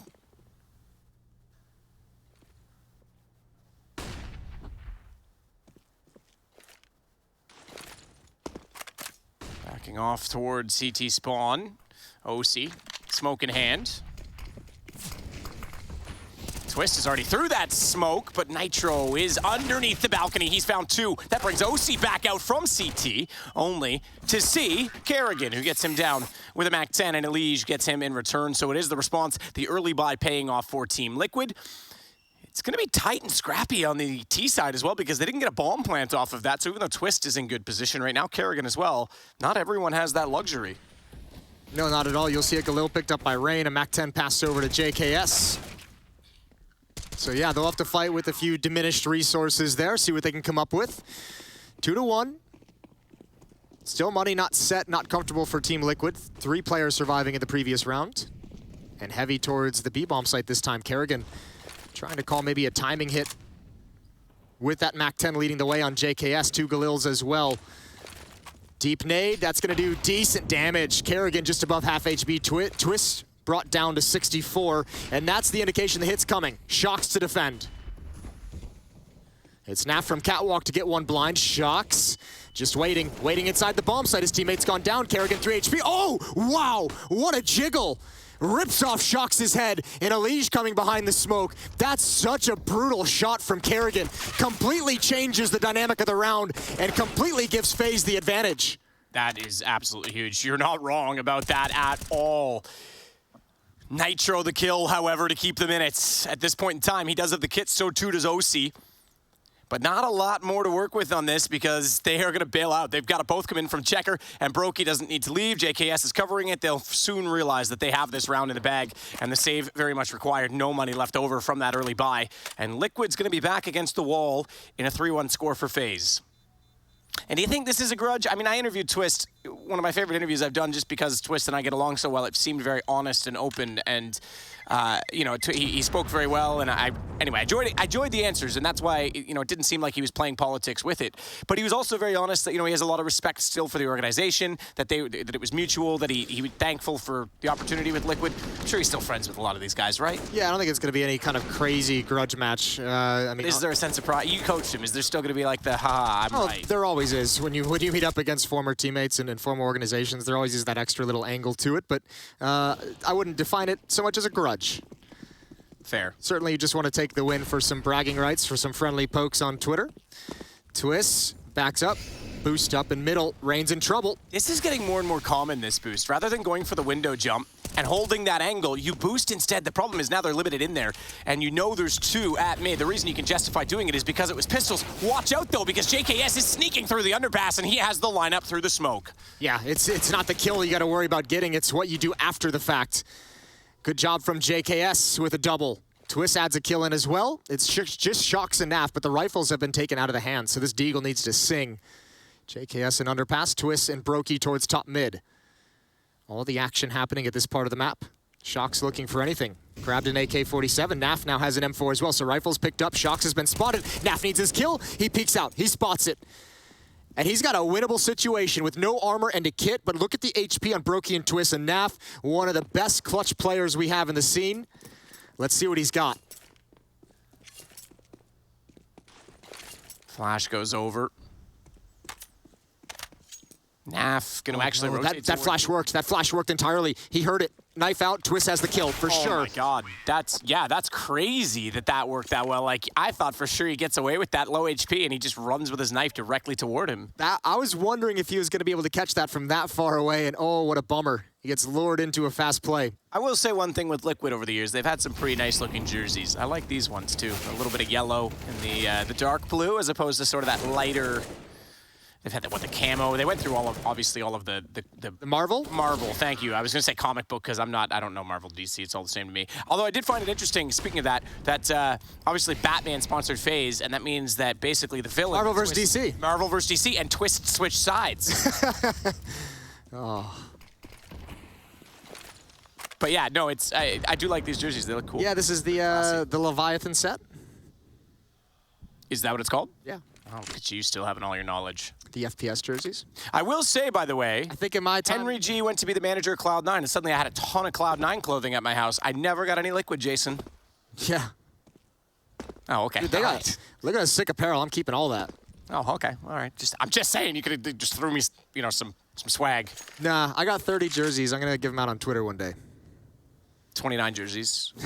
I'll take one, thanks. Oh, quiet in round number 6 to start. Here comes the utility. It's 4-1 in the favor of FaZe. Plenty of utility on the FaZe side of things. Liquid's running low on nades, but they're not running low on OC. Opening kill onto Kerrigan. Nice shot. That's towards underpass, and he backs away. Gives a new look in towards mid. Elige is under balcony. Nitro back at ticket. And FaZe is going to try and constrict around this A bomb site. Staunch defense ahead, though. Nitro still holding to try and find the angle. Flash goes high. Elige buried inside a smoke right now. He's trying to find an angle out from underneath of the balcony. There was a heat map I saw recently that showed kill distribution on this map. That spot underneath balcony is the most common kill position on the map, and Elige this time can't get anything done from this spot, but Nitro has it covered. He pops back out to take Twist in a flurry and a great exchange inside of the site. Liquid find their second round. Yes, they do. Still keeping the 3 players alive as well.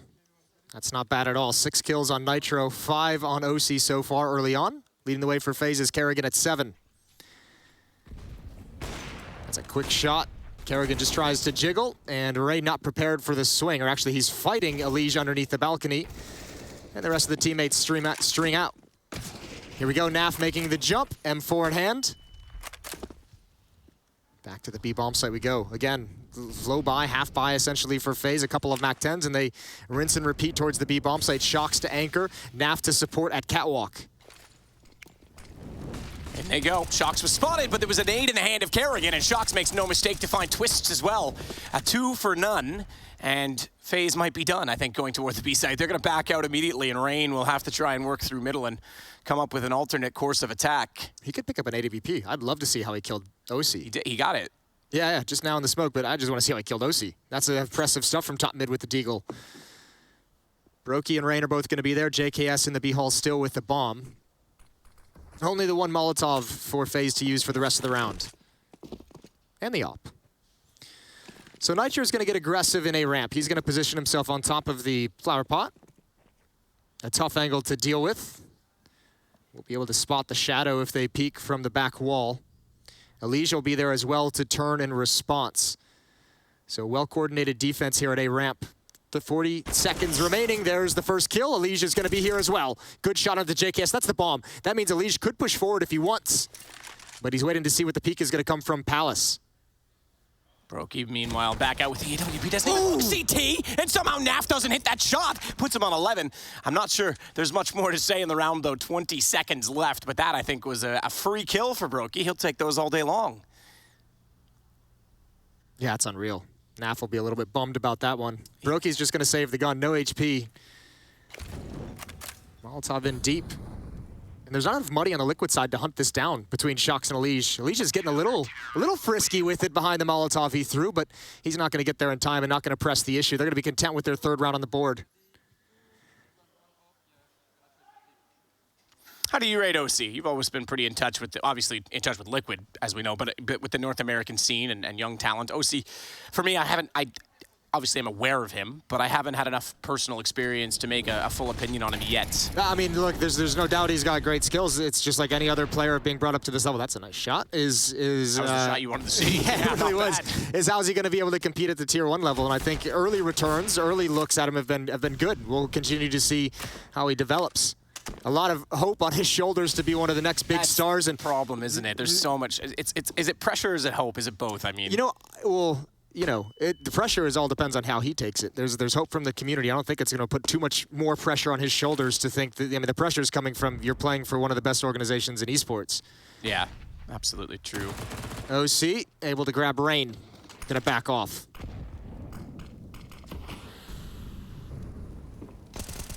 Freebie. Lige takes that one.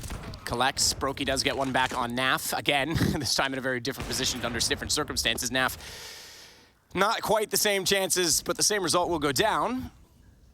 That's the only gun in play, remember, as Kerrigan with a Glock is working over toward Kitchen for Shox, and they've got pistols, no armor. They don't check this. Does he hold his nerve? Nope. Nope. He just wants to shoot and get them all. AWP as well. He'll grab that, carry it over to the CT side. 4-4 game. That's a nice upgrade. That's a real nice upgrade. Pass that one over to OC. Free op. We're all tied up. Free op and Shox pre-buy of his M4 was at like 8,100, so they have a round in hand. He's at 4,450 at the start of this round. Yeah, this is a lot of money he builds up here. Good triple kill. And here we go again. 3 straight for Team Liquid. OC and Elige towards window and top con. Ooh, okay. Self-throwing the Molotov OC, despite that he could have easily been countered on a fast peek, but the corner smoke was well deployed. That corner smoke's actually tricky to throw. I mean, for these guys, look, it's just standard programming, but it is a tricky smoke to throw because of the angle of the floor. If it bounces wrong, it leaves a massive gap. Maybe that's just me. I don't know. I can't speak for everyone. You have it. Yeah. Well, this is an interesting duo to kind of pop out of Palace. Twist and JKS, just the sheer strength of aim coming out of that position with the flashbang is going to be so deadly. Nitro doesn't budge. He just eats the flashbang, stands tall, double kill for the captain in return, add a third onto it. Beautiful stuff. Oh, that dink. Rain somehow stays alive, but he's blind. Elige will go back and finish what he started. And it's down to just Brokey. Great start from Liquid. Yeah, bringing back Nitro. Looking solid so far. Another player just like MBK, we talked about it, recovering from rehab and getting back on the straight and narrow in Counter-Strike.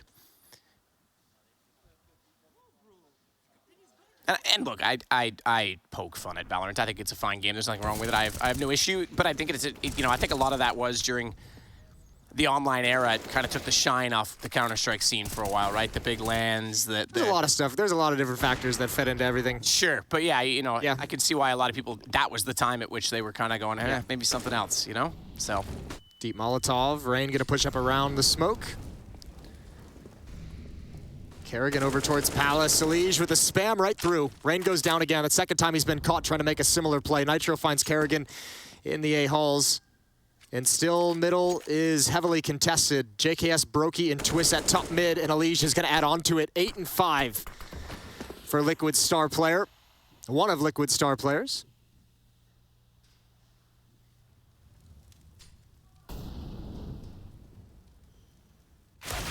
Oh, Naf. Twist gone this time. It's been, I think, 2-1 in that battle. That's the first win that they've had directly for Naf against him. But it's just Brokey left again. So Liquid's going to extend their lead and go up 6-4. And don't forget that Liquid come into this, the main portion of the event having been already in the bracket. It was the play-in for FaZe to get them here. So presumably, that means they would have had first map choice. And no, I take it back. This was FaZe's pick on Mirage. They picked Ancient, so this is a good start for Liquid if that's the case. Yeah, really good start. Also, remember, first game on LAN for this Team Liquid roster. Very true. Yeah, absolutely. Which applies in terms of, yeah, first game on LAN for a whole team is one thing, absolutely, but applies more so even to OC, who's less experienced. Obviously, Shocks, it's not like he's new to LAN by any means. And Nitro, Elige, Naf, we know all about them. Yeah, OC's got a lot of experience around him to help him get through these jitters, help him get through things. 2-round lead for Team Liquid. Now looking at a 5-round run. From 4-1 to 4-6. FaZe has been blanked for quite some time now. Look at the aggression. Look at this defense. OC's gonna lead the way with the AWP, and he almost gets that through the edge. Twist in contention. Uses the flash to force him off the angle, but now Liquid have to fight to get out safely. How much pressure do FaZe want to put on this fallback? Rain is waiting, but Nitro. Why did I get the impression he was just going to keep barraging down middle when we jumped to him? He's running like that, but they sneak into connector instead. OC as well on the AWP. And slow things down a little bit. Kerrigan's back at spawn with JKS. They are making sure no one's going to push through, but Kerrigan in the corner, suggestive to me, with a smoke in hand, that he might redress the one in middle, and they'll take from underpass, because Twist is down there. Yeah, look at Nitro. He's doing exactly what you said just a few seconds later. I don't know why. Oh my goodness, he's done though. That was a nice jump from Rain. Using that little clipping of the cart to get the shot. That was a risky play as well, because there's no way OC could have really protected him all that well from both top mid, from them turning the corner, and at sandbag, so bummer. I think that, OC gets Twist walking out from underpass, back exposed, but Rain recovers only for a moment. Elige is there to capitalize. They're flooding into the site behind him, however. Doesn't matter, because Elige still has his composure, no longer has his life. 2-on-2, bomb inside of the site needs to be picked up and put down from the FaZe side. And they're going to rotate underneath. Shocks and Naf together to go through middle. I was going to go back to that. I think they assumed Rain wasn't there because Kerrigan put that late smoke from spawn, and Rain hadn't moved in so long, they probably didn't know that anyone was waiting at the box still, but that was an assumption. JKS has spotted Shocks' head, and Brokey has the shot. Now, do they expect them both to come from the same angle? Doesn't matter now, they know, but they've lost one. JKS falls to Naf, and a one-on-one ensues with Brokey on an AWP, and Naf knows he was toward the bench. Which pillar is he playing at? He spots him out toward the front of the door. Gun barrel shows, and luckily Brokey backs off, hits the no-scope as well as Naf tries to hunt him down, and FaZe will find around. Oh, that's got to be so frustrating. It was just inches away from Naf having a clean fight. He had a couple opportunities to connect. The double flank almost did the job. So close, yet so far. 6-5, FaZe are back on the board, but still, we talked about it a few rounds ago. Liquid's money has just been growing and growing, so they're going to buy again. They're still fighting in this game. Brokey. He's really making a name for himself as a very, very, very strong operator in the professional scene, if he hasn't already just established it straight up. Even that, though, at no scope, that's less than 50-50. I mean, he goes for it because he has to, but like Naf, I would say most other repeating plays in that situation wins that. Oh, this is tough. Take it. This is tough. OC's in a weird situation. He can't get away. Oh, good shot. Twist rips his head off. There goes Elige. Rain has finally found that kill and cracked open the middle of the bomb site. These two players are on an island. Nitro and OC against the world. Kerrigan inside the smokes. Looking to try and get the bomb down now. Has coverage from Rain at connector. It's Shox and Naf that are coming from the far side of the map. But Nitro, he's gone already. Rain has absolutely removed him. And now he can turn his attention back. The vent was not blown out. No one went toward middle this time. He doesn't actually have to cover vent that aggressively because they'll get a noise cue. Meanwhile, Kerrigan will take down OC. And that's why Rain's looking the other way. He knows he has the safety behind him. Unless someone jumps in from middle, there's no chance, and the second vent's still there as well, they can actually retake from that position without revealing it.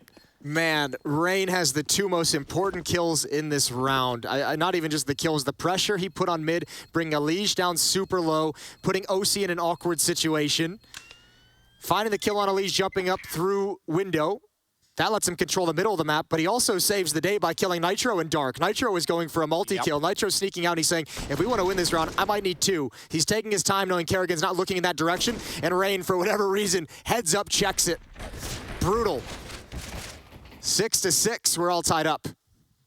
This FaZe team has been kind of funny to talk about because as we've seen them get younger and bring in Twist and bring in Rops and obviously Brokey's development, those are kind of the guys you're talking about as the star players, but Rain has just stuck around for years as just such an incredible, incredible player. And continues to deliver. I asked straight up to Twist, I said, you know, on this new team, on FaZe that has so much skill, Olaf was obviously still there. He played a little bit with Cold, Nico. I said, who's the most impressive, actually, to you? You know, because I rate Twist as a very good mechanically skilled player. I know he doesn't necessarily hit the same peaks all the time, but I think in terms of mechanics, he could be a top 5 player in the world. And I asked him, I said, who's the best on FaZe? He said, Rain. He said, Rain's ridiculous with his aim, and when he's actually on, he's foolish. And I was like, oh, I didn't know it was going to be him you would pick. Yeah, you hear that from a lot of pros, actually, how good Rain's aim and his skills and his just how consistent he can be. Rain gets a lot of praise from his colleagues in the professional scene. 10-7 on Elige, playing at top con. Nitro dedicated inside the A bomb site. OC back a ticket with that AWP. Kerrigan in the B halls, but 4 players for FaZe lining up outside A. It's going to be JKS and Palace, Brokey, Rain, and Twist to attack up ramp.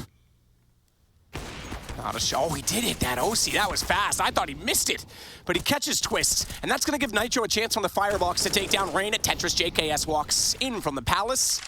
And like a prince, he'll take down Elige, but OC's not done, finds Brocky again. Remember, JKS standing in on behalf of Rops, who could not be here due to COVID-19. Nitro again to find Kerrigan. Team Liquid not going to give up the lead. They'll take it by 1 at a 7-6 scoreline.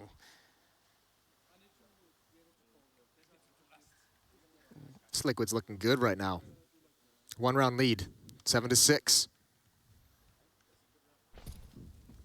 Rough start in this. They lost 4 of the first 5 rounds, but they've come roaring back. Good shots from OC as well.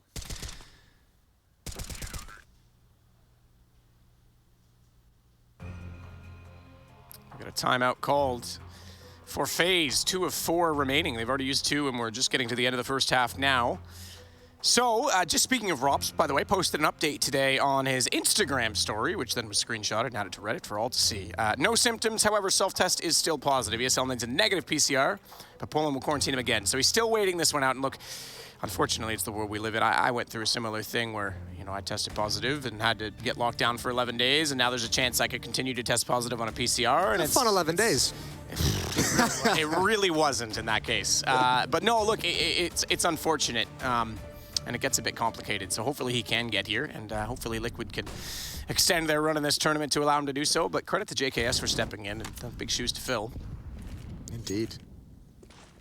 Lined up at the B bomb site again. No MAC-10s in play this time. Shox to defend. OC's getting here in time, and I think Liquid, you know, speaking of Marvel, Spidey senses are tingling because OC and Naf have both rotated over. Looks to be a fake, though. They might just be trying to activate Kerrigan here. JKS and Twist are starting to move out mid for underpass. Kerrigan's just making his presence known. They've got 3 players there, and the middle of the map is open. The boost up comes in. Elige just barely misses the information. Backs off that gap in the smoke. The mid connector, JKS is behind him. He has no idea. I wonder if JKS maybe goes for trigger discipline, but it's perhaps common that someone swings around just to check the window in that circumstance, so didn't want to risk Elige having that sort of fortunate reaction. Shocks, though. This timing could have been everything for middle. Brokey gets him over the wall instead, and now FaZe have a two-man advantage, and Kerrigan inside of the B site has an AWP directly in front of him. That's dead to the world. OC drops. Naf responds, but I don't think there's going to be much more to say in this round unless Nitro does something miraculous from the ticket booth. Starts off with the first, takes out Twists, but Brokey over top as he jumped up on toward the balcony. Yeah, Nitro's at 14 kills, by the way. Welcome back. Naf has Brokey. We're not done yet. 2-on-1 Rain and JKS. Twist is quiet. He's at 6 and 12. Slow to get into this game, just to note, because he's been taken down on those exchanges. His opening duel percentage, not very high so far. Naf goes for the jump in the window. That'll be heard. JKS will be absolutely aware of that, and Naf's searching the corners, back exposed. JKS misses his shots, but backs off. Information attained, and should be the round. Yeah, I think that's going to be the clutch, just slipping away from Naf. If he had just killed that planter maybe a bullet or two earlier, that would have been phenomenal. That would have delayed the plant, allowed him to get a little bit closer before having to deal with a 1-on-2. He's had, this is, I think, the third clutch opportunity he's had, and they've all been like very, very difficult clutches. He hasn't been able to seal one just yet. 7-7, all tied up as the first half is about to come to a close.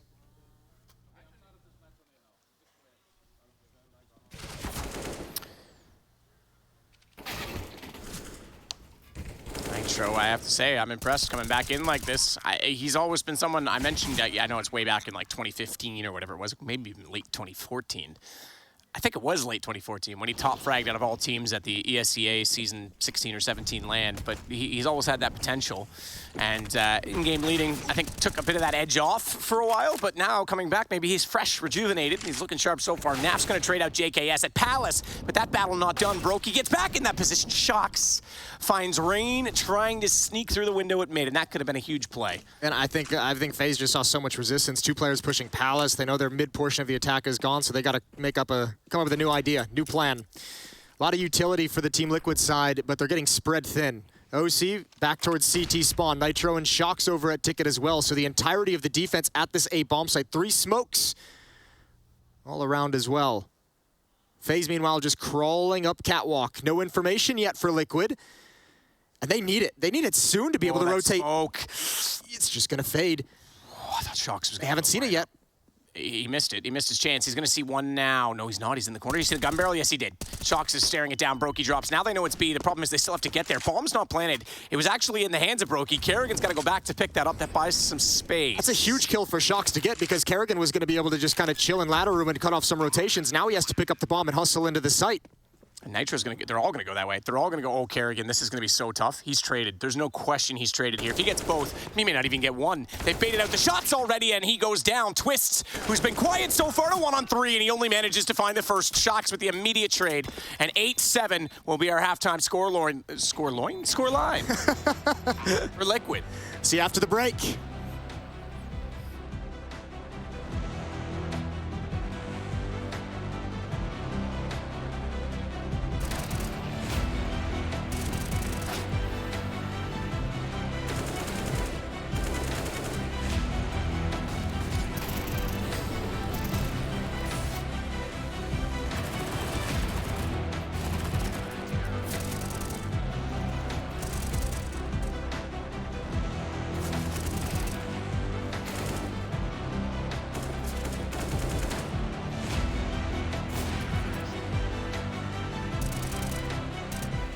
I think the biggest takeaway from Valorant for me personally was like just building a team from like nothing. Because in Valorant, like the game is so new that like every single team is kind of like building that foundation, and I kind of learned how to do that. So coming back to CS with having new players and stuff, I kind of took what I learned from Valorant and then brought it to Counter-Strike. So that's probably like my biggest takeaway so far.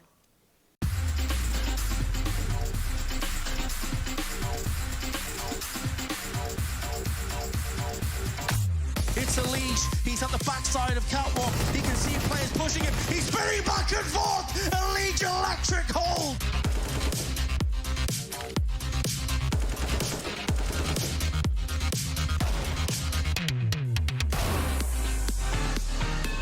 Looking to complete the sweep. Team Liquid have looked excellent here on Overpass. And Elise, oh my god, he just executes them.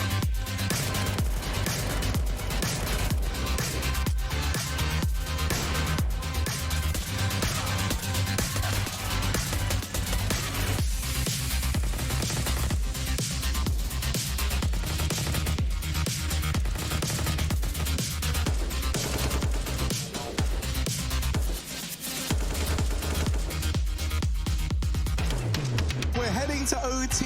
100 Thieves, they had the advantage. They had Team Liquid right where they wanted them. Flashbang in, and they try and pop out on the back of it. Elige opening it up. Go on, bud. There it is, number 4.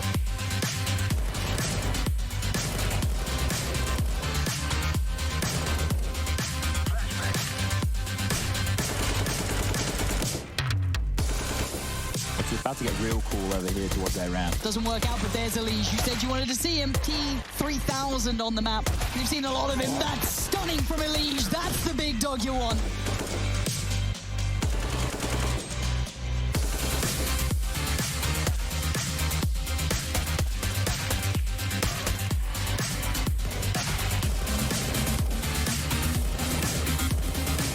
They're still down there, and now the spray, the murder box.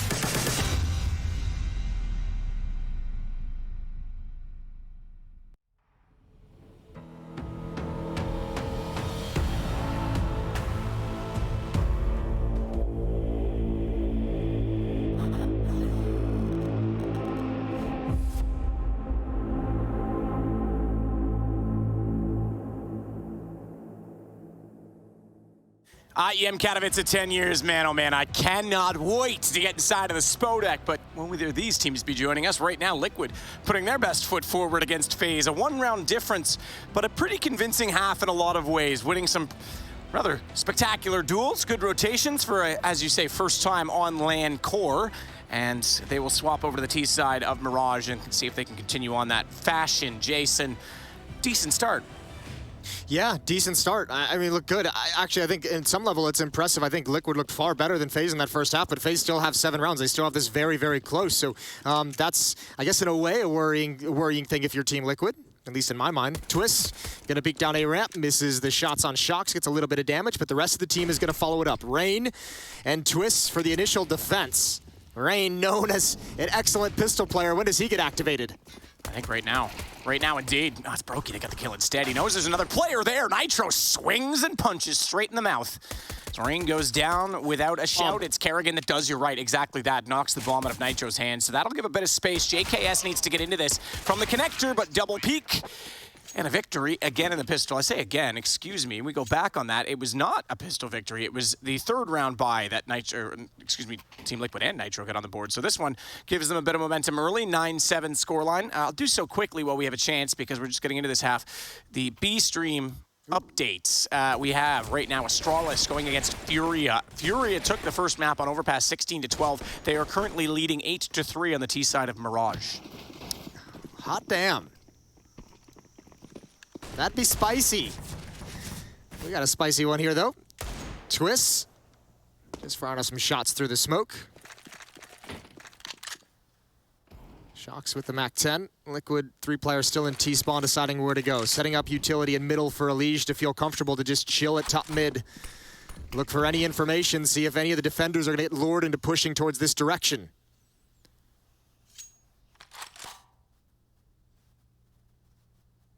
Quiet on the map. Quiet in the studio, too, I was just noticing. Quiet everywhere, it's weird. Yeah, no peep from downstairs in the other stream, no teams yelling, no war cries from Apex. Twist still waiting with that. Deagle has rotated back over from the window. Lots of activity at the front of the site now as they start to clear the corners, and Kerrigan with the opener on the scout. Tags Nitro as well. Now that Deagle from Twist could be menacing. In fact, they just go straight into Shox with a single tap, and he's going to follow it on OC as well. Nitro drops as Rain pops out. That is on the back of the damage done by the scout, and now JKS to close the round. FaZe respawn immediately. Ooh, that hit felt a little disjointed. Good shots from Kerrigan. 2 tags to get the kill on a NAF and a follow-up tag as well, but that just activates Twist, as you said. Beautiful Deagle shots from the Magician. Lovely stuff. Controls it onto Shox. OC is going to be up next. I actually thought Kerrigan might have blocked him. He might have been a little bit frustrated, but it's that second Deagle shot both times that put the Liquid players in the dirt. Great response from FaZe. 8-9, still within 1 round. Twist giving a bit of a chuckle, almost a bit of relief. I think he's finally maybe getting into this game. 9-14 now. Bomb waits at the top of Horseshoe. OC's the one that's sitting back there with it. Elige is actually already peeking towards CT. He'll take this challenge all day. Wants just one little head to show up. Those are his shots. Feels no pressure yet. He's looking for the follow-up peek. Rest of Liquid just chilling and waiting. Fully invested into the round is Team Liquid. Deagle's Tech9's utility as well. Flashbangs and smokes. If they go back towards the B bomb site, JKS is here. Kerrigan as well is up on the platform. Tucked into a corner with an SMG. That can be a very difficult spot to clear out. Nitro is going to be close up. This might also be a fake, as I see the bomb rotating back through T-spawn, although just to throw a smoke. And back to B we go. Olige looking for something at A. Liquid giving him plenty of time to investigate. See if anyone's going to come out into the open. Nitro can't get it done with the Tech-9. Molotov makes sure that no teammates can follow him up. Olige is all the way out on balcony. Oh, wow. Too easy, I think. He's got to be like, he's like, why have I not seen anyone? Why is nobody peeking? Oh, wait, there he is. Found him. Shocks gets one back in return, at least for Liquid, but he now remains in a 1-on-4. Tech-9 and a dead body on the balcony as he walks out, and Brokey finds the kill. 9-9. We get tied up yet again.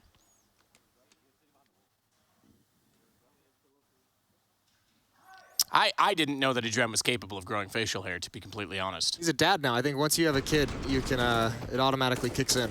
Is that really? Yep. So maybe I have a kid I don't know about is what you're trying to say. Uh-oh. That's a problem. All tied up at 9. Glocks for Team Liquid, no armor as well.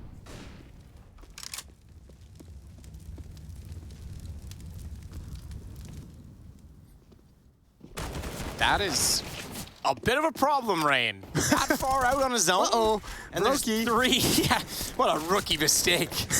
Caught out as they all come around the corner. Thankfully, his team's able to rotate quickly, but yeah, he had no support. He's just there against pistols, and they'll win the round, but it costs them an additional life in the form of Twist. Yeah, two kills for Team Liquid and the plant. You'll take that in an all Glock round.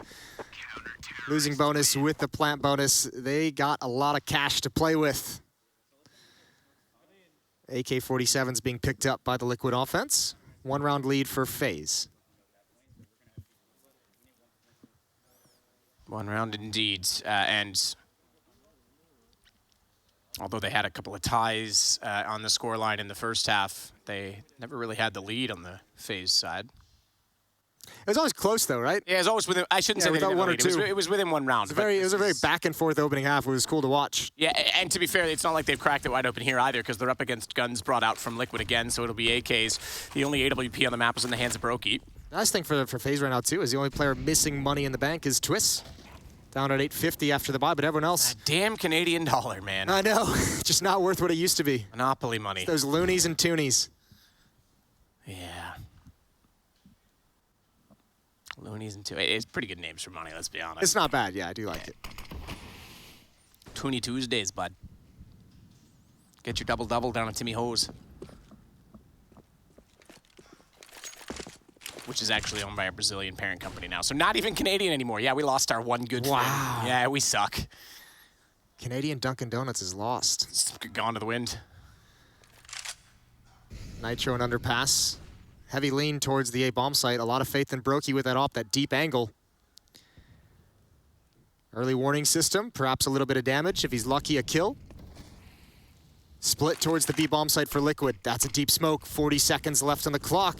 And Brokey looks away. That could be huge. Shocks is going to close the gap, and that's causing a rotation. Huge kill from Nitro. Oh, the B bomb site is wide open, and Alicia's going to add 1 more. Shocks hears the op running, knows that Alicia's coming down catwalk. I know he wants to clear coast corner, but if he actually watches window, it's almost a guaranteed kill on OC running, but it may not matter. They're in the site. Bomb to be planted. Liquid in a 5-on-3 post-plant situation that is not going to be challenged at this point. What a huge, huge kill to get from Nitro. Nitro. OC, by the way, with the op. That's just me being confused from last half Brokey. But yeah, I thought he had a chance actually to backstab him there.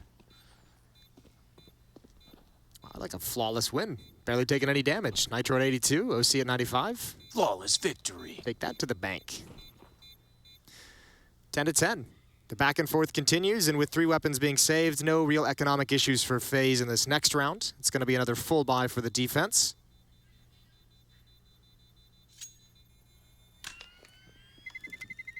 They will at least have the op. Good money as well. Brokey, 71.50. Kerrigan, 58.50. So they'll be absolutely fine on the FaZe side as we get to a 10-10 scoreline deep in this game. Still feels like we're getting into it. Still feels like we're building on this one. Yeah. It hasn't really exploded or gone over the top. We've had a few quick rounds. No one's really gained any kind of really strong stranglehold on the match, have they? No, and on top of that, it's not like we've had any like crazy miraculous moments. It's been pretty standard in terms of trades or maybe just one team executing well and getting the entry kills and then not a lot of response. It feels like it might tip over soon, though. We're definitely getting to the end of it. Shocks backs off top middle. Elige will jump up on the cart to cover off window instead. They'll leave him there to babysit the position. Bomb is again at horseshoe. Shocks back at T-spawn. Has thrown an additional smoke over the top that you just saw there. Flash out. No one's going to peek that. That could have been a problem for Elige. He was fully blinded and didn't have support because Shocks was just getting there and OC wasn't in position, so he could have been a sitting duck. Okay. Smoke down. Elige knows what it means. Did he spot Twist's elbow? Or was that, yeah, just the pre-fire, trying to see. Sees that smoke, and he's thinking the one way over the top, and he just spams to see if anyone's there. That scares Twist away, so even without the killer, accomplishes its goal. Brokey looking to thin the herd, misses the shot. Brokey will continue forward, though, with the 74 HP to over... I was going to say he's going to rotate over to CT stairs. Instead, they're both going to go through murder hole. Twist leads the way. No kills yet coming out of his weapon, but now he'll find Elige. Smoked off, though. Not a lot of chance to do anything with it, and he's aware OC could come through. Molotov forces him forward, and he has to run and scurry. Shocks will call. They have bailed on this round as well. Brokey, though, well, yeah, he was aware of that, so at least gets one more kill. But yes, this should be FaZe falling now behind Team Liquid by 1. Yeah, but it's not a complete disaster yet. Again, we'll just go back to the money. We'll just keep your eyes on that because Brokey's got 6,100 before the bonus comes in, which is going to be a pretty hefty one-round losing bonus. We get an extra $1,900. So he'll be able to pass over a pair of weapons to teammates, and they'll be able to buy again. So another chance for FaZe off the benefit of some clean wins earlier in this half and some wise saves. Still, Liquid finding the openings everywhere they go. Crack it open at the A bomb site. That was Nitro and OC coming up connector to get 2 quick frags. As Adren looks on.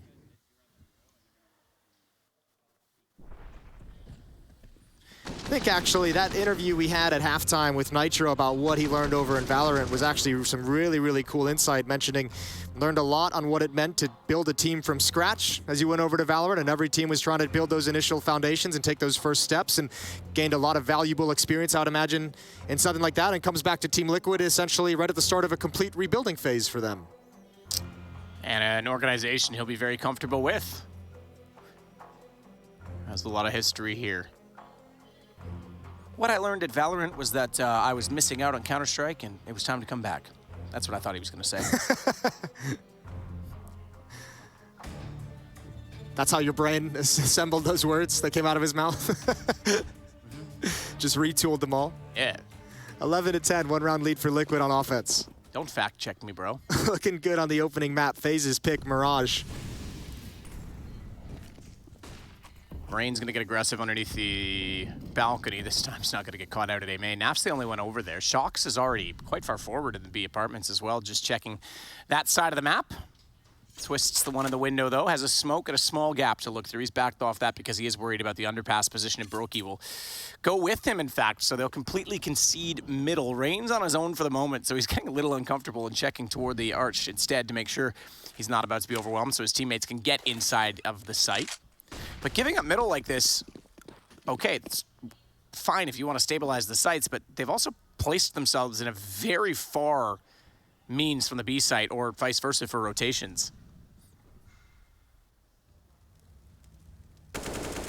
Shocks will start making contact, firing into the smoke. No one on the other side of it. JKS is down at double arch, holding catwalk. They've had a tough time, FaZe, controlling some of the rounds that Liquid has taken mid-control and actually fighting for it and contesting some of those choke points. I think the theory here is kind of make sure we control the extremities, make sure we control a ramp. You have the B players controlling the halls, and you have Brokey defending connector with an AWP. Now that does take the ability away to find information in mid, and Alish has a pretty safe avenue to get into this position, and he loves this position. JKS just barely gets back around the corner as well, but this is tough. Broki's starting to realize now with 23 seconds, they've got to get back over to B.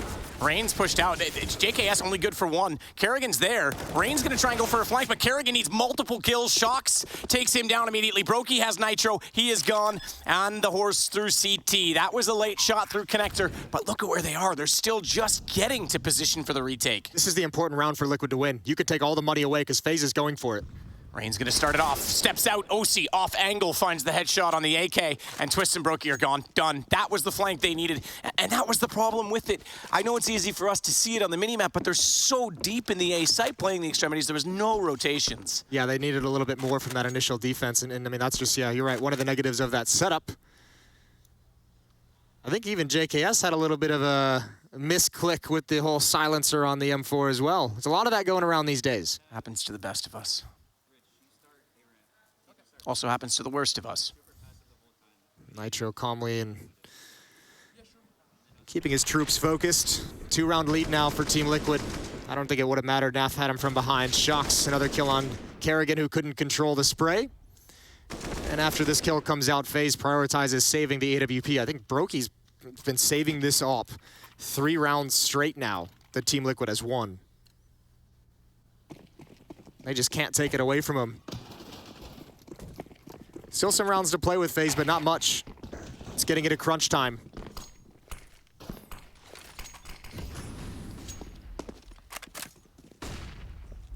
Quick check from Twist through the connector. No one's pushed up yet. Alish will go over toward the chair side. Spot catwalk. OC's not going to reveal himself yet. 7-4 A1S versus the same on the other side, so it's not like anyone has a one-tap wonder from this angle.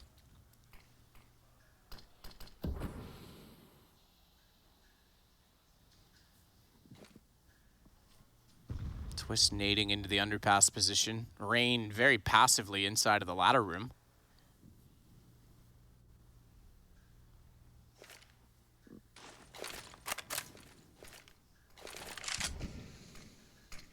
He's still trying to slowly take mid. You're right, they've been given a lot in middle, haven't they? Yeah, well, they've been punished so many times. I think they've almost been forced away from it. Twist seems to be looking above the smoke, trying to see on top of the box. 2 players there. That's due to fade in about 5 seconds.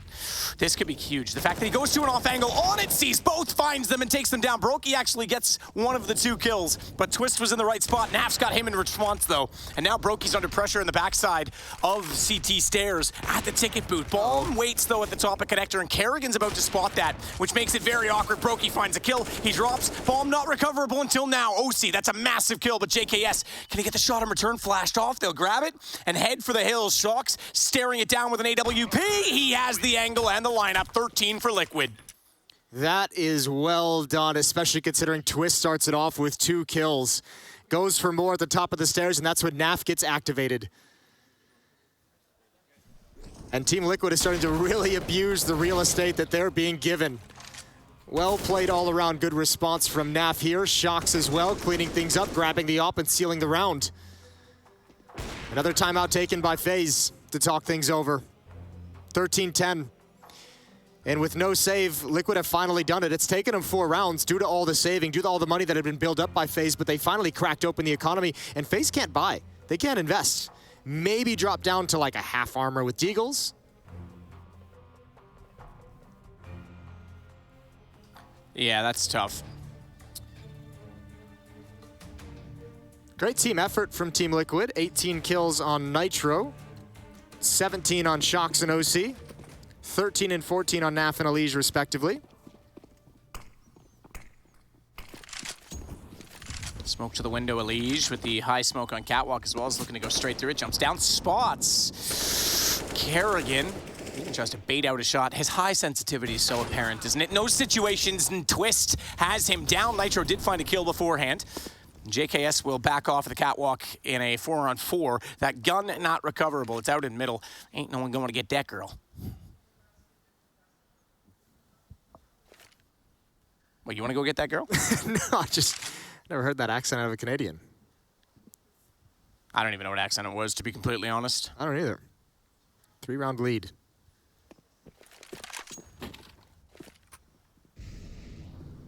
JKS, Twist, and Rain covering the A-bomb site in top con.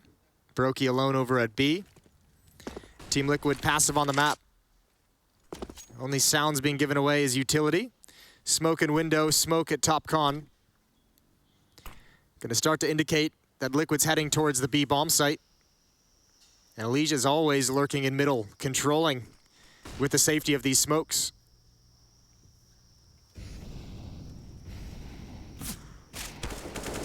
Couple of tracers go by Elige's face. All it does is warn that he's about to get taken down because Swiss hits the shot. What a lovely one from Brokey.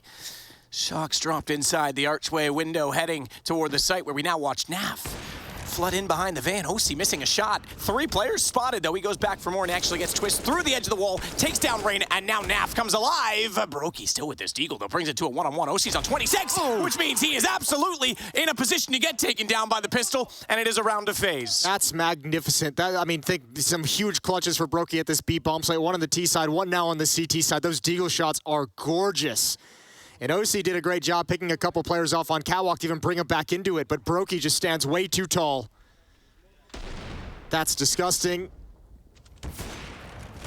OC bringing him back into it, and then Brokey just in scrappy end of the round garbage time, 10 seconds left, finds the final kill on OC. Keeps them alive.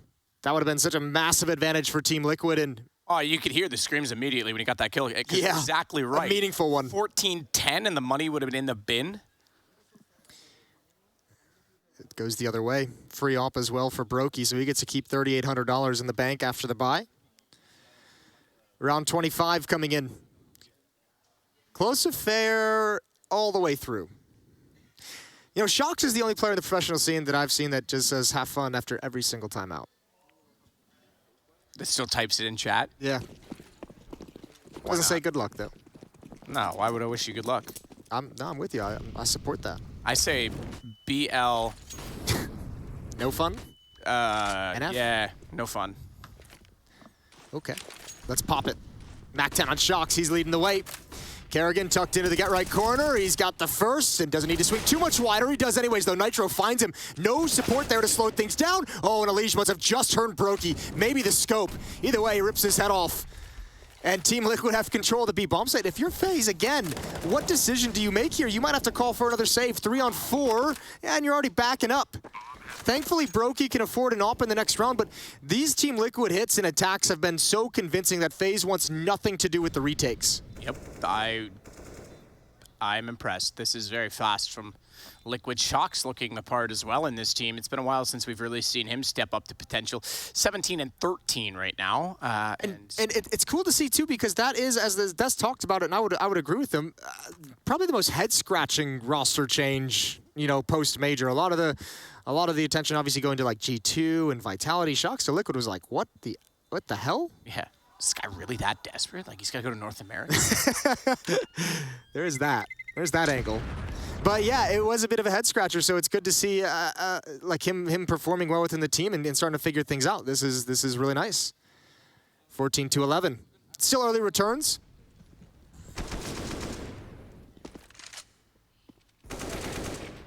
Back at some of Elige's work, taking out Brokey, trying to push through the underpass, catch them out with a flank, but here we go. Guns up, but it could be guns down and removed for the rest of the game. Potentially, if Liquid win this map point, there won't be much for FaZe to work with. So a very important round for their efforts of trying to bring this back. Twist and Brokey in mid together. Again, they're going to put their early presence toward B. Our Team Liquid. Elige, meanwhile, sneaking at middle, as he has done so many times, will slide by the smoke and check inside of Connector, which is wide open. No utility at the top of it, so Rain's going to have to be careful if Elige wants to hold that position. Twist was boosted as well, by the way. He's up toward ladder room, didn't go for the jump, and Brokey still at window's gonna rotate off over toward B because that has been called. Nitro good find. JKS only good for 1, and they couldn't even get anything out of Kerrigan as he gets taken down by Naf. We once again need a retake and rotation. Twist with 1, that's the bomb as well. Flies forward of the pillars, which means it can be spotted from inside of Checker, but Elige clears catwalk, and that puts problems toward FaZe as Naf sneaks around. There's no one where Twist formerly was to spot that. So it's all on Brokey, AWP in a 1-on-3, and I don't know how he feels about this situation. Bomb is planted, he's gone. Wow, this is wild. Good calling from Team Liquid. Rinse and repeat right back to it. FaZe didn't expect anything. I mean, what's craziest about it is just, as I said, the amount of times FaZe has had to save. They haven't even contested. They haven't been able to contest some of these rounds. What a half Liquid's putting together. 15-11, 4 chances to close out and steal FaZe's map. 6 out of the last 7 going in the favor of Team Liquid's offense. Absolutely. And that, I mean, again, the bomb, JKS gets one. Kerrigan struggles to find a single kill. And even though the bomb was flung forward, as soon as Twist was down on Catwalk, you can see what Naf did. He just, well, I'm covered. I'll just walk all the way through then, no problem. No one's going to shoot me from that angle. Yeah. So map point Team Liquid. Ancient's up next. That's Liquid's choice, so this would be a steal. 10-9, Astralis have clawed their way back with 7 rounds in a row to be up by 1 over top of Furia on map 2. So that game's coming back their way. Just to keep you updated. And surprise, surprise, Jason, they're over toward B. More guns than I would have otherwise expected for FaZe, but obviously they're going to force everything they can into this round. Would you expect it 3 times? Yes. Yes, I would. Well, FaZe is challenging for mid here. Brokey towards window room with the AWP. Twist and connector. JKS in the catwalk corner. They're going to get some attention, some action. Nitro and Elige. The classic old American duo. Ooh, flick down. Hey, Elige is going to jump on that advantage. Wow, Twist, all right. Oh, he's got to get both there, surely. Nitro, what a reaction as he finds JKS as well. I think Twist was feigning back off the stairs. I thought the second the op spots them, no. He swings. What a shot from Naf. Rain's gone. Surely the game now as well, as Kerrigan's left in a 1-on-4. Twist a little bit slow in mid, and he pays the price for it. Kerrigan's on the horse, but I think this is about to be a beaten horse. Bomb planted, AWP for Kerrigan, but good luck, sir. Nitro's down below, and he closes it out. Great return to land for him and for Team Liquid as they take map 1 off of FaZe. Yeah, that looked pretty clean. CT side, they even looked solid, and T side was just no question, knocking FaZe out before they could even fight back. That's a thing of beauty. FaZe is going to have to recover, have some kind of a chat, because Liquid is looking hot. We're gonna head to a break. When we come back, it is gonna be Liquid's map pick. It is going to be Ancient, and it is gonna be a chance to take the series.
We picked up JKS as a stand-in because he fits well into the team. He's playing more of a lurk role, and I think he's always been a very good player. And I've only heard good things about him from before, especially from Jacob.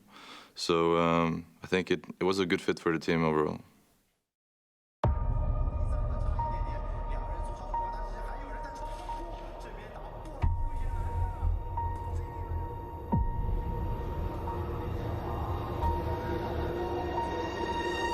When it comes to stealing rounds, and as a result, their opponent's dreams, IEM Beijing Haijian was a great time for 100 Thieves.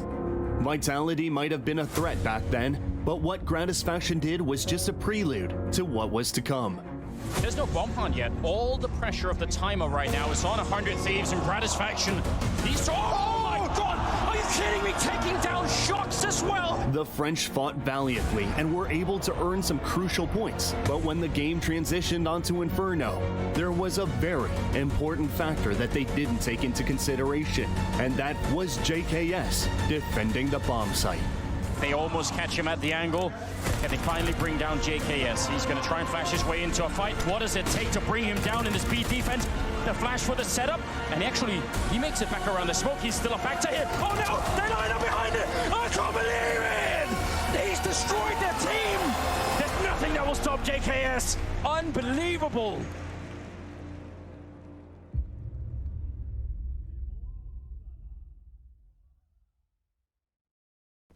He's going back. Do you want to hold window together? Listen, man. Go to A. I'll go check B, okay? We should go to C together. No, no, trust me. Only one. Go away. Tell me when you're ready to go. I'm ramp right now. Ramp, pushing ramp.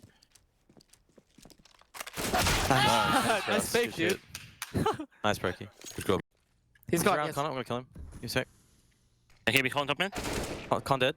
You can get the off maybe. Get to market, I think. I'm up next on either.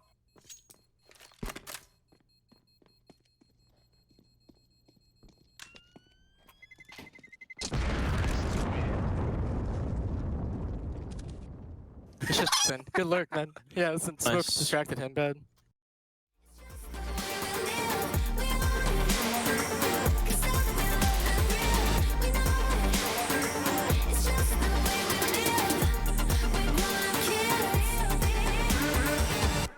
We're grown-up kids.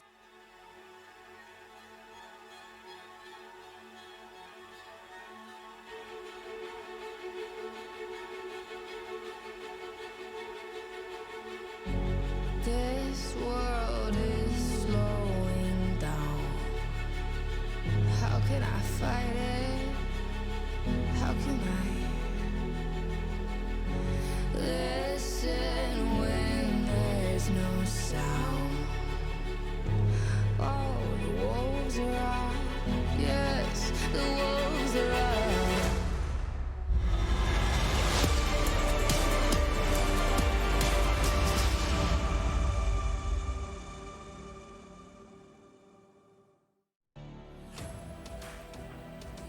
A stunner on Mirage as Liquid jump out to a 1-0 lead in the series, stealing their opponent's map pick, and a decisive one at that.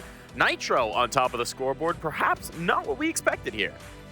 Yeah, Liquid looking really, really good actually in this opening map, which was FaZe's pick as well. I thought for FaZe it was going to be enough to get like 6 rounds on their T side, right? I thought their CT side was going to be pretty good, but actually it wasn't enough. Okay, they lost the pistol in the second half, but managed to win the Deagle round and get some momentum, but after that, nothing. In gun rounds, Liquid completely outplayed them. The thing that impressed me is the T side of Liquid. They were playing everything.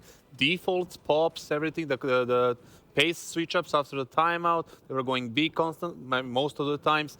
On the other side, I have to say, I am not really a big fan of JKS playing Cat.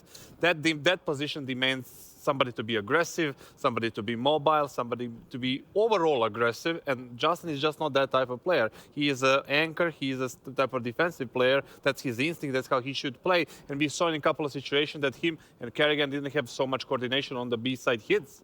So all in all, I think that was the main problem for the CT side of FaZe, but nonetheless, impressive T side by Liquid.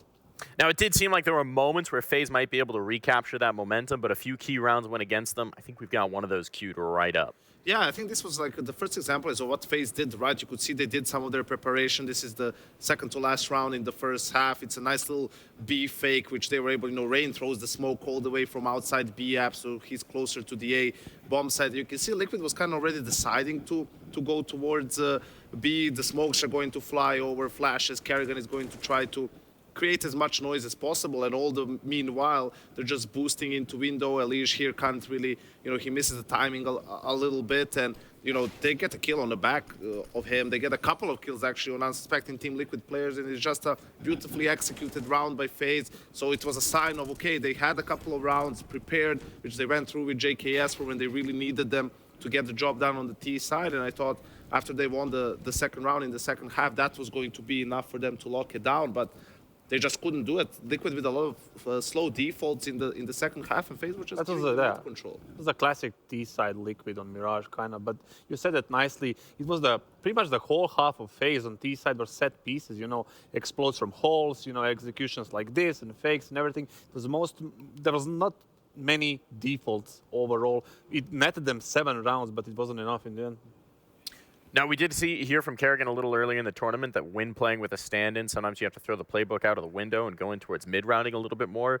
With these set pieces coming in, do you think they're trying to go to a more stable style here? I think it's all right. You know, Mirage is a map where whether you default or not, it looks the same in the first 5 seconds of the round, right? Like if there's smoke, window, smoke, top, mid, flash, molly, like for the CTs, it can be a default, but also right after that, you can just explode on one of the bomb sites, right? So you want to keep your opponents guessing. You want to try to kind of set them up so that when they want to fight for mid and the guy comes down low connector, guy pushes up cat deep, that's when you explode onto the bomb site. Then you cut them off with a smoke or a molly. He can't come back. You just trade the anchor in the site and should be an easy round, right? That's what they were trying to go for. But I think the problem for them was the CT side, they were too static, right? Like it's fine for you not to fight for mid and give it up, but then you maybe push the side, you try to do something else, and they just couldn't get it done. And here towards the end of the game was when Liquid intelligently switched it up. Instead of just doing the slow default and taking map control step by step, that's when they went for pops. They got a hit one time on B when Kerrigan was alone, and the second time also they got the trades and managed to close out the game. If you offer them 7 rounds again, they would just take it.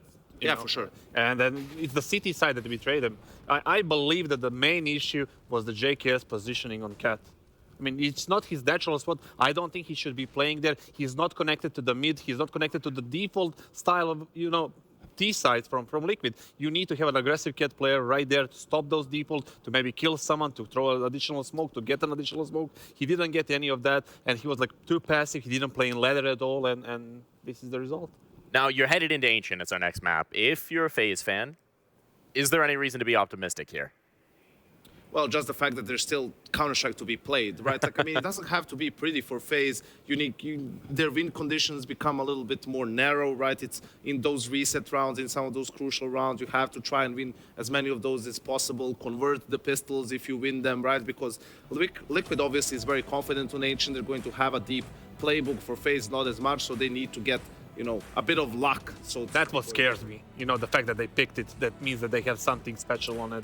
So I would be worried if I were FaZe right now, because Liquid is looking, and Nitro is looking good as well. Yeah. It's the old Valorant gym. Go lift up and get that form in. We're going to go ahead and take a quick little break here, and we'll see how they can fare on Ancient.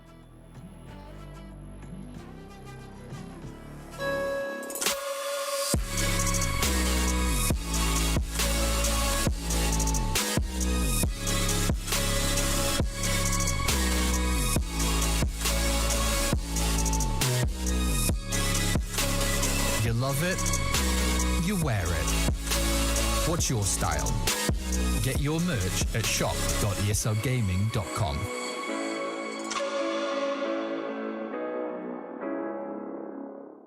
Choose nades, choose a smoke, choose a flashbang.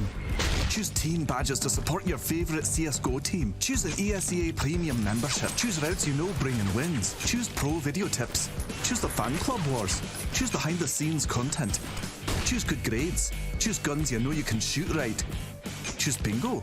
Choose the equipment you know is going to get your team the win thanks to heat maps. Choose the CSGO Hub Premium, the complete package to help you and your squad achieve all your CSGO goals. Of course, not having Robs with us for this tournament is, of course, going to be a big blow. He's a big part of our team now. We're trying to implement and play around him as much as we can because he's the superstar of the team. So it's, of course, a big blow to us. But I think we can still do a good run here until he recovers from COVID. We've had good runs in the past with our old team, with all of us as well. I think JKS is also a really good player. So I think we can still manage to survive until he recovers from COVID for sure.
knocking him down like bowling pins. He gets 4. Is he on for the 8th? Tough kill and run. He's back to spawn. Robs, will he find this? Oh, he locked it up. Robs.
Good look at some of the romps of romps and the highlights between maps. No doubt Robin will be watching the game from home. We hope he's doing well. Did say he has no symptoms, which is a great sign, but yeah, wish you well, buddy.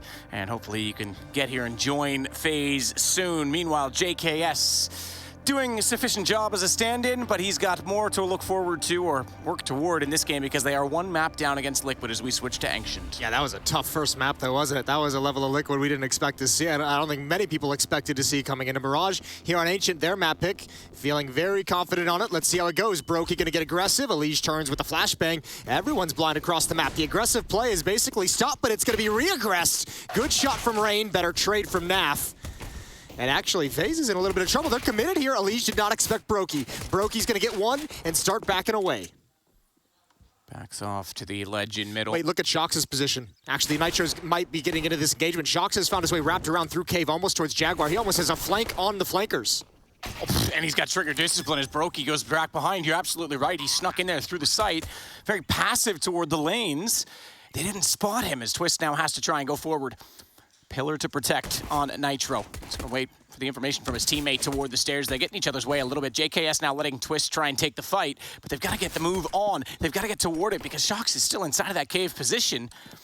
And all the while, the bomb ticks deeper and deeper into its cycle. JKS in the open, hasn't been peaked, not able to hit the shots. Naf gets him down and Twist, not long for this world, I cannot imagine, and can't even find a shot to get a kill on the board. Well-controlled situation from Liquid, all on Nitro, just chilling behind that pillar and trusting his teammates to have him covered, trusting his teammates to stay alive and be tough targets, and just being jiggle-peeking enough to keep that retake from being too quick. FaZe could never progress forward as long as he was in that position, and this move from Shox was disgusting. While all that was going on, he was letting his teammates deal with the aggression from middle. He's just marching and walking through into the B bomb site with the cover of utility to wrap around behind. That is sick. I think that is a misthrown smoke from FaZe in middle, so flustered, they waste a bit of utility. Kerrigan aggressive though, gets Nitro down and actually slips away, but does he get through the smoke? He's so low on HP. Rain's covering for him to see if he can find Elige, who might get a little too aggressive going through, but thinks better of it. Goes for the wall bang instead. Kerrigan stays alive with a quarter of his HP back at the B site, and Rain will go back and join him now as well. So they are pushed back slightly. No gun picked up off that kill. They'll turn their attention to the ramp on B instead. Twist and JKS, meanwhile, have a bit of a stack inside smoke at Donut, trying to control middle. Oh, Kerrigan, again, was the low HP player. That just worked out in Rain's favor. He gets tagged down to 11, but a headshot on the Deagle. And now it's a 4 versus 3. Yeah, OC and Naf might have to start doing something before Shox makes his way all the way there. They're going to have to start challenging, I think, at this A bomb site. JKS and Twist double up in Donut. Brokey at range with the Deagle. He'll be there quickly from CT spawn. There's the Galil picked up on Rain, as you said, and here we go. Let the attack start to begin. Boost up, OC looking to see if he can find one. It's so many angles on this bomb site and not a whole lot of utility. One smoke for the Liquid attack. Naf looking the wrong direction. JKS just peeks out wide enough. OC gonna get aggressive, but Twist puts him down before he can do anything. Baited by the nade. Thought he could get the free kill. Shox now at range with the rifle, but he's a 1-on-3 situation. 12 seconds to play with. And although he has the bomb, they're not gonna let him get to plant that, as it immediately goes Liquid 1 and FaZe responding to get themselves on the board with 1.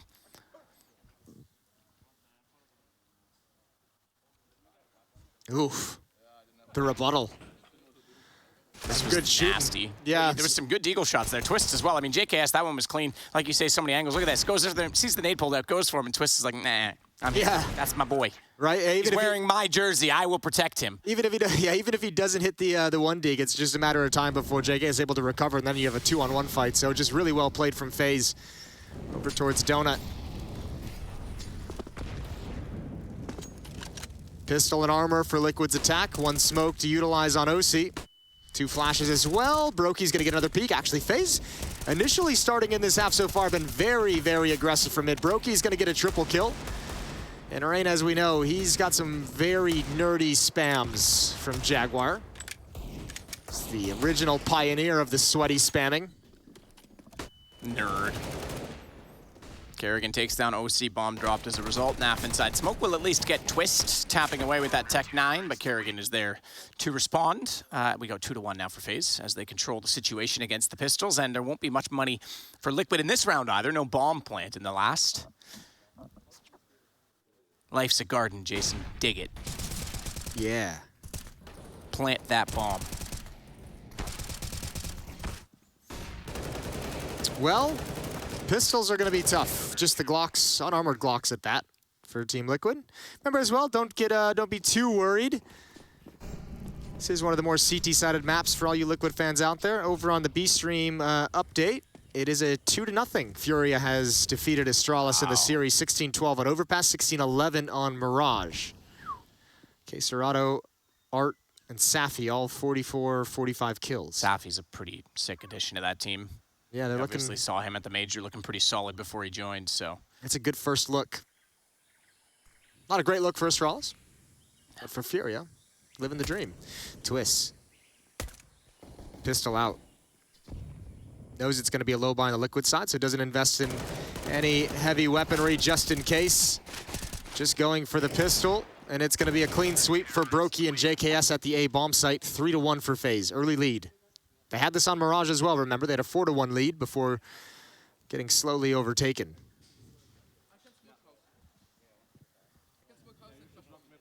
So 3-1 now, but we'll get guns brought back up. Banana and mid, so presumably they'll have a B bias off the start of the, or sorry, excuse me, an A. I still get confused on this map. An A bias off the start of the rounds and try and look for some control to bait out FaZe. JKS, the only one that actually heads mid or even to the right side, respectively, from CT spawn at all. The rest, 2 players going through B. Twist and Rain fast. Kerrigan as well. This is a full court press, trying to force the issue, and a smoke in the doors. Naf has no map control. They're forced well back. And Elise is trying to do something to make amends with that, but above the smoke, Brokey finds the kill in mid on Nitro. Didn't know Elise was that close, but it won't matter now. He's going to bail out and rotate, but Twist might have to be a little bit careful making this much noise. He's going to slow himself down. It's a pretty assertive start to the round from FaZe. Yeah, it really is. From the game, they've been very much in your face. A little bit of a pep talk between maps, perhaps. I was talking to Elige, and he said they have pizza on the way, so we wanted to end it early. That pizza might be going cold. Yeah, it might be. We'll find Twist's out. body's about to go cold, though. Elige has him down. Yeah, they're just going to investigate in mid. Elige can't get the follow-up, though. Naf, Shox, and OC now to head up B ramp. Kerrigan is here. He's going to be deep. Rain over in cave as well. No indication this is coming just yet. I'm surprised. I suppose if they think he's in red, he's trying to actually buy space for his team, maybe rotating middle or long, because there's no indication.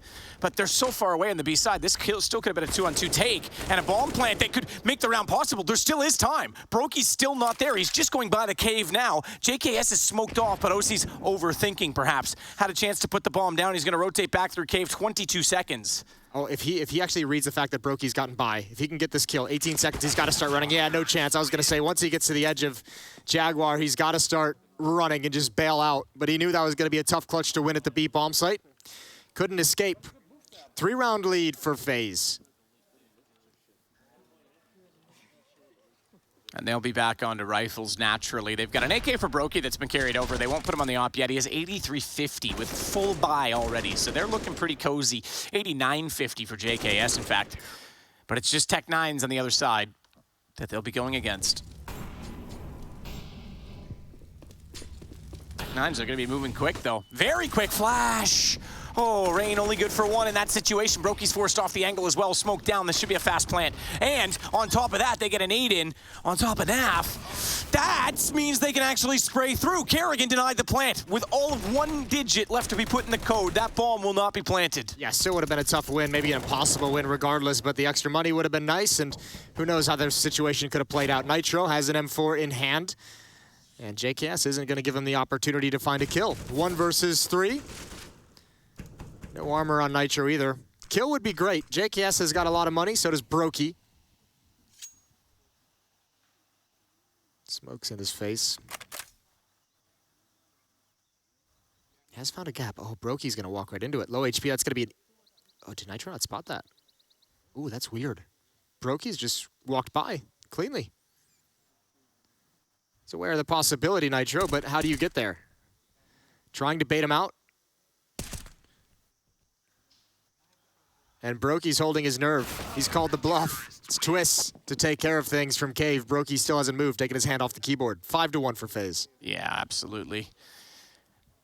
A punishing start so far against this Team Liquid that obviously stole their map. Now, as you said earlier, Jason, and I'll put you on the spot for it. Okay. Ancient is the most CT-sided map we currently have. Yeah.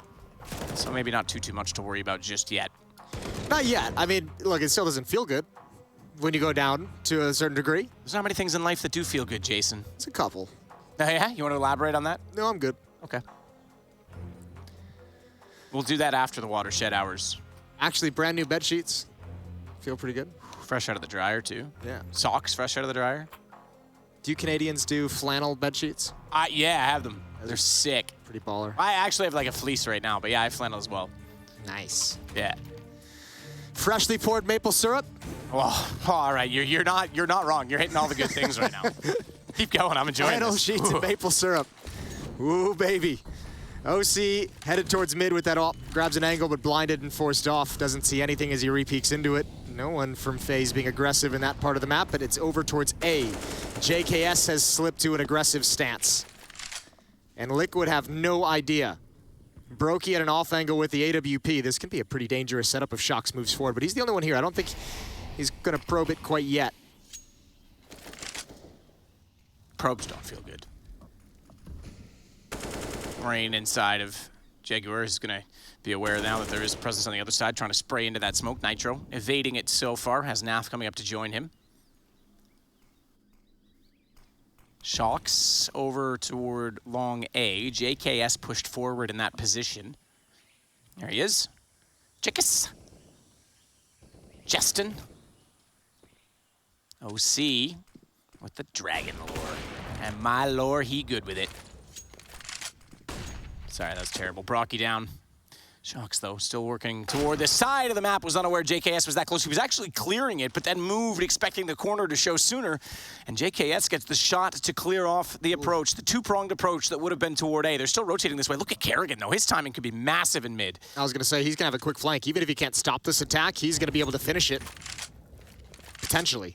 Elige, good shot to catch out Twist, though. That will boost their confidence heading toward the site. Kerrigan does get Elige. OC's the next inside of that dwelling, inside of the donut. And he has an AWP, but he misses the shot through the wickets of Kerrigan.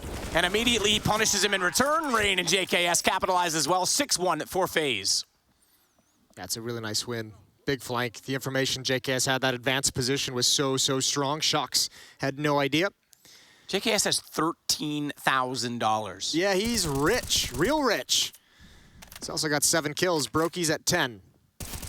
Defense looking solid for FaZe.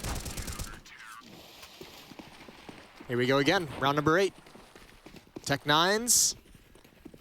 This has got to be aggressive towards middle. Shox, Naf, and Elige. Let's see, the flashbang only gives him a quarter of a second, and Brokey's just fine with that. Twist goes down, but JKS is there to follow up and pick up the pieces. Twist was starting to worry about a flash coming over. You could see him hesitating and trying to look backwards, but then it caught him out in the end. Nitro now swinging. Tech9 already inside of the site. Here's the AWP of Brokey jumping in toward, I should say, here's the player, not the AWP. I'm surprised there's not more support there. I'm surprised they didn't swing sooner from inside of Donut, but they give up one more life, still win the round, 7-1, and there's plenty of money, so they're fine. Liquid, they did say they were going to be quick about this map. I don't know that this is what they meant, okay? All right, everyone eat 2 slices as fast as you can. Go. Oh, don't challenge me with a great time. Round number 9. FaZe looking real good. A nice bounce back so far. Ranch on pizza, you ever do that? Just the crust. I'm not a huge fan of it on the pizza itself. Okay, just wondering.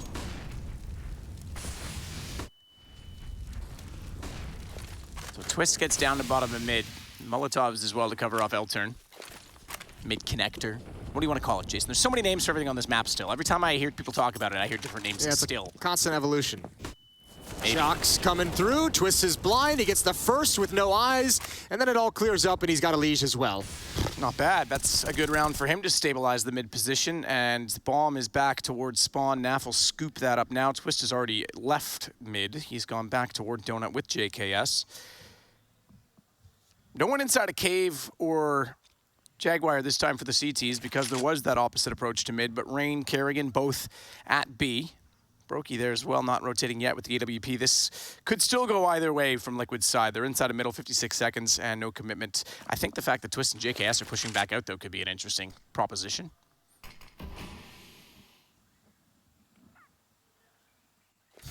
The smoke makes things slightly peculiar. Rain's already putting his attention, thinking they're going to go up middle. JKS flashed off the angle as well. They are heading that direction, but who's going to spot the other first?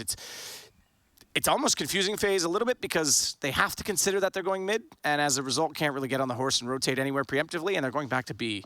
But it's still, and look at Brokey and Rain, they're both back there. They actually think they're going mid right now. Yeah, they do, but I mean, this is still going to be so tough. Brokey, it's a quick rotation to get back, and Kerrigan in a strong position. Brokey blinded, just shoots to take he tries to take the attention away. Relatively smart play. It was all he could have done, but Nitro better with the shooting.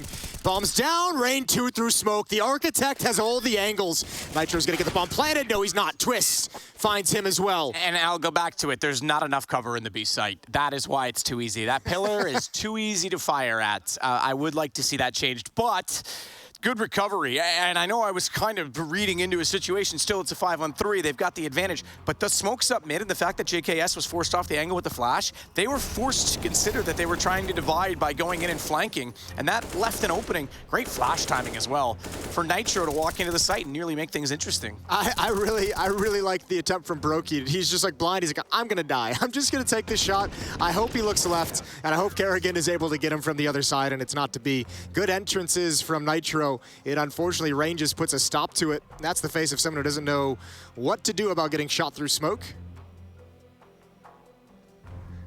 Rain gets 2 kills through smoke. Twist opened it up with a blind kill. Blind double. The second one he had his vision back, but yeah, it was still blind when it started. Here we go. 7-round lead for FaZe. And OC at 3 and 9, yeah, not only a face of someone getting shot through smoke, but a face of just like everyone on his team, to be fair. He's not like he's that far behind anyone else. Is struggling to get rolling. Ooh, looking for a timing over at A, I think. Shox just gonna, oh, that's perfect. He has the trajectory. Oh, dear, JKS recovers in time, and the smoke plumes as well. It means there can be no follow-up. Small gap, he can see Nitro as well, but he can't get the shot. He can't find the last bullet. He wants the AK instead, not to be blamed for that. Ooh. Twist was getting there at the right time also. I think regardless, Shox was going to be a 1-for-1 at most. Still. But he didn't even get the one. No. Like, I thought for sure he didn't even get a chance. He saw the nade come out, and he's like, oh, I know where he is. And JKS just snaps over. Brokey with the angle down the B ramp. Rain's over in cave as well, in support if it's necessary, but Brokey's going to be happy with his position. 1 smoke, 2 flashes, and a Molotov. Brokey going to start getting antsy. Oh, that's a miss, Nate. I think they had some indication this was coming. Here we go, Rain blinded. Nitro spraying into the smoke, trying to make space, trying to be a big target. He's taken down by Brokey. Again, through smoke, it's Rain. As they try and enter into the site, and Brokey is on point. No access to cave, no access to B, and Liquid is in trouble. OC trying to do what he can. A caged rat fighting his way out at this point in time. Has got the pillar for protection to try and sneak around toward the cave. Tries to bait it out, but doesn't anticipate the third and final nail in the coffin from JKS back toward the lane. So 9-1. Yeah, very compelling and convincing CT side now for FaZe. And a rather quiet-looking Liquid. Look at Shocks. He's out. He's checked. Jerseys still look good, though. Jerseys do look good.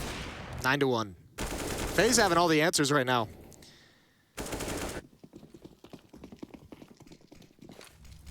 Back to pistols for Team Liquid. Naf gonna swing out mid with the Tech 9. Close up, gets 1. Brokey drops him with an aid from distance. Kerrigan's gonna get aggressive as well. I don't know if Nitro heard that. He was stomping around a little bit. Kerrigan's just gonna get aggressive and clear things out. More players to come through the smoke in mid. Timing is everything. Nade comes out. OC's gonna eat that down very low. Kerrigan has a multi-kill potential in front of him, and there it is. 1 more to find. OC down so low, can't complete the kill, and Kerrigan's gonna let his teammate come up and take the last. Triple kill for Kerrigan. And the lead continues to extend for FaZe.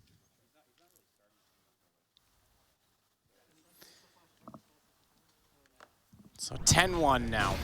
Liquid still can't get rolling, but at least they'll get an AWP out for OC.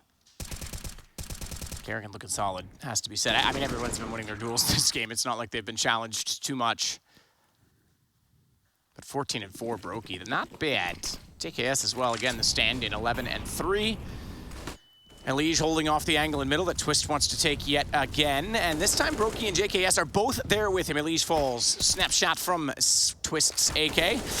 Missed timing from Kerrigan, though. Nitro's going to open up a bit of position on the stairs at B. This is the best opportunity they've had. No one's actually in the B bomb site. No one's around it either. The closest one is in cave. 2 players in Jaguar right now. And Nitro, I mean, obviously no way he can know that, but he's going to start creeping up. Molotov to clear out the cubby. No one's there. Try and grab this off angle. This could be huge. That one tap. Yeah, if he hadn't been hit by that one tick of the Molotov, he might have had a better chance to wrap around and catch them off, but Brokey's already backed off to reposition, and JKS will certainly be aware that they are there. Not yet committing to the bomb plant. They still want to clear this angle. Brokey was tagged. He got caught in the air and therefore couldn't retreat the same way he would have liked to. Naf gets the kill as a result. Now the bomb plant, but no smoke. No one even considered the second lane, and JKS with 2 making a third as he capitalizes on the M4. And I think this round might be too far gone now as well. God, there was so many things Liquid had to address, so many problems at that bomb site when they actually entered in. Shout out to Naf. That's a really aggressive, risky play to swing that wide to dispatch the AWPer, especially when you have the bomb that Naf was carrying. Unfortunately, he could just never find a safe place to plant. Shock's gonna step up to the plate, 1 versus 3. Clutch attempt for him, and he doesn't even get the first one. JKS 15-3 so far, feeling good. 11-1.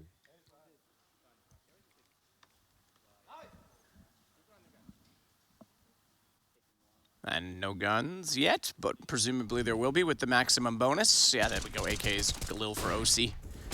It's hard. There was a smoke there to block off JKS earlier, but they had to use their final smoke to re-smoke cave because that had subsided by the time Naf was ready to have a plant.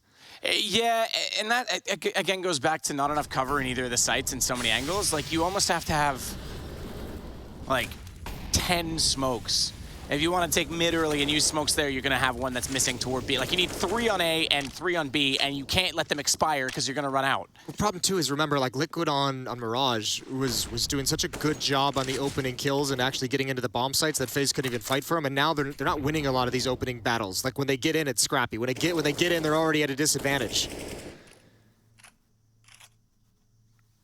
Rain, quick peek toward the stairs. They are down there. OC has a smoke ready to go. Presumably toward the back left lane. I take it back. It's going to be the one that lands in front of Cave. Pluming slightly wide. Elige able to collect. Now they've got something rolling. Good execution to find Twists as well. And Elige deep inside of the lane. And I don't even think, even with the money, FaZe will go for this. They could just try and punish them economically. There's absolutely no reason not to do that, considering. So Exit kills the name of the game. Brokey already finds Elige getting further forward. JKS is going to try and rotate all the way around to strike as they try and avoid the AWP. And Brokey, knowing that they probably won't try and face him again, is going to get a reposition in middle as well. Naf spotted down. That's 2 guns gone. Every single one of these guns is significant in this situation. Shox is on 1 HP, by the way. So he's got to get out safely somehow. He'll go back with his teammates thinking that they've cleared out JKS, but guess what? Brokey's still on this side. Oh, he's going for it. He's going to drop the op. He's going for the rush. Oh, he could get him. Ooh, if he had OC, he would have had a second one after that. They can't find the op. They didn't find it in the water. Fair play. He dropped it way, way back. 2-11.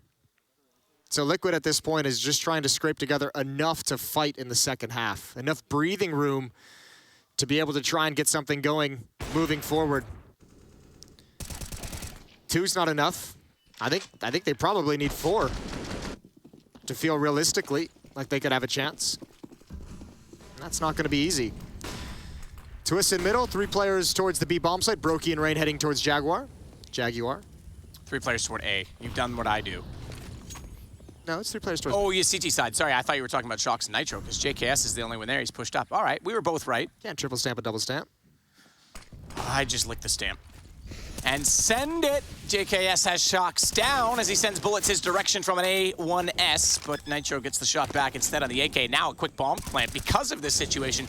Twists smoked off, trying to get back through CT connector and no chance to fire into the site. Elige can even flash off that and buy more time. Take it back, actually, excuse me, that is another smoke. I thought it was a flash. No more utility for Liquid to hold this off. Nothing to do to block these choke points. It is a flash, I was right. Little bit of damage. And here comes that retake. So Temple to start for 2. Kerrigan and Twist coming in from connector. Only one on either approach will survive. It's Brokey and Twist. Make it just Brokey. Twist is covered off, and Brokey's going to bail on this one. M4, A1S in hand. Money starting to now become a factor. They'll get broken down and be in a position to buy because Brokey has enough, so too does Rain. But they could have been in a tough situation, and 11-4 is definitely possible, Jason. Yeah, it is. Liquid's done just enough. A little bit of a lighter buy. There's still an AWP on Brokey. JKS and Twist are going to hurt a little bit for utility, depending on which guns they decide to go with. Liquid simplifies things, just goes for an easy trade game at the A bomb site. I think that might have been a call, maybe an idea from Shox, who said, look, last time we just kind of walked out at A. We had the one-on-one we wanted with JKS, just didn't win it. Let's try it again. Shox loses it again, but Nitro's there for the trade-off. Aggressive posture at B ramp. Shox again for the opening duel. It's Twist to win that, and it's Kerrigan for a double. So that 11-4 thing we were talking about. Yeah, we were just chatting about it though, really. And the round over. That was quick. Kerrigan and Rain to close it out. Twist was even willing to sacrifice himself, pushing toward the bomb on the MP9. 12-3 at half. FaZe have turned the tables on the map choice of Liquid. They're looking to tie the series. We're going to take a break at halftime and find out if that's possible.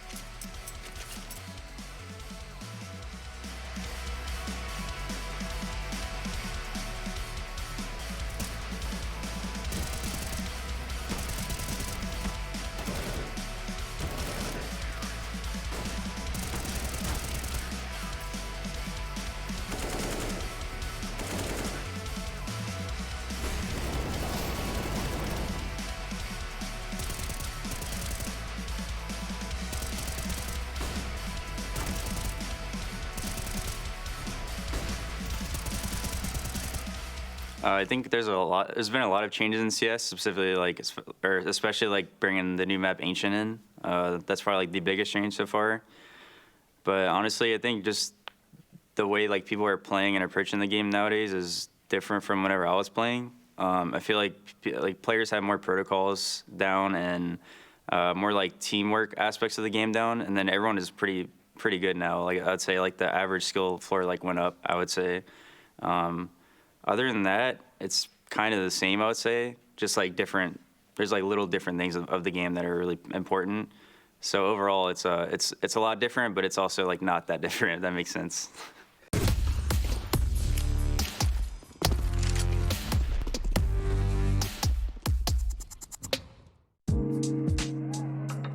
Future Pros, locking down mid as a CT can put you in a good spot in a round of Ancient. So let's check out the Smoke Incendiary combo that the Chad Sponge Birchall likes to throw. Get into the middle of the doorway just before the stairs. Aim to the vines at the extended leafy bit and throw your smoke. Then quickly position your crosshair at the tip of this leaf and walk forward and throw the incendiary instantly. These nades will surely make the T's mad and make them hopefully respect the util. If you want to change it up, you can also throw your incendiary at the same smoke lineup for a deep coverage of the elbow area. Good luck holding mid and make sure to throw your nades fast.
(12-3), FaZe have a convincing and commanding lead as they swap over to the T side of Ancient, and we'll see if FaZe can close it out in that similar fashion, because Liquid really needing this pistol. Jason.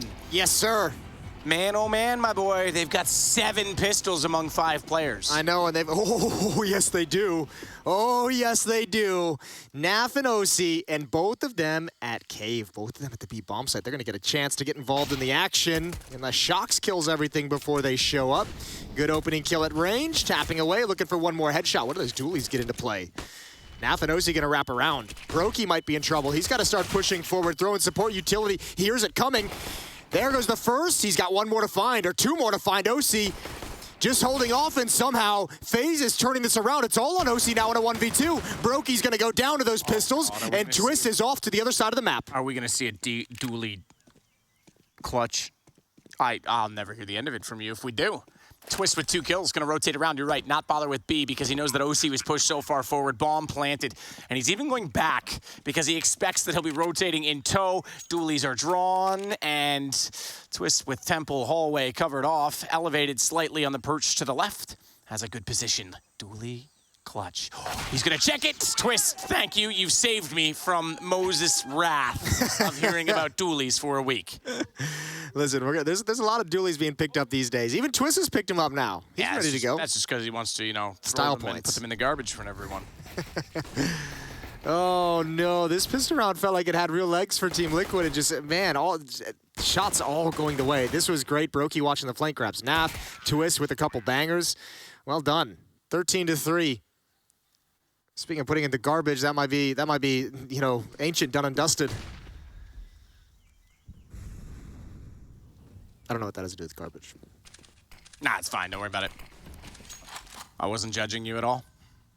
It's actually because I wasn't listening to you at all. Perfect. Boost position for Nitro. Did he get a dink? I'm not sure he did. I don't think so. JKS still on 51, so it's just a body shot. Dinking sat that I heard must have gone the other way before he dropped. Elige with a rapid-fire scout trying to get through the smoke. Brokey tagged down to 30, but bomb planted again on the A site. And Shox trying to flank through middle, maybe find something with his MP9. Farm up some cash. Now probably wants to keep the head armor and that weapon for the next round. So they'll back away, and FaZe now to find 14. Well then.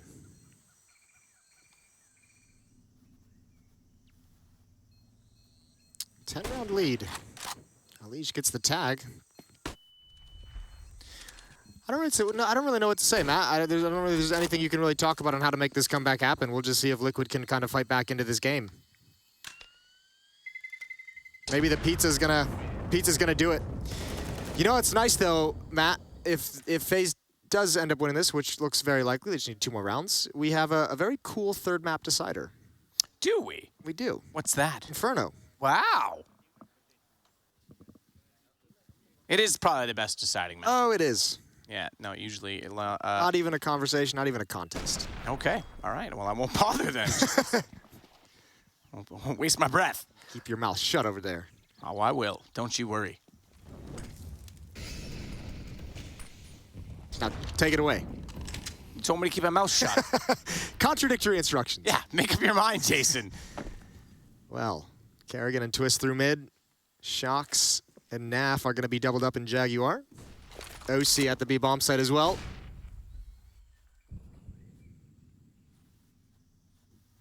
Crossfire. No Molotov sent out to the right. Shocks peeks out. Good kill with the SMG, no rebuttal. Twist.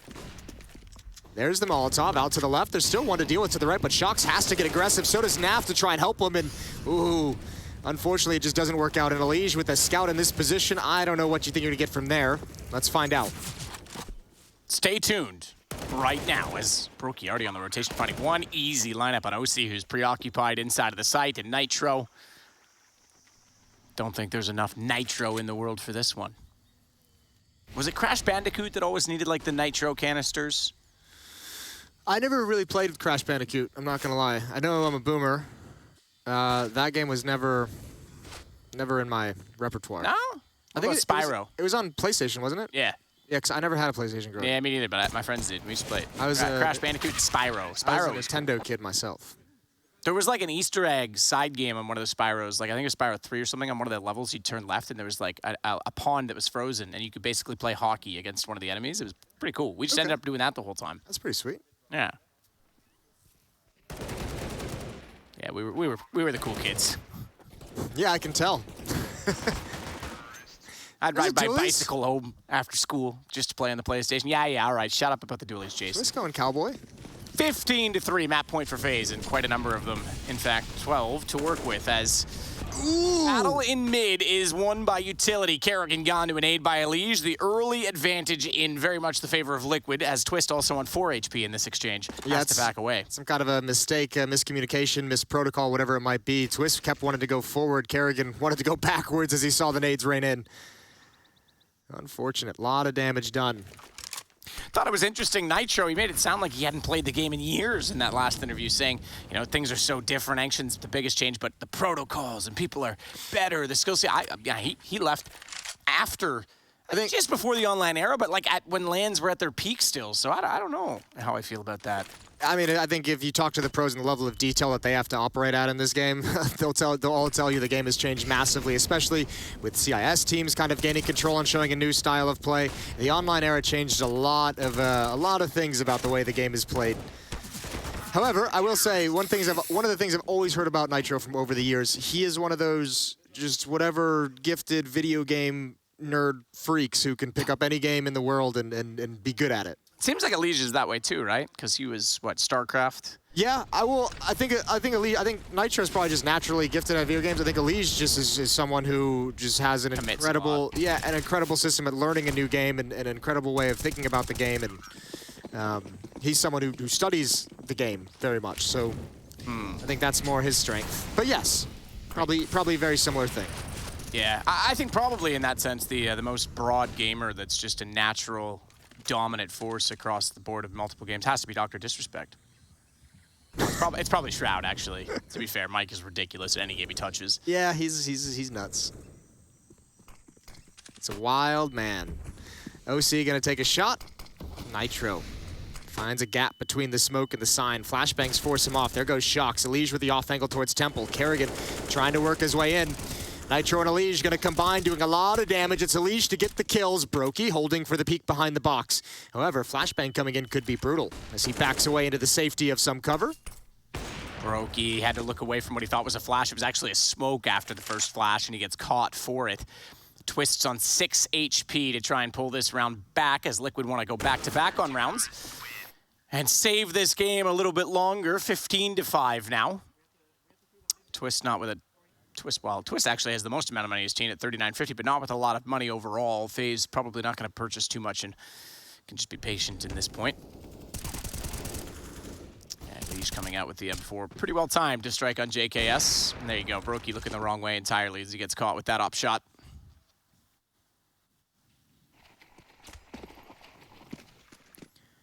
Alrighty. Round number 21. Still not really any reason to get your hopes up for this comeback to come to fruition. One mistake will cost them the whole map and take us to Inferno.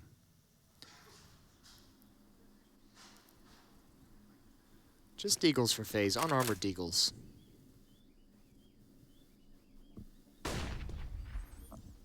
Shox takes the peek. I don't think he realizes how much danger he's in with Rain that close, although fair play, it's just a Glock. Glocks. Don't come on. We've moved on. Have we? Yeah, oh God, I hope so. I wonder if that soundboard still exists. I'm sure it does. Do you think it's still being updated? No, but it exists. It's out there in the world. It's on the internet, which means it never will truly disappear. I kind of want to check and see if it's being updated. Like maybe low-key we've been missing out. Naf not missing on anything this time. He'll take down JKS, Brokey, Rain, each remaining and awaiting death, although Rain's picked up at M4. It's not going to matter. Elish has that shot at doubling up on the Deagle. He'll take down Brokey as well, 15-6. They continue this effort of a comeback. OC on an AWP, but guns back out again for Liquid. Yes, indeed. AWP on OC. And rifles for FaZe. 9 more rounds still for them to close out Ancient and take us to Inferno.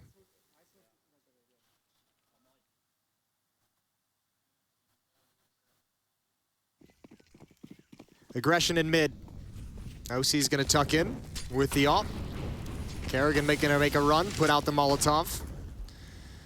Standard defenses. A's a little bit light on defense. Elish playing it passively from far away. The main point of attack right now at the moment is Shox under pressure. Ooh, they see that nade. They know which side he's on.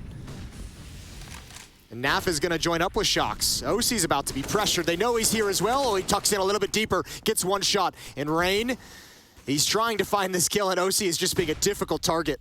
So frustrating. You could see the gun barrel, but was impatient about it. Kerrigan will get OC though as he retreats. So it's not Rain that gets the kill, but the information still relayed.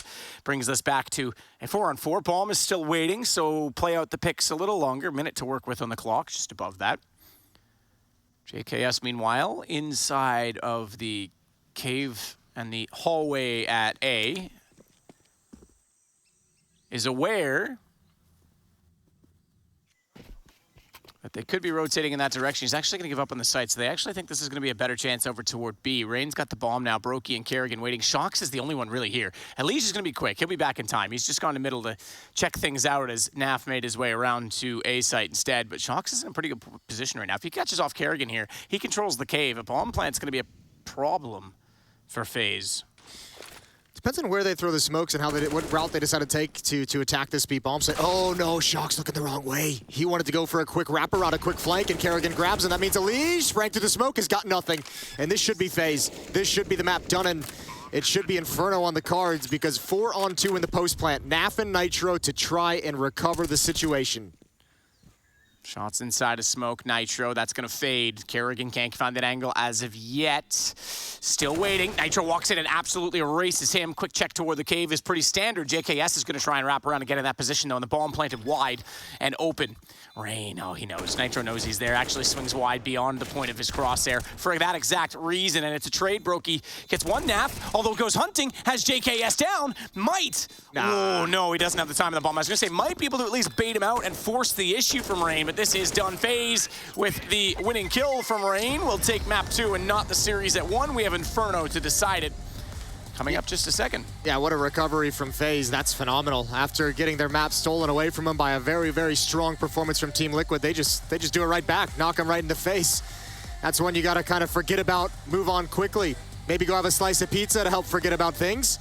And as you said, we've got Inferno as the deciding map in this series. We'll be right back at IEM.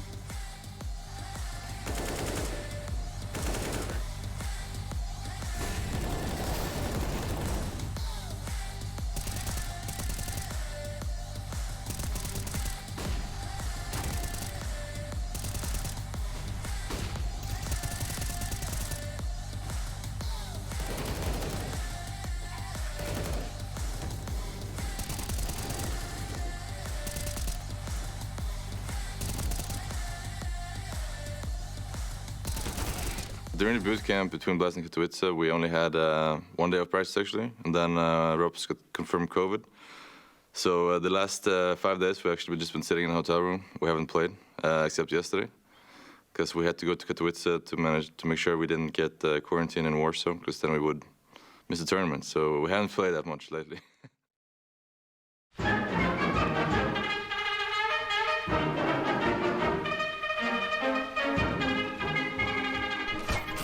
Oh, guy above us.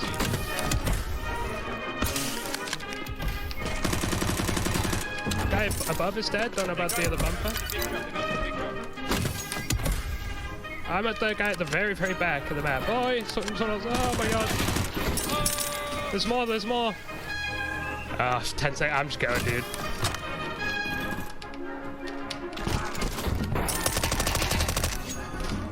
Yeah, it's okay. Oh, one guy right next to us coming from Caswar at the big rock. Going? Yeah, the big rock. Yeah, I'm on him, He's got a deep, man. Holy shit. He had a dig. Bump trap.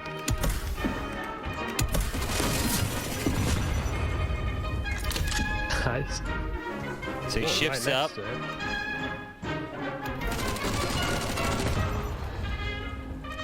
Oof. There. Bane's pit, left of it. Right.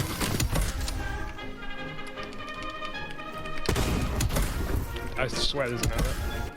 In this tower. I'm holding him.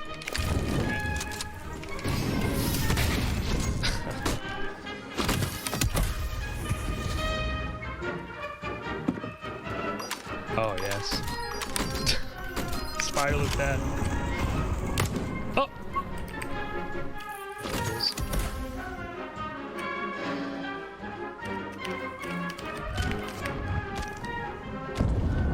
Bumping over here. Oh yeah? I can't help you, but I see it. Nice. I'm on 20 HP.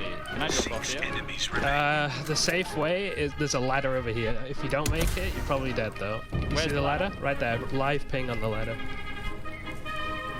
Dead. Well, that's gonna look funny for sure.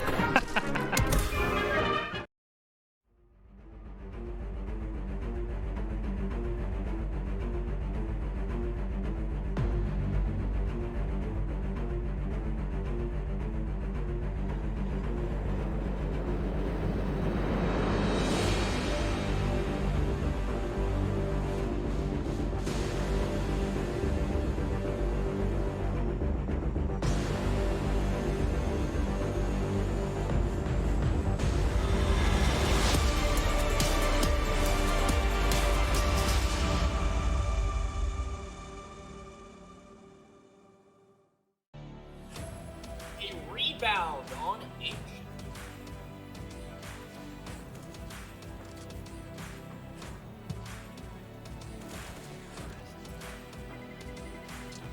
Take us up. Hey, Anchor. What a map. What can you say about that one?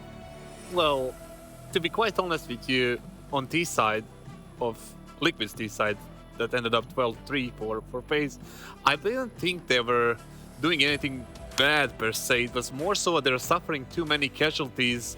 How would the half look like if they were... No. They suffered too many casualties in the opening stages of the round. Like every time they went for map control, they would lose. They had two men down, 1 man down, 2 men down. And after that, it was quite difficult, especially, they managed to get in the side twice with even numbers, and they got those 2 rounds. And then there was a pistol, and that's it. It didn't help like 15 kills through the smokes, but, overall, it was bad, but it wasn't that bad. Jokes aside, right? Like, again, FaZe lose the pistol, but win the Deagle round. And we saw how instrumental that was. They just got rolling from that point on. They took some risks early on with some opening setups, right? I think they understood that they need to do that. They need to take the game to Liquid, try to disrupt them a little bit, be aggressive, and kind of not let them just ride momentum from Mirage. Well, I think my mic does actually work now, and 2 guys who are definitely working over there on Ancient are our Air Force Aim High head-to-head of this particular map. It's JKS and Brokey. JKS, the man of mystery. JKS. Never looked better. Not invisible on the server, though. He had impact this time around, had some good rounds, even towards A, right? A couple of times they could try to change the pace, right? towards the A bomb site, almost a rush, so to speak, but he held his ground, man. I did remember a 4-kill on B, though. I mean, he was switching left and right. That's the thing with Justin. If you put him in the spot that he feels comfortable in, he's going to deliver with you, unlike Mirage. You know, that was a problem for him holding Cat, and one of the biggest problems on that map. Going into Inferno as a decider, I really wonder where is he going to play on that CT side. Is he just going to get the rob spot, which is pit, which is going to be a problem, or they're going to put him on B? I think so. I think FaZe is just looking at it from away. Listen, he's just here for a couple of games, not even for this whole tournament. There's no point in us switching things around to make him more comfortable and then make it worse for one or two of our players, right? And I'm sure they're just telling him, listen, we know it's not your spot. Just try to do the best you can. We're going to tell you about a couple of setups that we have and try to help you out, you know, and that's it, not much more to say. On T side, he's gonna be all right. He's gonna have like a T side holes like Robs does in his teams and now in FaZe.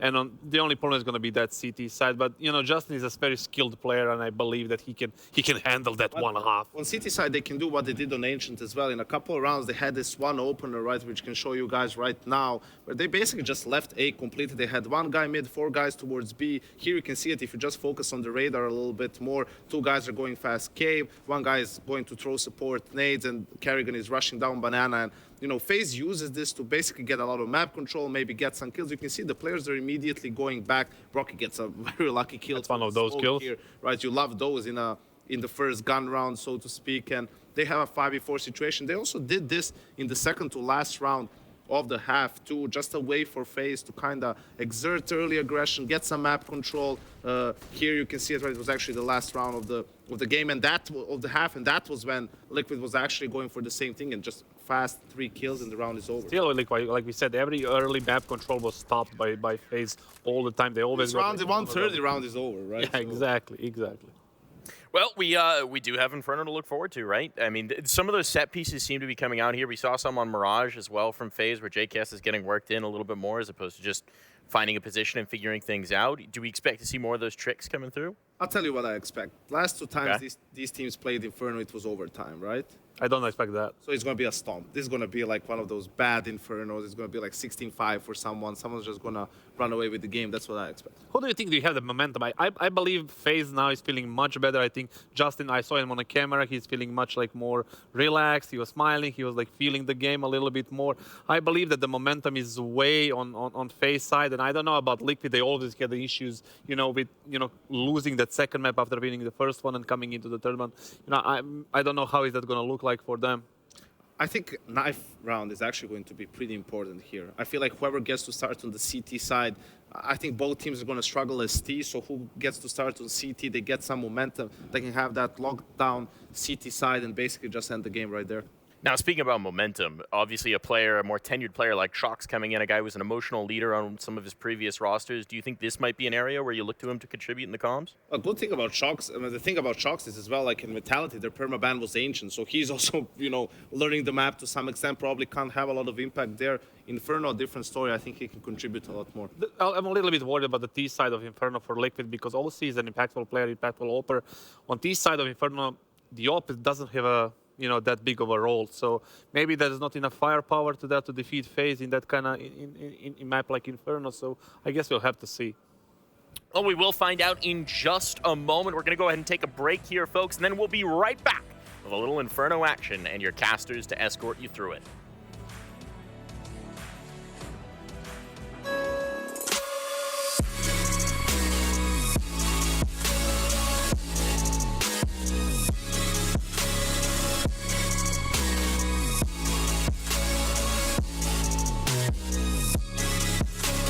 You love it, you wear it. What's your style? Get your merch at shop.eslgaming.com.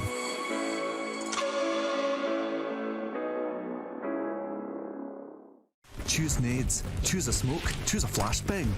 Choose team badges to support your favourite CSGO team. Choose an ESEA Premium membership. Choose routes you know bring in wins. Choose pro video tips. Choose the fan club wars. Choose behind the scenes content. Choose good grades. Choose guns you know you can shoot right. Choose bingo.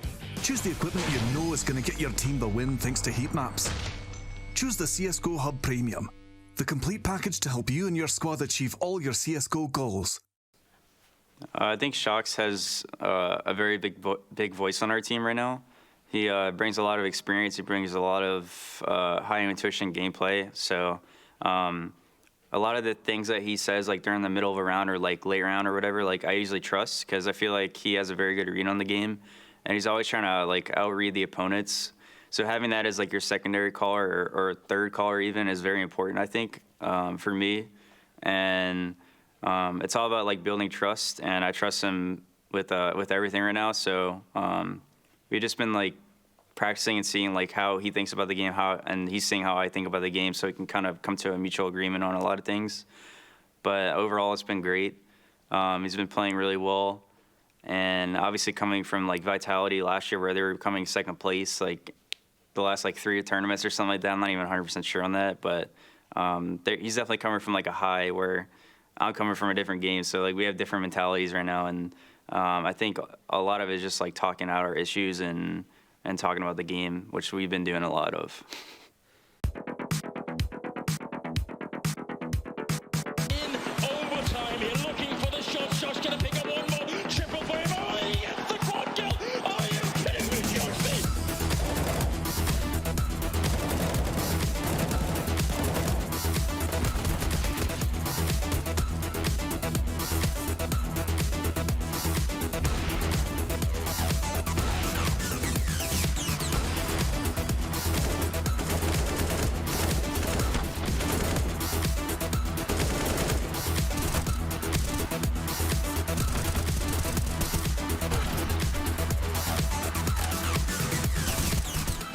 Shox, can you clutch? 26 and counting. Bomb as a kit. He's got an angle for it. He has to run it down. Covered once, needs the bullets, needs it, done it, got it! Shox clutches up!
What? I don't know.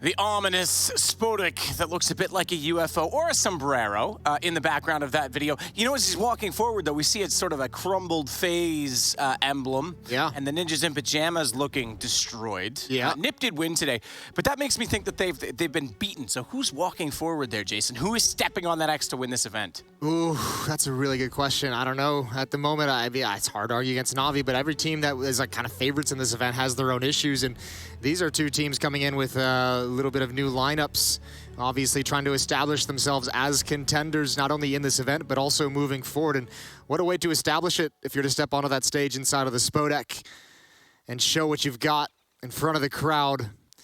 They got to get past each other first in this group stage. Third and deciding map, Inferno. Team Liquid and FaZe Clan going head-to-head.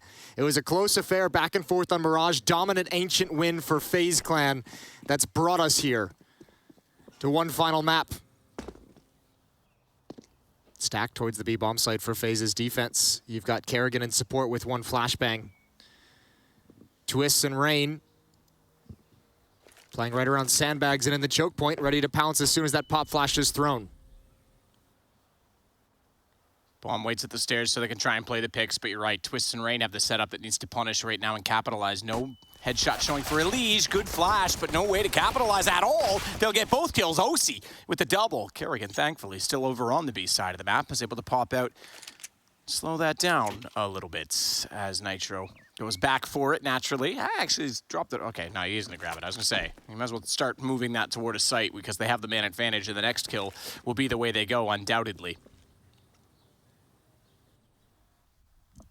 So Brocky in the library and JKS on the site directly, in fact. He's okay, he's not even elevated up. I thought he might be playing the edge of the box, but nope. Gonna be sitting back on the ground, looking to dance around that and have Brocky for support. He hears them now, knows they're rapping, and gets absolutely shut out by Elige, who stunningly funds Brocky over the box as well. Oh, the precision on that second kill, that's beautiful.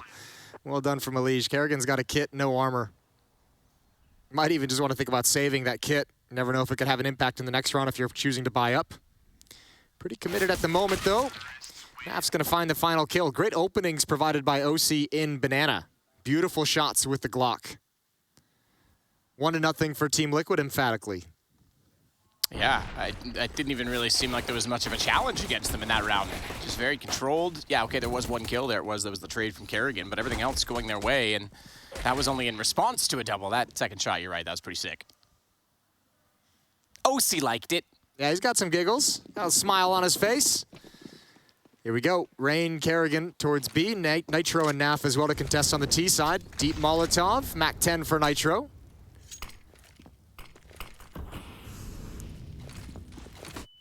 Nitro's kind of limited right now. Naf's on the wrong side of the smoke. Rain just runs down, takes him out. Deagle's going to find the opener. That puts Kerrigan in the corner. Now picking up a Mac 10. Picked up a Mac 10. And he'll hold the angle for now. Now, there's a timer on that smoke. They've put a second one there, and they can actually back him off. So that's not bad from FaZe to start the round. Yeah, what's really scary if you're Liquid is you kind of have to wait and see if you can clear close Banana. You don't want them to have that position the whole time, but there's another chance for them to stall it out. Bounce Molotov off Skybox. That will get mid lane. This is a minute. They're buying time just from having that position early, jumping over. Good timing on that jump. Knew the flames were due to be extinguished, and Elige checks it quicker than would have been expected. So if there was a player there, that probably would have been pretty sick. But Rain trying to get the damage in, does find Naf with a deagle. That brings Kerrigan out, and it's OC again doubling up on Banana, same as he did in the pistol round. And now the job is on. They're a man down. They've got to get toward the site. They'll smoke off CT. Brokey, the only one inside that can defend directly. He's got the hand cannon to work with, the deadly deagle. Trying to find shots. They'll check for the boost position, but a smoke on CT means Twist can't go through it. JKS is going Banana. He's late. He's still at the bottom of it, so Twist limited. Brokey doing the job, though, and OC left alone. Looks toward the CT connector. Reads Twist coming through, but that gives Brokey the Q he needs, and they'll win the round on the FaZe side. What an incredible play from Brokey. Just his positioning there, using the sound to work around the box. Shox did kind of clear it, but Brokey had moved to the side of the boxes. That's just beautiful footwork from Brokey. I think this happened on Ancient, did it not? Yes. Liquid win the pistol phase, win the second one off Deagles. This is, that's dicey. It's not what you like on this third map, how to start it for Team Liquid. Which was also, yeah, the only round for Liquid on that first half. Yeah, brutal. Woo. Here we go again. Twist. Doesn't let loose of the nade.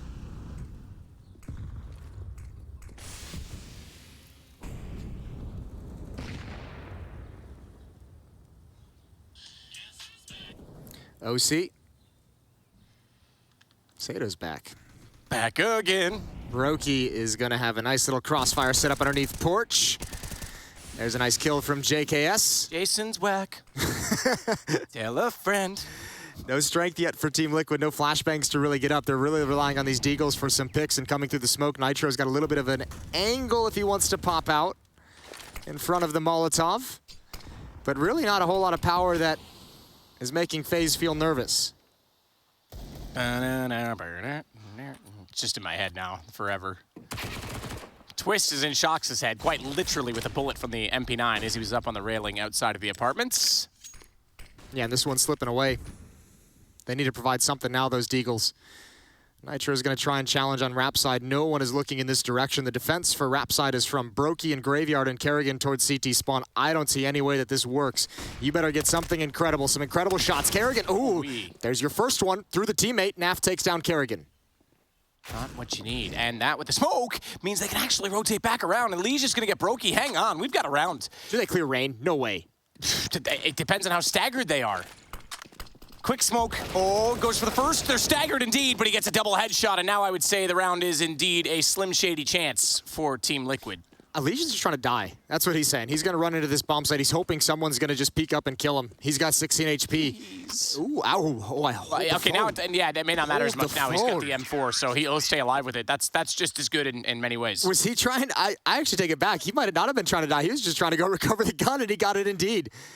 That's not too bad that he gets away with it. So I don't know if FaZe is going to realize that he grabbed that. There's a chance that M4 can actually cause some economic damage over to his opponent. So he'll drop the deagle over to a teammate and keep the rifle in his hands.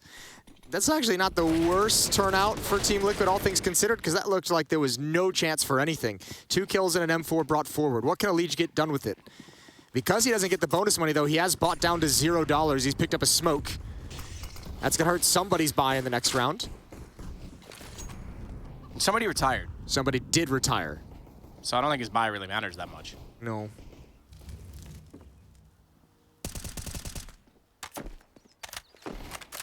Shox has jumped up in towards Halls. We're kind of on a Liege watch right now in alt mid with that M4. Wants to go for a dry peek, calling off utility from his teammates. They are boosted. Oh, and he spots both of them, I think. Oh, he might have even spotted Brokey coming back. And he's gonna call them all to bait for him. 1 kill, transfers down, not able to get it, and twists from behind. Well sprung trap. And Twist can't upgrade. So 3-1 for FaZe again, but now, what does Liquid try and do in response? We saw OC getting a couple multi-kills early on, pissed around specifically, and then even in the round they lost afterward.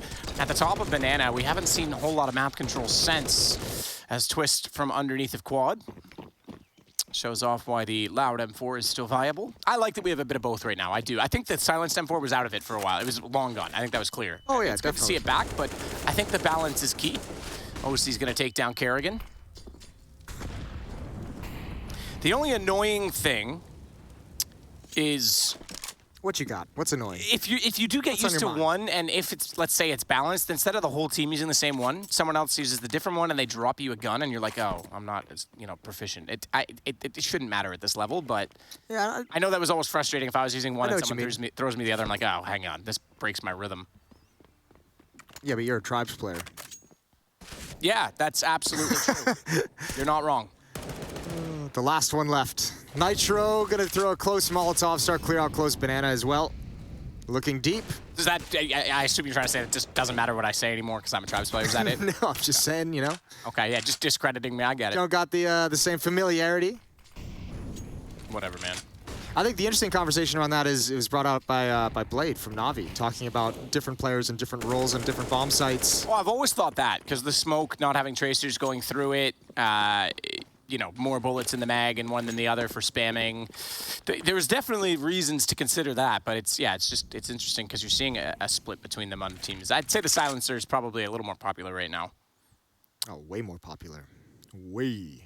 Nitro, OC, and Naf to lead the way through the smoke. They're going to wait for it to fade. 20 seconds on the clock. There's a boost to contend with, and Twist at first oranges. Going to be tough to crack through. Rain, if he can get one, chooses not to drop down immediately, then does follow up. Twist to take contact next, and he's got one. Brokey through the smoke. The defense is strong, and Elige just has to try and get the plant down. Brokey, I thought he would come through, but indeed he's not. Elige has the M4, does get found. Shox for a big-time clutch. We saw some of his highlights in the break. He's got a 1-on-2 here at the B-bomb site of Inferno. Starts with the contacts toward the coffins, and it's JKS that swings out behind. It was always going to be a tough 2-on-1. He needed a clean first kill, and it will be the defuse for FaZe. 4-1, Liquid cannot respond, but they get a bomb plant down. Now, the other interesting thing, by the way, they are going to be on the 4th round loss bonus. They didn't get the max bonus because you start at 1900, but they actually won the pistols, so they are still digging back into this in some ways. But they will be able to purchase, oh, they won't, they're just shy of it. There you go, that's exactly the point. If they were 1 round ahead, that's a buy. Instead, they go to Tech-9s. Still early, they're just buying enough to be dangerous, enough to take some money away. Elijah's gonna go for the hero AK-47, see what he can provide with the rifle. Brokey's been a beast over at that B bomb site early on, whether he's been there to hold on to it initially or whether he's rotated over in support. Now he's got the op in hand. AK-47's gonna be at alt mid, but Naf goes down. Good shot from Brokey.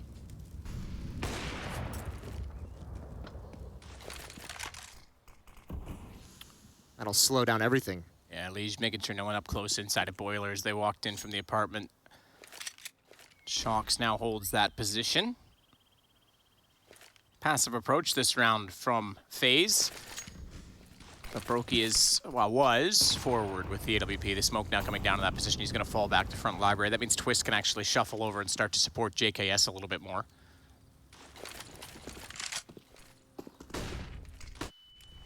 Can Elige be the hero with the AK?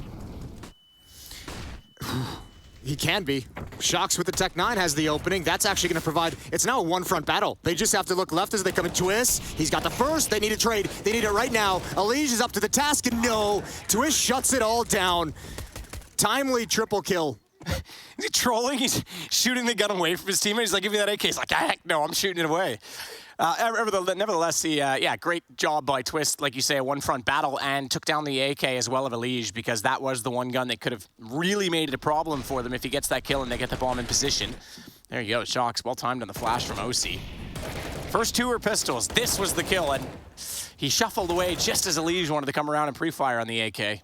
It's nice Twist staying tight to that wall as well, making sure they have to swing as wide as possible so his teammates coming through the smoke have a better angle. Early timeout taken from Team Liquid. 4-round lead for FaZe. Actually, I don't know if that was a timeout. That might have been a quick tech, or who knows? That seemed fast in my head. It did seem fast. Here we go. Back into the action, round number 7. OC's got the op for the T side. Brokey still with his. And Brokey wants to get aggressive again. Deep Molotov, but this time not holding any angles. Banana control attempted by Naf, leading the way, close up behind the half wall. Smokes and Molotovs all over the place. Great nade damage on a Naf and Nitro. Oh, they're burning. Ooh, wow. They almost backed up to their death. Nitro at 7, Naf at 34. I was watching on the minimap rather than the health directly, and I just saw them start glowing red. I was like, uh-oh, that's not good. Yeah, not ideal. In such an important round as well. Well, shuffle their attention back over toward A. Instead, it's Elige that trades on JKS. Brokey's taken a significant chunk of damage here as well. 7 HP left for the AWP. Nitro has Twist. It's going to be just Brokey in the site alone. Twist getting taken down, but Rain's there in time, and that's going to actually cut off and segregate the bomb for a moment. So Nitro, at Library, you would have thought, as he gets a shot on Rain, that he was opening position for Naf, but he has to go back around. It won't matter. Brokey in the site found by Elige, and this should be around now. Low enough HP. FaZe never recovered after that aggressive hull setup. That was brutal. They were trying to fall back and get into new positions, and they could never get comfortable. Liquid picked up the pace as soon as they saw him on the ropes. Helps when you get that stunner shot onto Twist from Nitro. 7 HP, and hits a first bullet headshot to open up Rap side. That causes so much chaos right here. That's the winning shot. And a follow-up as well. In a situation where you can miss nothing. Nitro gets a triple kill with 7 HP in the round.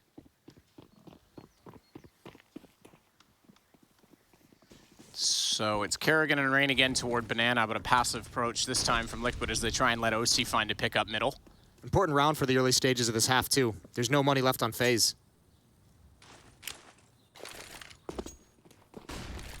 Flash out to check Banana. Both OC and Naf clear the corner. Top Smoke still in position. Rain's throwing a deep one. Yeah, they're going to peek on the back of it, so no one isolated by that, but it gives them Banana back. So Liquid with a bit of early exchange of utility. Doesn't really get much for it, but they have at least baited out the CT side. Smokes. Kerrigan's got 1 left. Rain does not. Rain, in fact, has nothing.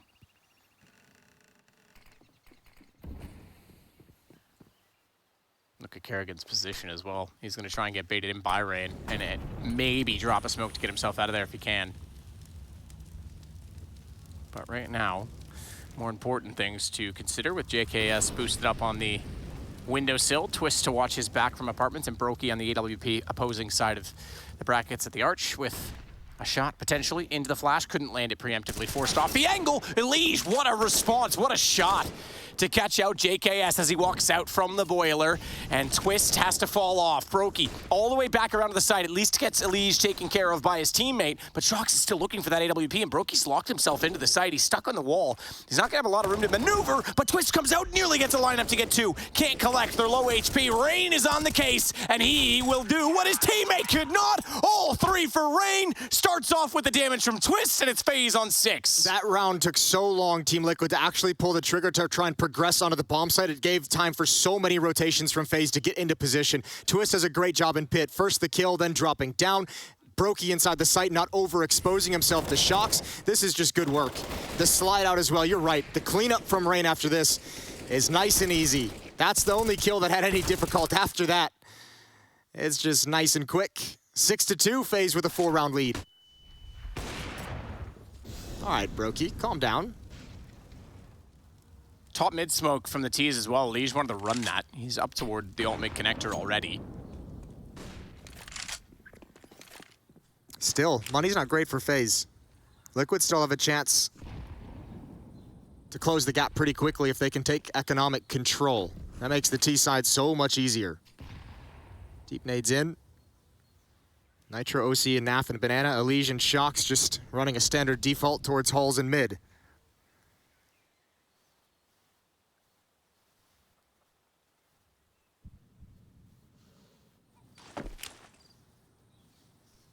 Rain ready with the smoke. As Kerrigan inside at Orange's 1, flashed off. You throw it now. They're going to go through that. Kerrigan will get the benefit of it blooming, and now that distracts, and out comes Rain again. 2 this time, maybe a 3rd as he goes to the USP. The damage was there, and he finds Shox's head as well. Wow, okay, Rain, welcome to the server. Welcome to the game. 7 kills in the last 2. He has 13, and FaZe have 7 rounds. That's magnificent from Rain. That's the last thing you want to see if you're Team Liquid at the moment. You've gone towards A. Twist has done good work. Rain did good work over there as well, but this was beautiful. Perfectly timed smoke made Nitro not able to clean out Kerrigan on the boost, and Rain just cleans everything up again. Although, to be fair, he cleaned up his own work. 4 kills. His smoke as well they had to come through. That was a good setup. Yeah, everything from Rain that round was absolutely perfect.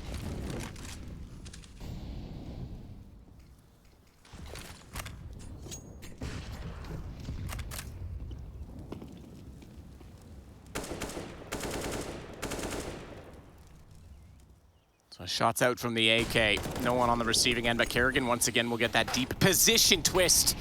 Tagged through the smoke as he tries to retreat. The pistol's doing damage, but he in turn will do enough to allow JKS to collect a kill. And Kerrigan all the way down bottom mid, takes out OC with a headshot. Didn't collect on the second though. Guess what? Johnny on the spot with the AK-47. And he's gonna pass that over to his teammate now. Shox will hold it instead.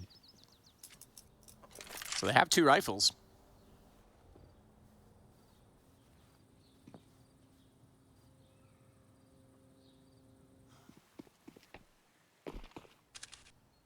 Look at this rotation as well from FaZe. Why not?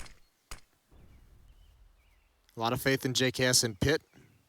And you know, in a situation like this, man disadvantage, large tendency to head towards the B bomb site. JKS does win his battle. Brokey's there to follow it up over at B, and it's quickly just to Naf. Swaps out for the AK-47 and wants to head back to A. JKS, though, is not going to leave the pit again. Do not leave until you need to. Such a powerful position. Naf's not sure where to go. He thinks they're going to rotate back. If he gets his Brokey here, okay, he's going to save completely with the AK. I was going to say, with 22 seconds, he actually gets that kill. I think he can maybe have a chance to get to the site, but Twist was close enough he would have turned back and made it a problem. This is fine, though, because he's already got armor. He's got the AK-47. All he has to do is refresh his nades. Everyone else on the team is going to be able to buy just fine. So full buy coming in the next round for Team Liquid, regardless of what Naf chooses to do. And the round slips away. 6-round lead now for FaZe. Man, it's been all FaZe ever since Mirage ended. Yeah, it really has. There's no question about that. And that was a game I'm sure they would have liked to have back, because Liquid, certainly in a very good T side, but I think FaZe made a few too many mistakes as well, getting caught out and not executing, giving up middle a lot to Liquid. We said that. They couldn't really control it on their CT side. Yeah.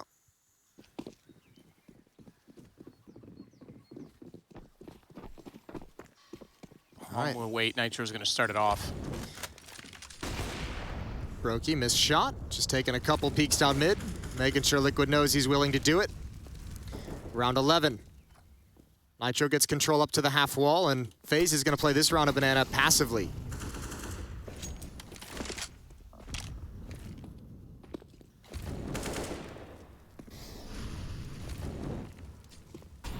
Going to shift Brokey over as well with the AWP. Not as much utility to keep that choke point blocked off. They want the AWP to be the first thing they see when they turn the corner.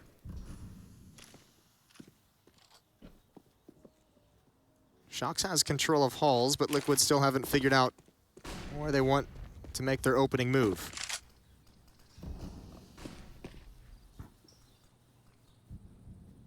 Elige, top of the mid position now as that smoke dissipates. We'll have Naf go with him to the wall. This will be an A hit. 46 seconds. There's time to recover on it if not, but Brokey and Rain are far enough back they'll be able to rotate as well. Kerrigan, this is a tough position to find himself in. That's no man's land. They all come out. He does damage to 3 of them, but he had absolutely no chance of survival at that point. That flash caught him out, and they'll get nothing for it. So this is a big opening. JKS again in the pit, has Twist below, waiting for the drop down. But what a shot from Shox, who comes in and finds both. That clears the site, and potentially the round, I would say, secure now as Elige gets Rain. Naf closes out the final kill, and Liquid find their third. Oh, the one fault in that defense is JKS not killing Shox as he drops off balcony. Twist got the first kill towards lane, trusting that JKS would be able to handle the pit. That double pit setup would have been so strong. But then the smoke towards Twist position at Broken Wall is too tough for him to deal with to find that. Excuse me, it was Twist. I had it backwards. Twist, who couldn't handle the drop, and JKS, who got the kill towards lane. Nice round from Team Liquid. Close the gap to just 5. I say just 5. That's quite a nice gap. Round 12. OC now with an AWP. Again on the T side, Brokey with his still towards Banana, and again, Liquid have FaZe at a breaking point with their economy. Oh, the missed time, double nade.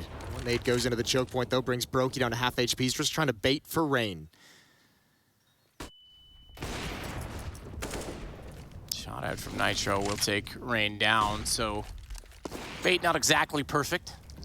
And Brokey just calls their bluff. He's like, all right, you saw the op here. There's no way you're going to try and pick up the pace and try and aggress on this position whatsoever. So leaving Kerrigan alone with the M4. One smoke comes in for the T side for front of the B bomb site. But Brokey does not care. He's got another one. Elige was hoping to slide into the gap. Brokey's coming back for more. He's going to continue holding the angle. He knows they're in connector. He's got another one. Brokey taking over this round. Molotov in a Twist position, but they still have to get past this op. Bomb is in front of them. What a great flick. That's Shox in a 4th as well. Brokey, wow. That's an ace, all 5. And you called it. Called their bluff and got on the horse early. Rotates over to cut them off. That's so good. From the Latvian laser, he gets the ace and FaZe right back into the winner's column, 9-3. And it will not be a back-to-back round for Liquid, which puts them in a position again. They'll be able to buy, but it's going to be very tight for the rest of the half if they're not careful in this next round. Ooh, that's so brutal. What a great round from Brokey. 6-round lead now for FaZe on the defensive side of Inferno. Timeout taken by Liquid, their second. Yeah, and I think you have to slow it down after that one. That's a stunning round from Brokey. Gotta have some kind of conversation. Liquid struggling to find openings, really. All 3 of their rounds, few and far between. They won the pistol, then lost 5. They won round 7 and then lost 3 straight. And now just, again, they won 11 and they just lost the ensuing round after that. Not able to build any kind of momentum, any kind of consistent success. Kerrigan gonna jump in towards Tree. Deep nade is going to do great damage on a Nitro. Oh, Kerrigan's actually pushing up, a little bit creative, a little bit aggressive. Almost an opportunity. Yeah, maybe too aggressive. Nitro gets his gun at the ready and took him down. Set up the play though, right? The smoke down on top of T-ramp. Kerrigan wanted to just slide by. JKS in the lane right now at bracket, trying to look back toward the apartment, aware that he could be caught off by this, and Twist has to come over and support, so that lets him slide back into the pit with the AK in hand. All's pop. They won on this one last time, remember. You said it. Twist was down below. He couldn't control shocks dropping. JKS is not in the back of pit this time, but he does have headshots to fire at. Finds 2. OC takes Brokey, though, and Elige comes out to take both JKS and Twist. He'll drop the bomb down, and Rain has a 1v3 post-plant to try and win back.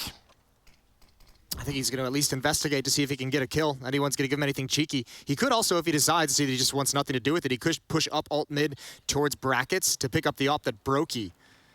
Look at the money. I think the op's probably the better call. Yeah, I do as well. So does he.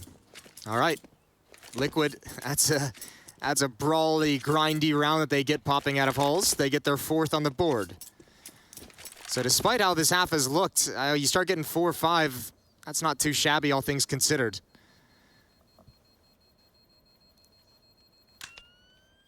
$14 kills for Brokey leads the way. Since Rain had that 4K at B, he has yet to put another kill on the board, so hasn't been able to contribute in the same capacity. Pretty low scoring affair in terms of individual performance and scoreboard so far. Yeah. Outside of some individual heroic rounds. I thought you were agreeing with the car smoke. Yeah, you can do that. Yeah, go for the car smoke, dog. Back to a 5-round lead. There's the car smoke and the car molly. How did I know they were going to do that?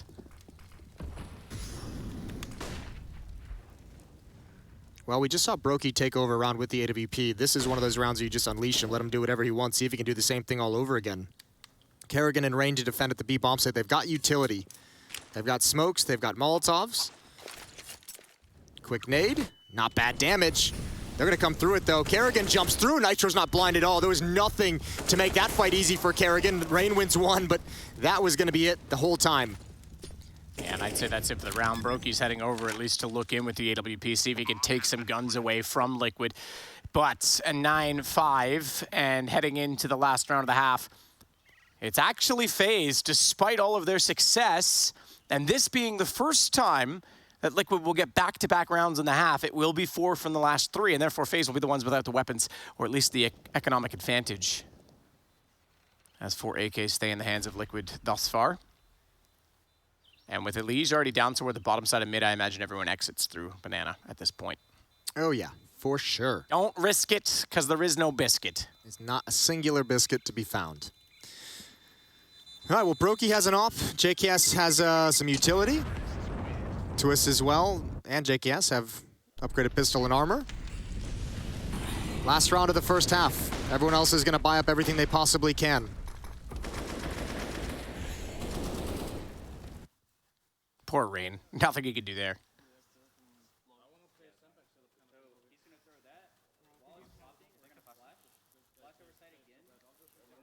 Both teams communicating plans for this final round. I think I heard Kerrigan say he wants to play sandbags this round, so that's top of Banana, but then you could also hear Nitro anticipating 2 grenades being thrown. I didn't hear exactly what he was calling on.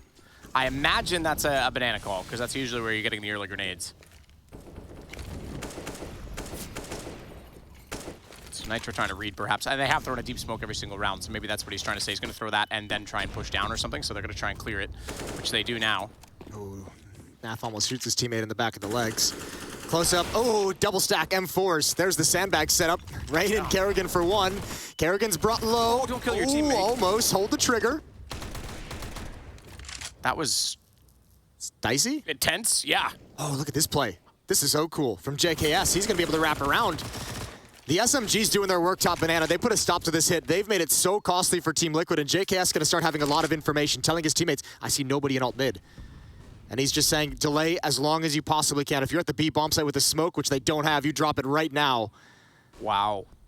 He's only got a 5-7, but holy, the info. Gets a kill as well. Goes, gets the gun. Now he's going to confirm that they are locked inside a Banana. Twist is even already rotating, despite that they could have been a top middle. JKS didn't quite see that at that point. Twist was fully confident. He's on the horse. A little hustle from Russell, as Brokey's already there as well from Kerrigan. And if you're Team Liquid, you know you're kind of screwed here. Better be some stunning shots, and actually low HP in the site. They might be able to do this with that kill onto Kerrigan. Rain is low, Twist ready to pounce. There he is. He's dead. Through and 2. They're low HP. He collects 10-5. FaZe recover despite not having the cash. And we will recover some composure as well. Liquid looking to rebuttal as we set the scene for halftime. The last halftime of this series in just a second.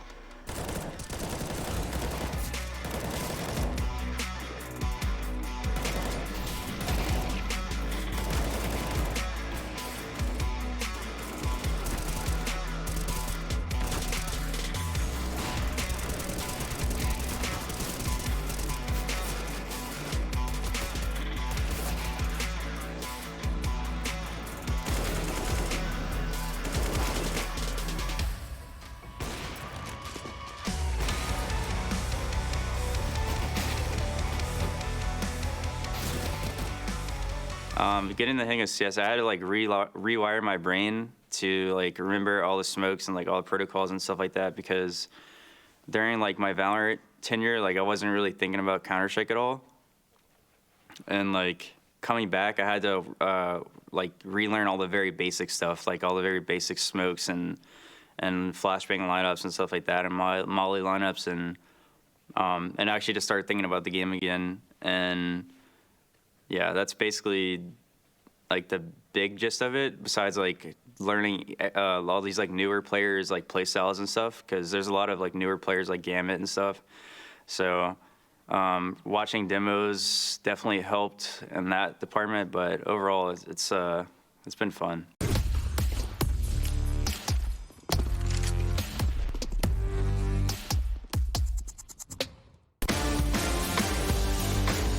Hey Future Pros, today we travel to Inferno to give you a hot smoke. This smoke will land in Arch. You are visible to mid when throwing this smoke, so make sure you already have mid control before lining it up.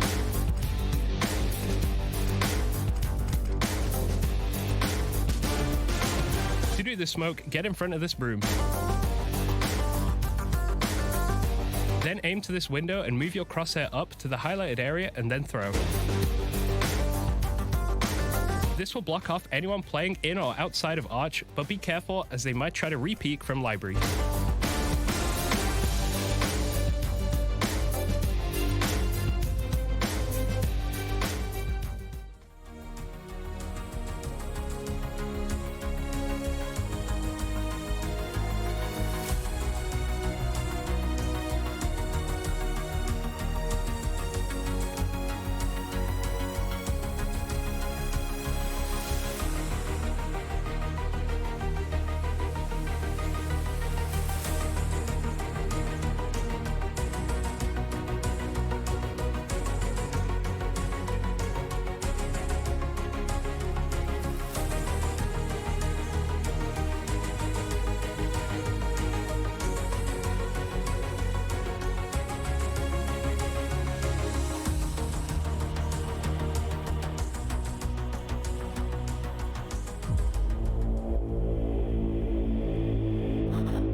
$10-5 for FaZe after collecting a round that arguably could have gone the other way for, and maybe should have gone the other way for, Liquid.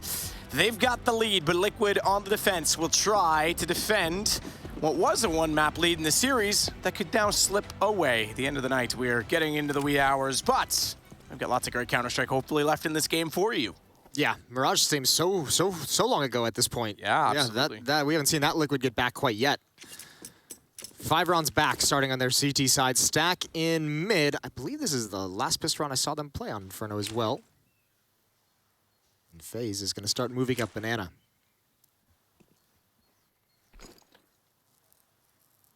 Silently, trusting Nitro to be able to delay. A lot of utility for Team Liquid. 3 HE grenades, although only 1 here.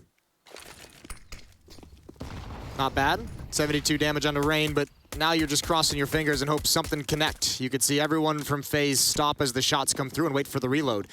It's going to be a flank. It's going to be a retake primarily from Banana. And remember the utility. How could I forget? As they try to get closer, wrapping in on the retake. It's Kerrigan to shut him down. JKS to support that up close at the wall. He's been lost. Kerrigan will fall off smartly. Doesn't jump on the wall, though, and OC. Oh, my. Kerrigan, goodbye. Naf in. Smoke out on top of the bomb. Does he jump and defuse? Does Rain try to cover that? It's going to plume. Naf, though, left alone in this situation. They'll surround. Even if he tries to get inside of it now, you'll see a knife go swinging, I'm sure, as Twist gets 2 to close it out in FaZe.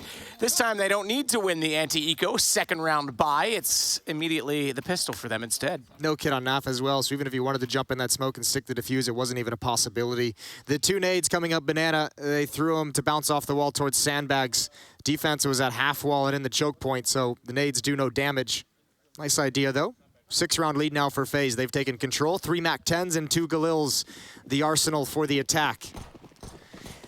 They can be quick, they can be mobile, they can be aggressive.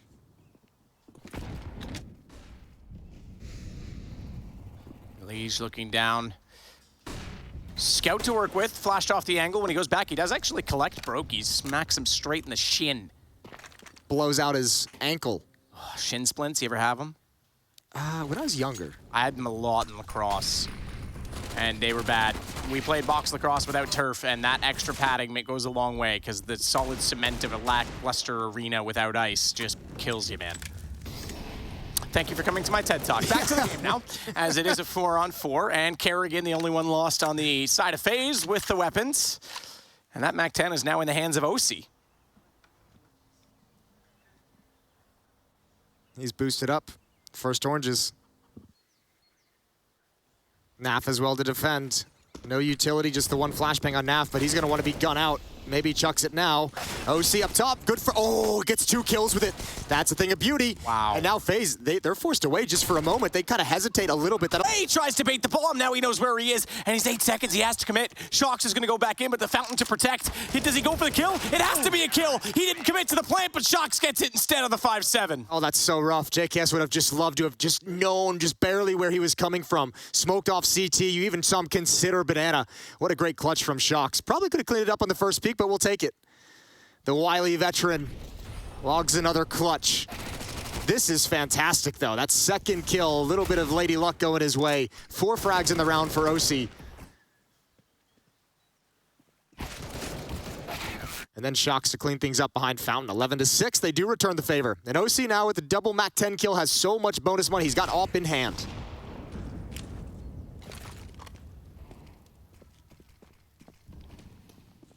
Well, now let's see if they can put the entire half together that FaZe presented them with after winning that second round.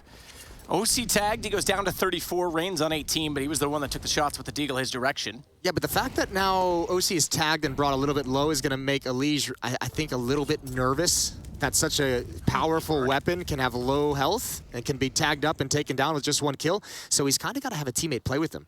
Naf's rotated over, which will allow Elige to sink back into the bomb site. But FaZe have something to work with. Hall's pop. So Shox at the half wall in the pit. Elige crossfire will take out Twists. Goes back out. JKS is the next of his victims. OC arrives through the smoke, and even with low HP, that AWP gets a shot. Nice one back from Brokey as he gets Elige at least with the deagle. And it's Rain that's was with him. OC headshot AWP, and I think this one's done as well. So it should be an 11-7 score. Oh, Brokey at least making it costly. Gets Naf as well. There you go, Richard. There you go, Richard. I think he said nice Johnny to Elige before that. Do the French use Dick as shorthand for Richard, do you think? I hope they do. They're missing out if they aren't. Just curious. 7-11. In Shock's case, though, it's not short for Richard. That dick is long. Oh, Jesus. Why did I even set you up for something like that? What am I? Why do they even invite me to these things? I don't know. So many questions. I think Kerrigan was taking a deep chug of water. Taking his time coming out of spawn. Just lounging, chilling, listening to the tunes.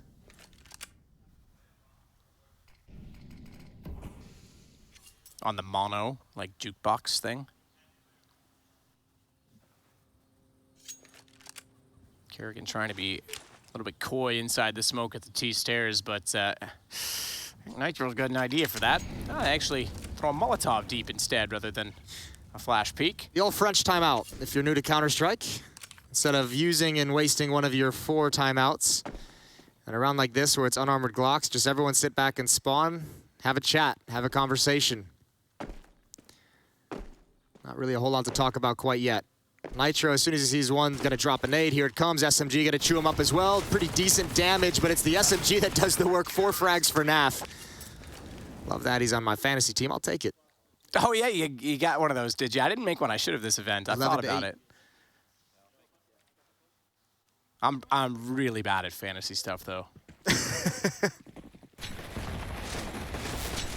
We'll get you up to speed one of these days. That's all right. I'm okay with it. Naf nearly the ace, but Nitro gets the 5th.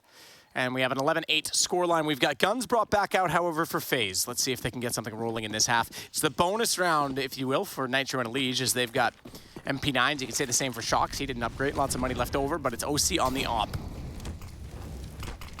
I was watching Elige's face cam as that nade. Oh, speaking of which, Brokey just gets deleted. Twist on 3 as well. Yeah, that's a huge win in Banana. That's a huge barrage. Well done from Liquid.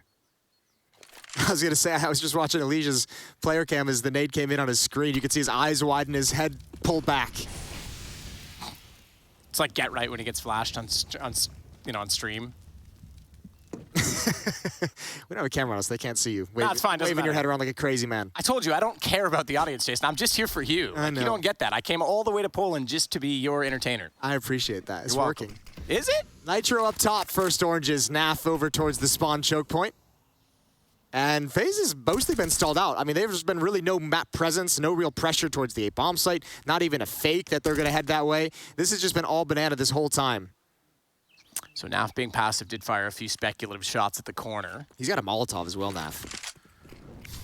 He's going to throw it right now. I don't mean Vision still is there and potentially could be to Nitro's advantage, because he can, at the top, orange is one peek around. He's going to hear it instead. Oh, the flash timing, though. MP9, it looked so well positioned. Again, the bonus, he still finds one headshot. That'll do.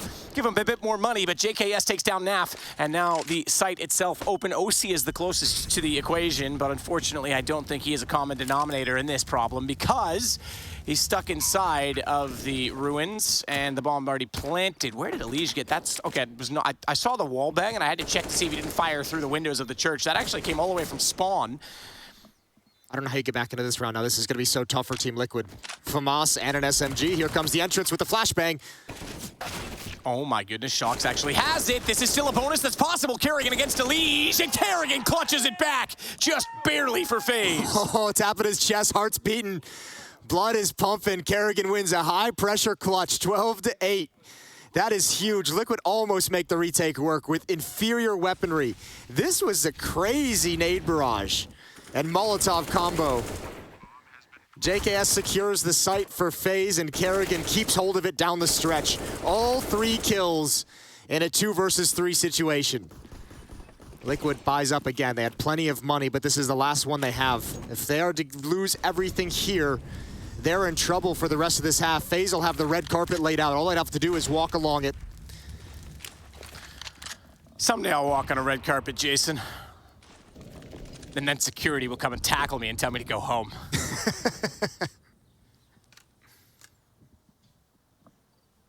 Elige and Shox passive, the only 2 over on the A side at this point in time. And despite the 3-man setup at B, they're passive there as well. OC's AWP is one of the 3 on that side of the map. Quick take to top mid, that's a bad team flash. Good thing no one was there. Kerrigan would have been a dead man.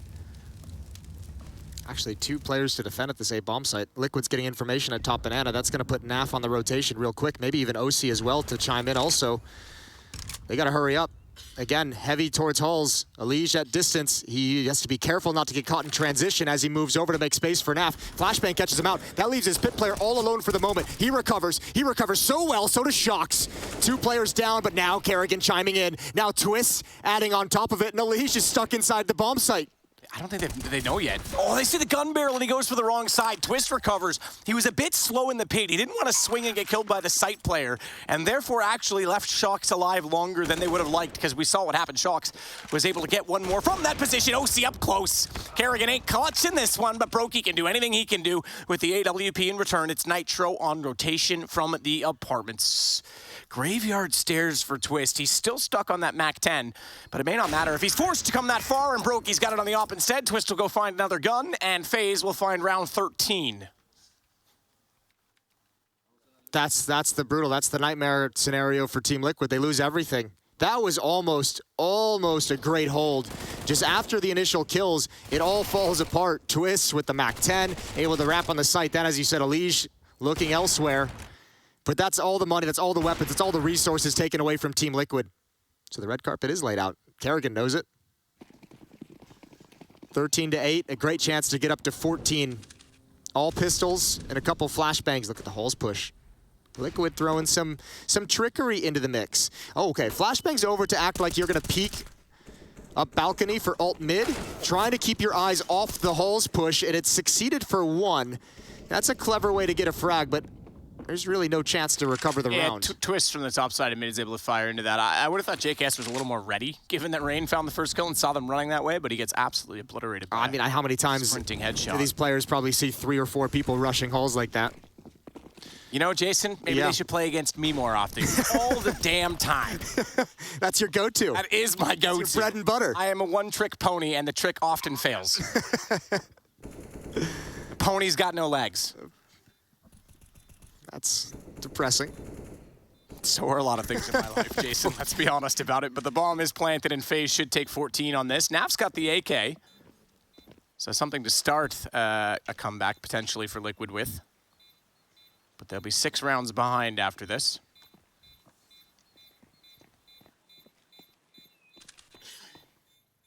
As we've crossed midnight. It's been a long series. Like you say, Mirage seems an eternity ago. Yeah, distant memory. Up 3 hours into this series. 14-8. FaZe just need 2 more.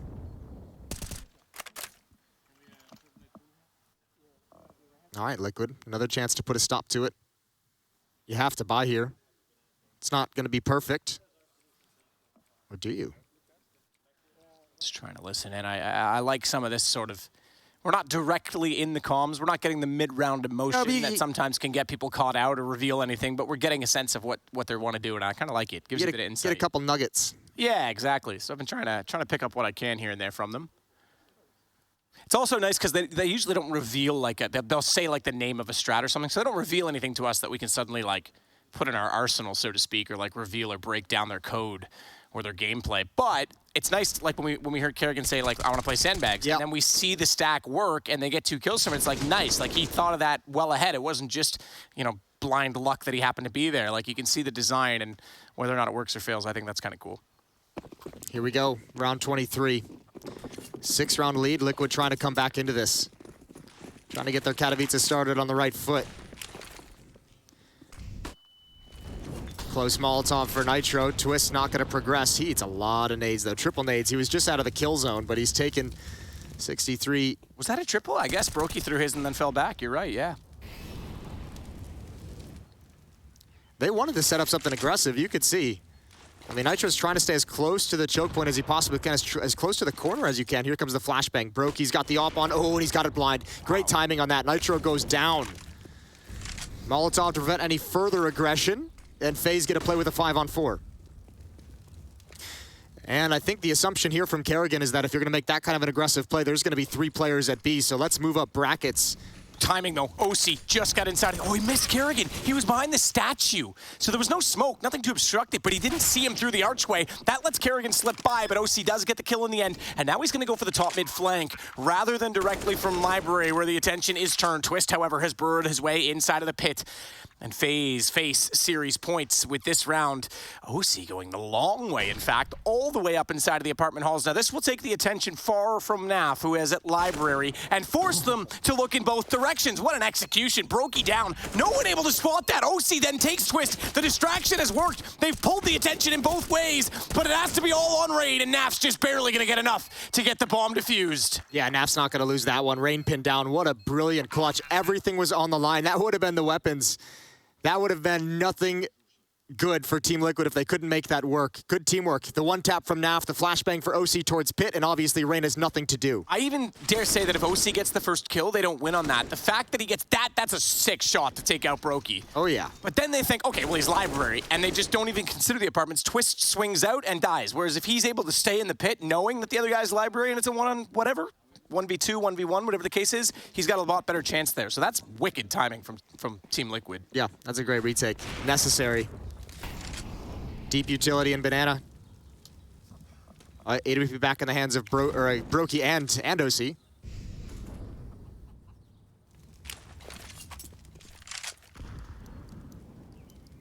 That's a 4 versus 5 recovery, and that is an Orc-nade dropped onto Twist and Kerrigan. Wow.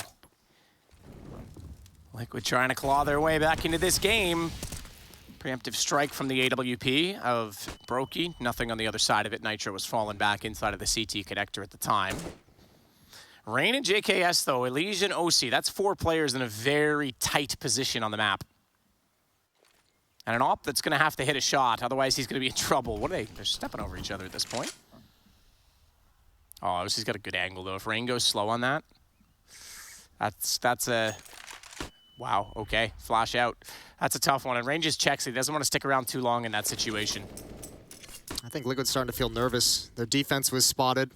FaZe has thrown a couple Hulls pops at him throughout this game. They didn't want to mess with it. Kerrigan gets picked off over towards the B bump, so that's also their Banana control as well.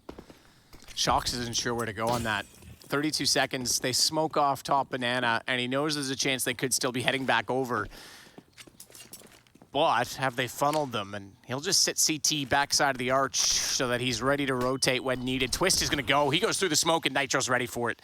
Wanted to catch them off. Wanted to get a flash over to support that situation. Naf's early damage certainly beneficial in that situation, but Brokey blind? Yeah, he's got another timing kill. 8 seconds, though. That smoke is not there. Shox walks straight into his own death, and Naf can't get anything back through coffins. As he remains Rain with 20 HP and a 3-on-3 bomb has been planted. And Lee's just arriving on the scene now. Look at that open vision, no one peeking it out. No utility for this retake. 1 kid on Naf. Rain's gonna peek. They're gonna peek together. He's the low HP player, but he gets the headshot. They know he's trying to push up, but he's gonna bait this back. Falls in, stays alive. Backside showing. Elise will hunt it down, but Brokey knows that then he can take that shot. Off angle, Naf's off of it. He's gotta jump back up. Brokey does not need to overcommit to this. Naf's already won one-on-one in this situation. Brokey's not gonna give him this chance. Very patient, doesn't hit the shot, but there's no time for the defuse. FaZe have series points. That is incredible. Once again, Brokey just steps up and delivers all the impact. Huge. I don't think Shox ever had the information. There was no way for him to have known that that smoke actually missed its mark. You're exactly right. He turns that corner and just eats a bullet for no good reason from the op. Another timing shot for Brokey blind. Actually, excuse me, he did know. He turned the corner, he had quite a ways to run, seeing that gap, but Brokey just aggressive and assertive in this round. And Brokey might end up being the major difference in this matchup, the kind of way he's taken over. The ace earlier, this round as well in a tough situation. 15-9, FaZe have 6 chances to close out this series. 24-12 for Brokey. On the other side, It's Elige leading the way at 20-16. Yeah, I was just looking at that. That's solid. He's definitely had impact, no question. Last round, phenomenal. That's what they need. And Rain's at 19-15. Solid game again from him. In fact, Shock's the one that's struggling the most of anyone on the server right now. There you go, Richard. There you go, Richard. It is weird hearing Shox called Richard. It is. He's got one of those alias that basically just works as a name, so I don't understand. It's also less syllables, so I'm just going to use that every time. I'm lazy. All right, Kerrigan. Behind the smoke. 2 Deagles and an SMG for Liquid to work with.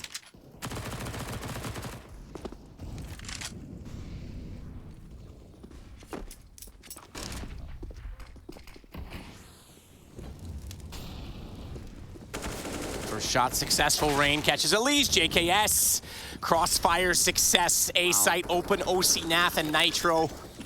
They've got to be running quick. That's an incredible call from a veteran in-game leader like Kerrigan, who's been around for so long. Just you change the pace, you hit a nice timing up lane, and you just don't slow down. That's nice and simple. Kerrigan still bottom mid as well. They're going to go marching by. He's got one, sees the second. That'll bring Brocky out, and Nitro's return will be the last of the demise. Brokey's got the kill, and FaZe will take the series 2-1. Impressive recovery from FaZe 2 after getting shocked on their own map pick of Mirage. That's what a way to bounce back. A dominant Ancient, a pretty dominant Inferno as well. Scoreline was nothing too crazy, but never felt like Liquid had a chance down the stretch of this one. And Brokey, the star, the MVP for FaZe, delivering in every round that it mattered. FaZe is going to take their first win in the group stage of IEM Katowice. Liquid, unfortunately, will not. Headed to a break, and the desk is going to close out the day. Stay tuned.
Hey Future Pros, back to Inferno today with a pretty useful Molotov. This molly will force back an AWPer playing close to Porch. To execute this, use your KZ skills to get onto the corner of this railing. Aim below the wooden rafter and at the bottom of the cracked paint on the wall. Then jump and throw. This will force any AWPer playing Porch side to move back onto the site, or play more aggressive, so watch out for that too. Good luck!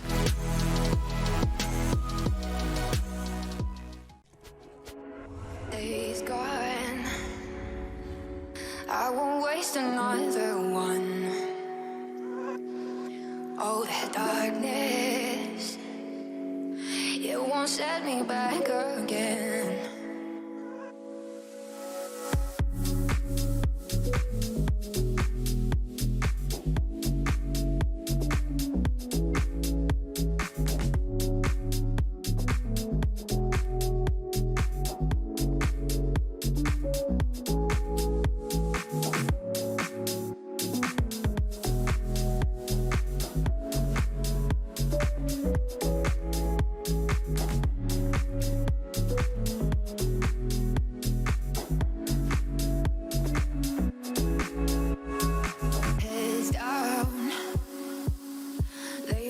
Just shake the ground. Oh, this lightness, it will fill the air around.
Triumph here, avoiding any potential late-game issues on Inferno. They are going to take the 2-1 and move on further in the group stage in the upper bracket. Liquid not out yet, but still a good start for the FaZe Clan roster.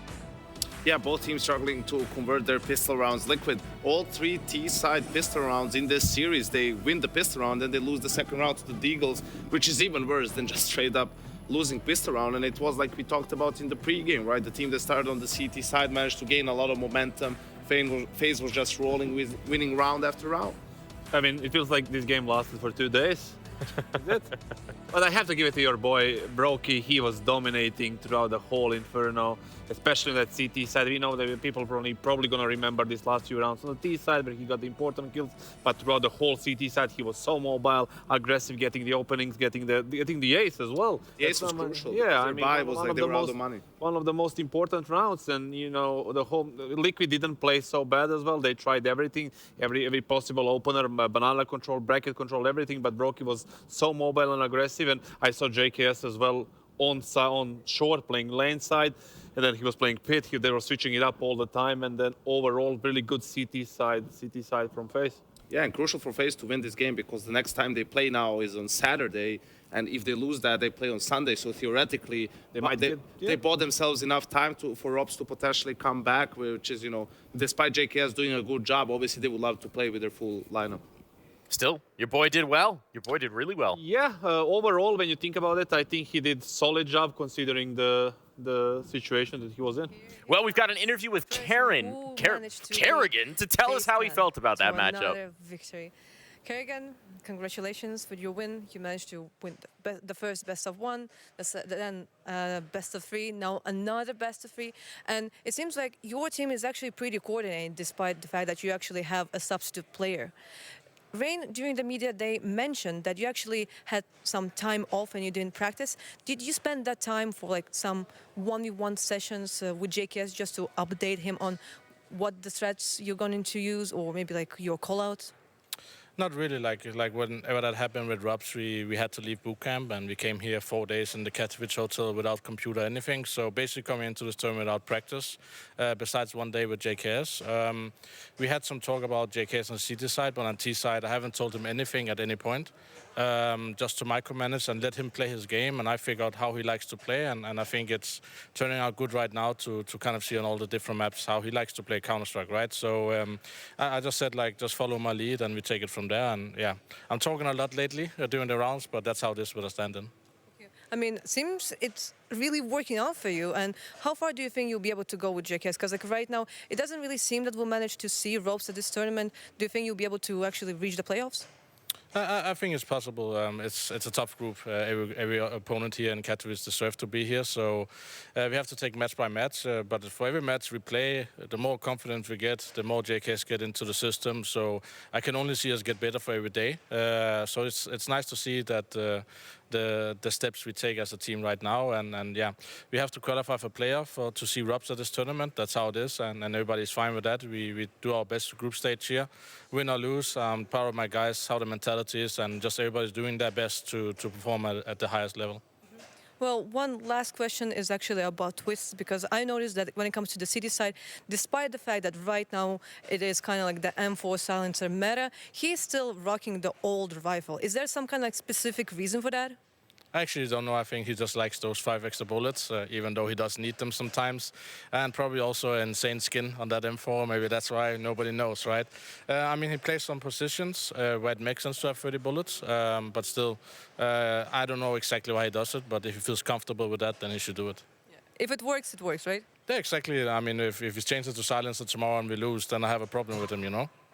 Definitely that would be a problem. Okay, Kerrigan, I will not delay you any longer because it was actually already another day. So I'm you're probably looking forward to just go relax and have a nice sleep. So thank you very much for the interview. Well, as they say, skins do sometimes equal wins, and apparently that might be the case here for Twist. Pay to win? Yeah, I don't know. I mean, it's working for him either way. I think it's just a matter of preference. And Yeah, I think for FaZe, they're still in it. They're playing the winner of G2 Fnatic in that upper bracket game, and that's one more win they need, and they're in the playoffs. So that's definitely not out of reach, even if it's, G2 who's the obvious favorite in that matchup. That could be an interesting game. Against G2, it's going to be a very difficult, because G2 has been practicing all this time and since the blast, and I don't think they would have too much of a chance there. But just imagine this scenario: they actually qualify there, and then Robs rolls into the arena straight from the quarantine, just rolls sunglasses on, golden chain, everything. They might as well win it. He's got a JKS wig on, pulls it off. He's ready to get into the action. Speaking of another player that we wanted to highlight here, someone we wanted to look into, maybe the guy who's been around the longest on this roster, Rain had himself a little bit of a good Inferno. Definitely been around the longest, and he's had 2 crucial rounds in a row. You can see him, he's the B player, but he's already super close to the A bomb side. That's because in these 2 rounds, which were very important, Team Liquid a little bit telegraphed what they were trying to do. It took them too long, and you can see that for Rain, those were pretty easy kills.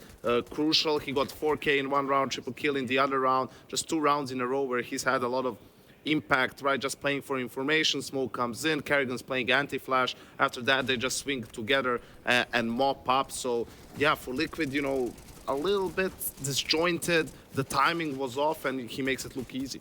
Yeah, I mean, I remember Rain, and I always wanted to ask you as well, Yanko, that he's kind of a player that's going to be always at the right place in the right time, and especially on the maps like that too, when he was playing rotation, he was such an annoying player to face there down the CT spawn and towards B, when he's always guessing the right spot on Mirage too, when you are playing double short. Here you can see him like playing, hitting the right rotation at the right time. He just has is it like a sixth sense for him, or somebody needs to tell him? When he's in the zone, like it's a mix of both. Sometimes it's him, sometimes it's someone else making the call, but when he's in the zone, like it's almost impossible to beat them, right? Because he's so good, he's so skilled individually. I mean, we won tournament, we had finals against Liquid in Miami, right? On Dust 2 CT side, he had 20-something kills on the CT side. It was exactly what you're talking about. They wanted mid to B, he was in CT. They wanted to go A, he was on short, like getting flashed. I remember, and I felt it a few times as well.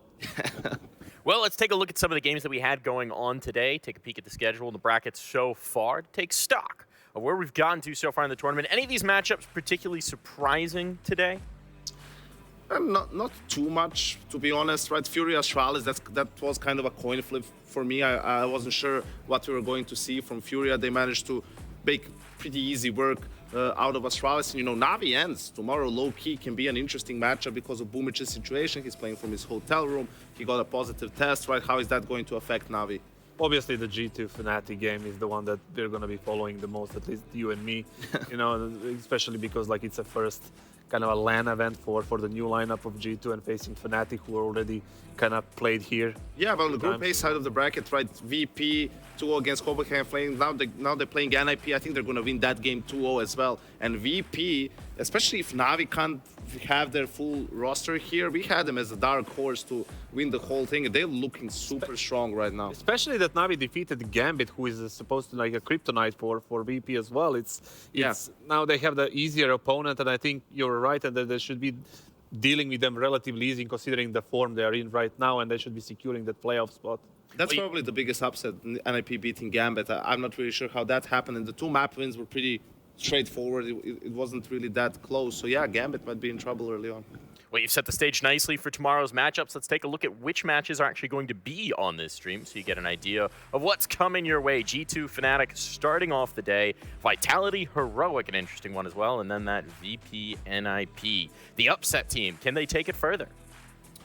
Yeah, I don't think so. I think VP has just been looking so solid. I'm looking forward to Vitality Heroic. I don't know where to place that one either. It's time for Heroic to show us, did they also improve over the break? Like, if that's the case, they should be able to get a win against Vitality, but I'm not going to bet against Zaiwu, that's for sure. Yeah, they were not so convincing today as well, both teams. It was a grind, yeah. Yeah, especially Vitality against Mousesports. That was a tough match to finish off, and they didn't convince me, but it should be an interesting match against Heroic, who is in the new year and the new season, and they started off with the win, so it should be overall an interesting game.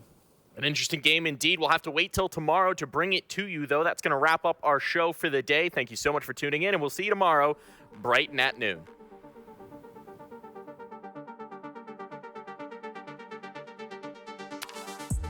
They're looking at us, an audience.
Yeah, they done told me to be myself. So when I went and found myself, the ones who told me back then, be true to who I am, ain't think we was really gonna win. Now they watching us from the sidelines while we trying to victories like we getting high tides. I'm not getting my prize. Only thing my eyes is locked in on, $500,000 mine. I want it right now, don't waste my time. Family in a penthouse with a view sky high. Blood, sweat, and tears bring water to my eyes. Cause the whole gang winning, I done gave my life. Odds low, but we did it, ain't we? And we always moved in, never on the same thing. Now our lives are highlight reel. We like the thrill, this life's ideal. The hype is real. We know it, it's just the way we live. We own it, cause now we love the thrill. We know it, it's just the way we live. We're grown-up kids.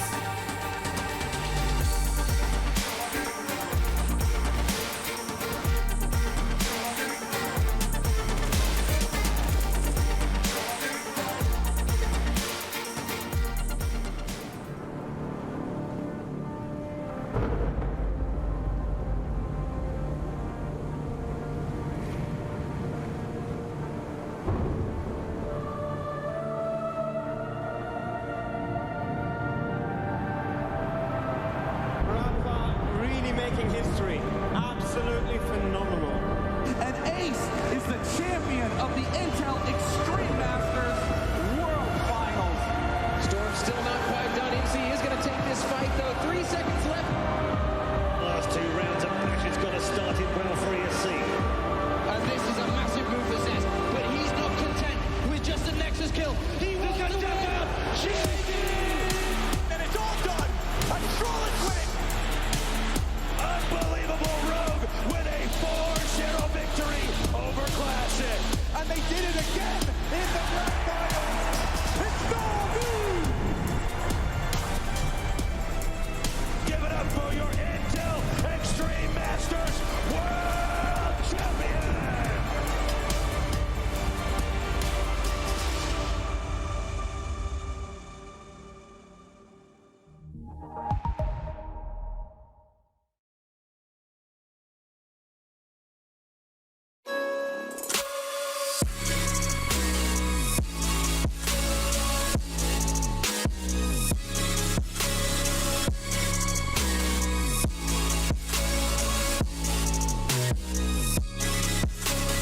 You love it, you wear it.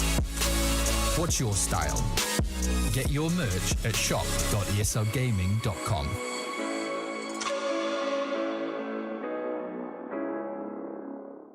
Choose nades, choose a smoke, choose a flashbang. Choose team badges to support your favourite CSGO team. Choose an ESEA Premium membership. Choose routes you know bring in wins. Choose pro video tips. Choose the fan club wars. Choose behind the scenes content. Choose good grades. Choose guns you know you can shoot right. Choose bingo. Choose the equipment you know is going to get your team the win thanks to heat maps. Choose the CSGO Hub Premium, the complete package to help you and your squad achieve all your CSGO goals.